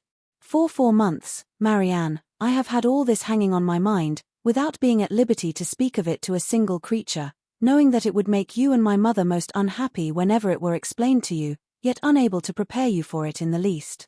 It was told me, it was in a manner forced on me by the very person herself, whose prior engagement ruined all my prospects, and told me, as I thought, with triumph. This person's suspicions, therefore, I have had to oppose, by endeavoring to appear indifferent where I have been most deeply interested, and it has not been only once. I have had her hopes and exultation to listen to again and again. I have known myself to be divided from Edward forever, without hearing one circumstance that could make me less desire the connection. Nothing has proved him unworthy, nor has anything declared him indifferent to me. I have had to contend against the unkindness of his sister, and the insolence of his mother, and have suffered the punishment of an attachment, without enjoying its advantages. And all this has been going on at a time, when, as you know too well, it has not been my only unhappiness. If you can think me capable of ever feeling, surely you may suppose that I have suffered now. The composure of mind with which I have brought myself at present to consider the matter, the consolation that I have been willing to admit, have been the effect of constant and painful exertion. They did not spring up of themselves, they did not occur to relieve my spirits at first. No, Marianne. Then, if I had not been bound to silence, perhaps nothing could have kept me entirely, not even what I owed to my dearest friends, from openly showing that I was very unhappy. Marianne was quite subdued. Oh, Eleanor, she cried, you have made me hate myself for ever. How barbarous have I been to you, you, who have been my only comfort, who have borne with me in all my misery, who have seemed to be only suffering for me. Is this my gratitude? Is this the only return I can make you? Because your merit cries out upon myself, I have been trying to do it away. The tenderest caresses followed this confession. In such a frame of mind as she was now in, Eleanor had no difficulty in obtaining from her whatever promise she required, and at her request, Marianne engaged never to speak of the affair to anyone with the least appearance of bitterness, to meet Lucy without betraying the smallest increase of dislike to her, and even to see Edward himself, if chance should bring them together, without any diminution of her usual cordiality. These were great concessions. But where Marianne felt that she had injured, no reparation could be too much for her to make. She performed her promise of being discreet, to admiration, she attended to all that Mrs. Jennings had to say upon the subject, with an unchanging complexion, dissented from her in nothing, and was heard 3 times to say, yes, She listened to her praise of Lucy with only moving from one chair to another, and when Mrs. Jennings talked of Edward's affection, it cost her only a spasm in her throat. Such advances towards heroism in her sister made Eleanor feel equal to anything herself. The next morning brought a farther trial of it, in a visit from their brother, who came with a most serious aspect to talk over the dreadful affair, and bring them news of his wife. You have heard, I suppose, said he with great solemnity, as soon as he was seated, of the very shocking discovery that took place under our roof yesterday. They all looked their assent. It seemed too awful a moment for speech. Your sister, he continued, has suffered dreadfully. Mrs. Ferrars too. In short, it has been a scene of such complicated distress, but I will hope that the storm may be weathered without our being any of us quite overcome. Poor Fanny. She was in hysterics all yesterday. But I would not alarm you too much. Donovan says there is nothing materially to be apprehended, her constitution is a good one, and her resolution equal to anything. She has borne it all, with the fortitude of an angel. She says she never shall think well of anybody again, and one cannot wonder at it, after being so deceived, meeting with such ingratitude, where so much kindness had been shown, so much confidence had been placed. It was quite out of the benevolence of her heart, that she had asked these young women to her house, merely because she thought they deserved some attention, were harmless, well-behaved girls, and would be pleasant companions, for otherwise we both wished very much to have invited you and Marianne to be with us, while your kind friend there was attending her daughter. And now to be so rewarded. I wish, with all my heart, says poor Fanny in her affectionate way, that we had asked your sisters instead of them.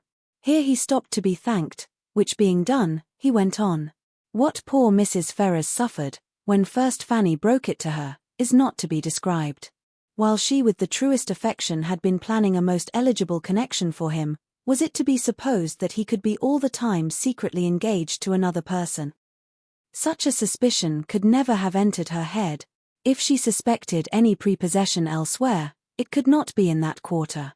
There, to be sure, said she, I might have thought myself safe. She was quite in an agony. We consulted together, however, as to what should be done, and at last she determined to send for Edward. He came. But I am sorry to relate what ensued. All that Mrs. Ferrars could say to make him put an end to the engagement, assisted too as you may well suppose by my arguments, and Fanny's entreaties, was of no avail. Duty, affection, everything was disregarded. I never thought Edward so stubborn, so unfeeling before.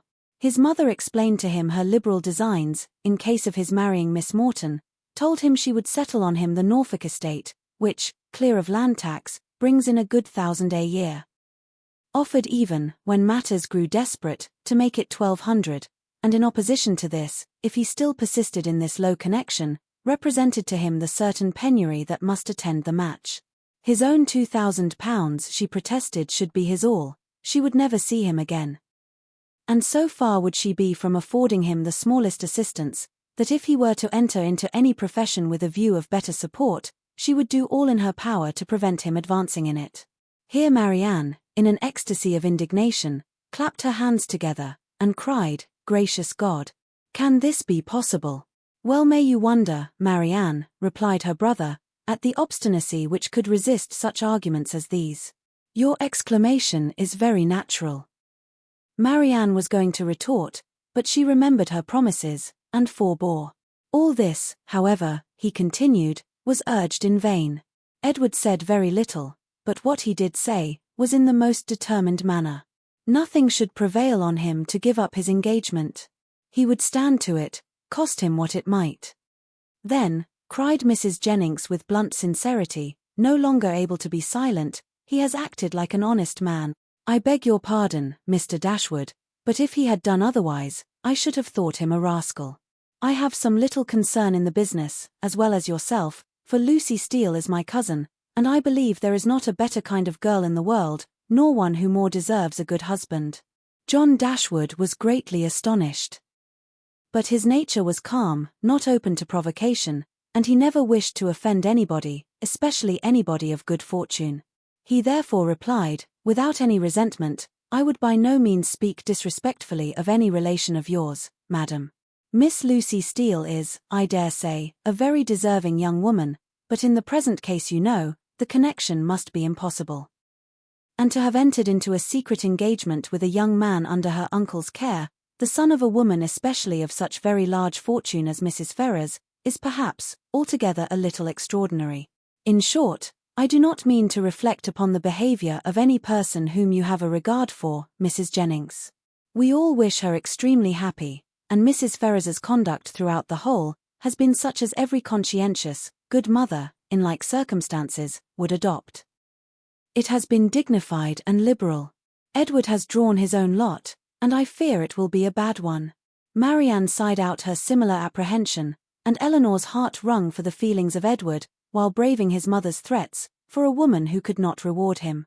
Well, sir, said Mrs. Jennings, and how did it end? I am sorry to say, in a most unhappy rupture. Edward is dismissed for ever from his mother's notice. He left her house yesterday, but where he is gone, or whether he is still in town, I do not know, for we of course can make no inquiry. Poor young man, and what is to become of him? What, indeed, it is a melancholy consideration. Born to the prospect of such affluence, I cannot conceive a situation more deplorable. The interest of £2,000, how can a man live on it? And when to that is added the recollection, that he might, but for his own folly, within 3 months have been in the receipt of £2,500 a year, for Miss Morton has £30,000, I cannot picture to myself a more wretched condition. We must all feel for him, and the more so, because it is totally out of our power to assist him. Poor young man, cried Mrs. Jennings, I am sure he should be very welcome to bed and board at my house. And so I would tell him if I could see him. It is not fit that he should be living about at his own charge now, at lodgings and taverns. Eleanor's heart thanked her for such kindness towards Edward, though she could not forbear smiling at the form of it. If he would only have done as well by himself, said John Dashwood, as all his friends were disposed to do by him, he might now have been in his proper situation, and would have wanted for nothing.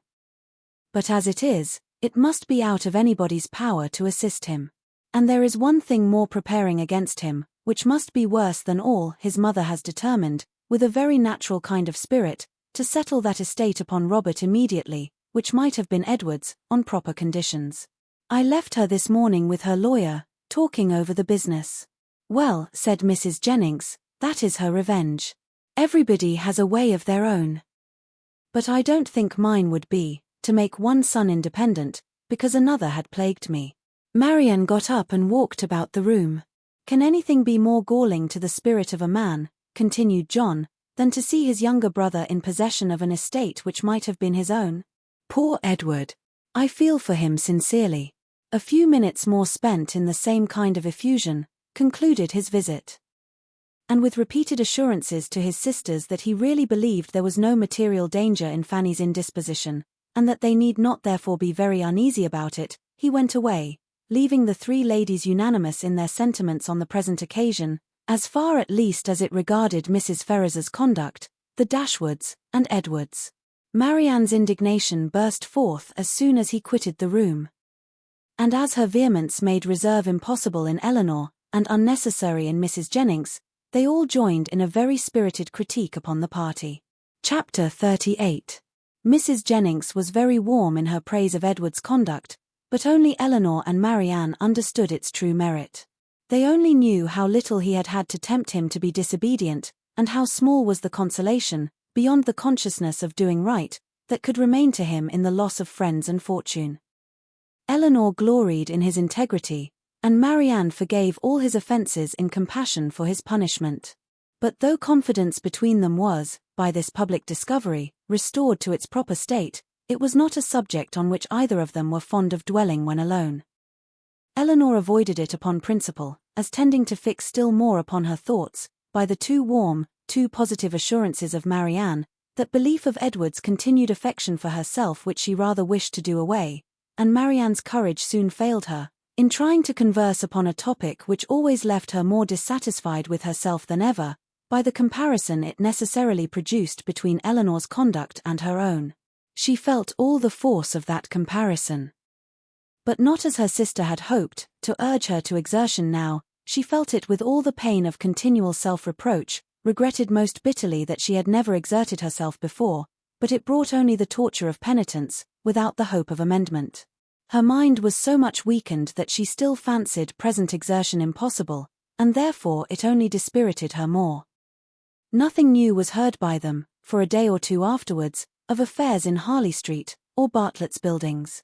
But though so much of the matter was known to them already, that Mrs. Jennings might have had enough to do in spreading that knowledge farther, without seeking after more, she had resolved from the first to pay a visit of comfort and inquiry to her cousins as soon as she could. And nothing but the hindrance of more visitors than usual had prevented her going to them within that time. The third day succeeding their knowledge of the particulars was so fine, so beautiful a Sunday as to draw many to Kensington Gardens, though it was only the second week in March. Mrs. Jennings and Eleanor were of the number. But Marianne, who knew that the Willoughbys were again in town, and had a constant dread of meeting them, chose rather to stay at home than venture into so public a place. An intimate acquaintance of Mrs. Jennings joined them soon after they entered the gardens, and Eleanor was not sorry that by her continuing with them, and engaging all Mrs. Jennings's conversation, she was herself left to quiet reflection. She saw nothing of the Willoughbys, nothing of Edward, and for some time nothing of anybody who could by any chance, whether grave or gay, be interesting to her. But at last she found herself with some surprise, accosted by Miss Steele, who, though looking rather shy, expressed great satisfaction in meeting them, and on receiving encouragement from the particular kindness of Mrs. Jennings, left her own party for a short time, to join theirs. Mrs. Jennings immediately whispered to Eleanor, "Get it all out of her, my dear. She will tell you anything if you ask. You see I cannot leave Mrs. Clark. It was lucky, however, for Mrs. Jennings's curiosity and Eleanor's too, that she would tell anything without being asked, for nothing would otherwise have been learnt. "I am so glad to meet you," said Miss Steele, taking her familiarly by the arm, "for I wanted to see you of all things in the world." And then lowering her voice, "I suppose Mrs. Jennings has heard all about it. Is she angry?" "Not at all, I believe, with you." "That is a good thing." "And Lady Middleton, is she angry?" "I cannot suppose it possible that she should be. I am monstrous glad of it." "Good gracious. I have had such a time of it. I never saw Lucy in such a rage in my life. She vowed at first she would never trim me up a new bonnet, nor do anything else for me again, so long as she lived. But now she is quite come to, and we are as good friends as ever. Look, she made me this bow to my hat, and put in the feather last night. There now, you are going to laugh at me too. But why should not I wear pink ribbons? I do not care if it is the doctor's favorite color. I am sure, for my part, I should never have known he did like it better than any other color, if he had not happened to say so. My cousins have been so plaguing me. I declare sometimes I do not know which way to look before them." She had wandered away to a subject on which Eleanor had nothing to say, and therefore soon judged it expedient to find her way back again to the first. "Well, but Miss Dashwood," speaking triumphantly, "people may say what they choose about Mr. Ferrars's declaring he would not have Lucy, for it is no such thing I can tell you, and it is quite a shame for such ill-natured reports to be spread abroad. Whatever Lucy might think about it herself, you know, it was no business of other people to set it down for certain." "I never heard anything of the kind hinted at before, I assure you," said Eleanor. "Oh, did not you? But it was said, I know, very well, and by more than one, for Miss Godby told Miss Sparks, that nobody in their senses could expect Mr. Ferrars to give up a woman like Miss Morton, with £30,000 to her fortune, for Lucy Steele that had nothing at all. And I had it from Miss Sparks myself. And besides that, my cousin Richard said himself, that when it came to the point he was afraid Mr. Ferrars would be off, and when Edward did not come near us for 3 days, I could not tell what to think myself, and I believe in my heart Lucy gave it up all for lost, for we came away from your brother's Wednesday, and we saw nothing of him not all Thursday, Friday, and Saturday, and did not know what was become of him. Once Lucy thought to write to him, but then her spirits rose against that. However, this morning he came just as we came home from church, and then it all came out, how he had been sent for Wednesday to Harley Street, and been talked to by his mother and all of them, and how he had declared before them all that he loved nobody but Lucy, and nobody but Lucy would he have. And how he had been so worried by what passed, that as soon as he had went away from his mother's house, he had got upon his horse, and rid into the country, somewhere or other, and how he had stayed about at an inn all Thursday and Friday, on purpose to get the better of it. And after thinking it all over and over again, he said, it seemed to him as if, now he had no fortune, and no nothing at all, it would be quite unkind to keep her on to the engagement, because it must be for her loss, for he had nothing but £2,000, and no hope of anything else. And if he was to go into orders, as he had some thoughts, he could get nothing but a curacy, and how was they to live upon that? He could not bear to think of her doing no better, and so he begged, if she had the least mind for it, to put an end to the matter directly, and leave him shift for himself. I heard him say all this as plain as could possibly be, and it was entirely for her sake, and upon her account, that he said a word about being off, and not upon his own. I will take my oath he never dropped a syllable of being tired of her, or of wishing to marry Miss Morton, or anything like it. But, to be sure, Lucy would not give ear to such kind of talking, so she told him directly, with a great deal about sweet and love, you know, and all that. Oh, la. One can't repeat such kind of things, you know. She told him directly, she had not the least mind in the world to be off, for she could live with him upon a trifle, and how little soever he might have, she should be very glad to have it all, you know, or something of the kind. So then he was monstrous happy, and talked on some time about what they should do, and they agreed he should take orders directly, and they must wait to be married till he got a living. And just then I could not hear any more, for my cousin called from below to tell me Mrs. Richardson was come in her coach, and would take one of us to Kensington Gardens, so I was forced to go into the room and interrupt them, to ask Lucy if she would like to go, but she did not care to leave Edward. So I just run upstairs and put on a pair of silk stockings and came off with the Richardsons. I do not understand what you mean by interrupting them, said Eleanor. You were all in the same room together, were not you? No, indeed, not us. La. Miss Dashwood, do you think people make love when anybody else is by? Oh, for shame, to be sure you must know better than that. Laughing affectedly. No, no.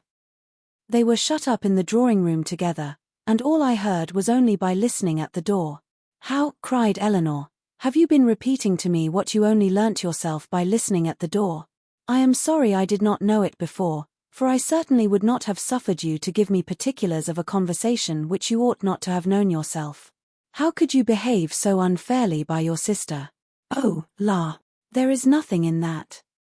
I only stood at the door, and heard what I could.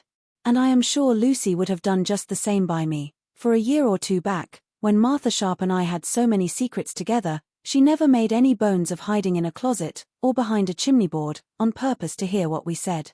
Eleanor tried to talk of something else, but Miss Steele could not be kept beyond a couple of minutes, from what was uppermost in her mind.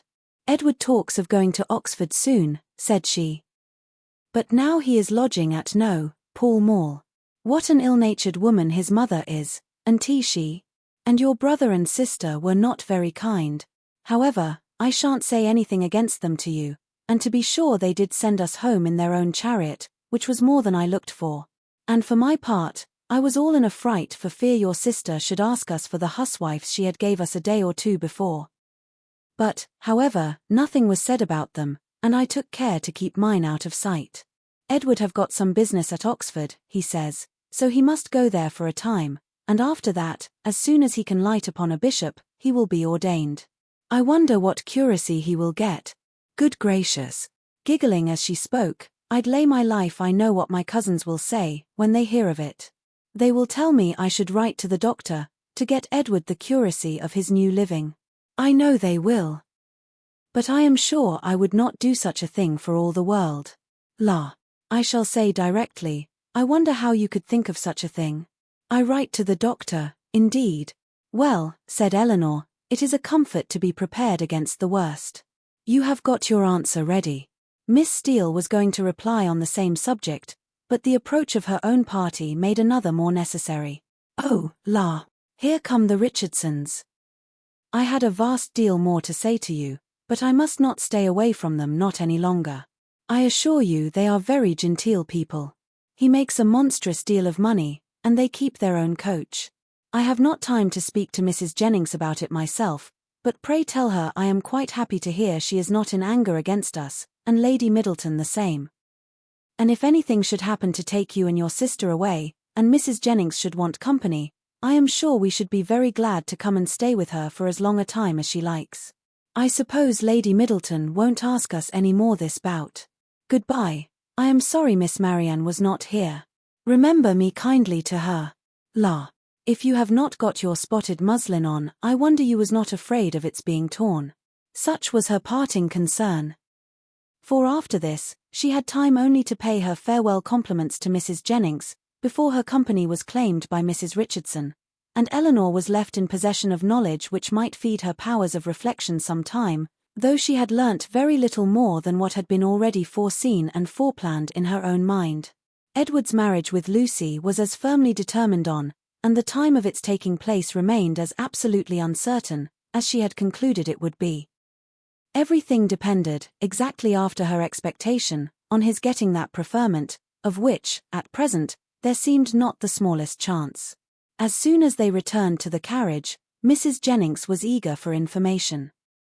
But as Eleanor wished to spread as little as possible intelligence that had in the first place been so unfairly obtained, she confined herself to the brief repetition of such simple particulars, as she felt assured that Lucy, for the sake of her own consequence, would choose to have known. The continuance of their engagement, and the means that were able to be taken for promoting its end, was all her communication, and this produced from Mrs. Jennings the following natural remark. Wait for his having a living, we all know how that will end. They will wait a 12-month, and finding no good comes of it, will set down upon a curacy of £50 a year, with the interest of his £2,000, and what little matter Mr. Steele and Mr. Pratt can give her. Then they will have a child every year. And Lord help 'em. How poor they will be. I must see what I can give them towards furnishing their house. 2 maids and 2 men, indeed. As I talked of tea other day. No, no, they must get a stout girl of all works. Betty's sister would never do for them now. The next morning brought Eleanor a letter by the 2-penny post from Lucy herself. It was as follows: Bartlett's Building, March. I hope my dear Miss Dashwood will excuse the liberty I take of writing to her. But I know your friendship for me will make you pleased to hear such a good account of myself and my dear Edward, after all the troubles we have went through lately, therefore will make no more apologies, but proceed to say that, thank God, though we have suffered dreadfully, we are both quite well now, and as happy as we must always be in one another's love. We have had great trials, and great persecutions, but however, at the same time, gratefully acknowledge many friends, yourself not the least among them, whose great kindness I shall always thankfully remember, as will Edward too, who I have told of it. I am sure you will be glad to hear, as likewise dear Mrs. Jennings, I spent 2 happy hours with him yesterday afternoon. He would not hear of our parting, though earnestly did I, as I thought my duty required, urge him to it for prudence sake, and would have parted for ever on the spot, would he consent to it, but he said it should never be. He did not regard his mother's anger, while he could have my affections. Our prospects are not very bright, to be sure, but we must wait, and hope for the best. He will be ordained shortly, and should it ever be in your power to recommend him to any body that has a living to bestow, I'm very sure you will not forget us, and dear Mrs. Jennings too. Trust she will speak a good word for us to Sir John, or Mr. Palmer, or any friend that may be able to assist us. Poor Anne was much to blame for what she did, but she did it for the best, so I say nothing. Hope Mrs. Jennings won't think it too much trouble to give us a call. Should she come this way any morning, 'twould be a great kindness, and my cousins would be proud to know her. My paper reminds me to conclude. And begging to be most gratefully and respectfully remembered to her, and to Sir John, and Lady Middleton, and the dear children, when you chance to see them, and love to Miss Marianne, I am, and C. As soon as Eleanor had finished it, she performed what she concluded to be its writer's real design, by placing it in the hands of Mrs. Jennings, who read it aloud with many comments of satisfaction and praise. Very well indeed, how prettily she writes. Aye, that was quite proper to let him be off if he would. That was just like Lucy. Poor soul. I wish I could get him a living, with all my heart. She calls me dear Mrs. Jennings, you see. She is a good-hearted girl as ever lived. Very well upon my word.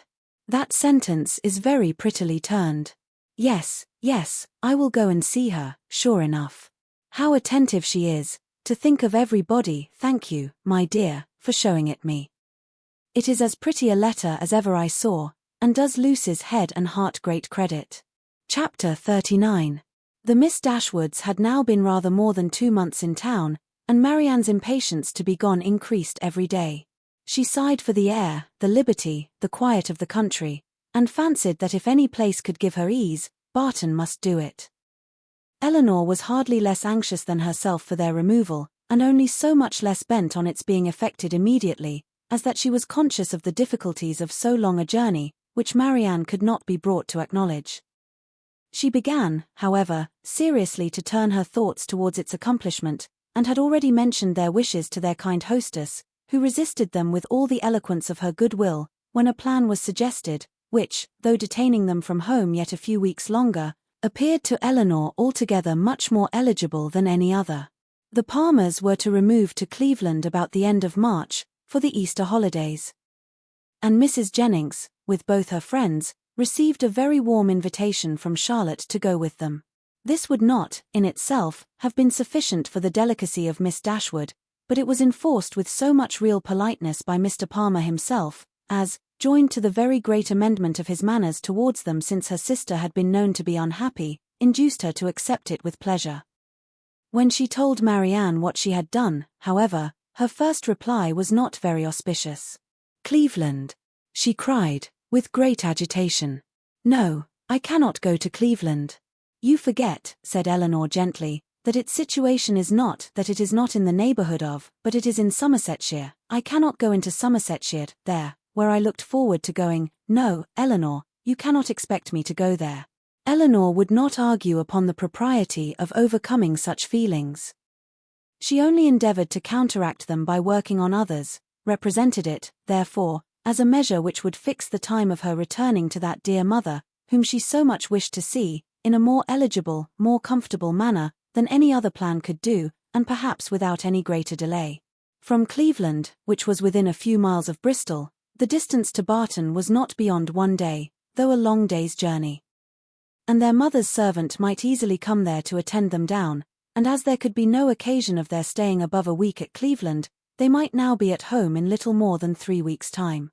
As Marianne's affection for her mother was sincere, it must triumph with little difficulty over the imaginary evils she had started. Mrs. Jennings was so far from being weary of her guests, that she pressed them very earnestly to return with her again from Cleveland. Eleanor was grateful for the attention, but it could not alter her design, and their mother's concurrence being readily gained, everything relative to their return was arranged as far as it could be, and Marianne found some relief in drawing up a statement of the hours that were yet to divide her from Barton. "Ah, Colonel, I do not know what you and I shall do without the Miss Dashwoods," was Mrs. Jennings's address to him when he first called on her, after their leaving her was settled. "For they are quite resolved upon going home from the Palmers, and how forlorn we shall be, when I come back, Lord.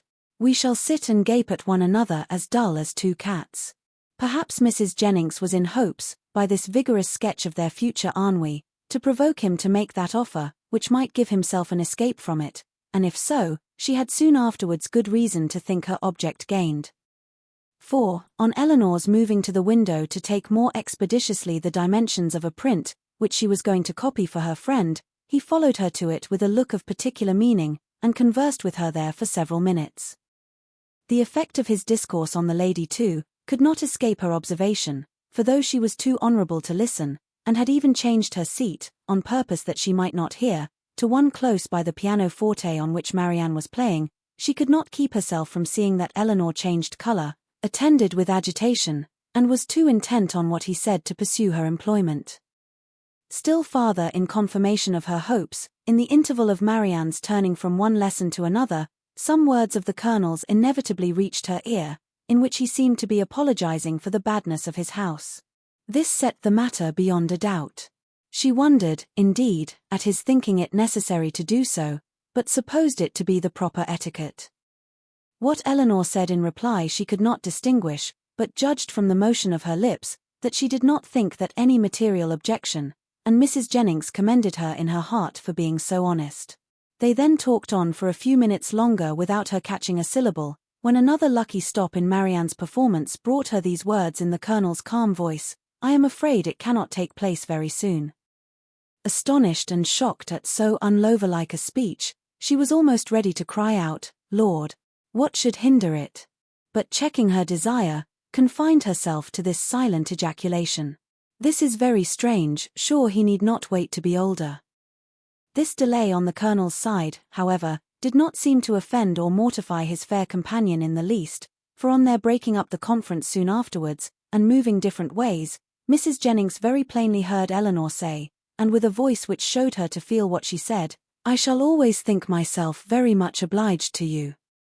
Mrs. Jennings was delighted with her gratitude, and only wondered that after hearing such a sentence, the Colonel should be able to take leave of them, as he immediately did, with the utmost sang-froid, and go away without making her any reply. She had not thought her old friend could have made so indifferent a suitor. What had really passed between them was to this effect: "I have heard," said he, with great compassion, "of the injustice your friend Mr. Ferrars has suffered from his family, for if I understand the matter right, he has been entirely cast off by them for persevering in his engagement with a very deserving young woman. Have I been rightly informed? Is it so?" Eleanor told him that it was. "The cruelty, the impolitic cruelty," he replied, with great feeling, "of dividing, or attempting to divide, 2 young people long attached to each other, is terrible.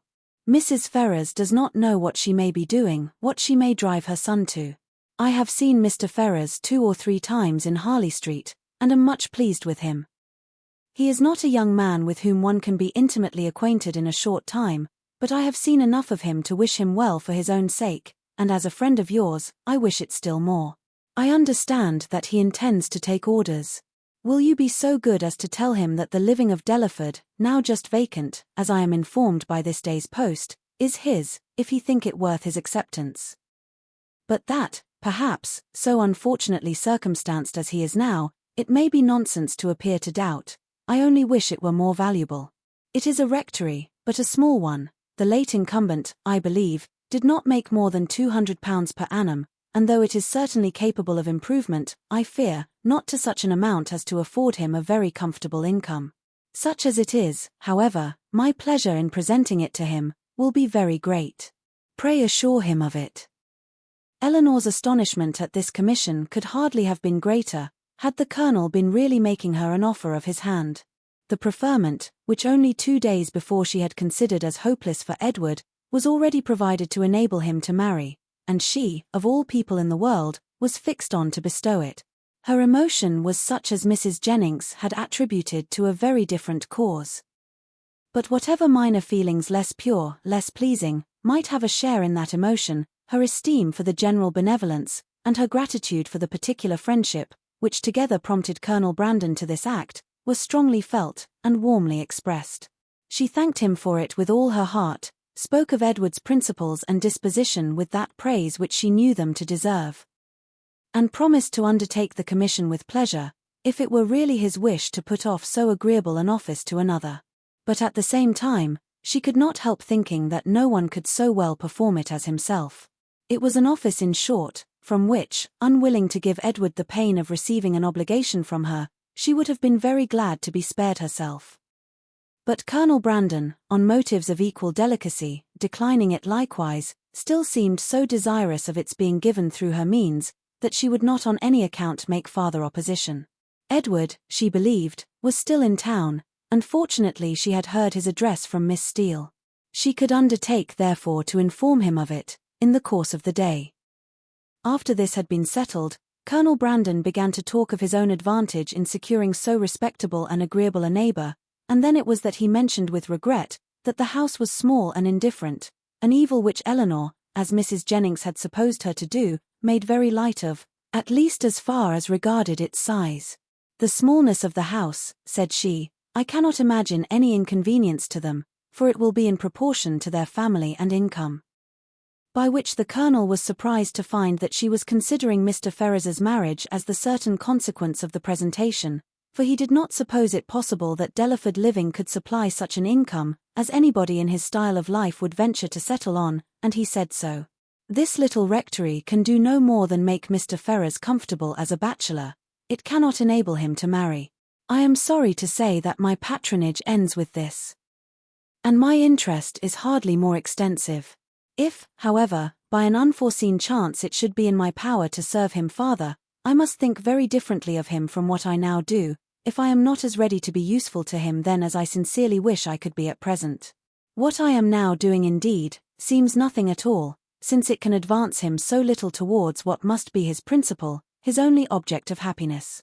His marriage must still be a distant good. At least, I am afraid it cannot take place very soon.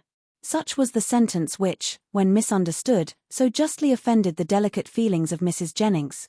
But after this narration of what really passed between Colonel Brandon and Eleanor, while they stood at the window, the gratitude expressed by the latter on their parting, may perhaps appear in general, not less reasonably excited, nor less properly worded than if it had arisen from an offer of marriage. Chapter 40. Well, Miss Dashwood, said Mrs. Jennings, sagaciously smiling, as soon as the gentleman had withdrawn, I do not ask you what the Colonel has been saying to you, for though, upon my honour, I tried to keep out of hearing, I could not help catching enough to understand his business. And I assure you I never was better pleased in my life, and I wish you joy of it with all my heart. Thank you, said Eleanor. It is a matter of great joy to me. And I feel the goodness of Colonel Brandon most sensibly. There are not many men who would act as he has done. Few people who have so compassionate a heart. I never was more astonished in my life. Lord, my dear, you are very modest. I ain't the least astonished at it in the world, for I have often thought of late, there was nothing more likely to happen. You judged from your knowledge of the Colonel's general benevolence. But at least you could not foresee that the opportunity would so very soon occur. Opportunity, repeated Mrs. Jennings. Oh, as to that, when a man has once made up his mind to such a thing, somehow or other he will soon find an opportunity. Well, my dear, I wish you joy of it again and again, and if ever there was a happy couple in the world, I think I shall soon know where to look for them. You mean to go to Delaford after them, I suppose, said Eleanor, with a faint smile. Aye, my dear, that I do, indeed. And as to the house being a bad one, I do not know what the Colonel would be at, for it is as good a one as ever I saw. He spoke of its being out of repair. Well, and whose fault is that? Why don't he repair it? Who should do it but himself?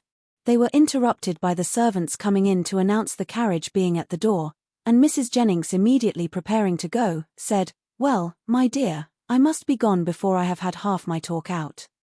But, however, we may have it all over in the evening, for we shall be quite alone. I do not ask you to go with me, for I dare say your mind is too full of the matter to care for company, and besides, you must long to tell your sister all about it. Marianne had left the room before the conversation began. Certainly, I shall tell Marianne of it, but I shall not mention it at present to anybody else. Oh, very well, said Mrs. Jennings, rather disappointed. Then you would not have me tell it to Lucy, for I think of going as far as Holborn today. No, not even Lucy, if you please. One day's delay will not be very material. Until I have written to Mr. Ferrars, I think it ought not to be mentioned to anybody else. I shall do that directly. It is of importance that no time should be lost with him, for he will of course have much to do relative to his ordination. This speech at first puzzled Mrs. Jennings exceedingly. Why Mr. Ferrars was to have been written to about it in such a hurry, she could not immediately comprehend. A few moments' reflection, however, produced a very happy idea, and she exclaimed, Oh, ho, I understand you. Mr. Ferrars is to be the man. Well, so much the better for him. To be sure, he must be ordained in readiness, and I am very glad to find things are so forward between you. But, my dear, is not this rather out of character? Should not the Colonel write himself? Sure, he is the proper person. Eleanor did not quite understand the beginning of Mrs. Jennings's speech, neither did she think it worth inquiring into, and therefore only replied to its conclusion. Colonel Brandon is so delicate a man, that he rather wished anyone to announce his intentions to Mr. Ferrars than himself. And so you are forced to do it. Well, that is an odd kind of delicacy. However, I will not disturb you, seeing her preparing to write. You know your own concerns best. So goodbye, my dear. I have not heard of anything to please me so well since Charlotte was brought to bed. And away she went, but returning again in a moment, I have just been thinking of Betty's sister, my dear. I should be very glad to get her so good a mistress. But whether she would do for a lady's maid, I am sure I can't tell. She is an excellent housemaid, and works very well at her needle. However, you will think of all that at your leisure. Certainly, replied Eleanor, not hearing much of what she said, and more anxious to be alone than to be mistress of the subject. How she should begin, how she should express herself in her note to Edward, was now all her concern. The particular circumstances between them made a difficulty of that which to any other person would have been the easiest thing in the world. But she equally feared to say too much or too little, and sat deliberating over her paper, with the pen in her hand, till broken in on by the entrance of Edward himself. He had met Mrs. Jennings at the door in her way to the carriage, as he came to leave his farewell card, and she, after apologizing for not returning herself, had obliged him to enter, by saying that Miss Dashwood was above, and wanted to speak with him on very particular business. Eleanor had just been congratulating herself, in the midst of her perplexity, that however difficult it might be to express herself properly by letter, it was at least preferable to giving the information by word of mouth, when her visitor entered, to force her upon this greatest exertion of all. Her astonishment and confusion were very great on his so sudden appearance. She had not seen him before since his engagement became public, and therefore not since his knowing her to be acquainted with it, which, with the consciousness of what she had been thinking of, and what she had to tell him, made her feel particularly uncomfortable for some minutes. He too was much distressed, and they sat down together in a most promising state of embarrassment. Whether he had asked her pardon for his intrusion on first coming into the room, he could not recollect. but determining to be on the safe side, he made his apology in form as soon as he could say anything, after taking a chair. "Mrs. Jennings told me," said he, "that you wished to speak with me. At least I understood her so, or I certainly should not have intruded on you in such a manner, though at the same time, I should have been extremely sorry to leave London without seeing you and your sister, especially as it will most likely be some time. It is not probable that I should soon have the pleasure of meeting you again. I go to Oxford tomorrow." "You would not have gone, however," said Eleanor, recovering herself, and determined to get over what she so much dreaded as soon as possible, "without receiving our good wishes, even if we had not been able to give them in person." Mrs. Jennings was quite right in what she said. "I have something of consequence to inform you of, which I was on the point of communicating by paper. I am charged with a most agreeable office," breathing rather faster than usual as she spoke. "Colonel Brandon, who was here only 10 minutes ago, has desired me to say, that understanding you mean to take orders, he has great pleasure in offering you the living of Delaford now just vacant, and only wishes it were more valuable. Allow me to congratulate you on having so respectable and well-judging a friend, and to join in his wish that the living, it is about 200 a year, were much more considerable, and such as might better enable you to, as might be more than a temporary accommodation to yourself, such, in short, as might establish all your views of happiness." What Edward felt, as he could not say it himself, it cannot be expected that anyone else should say for him. He looked all the astonishment which such unexpected, such unthought-of information could not fail of exciting, but he said only these 2 words, "Colonel Brandon." "Yes," continued Eleanor, gathering more resolution, as some of the worst was over, "Colonel Brandon means it as a testimony of his concern for what has lately passed. For the cruel situation in which the unjustifiable conduct of your family has placed you, a concern which I am sure Marianne, myself, and all your friends, must share, and likewise as a proof of his high esteem for your general character, and his particular approbation of your behavior on the present occasion. Colonel Brandon, give me a living, can it be possible? The unkindness of your own relations has made you astonished to find friendship anywhere." "No," replied he, with sudden consciousness, "not to find it in you, for I cannot be ignorant that to you, to your goodness, I owe it all. I feel it, I would express it if I could, but, as you well know, I am no orator." "You are very much mistaken. I do assure you that you owe it entirely, at least almost entirely, to your own merit, and Colonel Brandon's discernment of it. I have had no hand in it. I did not even know, till I understood his design, that the living was vacant. Nor had it ever occurred to me that he might have had such a living in his gift. As a friend of mine, of my family, he may, perhaps indeed I know he has, still greater pleasure in bestowing it, but, upon my word, you owe nothing to my solicitation." Truth obliged her to acknowledge some small share in the action, but she was at the same time so unwilling to appear as the benefactress of Edward, that she acknowledged it with hesitation, which probably contributed to fix that suspicion in his mind which had recently entered it. For a short time he sat deep in thought, after Eleanor had ceased to speak. At last, and as if it were rather an effort, he said, "Colonel Brandon seems a man of great worth and respectability. I have always heard him spoken of as such, and your brother I know esteems him highly. He is undoubtedly a sensible man, and in his manners perfectly the gentleman." "Indeed," replied Eleanor, "I believe that you will find him, on farther acquaintance, all that you have heard him to be, and as you will be such very near neighbours, for I understand the parsonage is almost close to the mansion house, it is particularly important that he should be all this." Edward made no answer, but when she had turned away her head, gave her a look so serious, so earnest, so uncheerful, as seemed to say, that he might hereafter wish the distance between the parsonage and the mansion house much greater. "Colonel Brandon, I think, lodges in St. James Street," said he, soon afterwards, rising from his chair. Eleanor told him the number of the house. "I must hurry away then, to give him those thanks which you will not allow me to give you, to assure him that he has made me an exceedingly happy man." Eleanor did not offer to detain him, and they parted, with a very earnest assurance on her side of her unceasing good wishes for his happiness in every change of situation that might befall him, on his, with rather an attempt to return the same goodwill, than the power of expressing it.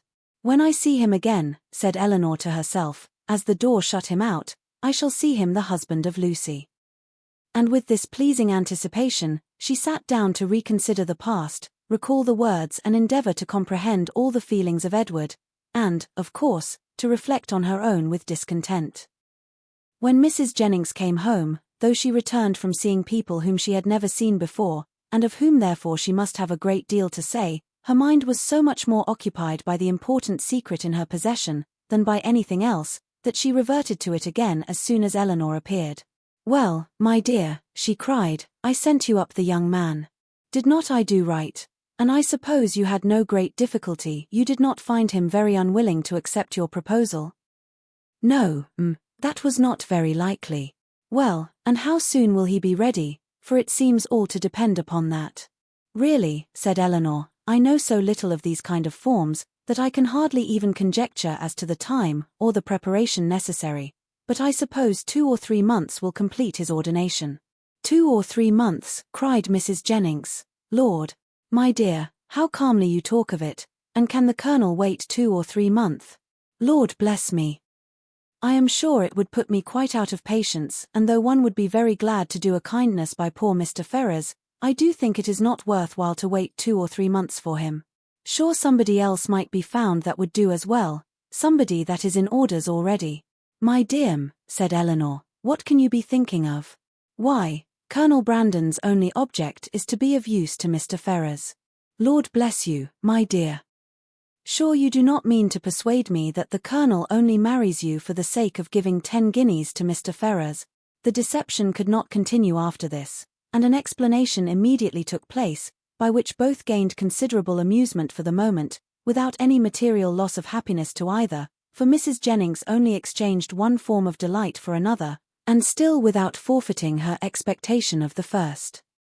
"Ay, the parsonage is but a small one," said she, after the first ebullition of surprise and satisfaction was over, "and very likely may be out of repair. But to hear a man apologizing, as I thought, for a house that to my knowledge has 5 sitting rooms on the ground floor, and I think the housekeeper told me could make up 15 beds, and to you too, that had been used to live in Barton Cottage, it seems quite ridiculous. But, my dear, we must touch up the Colonel to do something to the parsonage, and make it comfortable for them, before Lucy goes to it. But Colonel Brandon does not seem to have any idea of the livings being enough to allow them to marry. The Colonel is a ninny, my dear, because he has 2,000 a year himself. He thinks that nobody else can marry on less. Take my word for it, that, if I am alive, I shall be paying a visit at Delaford Parsonage before Michaelmas. And I am sure I shan't go if Lucy and tea there." Eleanor was quite of her opinion, as to the probability of their not waiting for anything more. Chapter 41. Edward, having carried his thanks to Colonel Brandon, proceeded with his happiness to Lucy, and such was the excess of it by the time he reached Bartlett's Buildings, that she was able to assure Mrs. Jennings, who called on her again the next day with her congratulations, that she had never seen him in such spirits before in her life. Her own happiness, and her own spirits, were at least very certain, and she joined Mrs. Jennings most heartily in her expectation of their being all comfortably together in Delaford Parsonage before Michaelmas.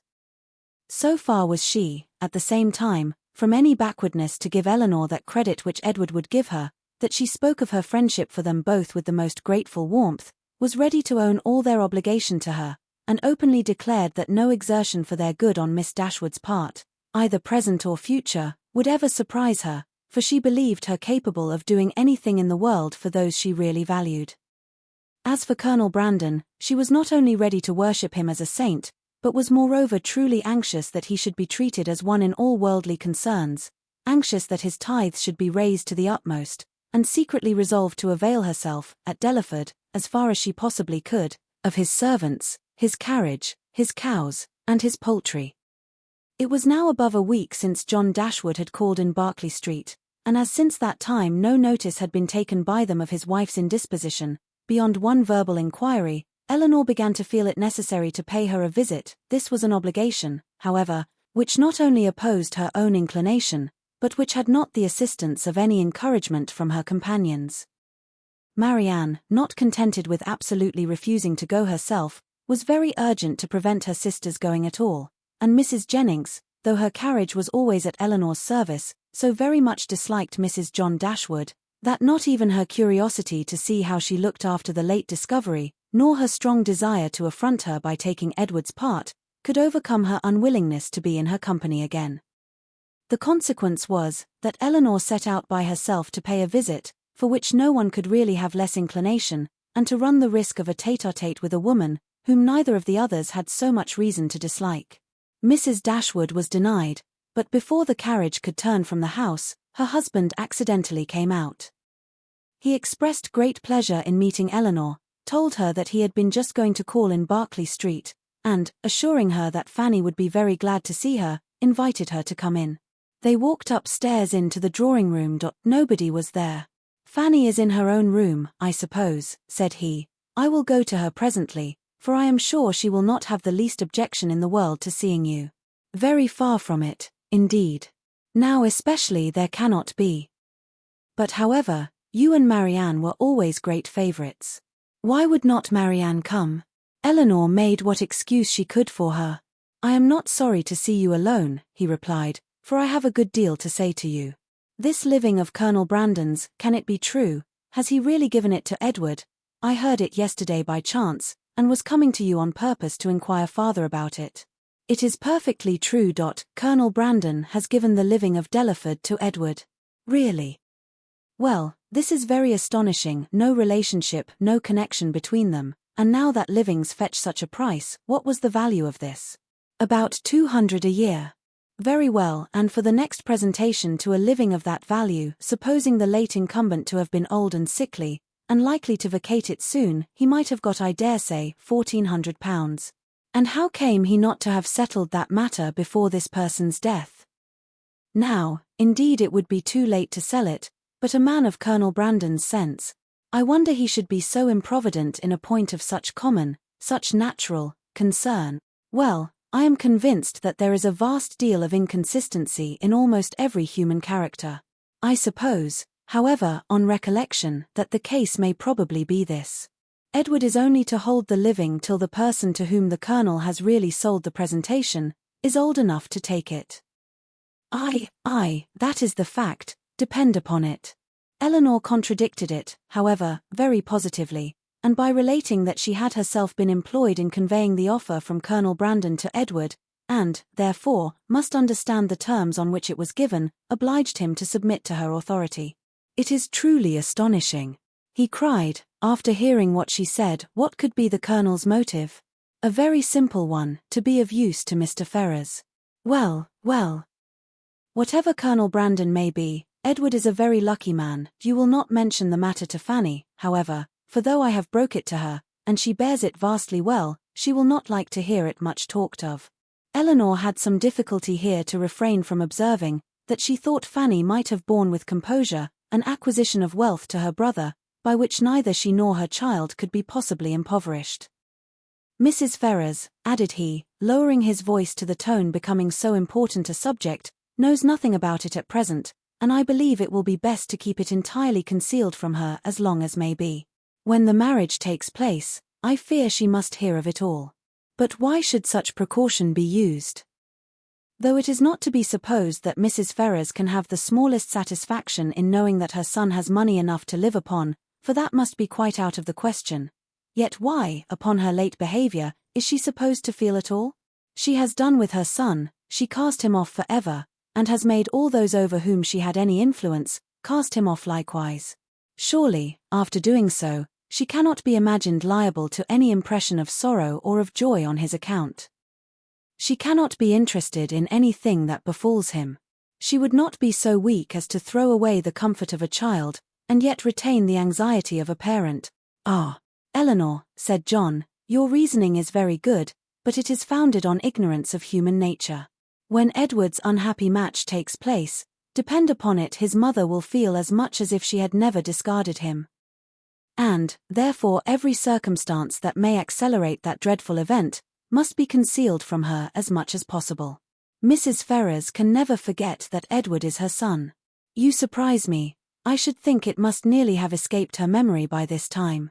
You wrong her exceedingly. Mrs. Ferrars is one of the most affectionate mothers in the world." Eleanor was silent. "We think now," said Mr. Dashwood, after a short pause, of Robert's marrying Miss Morton.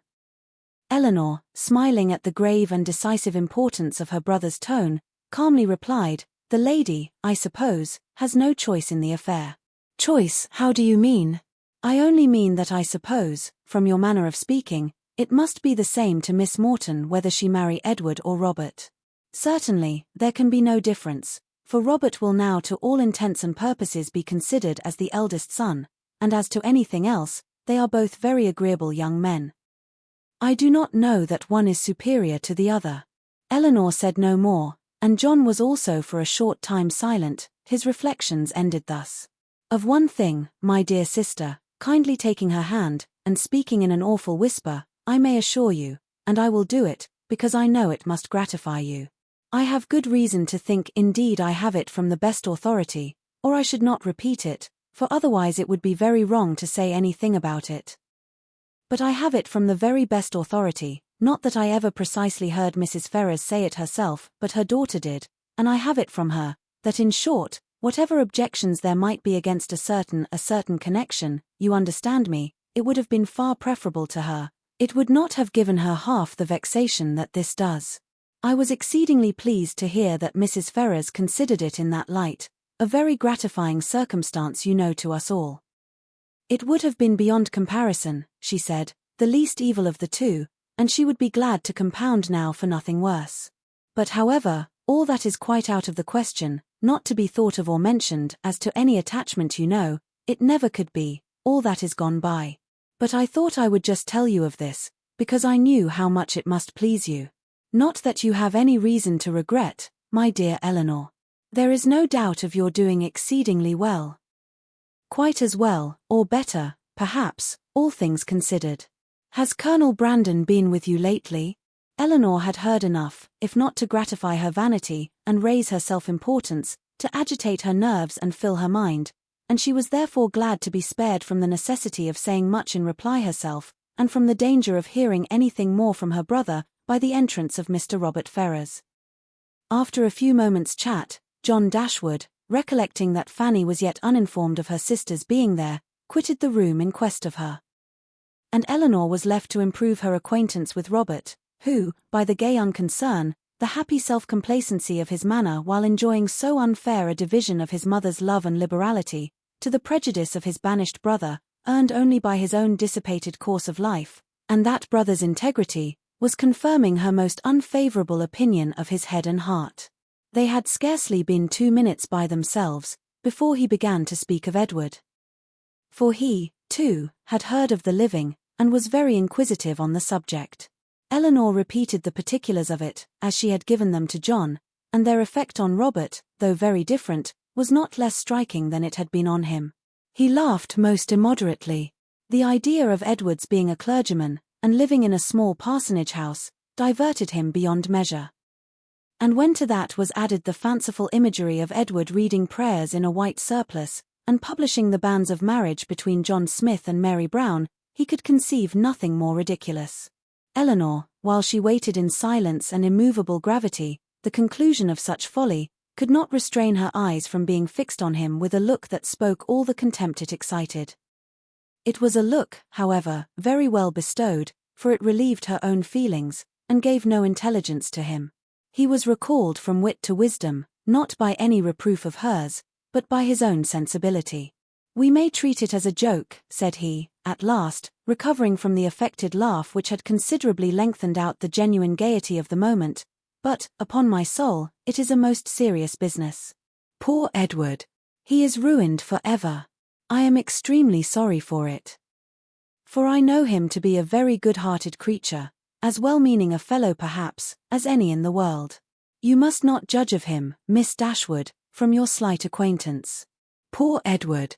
His manners are certainly not the happiest in nature. But we are not all born, you know, with the same powers, the same address. Poor fellow! To see him in a circle of strangers! To be sure it was pitiable enough, but upon my soul, I believe he has as good a heart as any in the kingdom. And I declare and protest to you I never was so shocked in my life, as when it all burst forth. I could not believe it. My mother was the first person who told me of it, and I, feeling myself called on to act with resolution, immediately said to her, "My dear madam, I do not know what you may intend to do on the occasion, but as for myself, I must say, that if Edward does marry this young woman, I never will see him again." That was what I said immediately. I was most uncommonly shocked, indeed. Poor Edward! He has done for himself completely, shut himself out for ever from all decent society. But, as I directly said to my mother, I am not in the least surprised at it. From his style of education, it was always to be expected. My poor mother was half frantic. "Have you ever seen the lady?" "Yes, once, while she was staying in this house. I happened to drop in for 10 minutes, and I saw quite enough of her. The merest awkward country girl, without style or elegance, and almost without beauty. I remember her perfectly. Just the kind of girl I should suppose likely to captivate poor Edward." I offered immediately, as soon as my mother related the affair to me, to talk to him myself, and dissuade him from the match. But it was too late then, I found, to do anything, for unluckily, I was not in the way at first, and knew nothing of it till after the breach had taken place, when it was not for me, to interfere. But had I been informed of it a few hours earlier, I think it is most probable that something might have been hit on. I certainly should have represented it to Edward in a very strong light. "My dear fellow," I should have said, "consider what you are doing. You are making a most disgraceful connection, and such a one as your family are unanimous in disapproving. I cannot help thinking, in short, that means might have been found. But now it is all too late. He must be starved, that is certain, absolutely starved." He had just settled this point with great composure, when the entrance of Mrs. John Dashwood put an end to the subject. But though she never spoke of it out of her own family, Elinor could see its influence on her mind, in the something like confusion of countenance with which she entered, and an attempt at cordiality in her behaviour to herself. She even proceeded so far as to be concerned to find that Elinor and her sister were so soon to leave town, as she had hoped to see more of them. An exertion in which her husband, who attended her into the room, and hung enamoured over her accents, seemed to distinguish everything that was most affectionate and graceful. Chapter 42. One other short call in Harley Street, in which Elinor received her brother's congratulations on their travelling so far towards Barton without any expense, and on Colonel Brandon's being to follow them to Cleveland in a day or two, completed the intercourse of the brother and sisters in town. And a faint invitation from Fanny, to come to Norland whenever it should happen to be in their way, which of all things was the most unlikely to occur, with a more warm, though less public, assurance, from John to Elinor, of the promptitude with which he should come to see her at Delaford, was all that foretold any meeting in the country. It amused her to observe that all her friends seemed determined to send her to Delaford. A place, in which, of all others, she would now least choose to visit, or wish to reside, for not only was it considered as her future home by her brother and Mrs. Jennings, but even Lucy, when they parted, gave her a pressing invitation to visit her there. Very early in April, and tolerably early in the day, the two parties from Hanover Square and Berkeley Street set out from their respective homes, to meet, by appointment, on the road. For the convenience of Charlotte and her child, they were to be more than 2 days on their journey, and Mr. Palmer, travelling more expeditiously with Colonel Brandon, was to join them at Cleveland soon after their arrival. Marianne, few as had been her hours of comfort in London, and eager as she had long been to quit it, could not, when it came to the point, bid adieu to the house in which she had for the last time enjoyed those hopes, and that confidence, in Willoughby, which were now extinguished for ever, without great pain. Nor could she leave the place in which Willoughby remained, busy in new engagements, and new schemes, in which she could have no share, without shedding many tears. Elinor's satisfaction, at the moment of removal, was more positive. She had no such object for her lingering thoughts to fix on, she left no creature behind, from whom it would give her a moment's regret to be divided for ever. She was pleased to be free herself from the persecution of Lucy's friendship, she was grateful for bringing her sister away unseen by Willoughby since his marriage, and she looked forward with hope to what a few months of tranquillity at Barton might do towards restoring Marianne's peace of mind, and confirming her own. Their journey was safely performed. The second day brought them into the cherished, or the prohibited, county of Somerset, for as such was it dwelt on by turns in Marianne's imagination, and in the forenoon of the third they drove up to Cleveland. Cleveland was a spacious, modern-built house, situated on a sloping lawn. It had no park, but the pleasure grounds were tolerably extensive. And like every other place of the same degree of importance, it had its open shrubbery, and closer wood walk, a road of smooth gravel winding round a plantation, led to the front. The lawn was dotted over with timber. The house itself was under the guardianship of the fir, the mountain ash, and the acacia, and a thick screen of them all together, interspersed with tall Lombardy poplars, shut out the offices. Marianne entered the house with a heart swelling with emotion from the consciousness of being only 80 miles from Barton, and not 30 from Combe Magna, and before she had been 5 minutes within its walls, while the others were busily helping Charlotte to show her child to the housekeeper, she quitted it again, stealing away through the winding shrubberies, now just beginning to be in beauty, to gain a distant eminence, where, from its Grecian temple, her eye, wandering over a wide tract of country to the southeast, could fondly rest on the farthest ridge of hills in the horizon, and fancy that from their summits Combe Magna might be seen.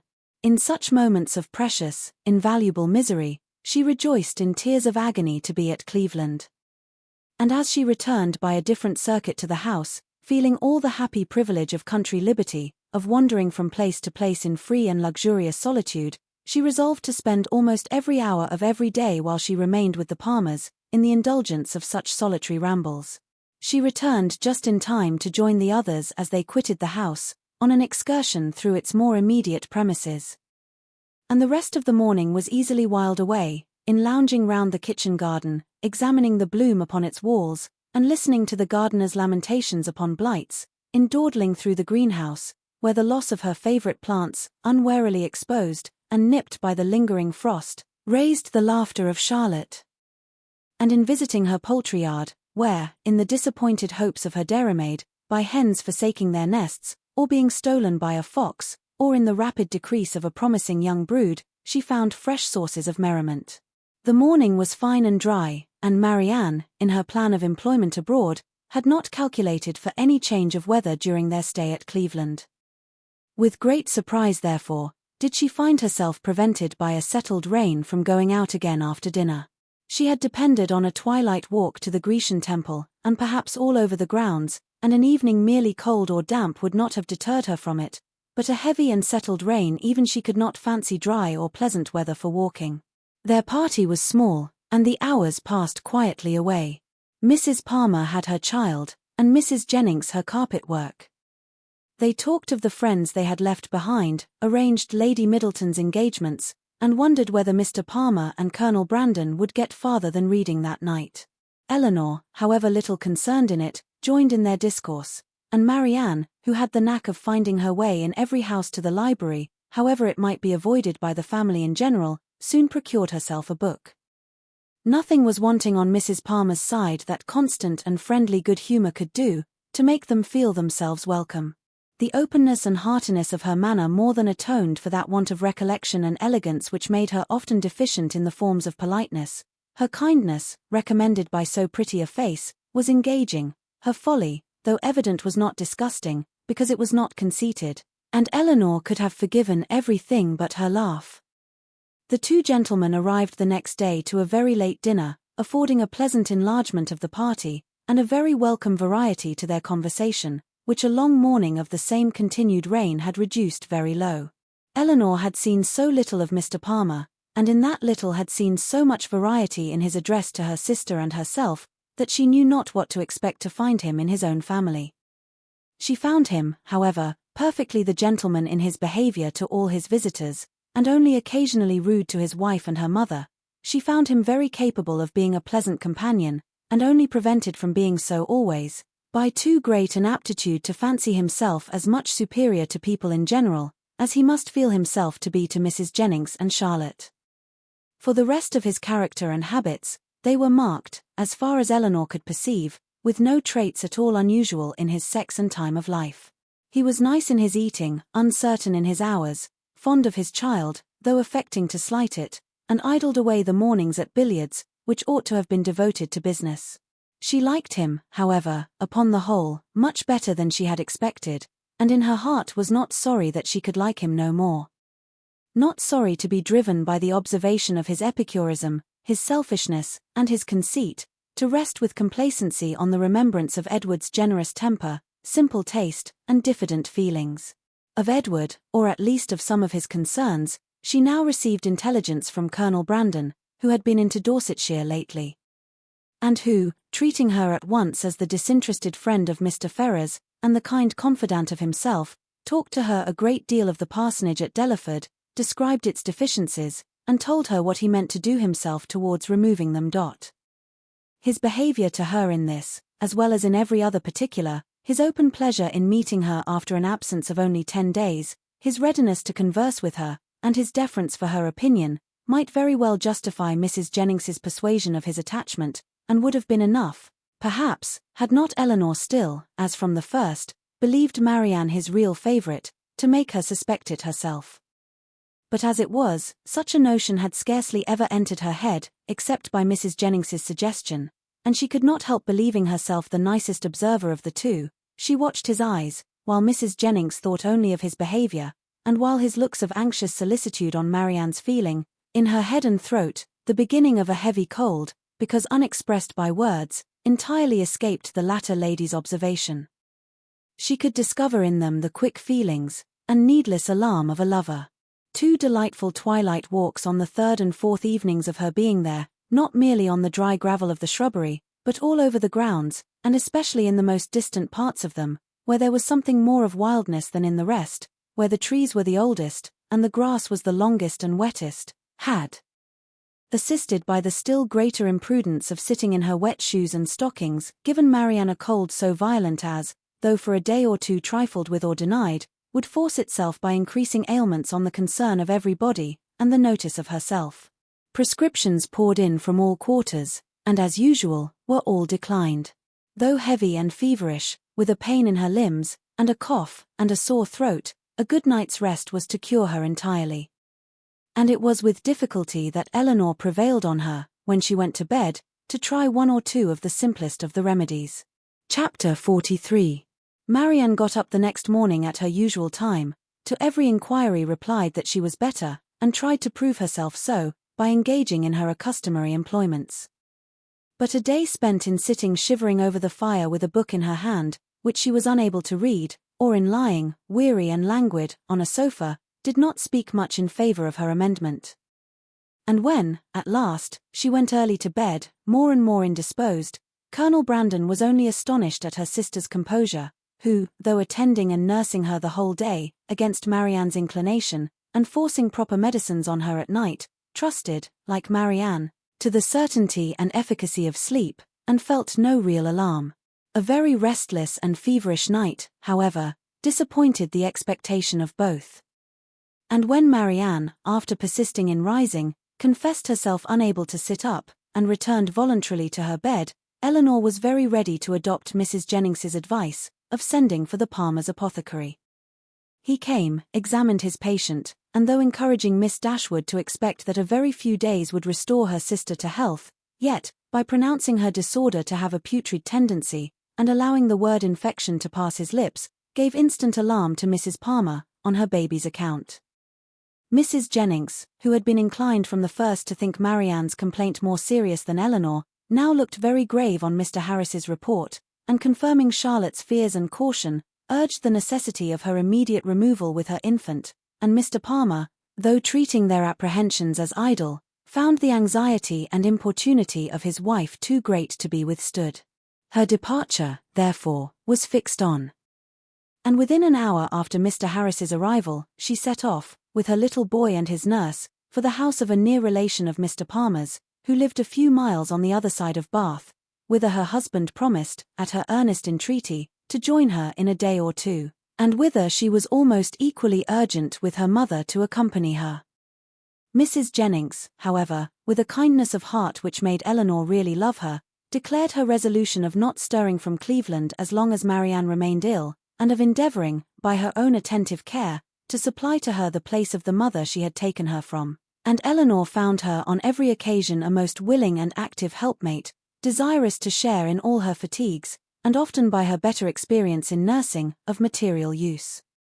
Poor Marianne, languid and low from the nature of her malady, and feeling herself universally ill, could no longer hope that tomorrow would find her recovered, and the idea of what tomorrow would have produced, but for this unlucky illness, made every ailment severe, for on that day they were to have begun their journey home, and, attended the whole way by a servant of Mrs. Jennings, were to have taken their mother by surprise on the following forenoon.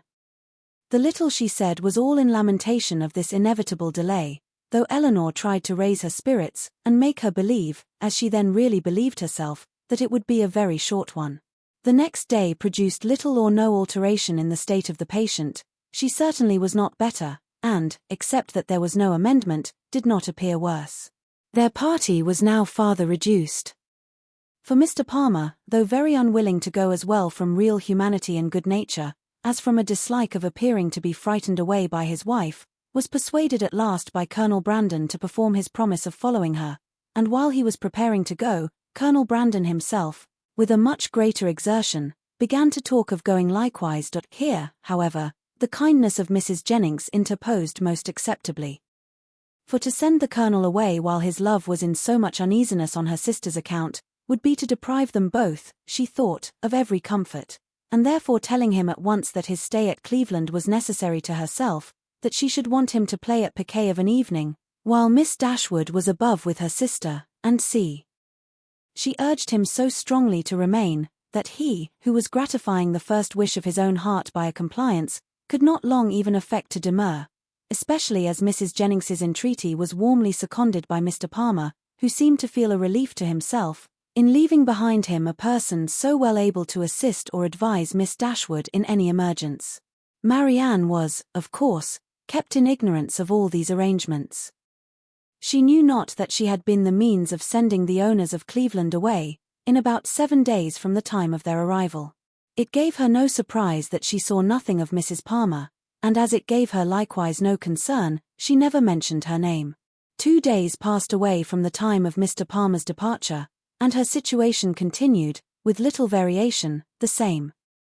Mr. Harris, who attended her every day, still talked boldly of a speedy recovery, and Miss Dashwood was equally sanguine, but the expectation of the others was by no means so cheerful. Mrs. Jennings had determined very early in the seizure that Marianne would never get over it, and Colonel Brandon, who was chiefly of use in listening to Mrs. Jennings's forebodings, was not in a state of mind to resist their influence. He tried to reason himself out of fears, which the different judgment of the apothecary seemed to render absurd, but the many hours of each day in which he was left entirely alone were but too favourable for the admission of every melancholy idea, and he could not expel from his mind the persuasion that he should see Marianne no more. On the morning of the 3rd day, however, the gloomy anticipations of both were almost done away. For when Mr. Harris arrived, he declared his patient materially better. Her pulse was much stronger, and every symptom more favourable than on the preceding visit. Eleanor, confirmed in every pleasant hope, was all cheerfulness, rejoicing that in her letters to her mother, she had pursued her own judgment rather than her friend's, in making very light of the indisposition which delayed them at Cleveland, and almost fixing on the time when Marianne would be able to travel. But the day did not close so auspiciously as it began. Towards the evening Marianne became ill again, growing more heavy, restless, and uncomfortable than before. Her sister, however, still sanguine, was willing to attribute the change to nothing more than the fatigue of having sat up to have her bed made, and carefully administering the cordials prescribed, saw her, with satisfaction, sink at last into a slumber, from which she expected the most beneficial effects. Her sleep, though not so quiet as Eleanor wished to see it, lasted a considerable time, and anxious to observe the result of it herself, she resolved to sit with her during the whole of it. Mrs. Jennings, knowing nothing of any change in the patient, went unusually early to bed. Her maid, who was one of the principal nurses, was recreating herself in the housekeeper's room, and Eleanor remained alone with Marianne. The repose of the latter became more and more disturbed. And her sister, who watched, with unremitting attention, her continual change of posture, and heard the frequent but inarticulate sounds of complaint which passed her lips, was almost wishing to rouse her from so painful a slumber, when Marianne, suddenly awakened by some accidental noise in the house, started hastily up, and, with feverish wildness, cried out, "Is Mamma coming?" "Not yet," cried the other, concealing her terror, and assisting Marianne to lie down again, "but she will be here, I hope, before it is long. It is a great way, you know, from hence to Barton. But she must not go round by London, cried Marianne, in the same hurried manner. I shall never see her, if she goes by London. Eleanor perceived with alarm that she was not quite herself, and, while attempting to soothe her, eagerly felt her pulse. It was lower and quicker than ever. And Marianne, still talking wildly of Mamma, her alarm increased so rapidly, as to determine her on sending instantly for Mr. Harris, and dispatching a messenger to Barton for her mother. To consult with Colonel Brandon on the best means of effecting the latter, was a thought which immediately followed the resolution of its performance, and as soon she had rung up the maid to take her place by her sister, she hastened down to the drawing-room, where she knew he was generally to be found at a much later hour than the present. It was no time for hesitation. Her fears and her difficulties were immediately before him. Her fears, he had no courage, no confidence to attempt the removal of. He listened to them in silent despondence, but her difficulties were instantly obviated, for with a readiness that seemed to speak the occasion, and the service prearranged in his mind, he offered himself as the messenger who should fetch Mrs. Dashwood. Eleanor made no resistance that was not easily overcome. She thanked him with brief, though fervent gratitude, and while he went to hurry off his servant with a message to Mr. Harris, and an order for post-horses directly, she wrote a few lines to her mother. The comfort of such a friend at that moment as Colonel Brandon, or such a companion for her mother, how gratefully was it felt, a companion whose judgment would guide, whose attendance must relieve, and whose friendship might soothe her. As far as the shock of such a summons could be lessened to her, his presence, his manners, his assistance, would lessen it. He, meanwhile, whatever he might feel, acted with all the firmness of a collected mind, made every necessary arrangement with the utmost despatch, and calculated with exactness the time in which she might look for his return. Not a moment was lost in delay of any kind. The horses arrived, even before they were expected, and Colonel Brandon, only pressing her hand with a look of solemnity, and a few words spoken too low to reach her ear, hurried into the carriage. It was then about 12 o'clock, and she returned to her sister's apartment to wait for the arrival of the apothecary, and to watch by her the rest of the night. It was a night of almost equal suffering to both. Hour after hour passed away in sleepless pain and delirium on Marianne's side, and in the most cruel anxiety on Eleanor's, before Mr. Harris appeared. Her apprehensions once raised, paid by their excess for all her former security, and the servant who sat up with her, for she would not allow Mrs. Jennings to be called, only tortured her more, by hints of what her mistress had always thought. Marianne's ideas were still, at intervals, fixed incoherently on her mother, and whenever she mentioned her name, it gave a pang to the heart of poor Eleanor, who, reproaching herself for having trifled with so many days of illness, and wretched for some immediate relief, fancied that all relief might soon be in vain, that everything had been delayed too long, and pictured to herself her suffering mother arriving too late to see this darling child, or to see her rational. She was on the point of sending again for Mr. Harris, or if he could not come, for some other advice, when the former, but not till after 5 o'clock, arrived. His opinion, however, made some little amends for his delay, for though acknowledging a very unexpected and unpleasant alteration in his patient, he would not allow the danger to be material, and talked of the relief which a fresh mode of treatment must procure, with a confidence which, in a lesser degree, was communicated to Eleanor. He promised to call again in the course of 3 or 4 hours, and left both the patient and her anxious attendant more composed than he had found them. With strong concern, and with many reproaches for not being called to their aid, did Mrs. Jennings hear in the morning of what had passed. Her former apprehensions, now with greater reason restored, left her no doubt of the event. And though trying to speak comfort to Eleanor, her conviction of her sister's danger would not allow her to offer the comfort of hope. Her heart was really grieved. The rapid decay, the early death of a girl so young, so lovely as Marianne, must have struck a less interested person with concern. On Mrs. Jennings's compassion she had other claims. She had been for 3 months her companion, was still under her care, and she was known to have been greatly injured, and long unhappy. The distress of her sister too, particularly a favourite, was before her, and as for their mother, when Mrs. Jennings considered that Marianne might probably be to her what Charlotte was to herself, her sympathy in her sufferings was very sincere. Mr. Harris was punctual in his second visit, but he came to be disappointed in his hopes of what the last would produce. His medicines had failed, the fever was unabated, and Marianne, only more quiet, not more herself, remained in a heavy stupor. Eleanor, catching all, and more than all, his fears in a moment, proposed to call in further advice.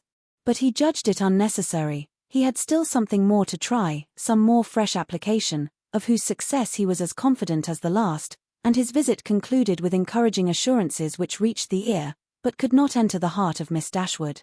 She was calm, except when she thought of her mother, but she was almost hopeless. And in this state she continued till noon, scarcely stirring from her sister's bed, her thoughts wandering from one image of grief, one suffering friend to another, and her spirits oppressed to the utmost by the conversation of Mrs. Jennings, who scrupled not to attribute the severity and danger of this attack to the many weeks of previous indisposition which Marianne's disappointment had brought on. Eleanor felt all the reasonableness of the idea, and it gave fresh misery to her reflections.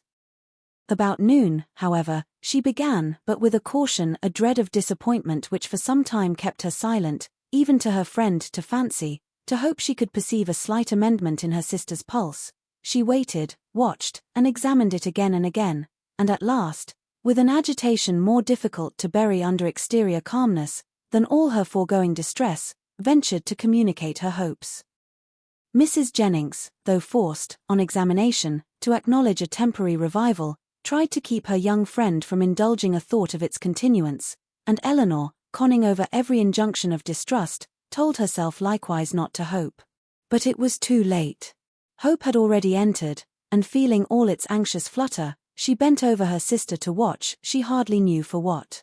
Half an hour passed away, and the favourable symptom yet blessed her. Others even arose to confirm it. Her breath, her skin, her lips, all flattered Eleanor with signs of amendment, and Marianne fixed her eyes on her with a rational, though languid, gaze. Anxiety and hope now oppressed her in equal degrees, and left her no moment of tranquillity till the arrival of Mr. Harris at 4 o'clock, when his assurances, his felicitations on a recovery in her sister even surpassing his expectation, gave her confidence, comfort, and tears of joy. Marianne was in every respect materially better, and he declared her entirely out of danger. Mrs. Jennings, perhaps satisfied with the partial justification of her forebodings which had been found in their late alarm, allowed herself to trust in his judgment, and admitted, with unfeigned joy, and soon with unequivocal cheerfulness, the probability of an entire recovery. Eleanor could not be cheerful. Her joy was of a different kind, and led to anything rather than to gaiety. Marianne restored to life, health, friends, and to her doting mother, was an idea to fill her heart with sensations of exquisite comfort, and expand it in fervent gratitude, but it led to no outward demonstrations of joy, no words, no smiles. All within Eleanor's breast was satisfaction, silent and strong. She continued by the side of her sister, with little intermission the whole afternoon, calming every fear, satisfying every inquiry of her enfeebled spirits, supplying every succor, and watching almost every look and every breath. The possibility of a relapse would of course, in some moments, occur to remind her of what anxiety was. But when she saw, on her frequent and minute examination, that every symptom of recovery continued, and saw Marianne at 6 o'clock sink into a quiet, steady, and to all appearance comfortable, sleep, she silenced every doubt. The time was now drawing on, when Colonel Brandon might be expected back. At 10 o'clock, she trusted, or at least not much later, her mother would be relieved from the dreadful suspense in which she must now be travelling towards them. The Colonel, too. Mrs. Jennings would have persuaded her, at its conclusion, to take some rest before her mother's arrival, and allow her to take her place by Marianne, but Eleanor had no sense of fatigue, no capability of sleep at that moment about her, and she was not to be kept away from her sister an unnecessary instant. Mrs. Jennings therefore, attending her upstairs into the sick chamber, to satisfy herself that all continued right, left her there again to her charge and her thoughts, and retired to her own room to write letters and sleep. The night was cold and stormy. The wind roared round the house, and the rain beat against the windows, but Eleanor, all happiness within, regarded it not. Marianne slept through every blast, and the travellers, they had a rich reward in store, for every present inconvenience. The clock struck 8. Had it been 10, Eleanor would have been convinced that at that moment she heard a carriage driving up to the house, and so strong was the persuasion that she did, in spite of the almost impossibility of their being already come, that she moved into the adjoining dressing closet and opened a window shutter, to be satisfied of the truth. She instantly saw that her ears had not deceived her. The flaring lamps of a carriage were immediately in view. By their uncertain light she thought she could discern it to be drawn by 4 horses, and this, while it told the excess of her poor mother's alarm, gave some explanation to such unexpected rapidity. Never in her life had Eleanor found it so difficult to be calm, as at that moment. The knowledge of what her mother must be feeling as the carriage stopped at the door, of her doubt, her dread, perhaps her despair, and of what she had to tell, with such knowledge it was impossible to be calm. All that remained to be done was to be speedy, and, therefore staying only till she could leave Mrs. Jennings's maid with her sister, she hurried downstairs. The bustle in the vestibule, as she passed along an inner lobby, assured her that they were already in the house. She rushed to the drawing-room, she entered it, and saw only Willoughby. Chapter 44.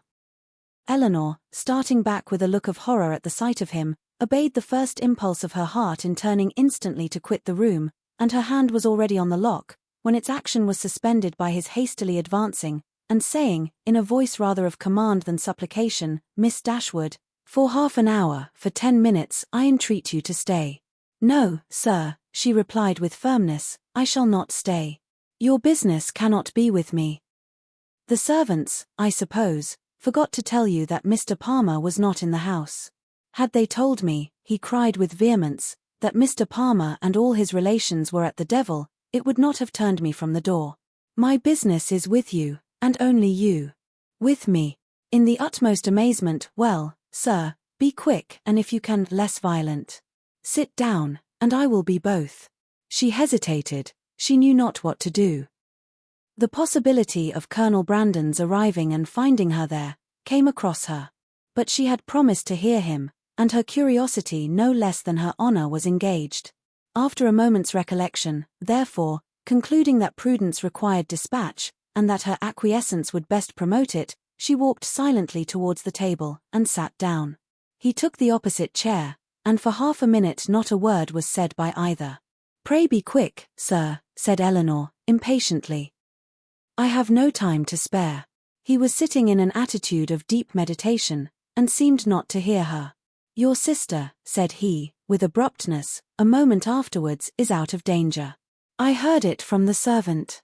"God be praised, but is it true? Is it really true?" Eleanor would not speak.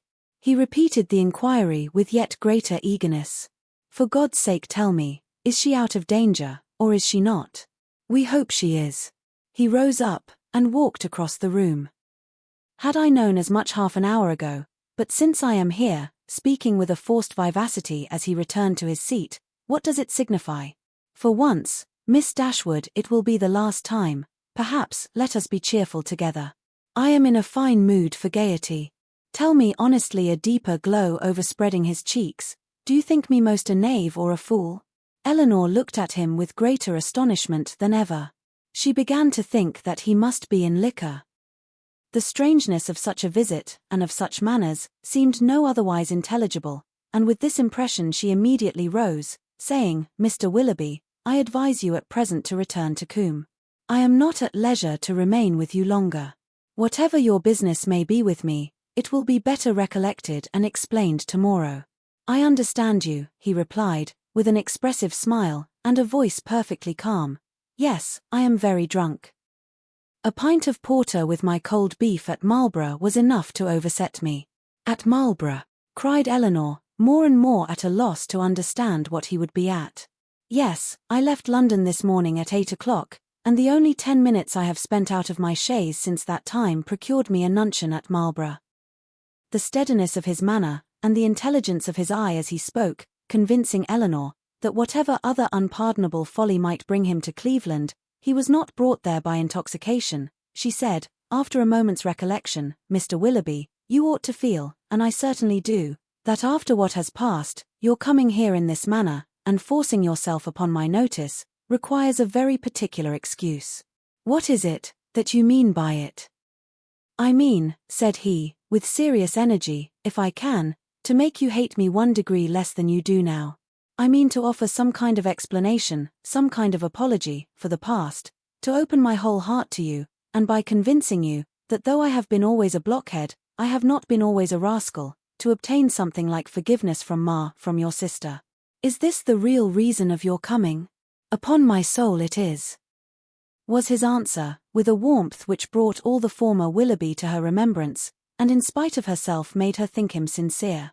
If that is all, you may be satisfied already, for Marianne does, she has long forgiven you. Has she? He cried, in the same eager tone. Then she has forgiven me before she ought to have done it. But she shall forgive me again, and on more reasonable grounds. Now will you listen to me? Eleanor bowed her assent. I do not know, said he, after a pause of expectation on her side, and thoughtfulness on his own, how you may have accounted for my behavior to your sister, or what diabolical motive you may have imputed to me. Perhaps you will hardly think the better of me. It is worth the trial, however, and you shall hear everything. When I first became intimate in your family, I had no other intention, no other view in the acquaintance than to pass my time pleasantly while I was obliged to remain in Devonshire, more pleasantly than I had ever done before. Your sister's lovely person and interesting manners could not but please me, and her behavior to me almost from the first, was of a kind it is astonishing, when I reflect on what it was, and what she was, that my heart should have been so insensible. But at first I must confess, my vanity only was elevated by it. Careless of her happiness, thinking only of my own amusement, giving way to feelings which I had always been too much in the habit of indulging, I endeavored, by every means in my power, to make myself pleasing to her, without any design of returning her affection. Miss Dashwood, at this point, turning her eyes on him with the most angry contempt, stopped him, by saying, It is hardly worth while, Mr. Willoughby, for you to relate, or for me to listen any longer. Such a beginning as this cannot be followed by anything. Do not let me be pained by hearing anything more on the subject. I insist on you hearing the whole of it, he replied. My fortune was never large, and I had always been expensive, always in the habit of associating with people of better income than myself. Every year since my coming of age, or even before, I believe, had added to my debts, and though the death of my old cousin, Mrs. Smith, was to set me free. Yet that event being uncertain, and possibly far distant, it had been for some time my intention to re-establish my circumstances by marrying a woman of fortune. To attach myself to your sister, therefore, was not a thing to be thought of, and with a meanness, selfishness, cruelty, which no indignant, no contemptuous look, even of yours, Miss Dashwood, can ever reprobate too much, I was acting in this manner, trying to engage her regard, without a thought of returning it. But one thing may be said for me, even in that horrid state of selfish vanity, I did not know the extent of the injury I meditated, because I did not then know what it was to love. But have I ever known it? Well may it be doubted, for, had I really loved, could I have sacrificed my feelings to vanity, to avarice? Or, what is more, could I have sacrificed hers? But I have done it. To avoid a comparative poverty, which her affection and her society would have deprived of all its horrors, I have, by raising myself to affluence, lost everything that could make it a blessing. You did then, said Eleanor, a little softened, believe yourself at one time attached to her? To have resisted such attractions, to have withstood such tenderness. Is there a man on earth who could have done it? Yes, I found myself, by insensible degrees, sincerely fond of her. And the happiest hours of my life were what I spent with her when I felt my intentions were strictly honourable, and my feelings blameless. Even then, however, when fully determined on paying my addresses to her, I allowed myself most improperly to put off, from day to day, the moment of doing it, from an unwillingness to enter into an engagement while my circumstances were so greatly embarrassed. I will not reason here. Nor will I stop for you to expatiate on the absurdity, and the worse than absurdity, of scrupling to engage my faith where my honour was already bound.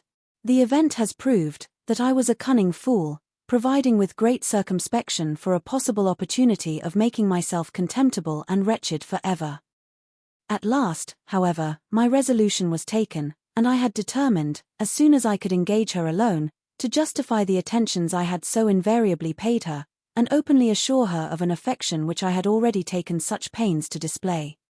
But in the interim of the very few hours that were to pass, Before I could have an opportunity of speaking with her in private, a circumstance occurred, an unlucky circumstance, to ruin all my resolution, and with it all my comfort. A discovery took place." Here he hesitated and looked down. "Mrs. Smith had somehow or other been informed, I imagine by some distant relation, whose interest it was to deprive me of her favor, of an affair, a connection.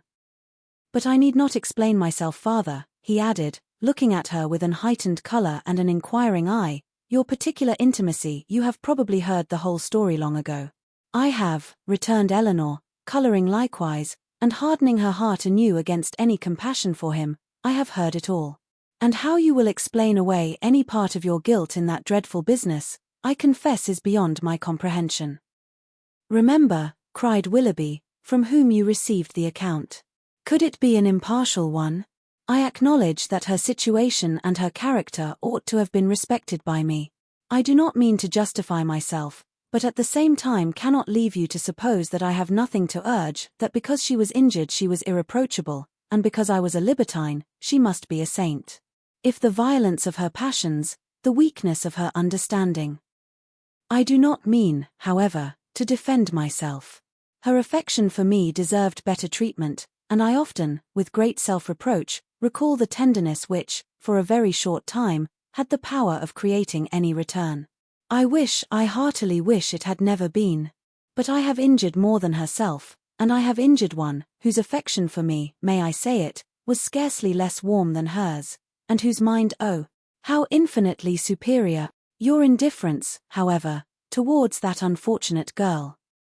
I must say it, unpleasant to me as the discussion of such a subject may well be, your indifference is no apology for your cruel neglect of her. Do not think yourself excused by any weakness, any natural defect of understanding on her side, in the wanton cruelty so evident on yours. You must have known, that while you were enjoying yourself in Devonshire pursuing fresh schemes, always gay, always happy, she was reduced to the extremest indigence. But, upon my soul, I did not know it, he warmly replied. I did not recollect that I had omitted to give her my direction, and common sense might have told her how to find it out. Well, sir, and what said Mrs. Smith? She taxed me with the offence at once, and my confusion may be guessed. The purity of her life, the formality of her notions, her ignorance of the world, everything was against me. The matter itself I could not deny, and vain was every endeavour to soften it. She was previously disposed, I believe, to doubt the morality of my conduct in general, and was moreover discontented with the very little attention, the very little portion of my time that I had bestowed on her, in my present visit. In short, it ended in a total breach. By one measure I might have saved myself. In the height of her morality, good woman, she offered to forgive the past, if I would marry Eliza. That could not be, and I was formally dismissed from her favour and her house. The night following this affair, I was to go the next morning, was spent by me in deliberating on what my future conduct should be. The struggle was great, but it ended too soon. My affection for Marianne, my thorough conviction of her attachment to me, it was all insufficient to outweigh that dread of poverty, or get the better of those false ideas of the necessity of riches, which I was naturally inclined to feel, and expensive society had increased. I had reason to believe myself secure of my present wife, if I chose to address her, and I persuaded myself to think that nothing else in common prudence remained for me to do. A heavy scene however awaited me, before I could leave Devonshire. I was engaged to dine with you on that very day, some apology was therefore necessary for my breaking this engagement. But whether I should write this apology, or deliver it in person, was a point of long debate. To see Marianne, I felt, would be dreadful, and I even doubted whether I could see her again, and keep to my resolution. In that point, however, I undervalued my own magnanimity, as the event declared, for I went, I saw her, and saw her miserable, and left her miserable, and left her hoping never to see her again. Why did you call, Mr. Willoughby? Said Eleanor, reproachfully. A note would have answered every purpose. Why was it necessary to call? It was necessary to my own pride. I could not bear to leave the country in a manner that might lead you, or the rest of the neighbourhood, to suspect any part of what had really passed between Mrs. Smith and myself, and I resolved therefore on calling at the cottage, in my way to Honiton. The sight of your dear sister, however, was really dreadful, And, to heighten the matter, I found her alone. You were all gone I do not know where. I had left her only the evening before, so fully, so firmly resolved within myself on doing right. A few hours were to have engaged her to me forever, and I remember how happy, how gay were my spirits, as I walked from the cottage to Allenham, satisfied with myself, delighted with everybody. But in this, our last interview of friendship, I approached her with a sense of guilt that almost took from me the power of dissembling. Her sorrow, her disappointment, her deep regret, when I told her that I was obliged to leave Devonshire so immediately, I never shall forget it, united too with such reliance, such confidence in me. Oh, God, what a hard-hearted rascal I were. They were both silent for a few moments. Eleanor first spoke. Did you tell her that you should soon return? I do not know what I told her, he replied, impatiently. Less than was due to the past, beyond a doubt, and in all likelihood much more than was justified by the future. I cannot think of it, it won't do. Then came your dear mother to torture me farther, with all her kindness and confidence. Thank heaven! It did torture me. I was miserable. Miss Dashwood, you cannot have an idea of the comfort it gives me to look back on my own misery. I owe such a grudge to myself for the stupid, rascally folly of my own heart, that all my past sufferings under it are only triumph and exultation to me now. Well, I went, left all that I loved, and went to those to whom, at best, I was only indifferent. My journey to town, travelling with my own horses, and therefore so tediously, no creature to speak to, my own reflections so cheerful, when I looked forward everything so inviting, when I looked back at Barton, the picture so soothing. Oh, it was a blessed journey. He stopped. Well, sir, said Eleanor, who, though pitying him, grew impatient for his departure, and this is all? All, no. Have you forgot what passed in town? That infamous letter? Did she show it you? Yes, I saw every note that passed. When the first of hers reached me, as it immediately did, for I was in town the whole time, what I felt is, in the common phrase, not to be expressed, in a more simple one, perhaps too simple to raise any emotion. My feelings were very, very painful. Every line, every word was in the hackneyed metaphor which their dear writer, were she here, would forbid a dagger to my heart. To know that Marianne was in town was, in the same language, a thunderbolt. Thunderbolts and daggers, what a reproof would she have given me, her taste, her opinions, I believe they are better known to me than my own, and I am sure they are dearer. Eleanor's heart, which had undergone many changes in the course of this extraordinary conversation, was now softened again, yet she felt it her duty to check such ideas in her companion as the last. This is not right, Mr. Willoughby. Remember that you are married. Relate only what in your conscience you think necessary for me to hear. Marianne's note, by assuring me that I was still as dear to her as in former days. That in spite of the many, many weeks we had been separated, she was as constant in her own feelings, and as full of faith in the constancy of mine as ever, awakened all my remorse. I say awakened, because time and London, business and dissipation, had in some measure quieted it, and I had been growing a fine hardened villain, fancying myself indifferent to her, and choosing to fancy that she too must have become indifferent to me. Talking to myself of our past attachment as a mere idle, trifling business, shrugging up my shoulders in proof of its being so, and silencing every reproach, overcoming every scruple, by secretly saying now and then, I shall be heartily glad to hear she is well married. But this note made me know myself better. I felt that she was infinitely dearer to me than any other woman in the world, and that I was using her infamously. But everything was then just settled between Miss Grey and me. To retreat was impossible. All that I had to do was to avoid you both. I sent no answer to Marianne, intending by that to preserve myself from her farther notice, and for some time I was even determined not to call in Berkeley Street, but at last, judging it wiser to affect the air of a cool, common acquaintance than anything else, I watched you all safely out of the house one morning, and left my name. Watched us out of the house. Even so. You would be surprised to hear how often I watched you, how often I was on the point of falling in with you. I have entered many a shop to avoid your sight, as the carriage drove by. Lodging as I did in Bond Street, there was hardly a day in which I did not catch a glimpse of one or other of you, and nothing but the most constant watchfulness on my side, a most invariably prevailing desire to keep out of your sight, could have separated us so long. I avoided the Middletons as much as possible, as well as everybody else who was likely to prove an acquaintance in common.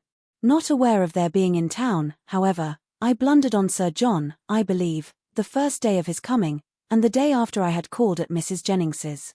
He asked me to a party, a dance at his house in the evening. Had he not told me as an inducement that you and your sister were to be there, I should have felt it too certain a thing to trust myself near him. The next morning brought another short note from Marianne, still affectionate, open, artless, confiding everything that could make my conduct most hateful. I could not answer it. I tried, but could not frame a sentence. But I thought of her, I believe, every moment of the day. If you can pity me, Miss Dashwood, pity my situation as it was then. With my head and heart full of your sister, I was forced to play the happy lover to another woman. Those 3 or 4 weeks were worse than all. Well, at last, as I need not tell you, you were forced on me, and what a sweet figure I cut. What an evening of agony it was. Marianne, beautiful as an angel on one side, calling me Willoughby in such a tone, oh, God, holding out her hand to me, asking me for an explanation, with those bewitching eyes fixed in such speaking solicitude on my face. And Sophia, jealous as the devil on the other hand, looking all that was, well, it does not signify, it is over now. Such an evening. I ran away from you all as soon as I could, but not before I had seen Marianne's sweet face as white as death. That was the last look I ever had of her, the last manner in which she appeared to me. It was a horrid sight. Yet when I thought of her today as really dying, it was a kind of comfort to me to imagine that I knew exactly how she would appear to those who saw her last in this world. She was before me, constantly before me, as I travelled, in the same look and hue. A short pause of mutual thoughtfulness succeeded. Willoughby, first rousing himself, broke it thus: "Well, let me make haste and be gone. Your sister is certainly better, certainly out of danger. We are assured of it. Your poor mother, too, doting on Marianne. But the letter, Mr. Willoughby, your own letter, have you anything to say about that?" Yes, that in particular. Your sister wrote to me again, you know, the very next morning. You saw what she said. I was breakfasting at the Allisons, and her letter, with some others, was brought to me there from my lodgings. It happened to catch Sophia's eye before it caught mine, and its size, the elegance of the paper, the handwriting altogether, immediately gave her a suspicion. Some vague report had reached her before of my attachment to some young lady in Devonshire, and what had passed within her observation the preceding evening had marked who the young lady was, and made her more jealous than ever. Affecting that air of playfulness, therefore, which is delightful in a woman one loves, she opened the letter directly, and read its contents. She was well paid for her impudence. She read what made her wretched. Her wretchedness I could have borne, but her passion. Her malice, at all events, it must be appeased. And, in short, what do you think of my wife's style of letter-writing?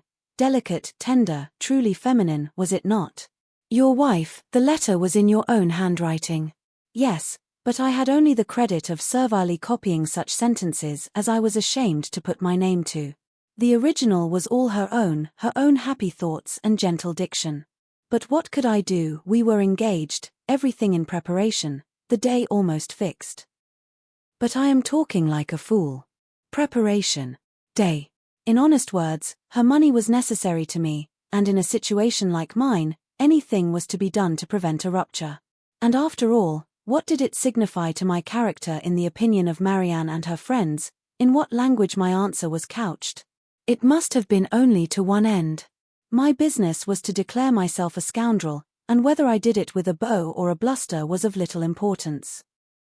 I am ruined for ever in their opinion, said I to myself. I am shut out for ever from their society. They already think me an unprincipled fellow. This letter will only make them think me a blackguard one.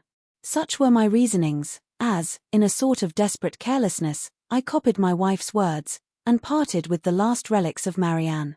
Her 3 notes, unluckily they were all in my pocket-book, or I should have denied their existence, and hoarded them for ever. I was forced to put them up, and could not even kiss them.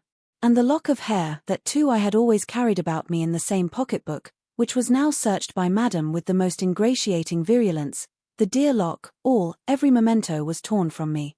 You are very wrong, Mr. Willoughby, very blamable, said Eleanor, while her voice, in spite of herself, betrayed her compassionate emotion. You ought not to speak in this way, either of Mrs. Willoughby or my sister. You had made your own choice. It was not forced on you. Your wife has a claim to your politeness, to your respect, at least. She must be attached to you, or she would not have married you. To treat her with unkindness, to speak of her slightingly is no atonement to Marianne, nor can I suppose it a relief to your own conscience. Do not talk to me of my wife, said he with a heavy sigh, she does not deserve your compassion. She knew I had no regard for her when we married. Well, married we were, and came down to Combe Magna to be happy, and afterwards returned to town to be gay. And now do you pity me, Miss Dashwood? Or have I said all this to no purpose? Am I, be it only 1 degree, am I less guilty in your opinion than I was before? My intentions were not always wrong. Have I explained away any part of my guilt? Yes, you have certainly removed something a little. You have proved yourself, on the whole, less faulty than I had believed you. You have proved your heart less wicked, much less wicked. But I hardly know the misery that you have inflicted, I hardly know what could have made it worse. Will you repeat to your sister when she is recovered, what I have been telling you? Let me be a little lightened too in her opinion as well as in yours. You tell me that she has forgiven me already. Let me be able to fancy that a better knowledge of my heart, and of my present feelings, will draw from her a more spontaneous, more natural, more gentle, less dignified, forgiveness. Tell her of my misery and my penitence, tell her that my heart was never inconstant to her, and if you will, that at this moment she is dearer to me than ever. I will tell her all that is necessary to what may comparatively be called your justification. But you have not explained to me the particular reason of your coming now, nor how you heard of her illness. Last night, in Drury Lane lobby, I ran against Sir John Middleton, and when he saw who I was, for the first time these 2 months, he spoke to me. That he had cut me ever since my marriage, I had seen without surprise or resentment. Now, however, his good-natured, honest, stupid soul, full of indignation against me, and concern for your sister, could not resist the temptation of telling me what he knew ought to, though probably he did not think it would, vex me horridly. As bluntly as he could speak it, therefore, he told me that Marianne Dashwood was dying of a putrid fever at Cleveland. A letter that morning received from Mrs. Jennings declared her danger most imminent. The Palmers are all gone off in a fright, and see. I was too much shocked to be able to pass myself off as insensible even to the undiscerning Sir John.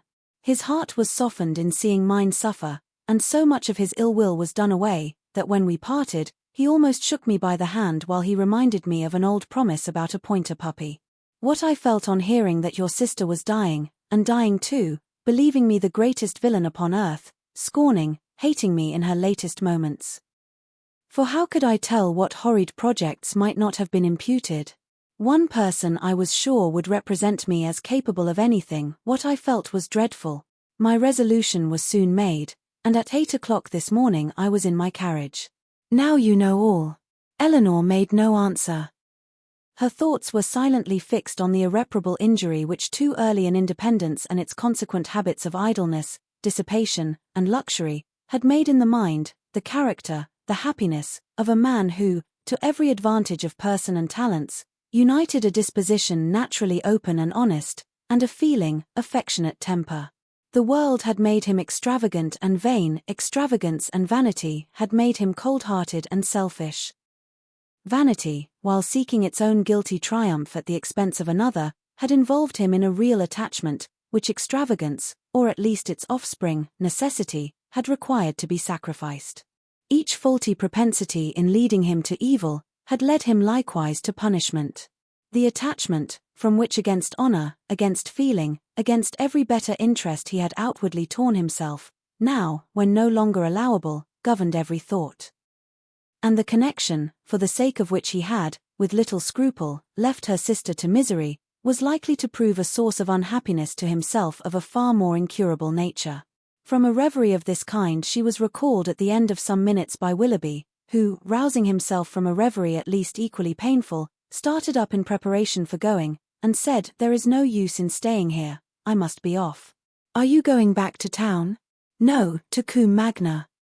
I have business there, from thence to town in a day or two. Goodbye. He held out his hand. She could not refuse to give him hers. He pressed it with affection. And you do think something better of me than you did, said he, letting it fall, and leaning against the mantelpiece as if forgetting he was to go. Eleanor assured him that she did, that she forgave, pitied, wished him well, was even interested in his happiness, and added some gentle counsel as to the behavior most likely to promote it. His answer was not very encouraging. As to that, said he, I must rub through the world as well as I can. Domestic happiness is out of the question. If, however, I am allowed to think that you and yours feel an interest in my fate and actions, it may be the means, it may put me on my guard at least, it may be something to live for. Marianne, to be sure, is lost to me forever. Were I even by any blessed chance at liberty again, Eleanor stopped him with a reproof. Well, he replied, once more goodbye. I shall now go away and live in dread of one event. What do you mean? Your sister's marriage. You are very wrong. She can never be more lost to you than she is now. But she will be gained by someone else. And if that someone should be the very he whom, of all others, I could least bear, but I will not stay to rob myself of all your compassionate goodwill, by showing that where I have most injured I can least forgive. Goodbye, God bless you. And with these words, he almost ran out of the room. Chapter 45. Eleanor, for some time after he left her, for some time even after the sound of his carriage had died away, remained too much oppressed by a crowd of ideas, widely differing in themselves, but of which sadness was the general result, to think even of her sister. Willoughby, he, whom only half an hour ago she had abhorred as the most worthless of men, Willoughby, in spite of all his faults, excited a degree of commiseration for the sufferings produced by them, which made her think of him as now separated for ever from her family, with a tenderness, a regret, rather in proportion, as she soon acknowledged within herself, to his wishes than to his merits. She felt that his influence over her mind was heightened by circumstances which ought not in reason to have weight, by that person of uncommon attraction, that open, affectionate, and lively manner which it was no merit to possess, and by that still ardent love for Marianne, which it was not even innocent to indulge. But she felt that it was so, long before she could feel his influence less. When at last she returned to the unconscious Marianne, she found her just awaking, refreshed by so long and sweet a sleep to the extent of her hopes. Eleanor's heart was full. The past, the present, the future, Willoughby's visit, Marianne's safety, and her mother's expected arrival, threw her altogether into an agitation of spirits which kept off every indication of fatigue, and made her only fearful of betraying herself to her sister. Short was the time, however, in which that fear could affect her, for within half an hour after Willoughby's leaving the house, she was again called downstairs by the sound of another carriage that, eager to save her mother from every unnecessary moment's horrible suspense, she ran immediately into the hall, and reached the outward door just in time to receive and support her as she entered it. Mrs. Dashwood, whose terror as they drew near the house had produced almost the conviction of Marianne's being no more, had no voice to inquire after her, no voice even for Eleanor, but she, waiting neither for salutation nor inquiry, instantly gave the joyful relief, and her mother, catching it with all her usual warmth, was in a moment as much overcome by her happiness, as she had been before by her fears. She was supported into the drawing-room between her daughter and her friend. And there, shedding tears of joy, though still unable to speak, embraced Eleanor again and again, turning from her at intervals to press Colonel Brandon's hand, with a look which spoke at once her gratitude, and her conviction of his sharing with herself in the bliss of the moment. He shared it, however, in a silence even greater than her own. As soon as Mrs. Dashwood had recovered herself, to see Marianne was her first desire. And in 2 minutes she was with her beloved child, rendered dearer to her than ever by absence, unhappiness, and danger. Eleanor's delight, as she saw what each felt in the meeting, was only checked by an apprehension of its robbing Marianne of farther sleep. But Mrs. Dashwood could be calm, could be even prudent, when the life of a child was at stake, and Marianne, satisfied in knowing her mother was near her, and conscious of being too weak for conversation, submitted readily to the silence and quiet prescribed by every nurse around her. Mrs. Dashwood would sit up with her all night, and Eleanor, in compliance with her mother's entreaty, went to bed. But the rest, which one night entirely sleepless, and many hours of the most wearing anxiety seemed to make requisite, was kept off by irritation of spirits. Willoughby, poor Willoughby, as she now allowed herself to call him, was constantly in her thoughts. She would not but have heard his vindication for the world, and now blamed, now acquitted herself for having judged him so harshly before. But her promise of relating it to her sister was invariably painful. She dreaded the performance of it, dreaded what its effect on Marianne might be, doubted whether after such an explanation she could ever be happy with another, and for a moment wished Willoughby a widower. Then, remembering Colonel Brandon, reproved herself, felt that to his sufferings and his constancy far more than to his rivals, the reward of her sister was due, and wished anything rather than Mrs. Willoughby's death. The shock of Colonel Brandon's errand at Barton had been much softened to Mrs. Dashwood by her own previous alarm, for so great was her uneasiness about Marianne, that she had already determined to set out for Cleveland on that very day, without waiting for any further intelligence, and had so far settled her journey before his arrival, that the Careys were then expected every moment to fetch Margaret away, as her mother was unwilling to take her where there might be infection. Marianne continued to mend every day, and the brilliant cheerfulness of Mrs. Dashwood's looks and spirits proved her to be, as she repeatedly declared herself, one of the happiest women in the world. Elinor could not hear the declaration, nor witness its proofs without sometimes wondering whether her mother ever recollected Edward. But Mrs. Dashwood, trusting to the temperate account of her own disappointment which Elinor had sent her, was led away by the exuberance of her joy to think only of what would increase it. Marianne was restored to her from a danger in which, as she now began to feel, her own mistaken judgment in encouraging the unfortunate attachment to Willoughby had contributed to place her, and in her recovery she had yet another source of joy unthought of by Elinor. It was thus imparted to her, as soon as any opportunity of private conference between them occurred. "At last we are alone. My Elinor, you do not yet know all my happiness. Colonel Brandon loves Marianne. He has told me so himself." Her daughter, feeling by turns both pleased and pained, surprised and not surprised, was all silent attention. "You are never like me, dear Elinor, or I should wonder at your composure now. Had I sat down to wish for any possible good to my family, I should have fixed on Colonel Brandon's marrying one of you as the object most desirable. And I believe Marianne will be the most happy with him of the two."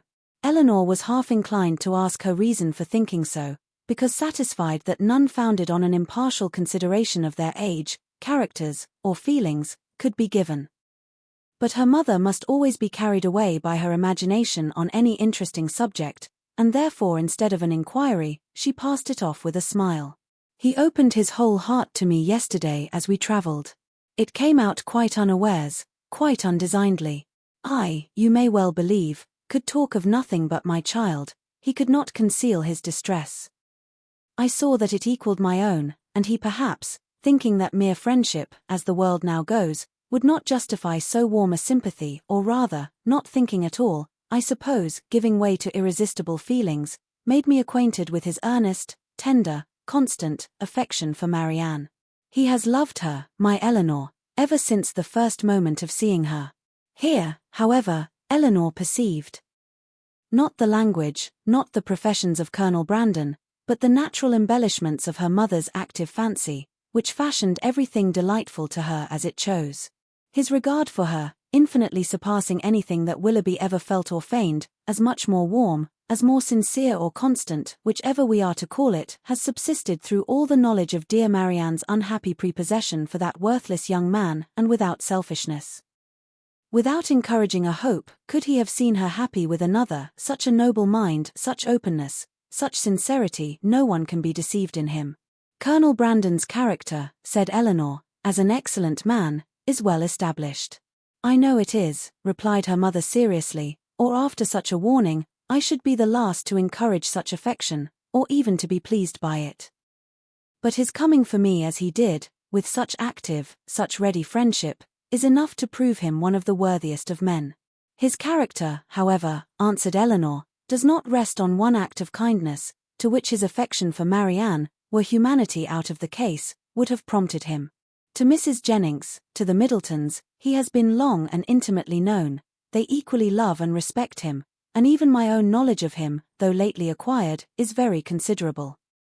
And so highly do I value and esteem him, that if Marianne can be happy with him, I shall be as ready as yourself to think our connection the greatest blessing to us in the world. What answer did you give him? Did you allow him to hope? Oh, my love, I could not then talk of hope to him or to myself. Marianne might at that moment be dying. But he did not ask for hope or encouragement. His was an involuntary confidence, an irrepressible effusion to a soothing friend, not an application to a parent. Yet after a time I did say, for at first I was quite overcome, that if she lived, as I trusted she might, my greatest happiness would lie in promoting their marriage, and since our arrival, since our delightful security, I have repeated it to him more fully, have given him every encouragement in my power. Time, a very little time, I tell him, will do everything. Marianne's heart is not to be wasted for ever on such a man as Willoughby. His own merits must soon secure it. To judge from the Colonel's spirits, however, you have not yet made him equally sanguine. No. He thinks Marianne's affection too deeply rooted for any change in it under a great length of time, and even supposing her heart again free, is too diffident of himself to believe that with such a difference of age and disposition he could ever attach her. There, however, he is quite mistaken. His age is only so much beyond hers as to be an advantage, as to make his character and principles fixed, and his disposition, I am well convinced, is exactly the very one to make your sister happy. And his person, his manners too, are all in his favour. My partiality does not blind me. He certainly is not so handsome as Willoughby, but at the same time, there is something much more pleasing in his countenance. There was always a something, if you remember, in Willoughby's eyes at times, which I did not like. Eleanor could not remember it, but her mother, without waiting for her assent, continued, and his manners, the Colonel's manners are not only more pleasing to me than Willoughby's ever were, but they are of a kind I well know to be more solidly attaching to Marianne. Their gentleness, their genuine attention to other people, and their manly unstudied simplicity is much more accordant with her real disposition, than the liveliness, often artificial, and often ill-timed of the other. I am very sure myself, that had Willoughby turned out as really amiable, as he has proved himself the contrary, Marianne would yet never have been so happy with him as she will be with Colonel Brandon. She paused. Her daughter could not quite agree with her, but her dissent was not heard, and therefore gave no offence. At Delaford, she will be within an easy distance of me, added Mrs. Dashwood, even if I remain at Barton, and in all probability, for I hear it is a large village, indeed there certainly must be some small house or cottage close by, that would suit us quite as well as our present situation. Poor Eleanor, here was a new scheme for getting her to Delaford, but her spirit was stubborn. His fortune too, for at my time of life you know, everybody cares about that, and though I neither know nor desire to know what it really is, I am sure it must be a good one. Here they were interrupted by the entrance of a third person, and Eleanor withdrew to think it all over in private, to wish success to her friend, and yet in wishing it, to feel a pang for Willoughby. Chapter 46. Marianne's illness, though weakening in its kind, had not been long enough to make her recovery slow. And with youth, natural strength, and her mother's presence in aid, it proceeded so smoothly as to enable her to remove, within 4 days after the arrival of the latter, into Mrs. Palmer's dressing-room. When there, at her own particular request, for she was impatient to pour forth her thanks to him for fetching her mother, Colonel Brandon was invited to visit her. His emotion on entering the room, in seeing her altered looks, and in receiving the pale hand which she immediately held out to him, was such, as, in Eleanor's conjecture, must arise from something more than his affection for Marianne, or the consciousness of its being known to others. And she soon discovered in his melancholy eye and varying complexion as he looked at her sister, the probable recurrence of many past scenes of misery to his mind, brought back by that resemblance between Marianne and Eliza already acknowledged, and now strengthened by the hollow eye, the sickly skin, the posture of reclining weakness, and the warm acknowledgment of peculiar obligation. Mrs. Dashwood, not less watchful of what passed than her daughter, but with a mind very differently influenced, and therefore watching to very different effect, saw nothing in the Colonel's behaviour but what arose from the most simple and self-evident sensations, while in the actions and words of Marianne she persuaded herself to think that something more than gratitude already dawned. At the end of another day or two, Marianne growing visibly stronger every 12 hours, Mrs. Dashwood, urged equally by her own and her daughter's wishes, began to talk of removing to Barton. On her measures depended those of her two friends. Mrs. Jennings could not quit Cleveland during the Dashwood stay, and Colonel Brandon was soon brought, by their united request, to consider his own abode there as equally determinate, if not equally indispensable. At his and Mrs. Jennings's united request in return, Mrs. Dashwood was prevailed on to accept the use of his carriage on her journey back, for the better accommodation of her sick child, and the Colonel, at the joint invitation of Mrs. Dashwood and Mrs. Jennings, whose active good nature made her friendly and hospitable for other people as well as herself, engaged with pleasure to redeem it by a visit at the cottage, in the course of a few weeks. The day of separation and departure arrived. And Marianne, after taking so particular and lengthened a leave of Mrs. Jennings, one so earnestly grateful, so full of respect and kind wishes as seemed due to her own heart from a secret acknowledgment of past inattention, and bidding Colonel Brandon farewell with the cordiality of a friend, was carefully assisted by him into the carriage, of which he seemed anxious that she should engross at least half. Mrs. Dashwood and Eleanor then followed, and the others were left by themselves, to talk of the travellers, and feel their own dullness, till Mrs. Jennings was summoned to her chaise to take comfort in the gossip of her maid for the loss of her two young companions, and Colonel Brandon immediately afterwards took his solitary way to Delaford. The Dashwoods were 2 days on the road, and Marianne bore her journey on both, without essential fatigue. Everything that the most zealous affection, the most solicitous care could do to render her comfortable, was the office of each watchful companion, and each found their reward in her bodily ease, and her calmness of spirits. To Eleanor, the observation of the latter was particularly grateful. She, who had seen her week after week so constantly suffering, oppressed by anguish of heart which she had neither courage to speak of, nor fortitude to conceal, now saw with a joy, which no other could equally share, an apparent composure of mind, which, in being the result as she trusted of serious reflection, must eventually lead her to contentment and cheerfulness. As they approached Barton, indeed, and entered on scenes of which every field and every tree brought some peculiar, some painful recollection, she grew silent and thoughtful, and turning away her face from their notice, sat earnestly gazing through the window. But here, Eleanor could neither wonder nor blame. And when she saw, as she assisted Marianne from the carriage, that she had been crying, she saw only an emotion too natural in itself to raise anything less tender than pity, and in its unobtrusiveness entitled to praise.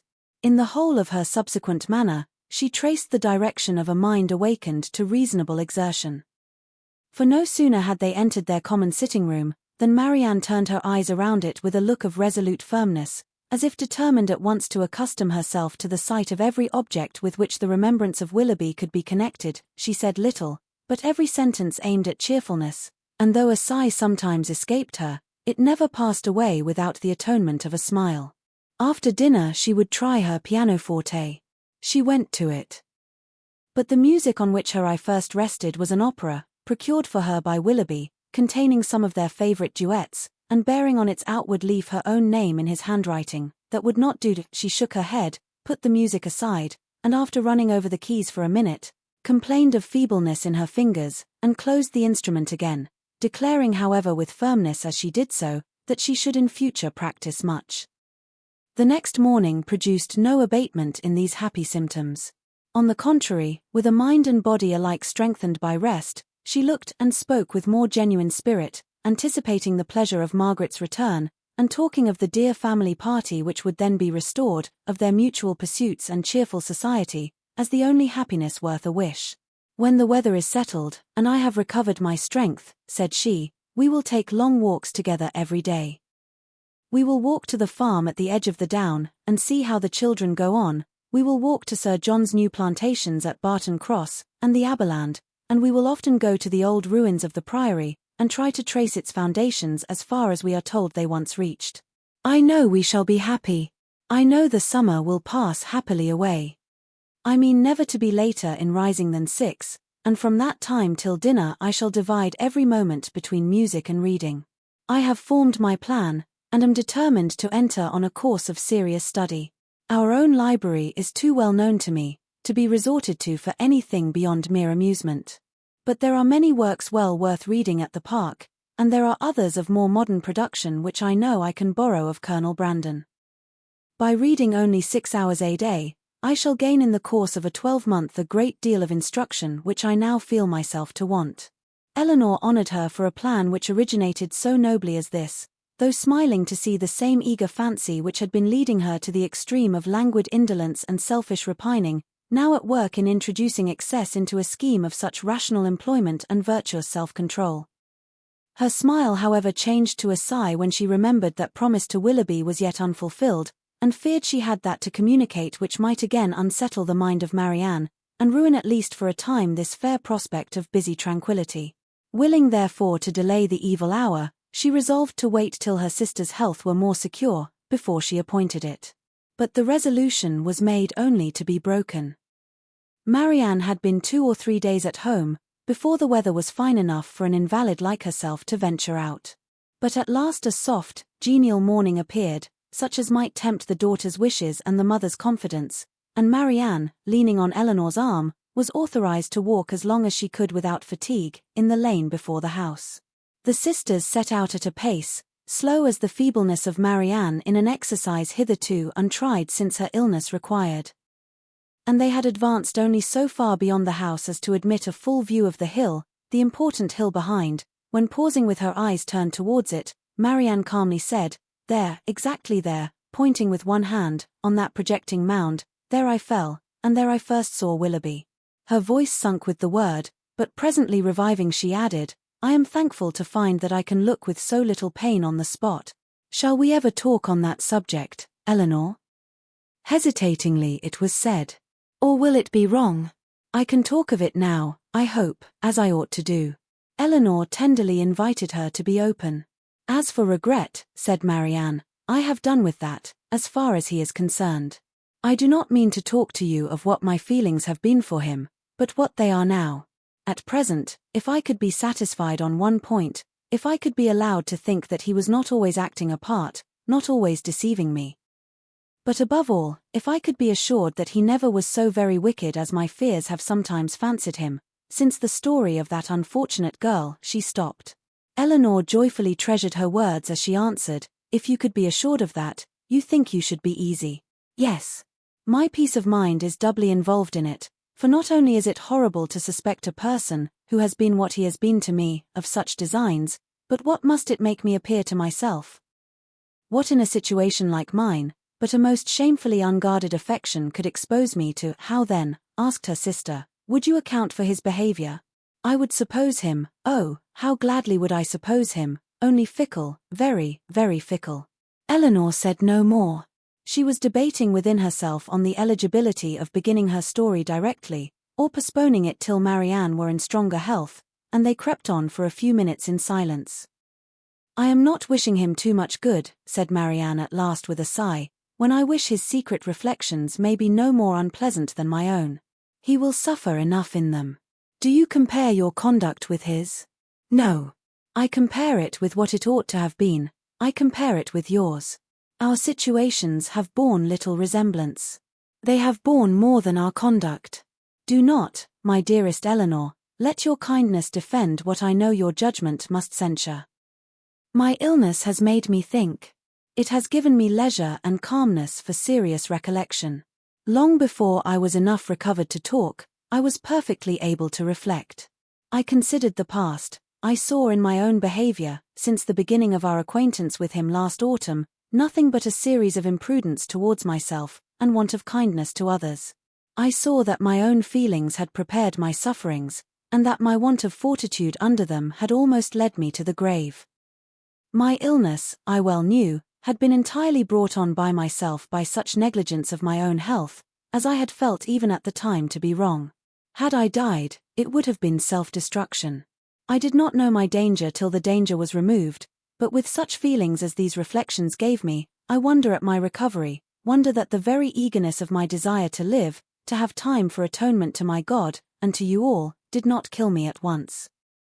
Had I died, in what peculiar misery should I have left you, my nurse, my friend, my sister, you, who had seen all the fretful selfishness of my latter days, who had known all the murmurings of my heart, How should I have lived in your remembrance? My mother too. How could you have consoled her? I cannot express my own abhorrence of myself. Whenever I looked towards the past, I saw some duty neglected, or some failing indulged. Everybody seemed injured by me. The kindness, the unceasing kindness of Mrs. Jennings, I had repaid with ungrateful contempt. To the Middletons, to the Palmers, the Steeles, to every common acquaintance even, I had been insolent and unjust, with a heart hardened against their merits, and a temper irritated by their very attention. To John, to Fanny, yes, even to them, little as they deserve, I had given less than their due. But you above all, above my mother, had been wronged by me. I, and only I, knew your heart and its sorrows, yet to what did it influence me? Not to any compassion that could benefit you or myself. Your example was before me, but to what avail? Was I more considerate of you and your comfort? Did I imitate your forbearance, or lessen your restraints, by taking any part in those offices of general complaisance or particular gratitude which you had hitherto been left to discharge alone? No.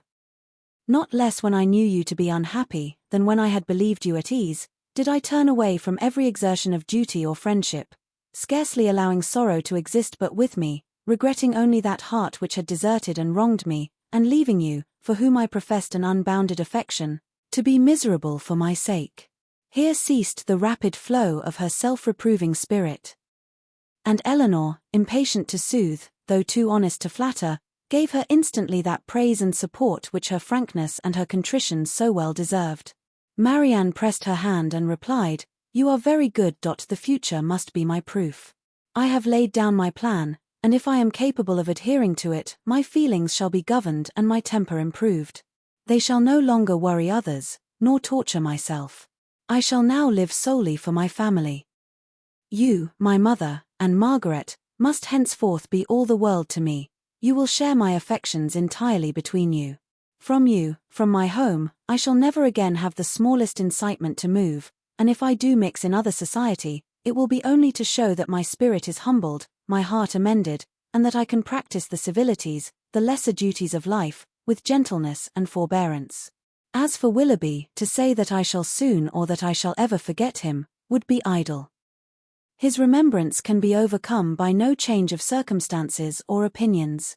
But it shall be regulated, it shall be checked by religion, by reason, by constant employment."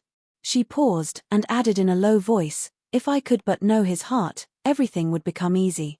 Eleanor, who had now been for some time reflecting on the propriety or impropriety of speedily hazarding her narration, without feeling at all nearer decision than at first, heard this. And perceiving that as reflection did nothing, resolution must do all, soon found herself leading to the fact. She managed the recital, as she hoped, with address, prepared her anxious listener with caution, related simply and honestly the chief points on which Willoughby grounded his apology, did justice to his repentance, and softened only his protestations of present regard. Marianne said not a word. She trembled, her eyes were fixed on the ground, and her lips became whiter than even sickness had left them. 1,000 inquiries sprung up from her heart, but she dared not urge one. She caught every syllable with panting eagerness, her hand, unknowingly to herself, closely pressed her sister's, and tears covered her cheeks. Eleanor, dreading her being tired, led her towards home. Until they reached the door of the cottage, easily conjecturing what her curiosity must be though no question was suffered to speak it, talked of nothing but Willoughby, and their conversation together, and was carefully minute in every particular of speech and look, where minuteness could be safely indulged. As soon as they entered the house, Marianne with a kiss of gratitude and these 2 words just articulate through her tears, "Tell Mamma," withdrew from her sister and walked slowly upstairs. Eleanor would not attempt to disturb a solitude so reasonable as what she now sought, and with a mind anxiously prearranging its result, and a resolution of reviving the subject again, should Marianne fail to do it, she turned into the parlour to fulfil her parting injunction. Chapter 47. Mrs. Dashwood did not hear unmoved the vindication of her former favourite.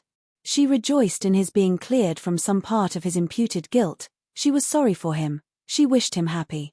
But the feelings of the past could not be recalled, nothing could restore him with a faith unbroken, a character unblemished, to Marianne. Nothing could do away the knowledge of what the latter had suffered through his means, nor remove the guilt of his conduct towards Eliza. Nothing could replace him, therefore, in her former esteem, nor injure the interests of Colonel Brandon.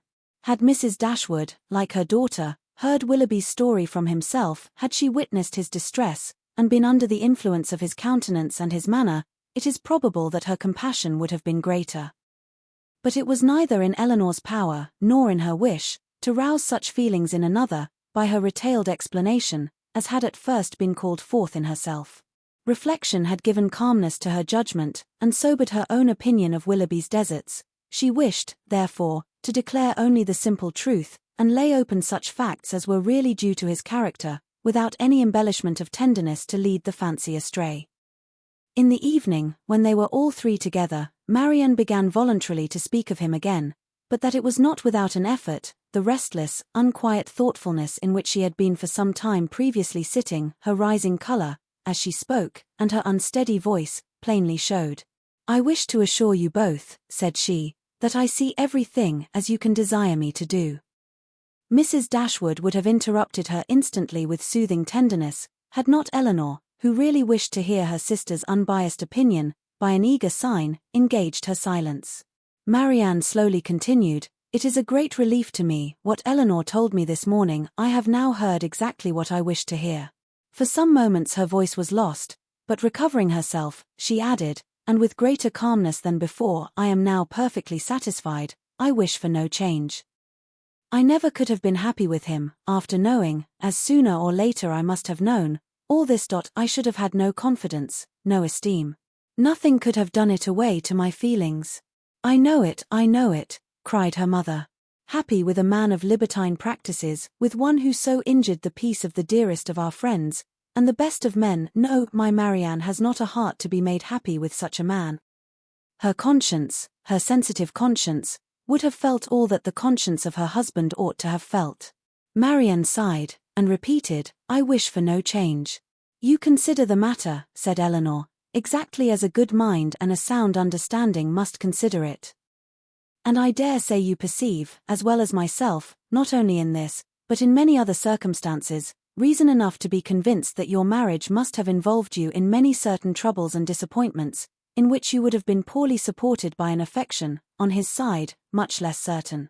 Had you married, you must have been always poor. His expensiveness is acknowledged even by himself, and his whole conduct declares that self-denial is a word hardly understood by him. His demands and your inexperience together, on a small, very small income, must have brought on distresses which would not be the less grievous to you, from having been entirely unknown and unthought of before. Your sense of honor and honesty would have led you, I know, when aware of your situation, to attempt all the economy that would appear to you possible. And, perhaps, as long as your frugality retrenched only on your own comfort, you might have been suffered to practice it, but beyond that, and how little could the utmost of your single management do to stop the ruin which had begun before your marriage? Beyond that, had you endeavored, however reasonably, to abridge his enjoyments, is it not to be feared, that instead of prevailing on feelings so selfish to consent to it, you would have lessened your own influence on his heart, and made him regret the connection which had involved him in such difficulties? Marianne's lips quivered, and she repeated the word selfish, in a tone that implied, "Do you really think him selfish?" "The whole of his behavior," replied Elinor, "from the beginning to the end of the affair, has been grounded on selfishness. It was selfishness which first made him sport with your affections, which afterwards, when his own were engaged, made him delay the confession of it, and which finally carried him from Barton. His own enjoyment, or his own ease, was, in every particular, his ruling principle. It is very true. My happiness never was his object. At present," continued Elinor, "he regrets what he has done. And why does he regret it? Because he finds it has not answered towards himself. It has not made him happy. His circumstances are now unembarrassed, he suffers from no evil of that kind, and he thinks only that he has married a woman of a less amiable temper than yourself. But does it follow that had he married you, he would have been happy? The inconveniences would have been different. He would then have suffered under the pecuniary distresses which, because they are removed, he now reckons as nothing.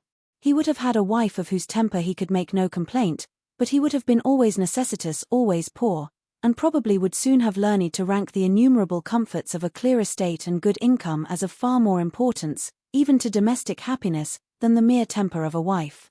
"I have not a doubt of it," said Marianne. "And I have nothing to regret, nothing but my own folly."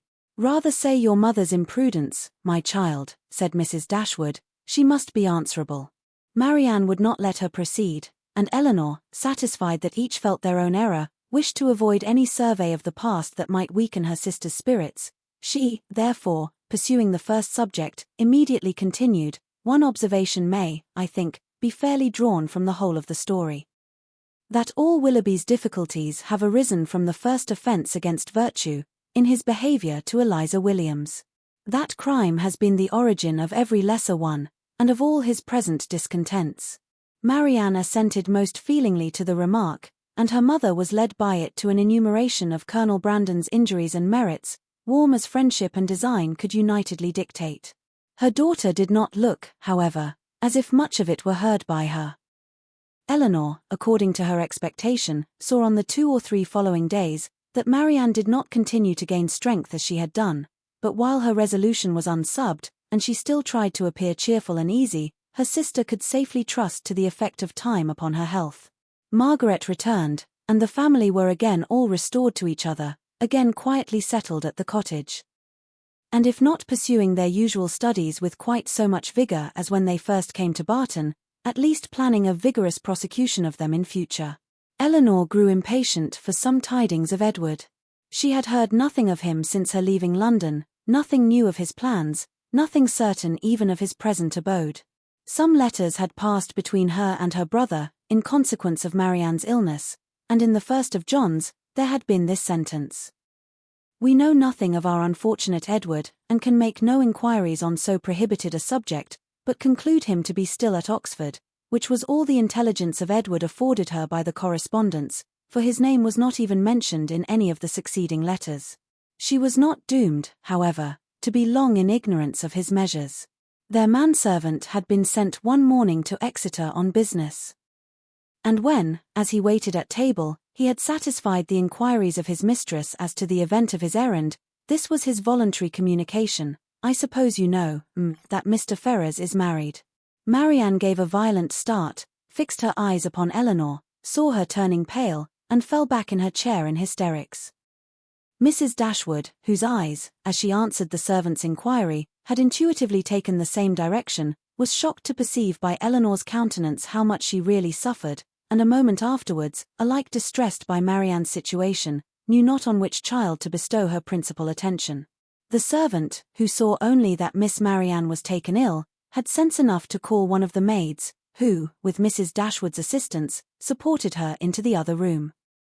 By that time, Marianne was rather better, and her mother, leaving her to the care of Margaret and the maid, returned to Eleanor, who, though still much disordered, had so far recovered the use of her reason and voice as to be just beginning an inquiry of Thomas, as to the source of his intelligence. Mrs. Dashwood immediately took all that trouble on herself, and Eleanor had the benefit of the information without the exertion of seeking it. "Who told you that Mr. Ferrars was married, Thomas?" "I see Mr. Ferrars myself, this morning in Exeter, and his lady too, Miss Steele as was. They were stopping in a chaise at the door of the New London Inn, as I went there with a message from Sally at the Park to her brother, who is one of the postboys. I happened to look up as I went by the chaise, and so I see directly it was the youngest Miss Steele.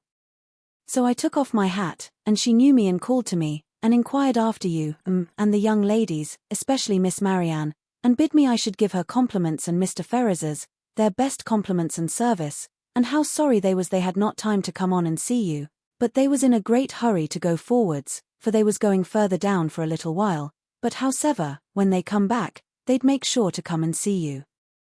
"But did she tell you she was married, Thomas?" "Yes, She smiled, and said how she had changed her name since she was in these parts.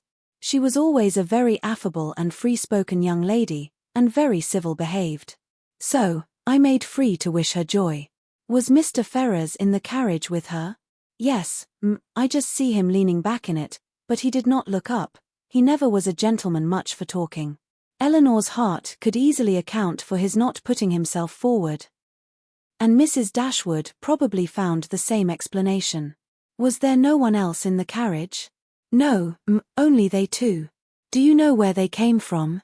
They come straight from town, as Miss Lucy, Mrs. Ferrars told me. And are they going farther westward? Yes, but not to bide long. They will soon be back again, and then they'd be sure and call here. Mrs. Dashwood now looked at her daughter, but Eleanor knew better than to expect them.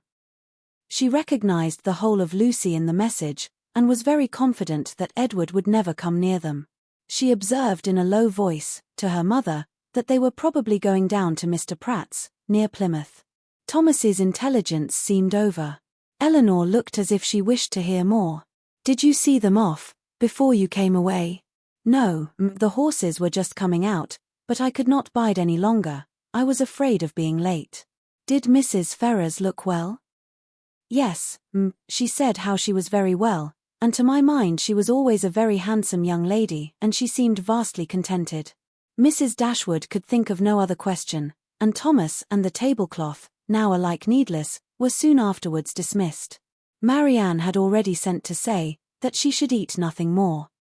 Mrs. Dashwood's and Eleanor's appetites were equally lost, and Margaret might think herself very well off, that with so much uneasiness as both her sisters had lately experienced, so much reason as they had often had to be careless of their meals, she had never been obliged to go without her dinner before.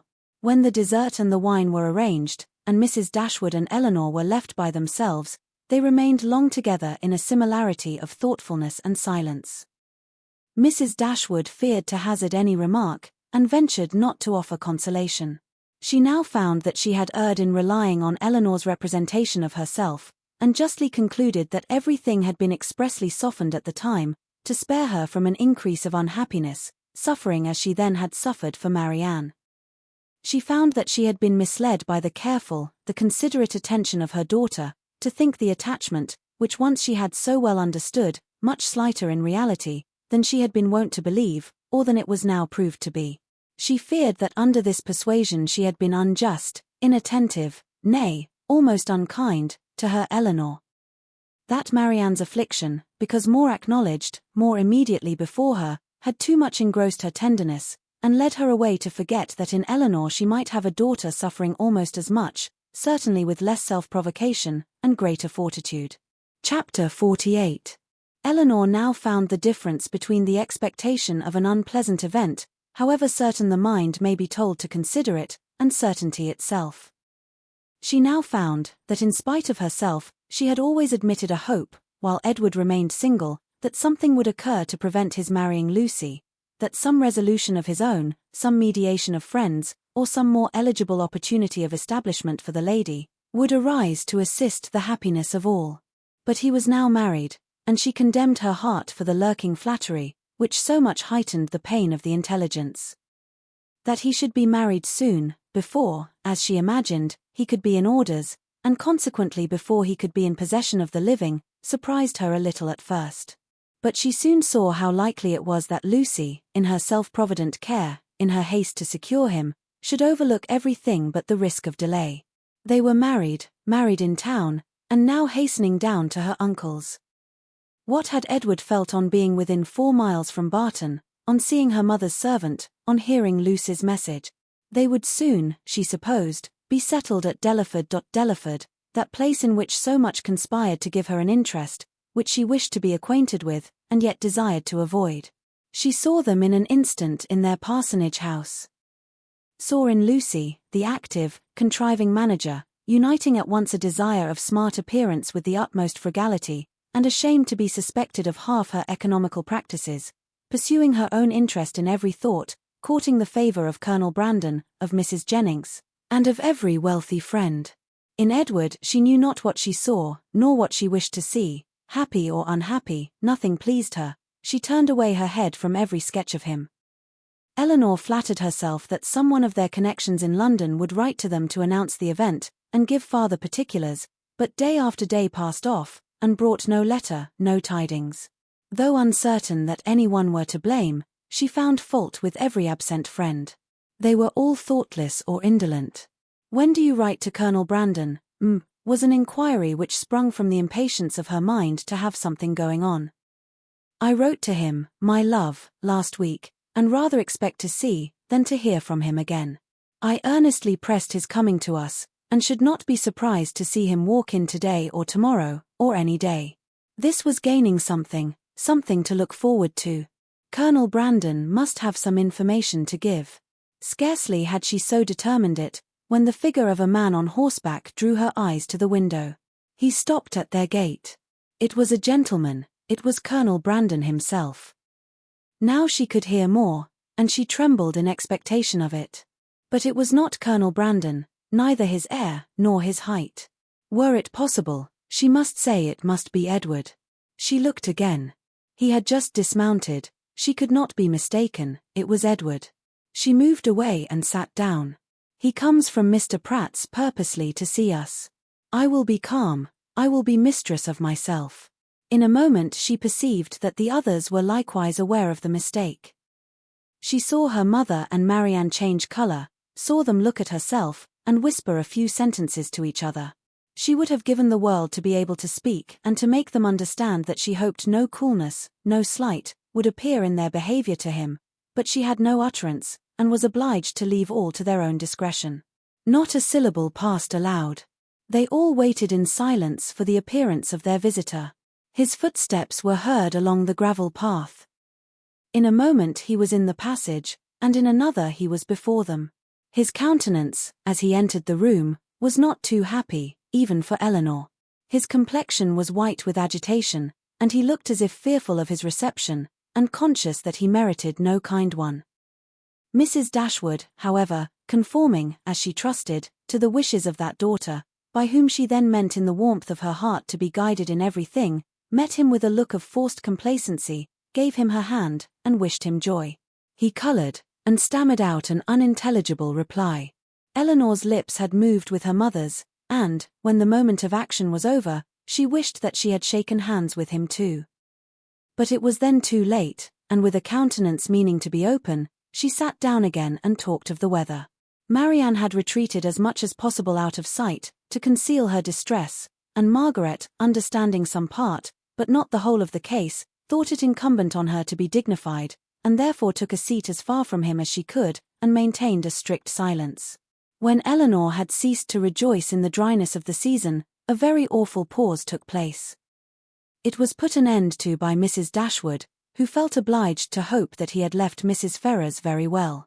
In a hurried manner, he replied in the affirmative. Another pause.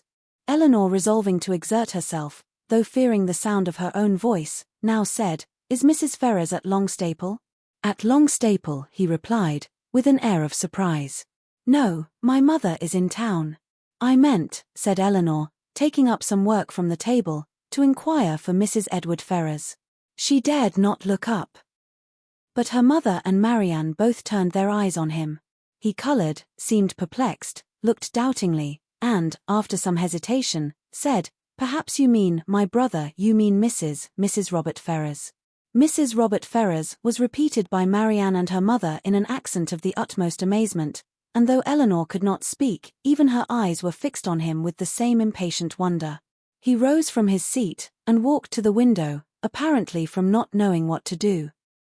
Took up a pair of scissors that lay there, and while spoiling both them and their sheath by cutting the latter to pieces as he spoke, said, in a hurried voice, "Perhaps you do not know, you may not have heard that my brother is lately married to the youngest, to Miss Lucy Steele."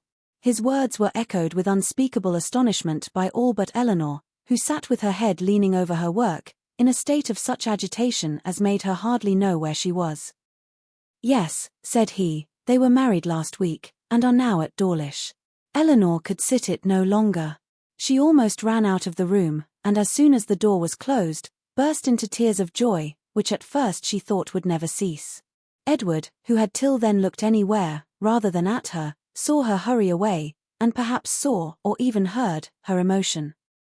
For immediately afterwards he fell into a reverie, which no remarks, no inquiries, no affectionate address of Mrs. Dashwood could penetrate, and at last, without saying a word, quitted the room, and walked out towards the village, leaving the others in the greatest astonishment and perplexity on a change in his situation, so wonderful and so sudden, a perplexity which they had no means of lessening but by their own conjectures. Chapter 49. Unaccountable, however, as the circumstances of his release might appear to the whole family, it was certain that Edward was free, and to what purpose that freedom would be employed was easily predetermined by all, for after experiencing the blessings of one imprudent engagement, contracted without his mother's consent, as he had already done for more than 4 years, nothing less could be expected of him in the failure of that, than the immediate contraction of another. His errand at Barton, in fact, was a simple one. It was only to ask Eleanor to marry him, and considering that he was not altogether inexperienced in such a question, it might be strange that he should feel so uncomfortable in the present case as he really did, so much in need of encouragement and fresh air. How soon he had walked himself into the proper resolution, however, how soon an opportunity of exercising it occurred, in what manner he expressed himself, and how he was received, need not be particularly told. This only need be said, that when they all sat down to table at 4 o'clock, about 3 hours after his arrival, he had secured his lady, engaged her mother's consent, and was not only in the rapturous profession of the lover, but, in the reality of reason and truth, one of the happiest of men. His situation indeed was more than commonly joyful. He had more than the ordinary triumph of accepted love to swell his heart, and raise his spirits. He was released without any reproach to himself, from an entanglement which had long formed his misery, from a woman whom he had long ceased to love, and elevated at once to that security with another, which he must have thought of almost with despair, as soon as he had learnt to consider it with desire. He was brought, not from doubt or suspense, but from misery to happiness. And the change was openly spoken in such a genuine, flowing, grateful cheerfulness, as his friends had never witnessed in him before. His heart was now open to Eleanor, all its weaknesses, all its errors confessed, and his first boyish attachment to Lucy treated with all the philosophic dignity of 24. "It was a foolish, idle inclination on my side," said he, "the consequence of ignorance of the world, and want of employment. Had my mother given me some active profession when I was removed at 18 from the care of Mr. Pratt, I think, nay, I am sure, it would never have happened. For though I left Longstaple with what I thought, at the time, a most unconquerable preference for his niece, yet had I then had any pursuit, any object to engage my time and keep me at a distance from her for a few months, I should very soon have outgrown the fancied attachment, especially by mixing more with the world, as in such case I must have done. But instead of having anything to do, instead of having any profession chosen for me, or being allowed to choose any myself, I returned home to be completely idle, and for the first 12 months afterwards I had not even the nominal employment, which belonging to the university would have given me, for I was not entered at Oxford till I was 19. I had therefore nothing in the world to do, but to fancy myself in love. And as my mother did not make my home in every respect comfortable, as I had no friend, no companion in my brother, and disliked new acquaintance, it was not unnatural for me to be very often at Longstaple, where I always felt myself at home, and was always sure of a welcome, and accordingly I spent the greatest part of my time there from 18 to 19. Lucy appeared everything that was amiable and obliging. She was pretty too, at least I thought so then. And I had seen so little of other women, that I could make no comparisons, and see no defects. Considering everything, therefore, I hope, foolish as our engagement was, foolish as it has since in every way been proved, it was not at the time an unnatural or an inexcusable piece of folly. The change which a few hours had wrought in the minds and the happiness of the Dashwoods, was so great as promised them all, the satisfaction of a sleepless night. Mrs. Dashwood, too happy to be comfortable, knew not how to love Edward, nor praise Eleanor enough, how to be enough thankful for his release without wounding his delicacy, nor how at once to give them leisure for unrestrained conversation together, and yet enjoy, as she wished, the sight and society of both. Marianne could speak her happiness only by tears. Comparisons would occur, regrets would arise. And her joy, though sincere as her love for her sister, was of a kind to give her neither spirits nor language. But Eleanor, how are her feelings to be described? From the moment of learning that Lucy was married to another, that Edward was free, to the moment of his justifying the hopes which had so instantly followed, she was everything by turns but tranquil. But when the second moment had passed, when she found every doubt, every solicitude removed, compared her situation with what so lately it had been, saw him honorably released from his former engagement, saw him instantly profiting by the release, to address herself and declare an affection as tender, as constant as she had ever supposed it to be. She was oppressed, she was overcome by her own felicity. And happily disposed as is the human mind to be easily familiarized with any change for the better, it required several hours to give sedateness to her spirits, or any degree of tranquillity to her heart. Edward was now fixed at the cottage at least for a week. For whatever other claims might be made on him, it was impossible that less than a week should be given up to the enjoyment of Eleanor's company, or suffice to say half that was to be said of the past, the present, and the future. For though a very few hours spent in the hard labor of incessant talking will despatch more subjects than can really be in common between any two rational creatures, yet with lovers it is different. Between them no subject is finished, no communication is even made, till it has been made at least 20 times over. Lucy's marriage, the unceasing and reasonable wonder among them all, formed of course one of the earliest discussions of the lovers. And Eleanor's particular knowledge of each party made it appear to her in every view, as one of the most extraordinary and unaccountable circumstances she had ever heard. How they could be thrown together, and by what attraction Robert could be drawn on to marry a girl, of whose beauty she had herself heard him speak without any admiration, a girl too already engaged to his brother, and on whose account that brother had been thrown off by his family, it was beyond her comprehension to make out. To her own heart it was a delightful affair, to her imagination it was even a ridiculous one, but to her reason, her judgment, it was completely a puzzle. Edward could only attempt an explanation by supposing that, perhaps, at first accidentally meeting, the vanity of the one had been so worked on by the flattery of the other, as to lead by degrees to all the rest. Eleanor remembered what Robert had told her in Harley Street, of his opinion of what his own mediation in his brother's affairs might have done, if applied to in time. She repeated it to Edward. That was exactly like Robert, was his immediate observation. And that, he presently added, might perhaps be in his head when the acquaintance between them first began. And Lucy perhaps at first might think only of procuring his good offices in my favour. Other designs might afterward arise. How long it had been carrying on between them, however, he was equally at a loss with herself to make out, for at Oxford, where he had remained for choice ever since his quitting London, he had had no means of hearing of her but from herself, and her letters to the very last were neither less frequent, nor less affectionate than usual. Not the smallest suspicion, therefore, had ever occurred to prepare him for what followed.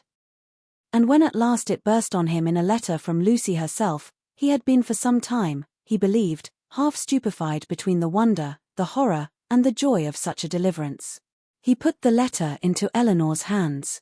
Dear Sir, being very sure I have long lost your affections, I have thought myself at liberty to bestow my own on another, and have no doubt of being as happy with him as I once used to think I might be with you, but I scorn to accept a hand while the heart was another's.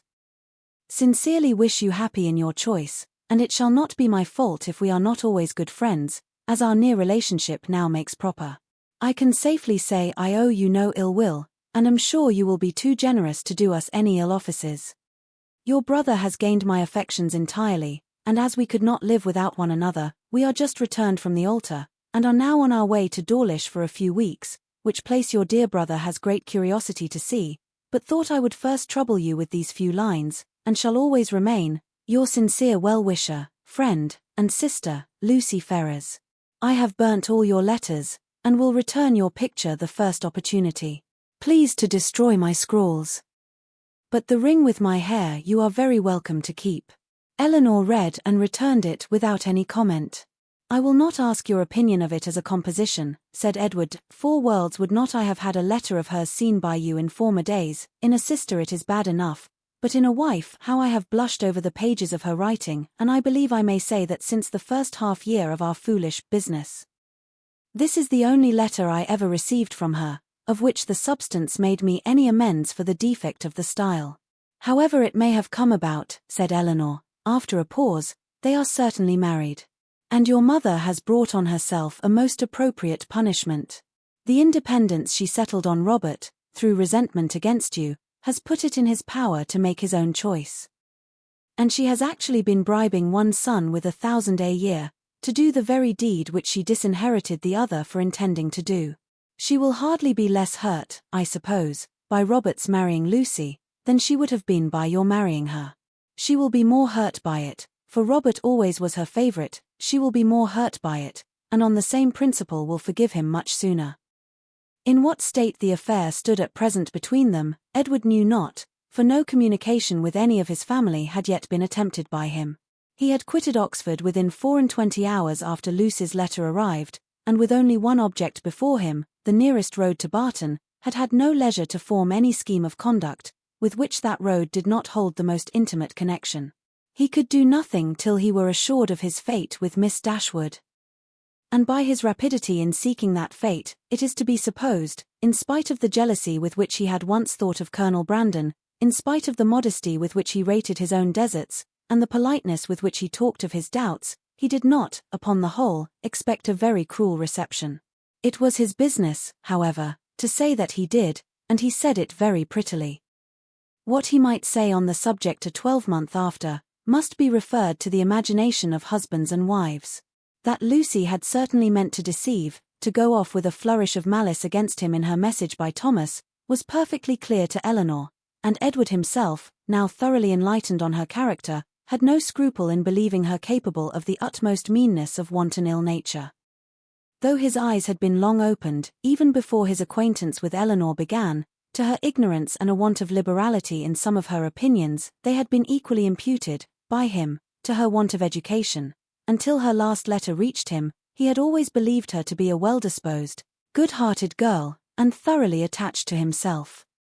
Nothing but such a persuasion could have prevented his putting an end to an engagement, which, long before the discovery of it laid him open to his mother's anger, had been a continual source of disquiet and regret to him.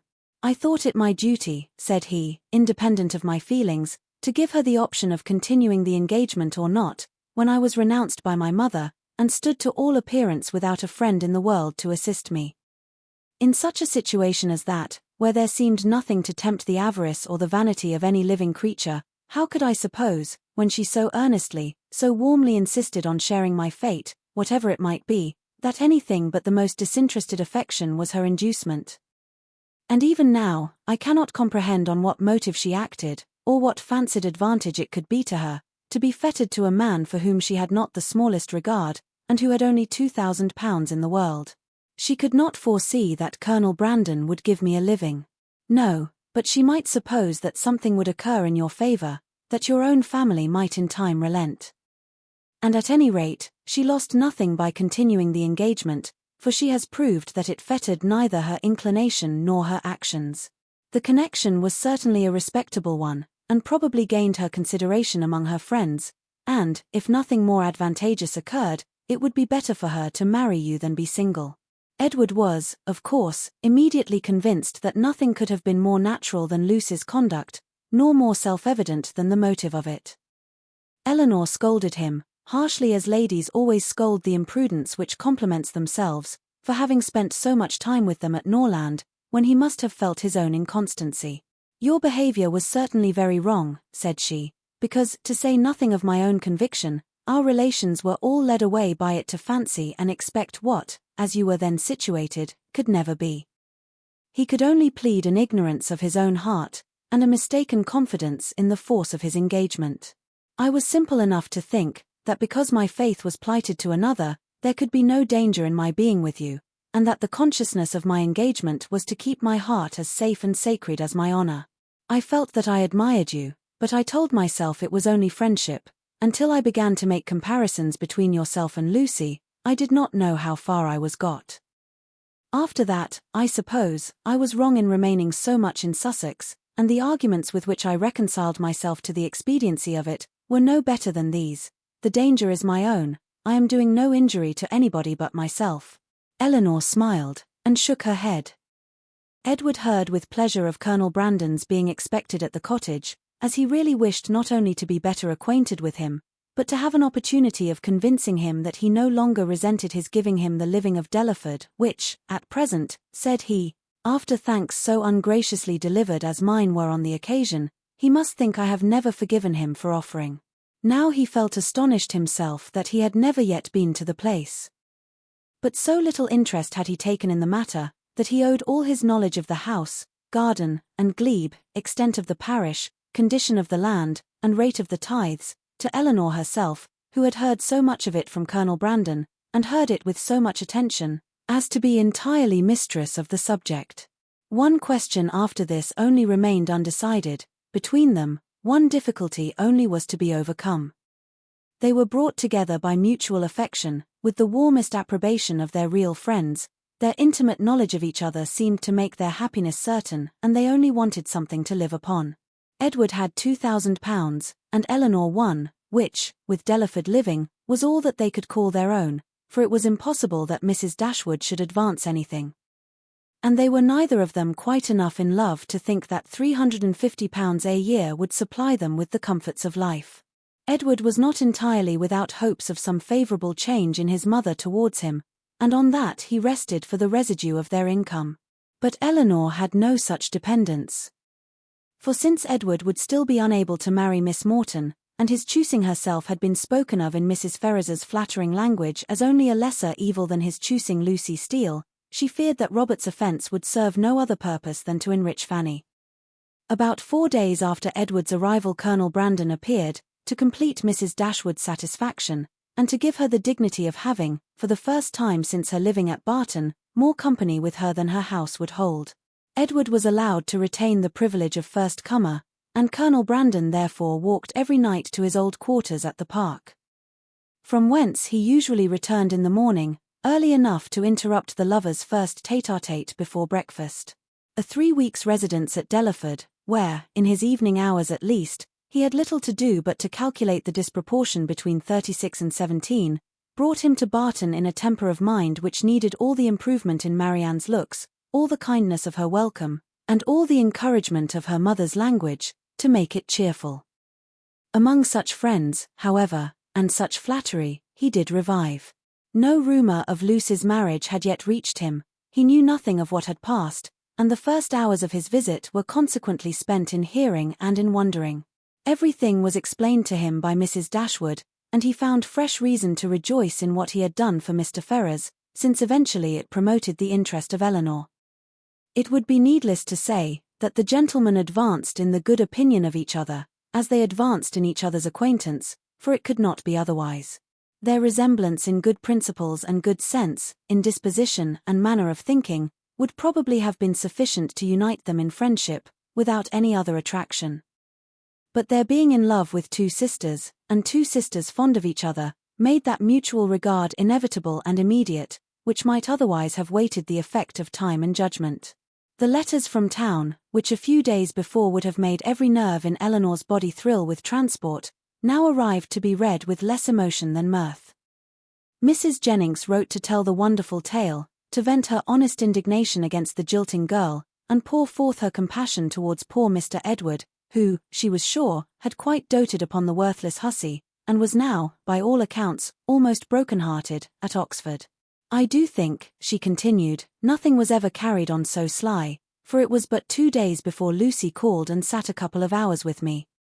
Not a soul suspected anything of the matter, not even Nancy, who, poor soul, came crying to me the day after, in a great fright for fear of Mrs. Ferrars, as well as not knowing how to get to Plymouth, for Lucy it seems borrowed all her money before she went off to be married, on purpose we suppose to make a show with, and poor Nancy had not 7 shillings in the world. So I was very glad to give her 5 guineas to take her down to Exeter, where she thinks of staying 3 or 4 weeks with Mrs. Burgess, in hopes, as I tell her, to fall in with the doctor again. And I must say that Lucy's crossness not to take them along with them in the chaise is worse than all. Poor Mr. Edward! I cannot get him out of my head, but you must send for him to Barton, and Miss Marianne must try to comfort him. Mr. Dashwood's strains were more solemn. Mrs. Ferrars was the most unfortunate of women. Poor Fanny had suffered agonies of sensibility, and he considered the existence of each, under such a blow, with grateful wonder. Robert's offence was unpardonable, but Lucy's was infinitely worse. Neither of them were ever again to be mentioned to Mrs. Ferrars, and even, if she might hereafter be induced to forgive her son, his wife should never be acknowledged as her daughter, nor be permitted to appear in her presence.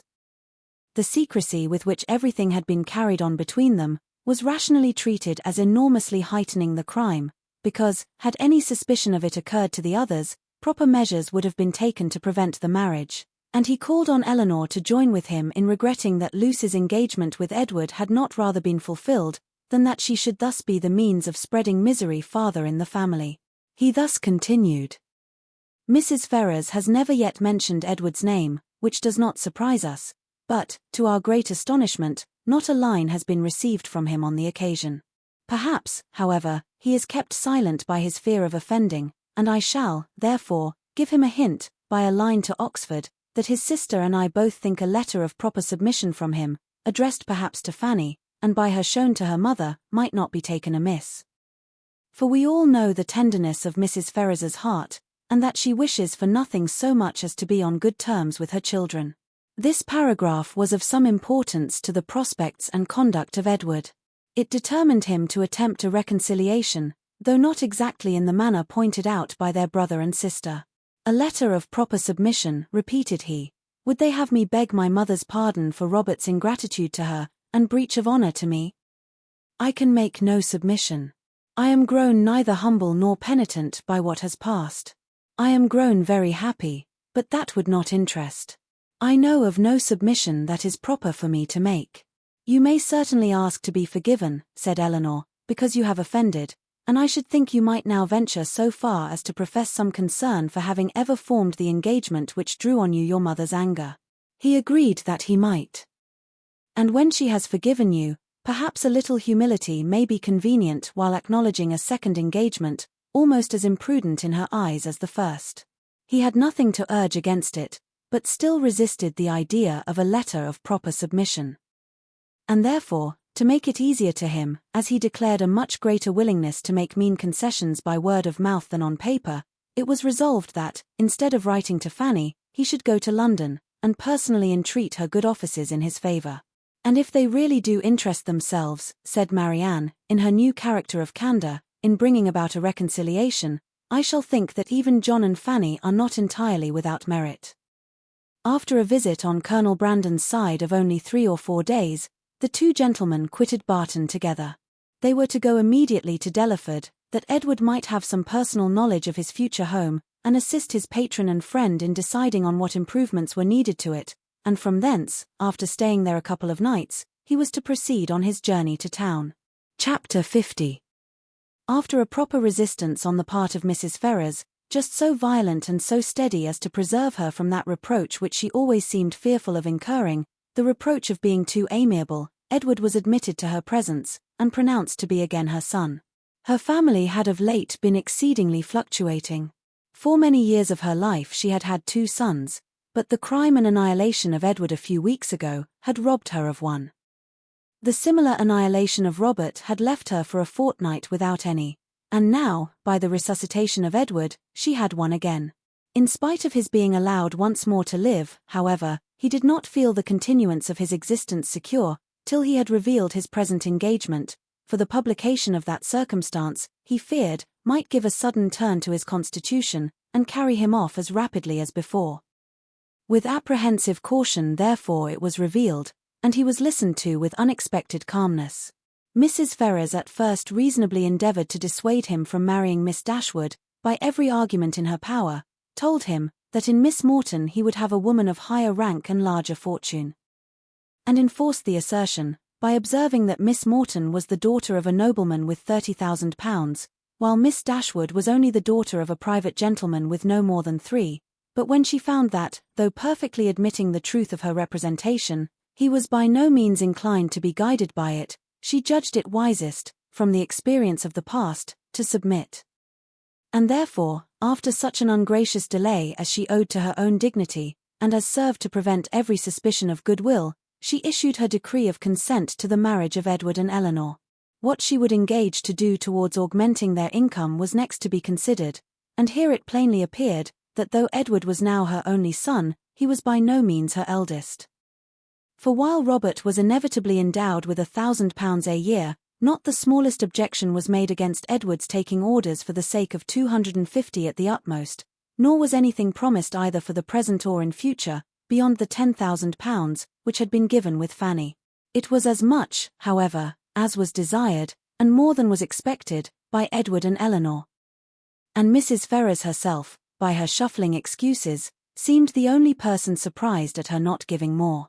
With an income quite sufficient to their wants thus secured to them, they had nothing to wait for after Edward was in possession of the living, but the readiness of the house, to which Colonel Brandon, with an eager desire for the accommodation of Eleanor, was making considerable improvements. And after waiting some time for their completion, after experiencing, as usual, 1,000 disappointments and delays from the unaccountable dilatoriness of the workmen, Eleanor, as usual, broke through the first positive resolution of not marrying till everything was ready, and the ceremony took place in Barton Church early in the autumn. The first month after their marriage was spent with their friend at the mansion house, from whence they could superintend the progress of the parsonage, and direct everything as they liked on the spot, could choose papers, project shrubberies, and invent a sweep. Mrs. Jennings's prophecies, though rather jumbled together, were chiefly fulfilled, for she was able to visit Edward and his wife in their parsonage by Michaelmas, and she found in Eleanor and her husband, as she really believed, one of the happiest couples in the world. They had in fact nothing to wish for, but the marriage of Colonel Brandon and Marianne, and rather better pasturage for their cows. They were visited on their first settling by almost all their relations and friends. Mrs. Ferrars came to inspect the happiness which she was almost ashamed of having authorized, and even the Dashwoods were at the expense of a journey from Sussex to do them honor. "I will not say that I am disappointed, my dear sister," said John, as they were walking together one morning before the gates of Delaford House.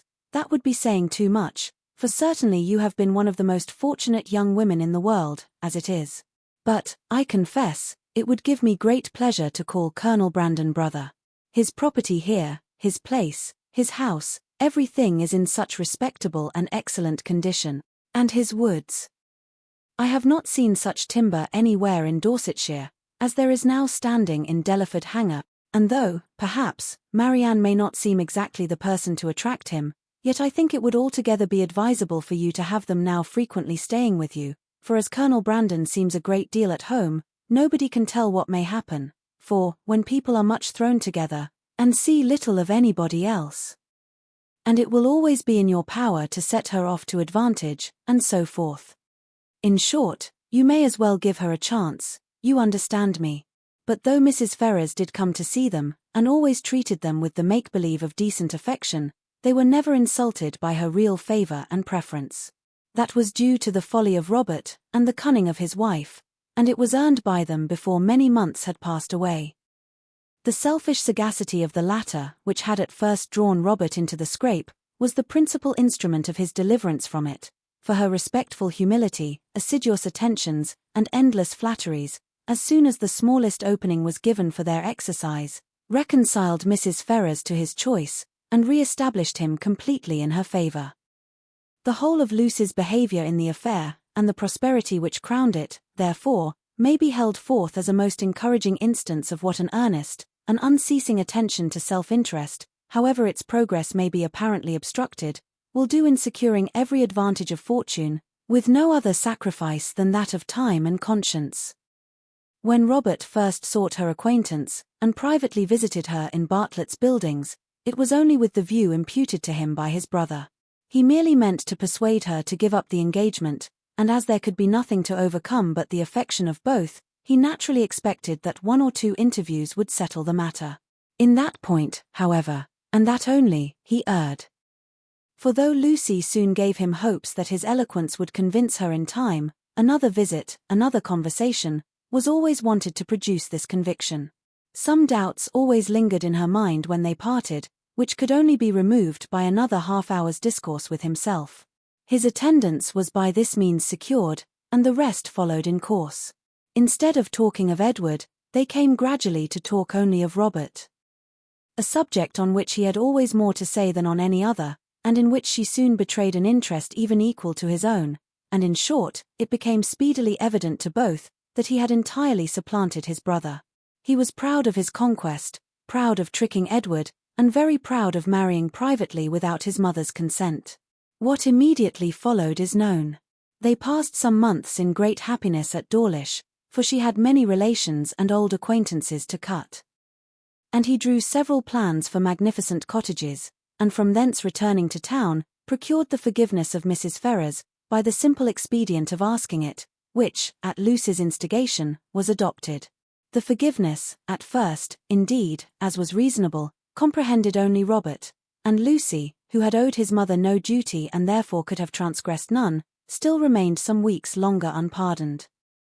But perseverance in humility of conduct and messages, in self-condemnation for Robert's offence, and gratitude for the unkindness she was treated with, procured her in time the haughty notice which overcame her by its graciousness, and led soon afterwards, by rapid degrees, to the highest state of affection and influence.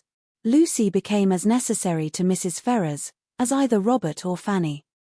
And while Edward was never cordially forgiven for having once intended to marry her, and Eleanor, though superior to her in fortune and birth, was spoken of as an intruder, she was in everything considered, and always openly acknowledged, to be a favourite child. They settled in town, received very liberal assistance from Mrs. Ferrars, were on the best terms imaginable with the Dashwoods. And setting aside the jealousies and ill will continually subsisting between Fanny and Lucy, in which their husbands of course took a part, as well as the frequent domestic disagreements between Robert and Lucy themselves, nothing could exceed the harmony in which they all lived together. What Edward had done to forfeit the right of eldest son, might have puzzled many people to find out, and what Robert had done to succeed to it, might have puzzled them still more. It was an arrangement, however, justified in its effects, if not in its cause, for nothing ever appeared in Robert's style of living or of talking to give a suspicion of his regretting the extent of his income, as either leaving his brother too little, or bringing himself too much. And if Edward might be judged from the ready discharge of his duties in every particular, from an increasing attachment to his wife and his home, and from the regular cheerfulness of his spirits, he might be supposed no less contented with his lot, no less free from every wish of an exchange.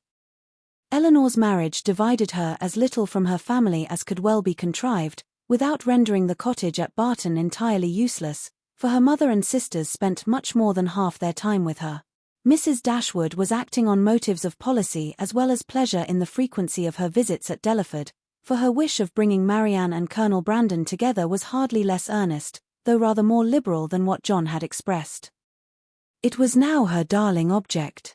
Precious as was the company of her daughter to her, she desired nothing so much as to give up its constant enjoyment to her valued friend, and to see Marianne settled at the mansion house was equally the wish of Edward and Eleanor.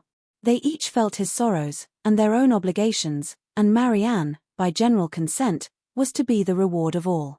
With such a confederacy against her, with a knowledge so intimate of his goodness, with a conviction of his fond attachment to herself, which at last, though long after it was observable to everybody else, burst on her, what could she do? Marianne Dashwood was born to an extraordinary fate.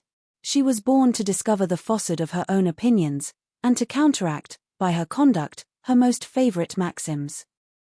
She was born to overcome an affection formed so late in life as at 17, and with no sentiment superior to strong esteem and lively friendship, voluntarily to give her hand to another, and that other, a man who had suffered no less than herself under the event of a former attachment, whom, 2 years before, she had considered too old to be married, and who still sought the constitutional safeguard of a flannel waistcoat. But so it was. Instead of falling a sacrifice to an irresistible passion, as once she had fondly flattered herself with expecting, instead of remaining even for ever with her mother, and finding her only pleasures in retirement and study, as afterwards in her more calm and sober judgment she had determined on, she found herself at 19, submitting to new attachments, entering on new duties, placed in a new home, a wife, the mistress of a family, and the patroness of a village. Colonel Brandon was now as happy, as all those who best loved him, believed he deserved to be. In Marianne he was consoled for every past affliction, her regard and her society restored his mind to animation, and his spirits to cheerfulness, and that Marianne found her own happiness in forming his, was equally the persuasion and delight of each observing friend. Marianne could never love by halves. And her whole heart became, in time, as much devoted to her husband, as it had once been to Willoughby. Willoughby could not hear of her marriage without a pang, and his punishment was soon afterwards complete in the voluntary forgiveness of Mrs. Smith, who, by stating his marriage with a woman of character, as the source of her clemency, gave him reason for believing that had he behaved with honour towards Marianne, he might at once have been happy and rich. That his repentance of misconduct, which thus brought its own punishment, was sincere, need not be doubted, nor that he long thought of Colonel Brandon with envy, and of Marianne with regret. But that he was forever inconsolable, that he fled from society, or contracted an habitual gloom of temper, or died of a broken heart, must not be depended on, for he did neither. He lived to exert, and frequently to enjoy himself. His wife was not always out of humour, nor his home always uncomfortable. And in his breed of horses and dogs, and in sporting of every kind, he found no inconsiderable degree of domestic felicity. For Marianne, however, in spite of his incivility in surviving her loss, he always retained that decided regard which interested him in everything that befell her, and made her his secret standard of perfection in woman, and many a rising beauty would be slighted by him in after days as bearing no comparison with Mrs. Brandon. Mrs. Dashwood was prudent enough to remain at the cottage, without attempting a removal to Delaford, and fortunately for Sir John and Mrs. Jennings, when Marianne was taken from them, Margaret had reached an age highly suitable for dancing, and not very ineligible for being supposed to have a lover. Between Barton and Delaford, there was that constant communication which strong family affection would naturally dictate. And among the merits and the happiness of Eleanor and Marianne, let it not be ranked as the least considerable, that though sisters, and living almost within sight of each other, they could live without disagreement between themselves, or producing coolness between their husbands. The end. Thank you for listening to Sense and Sensibility by Jane Austen.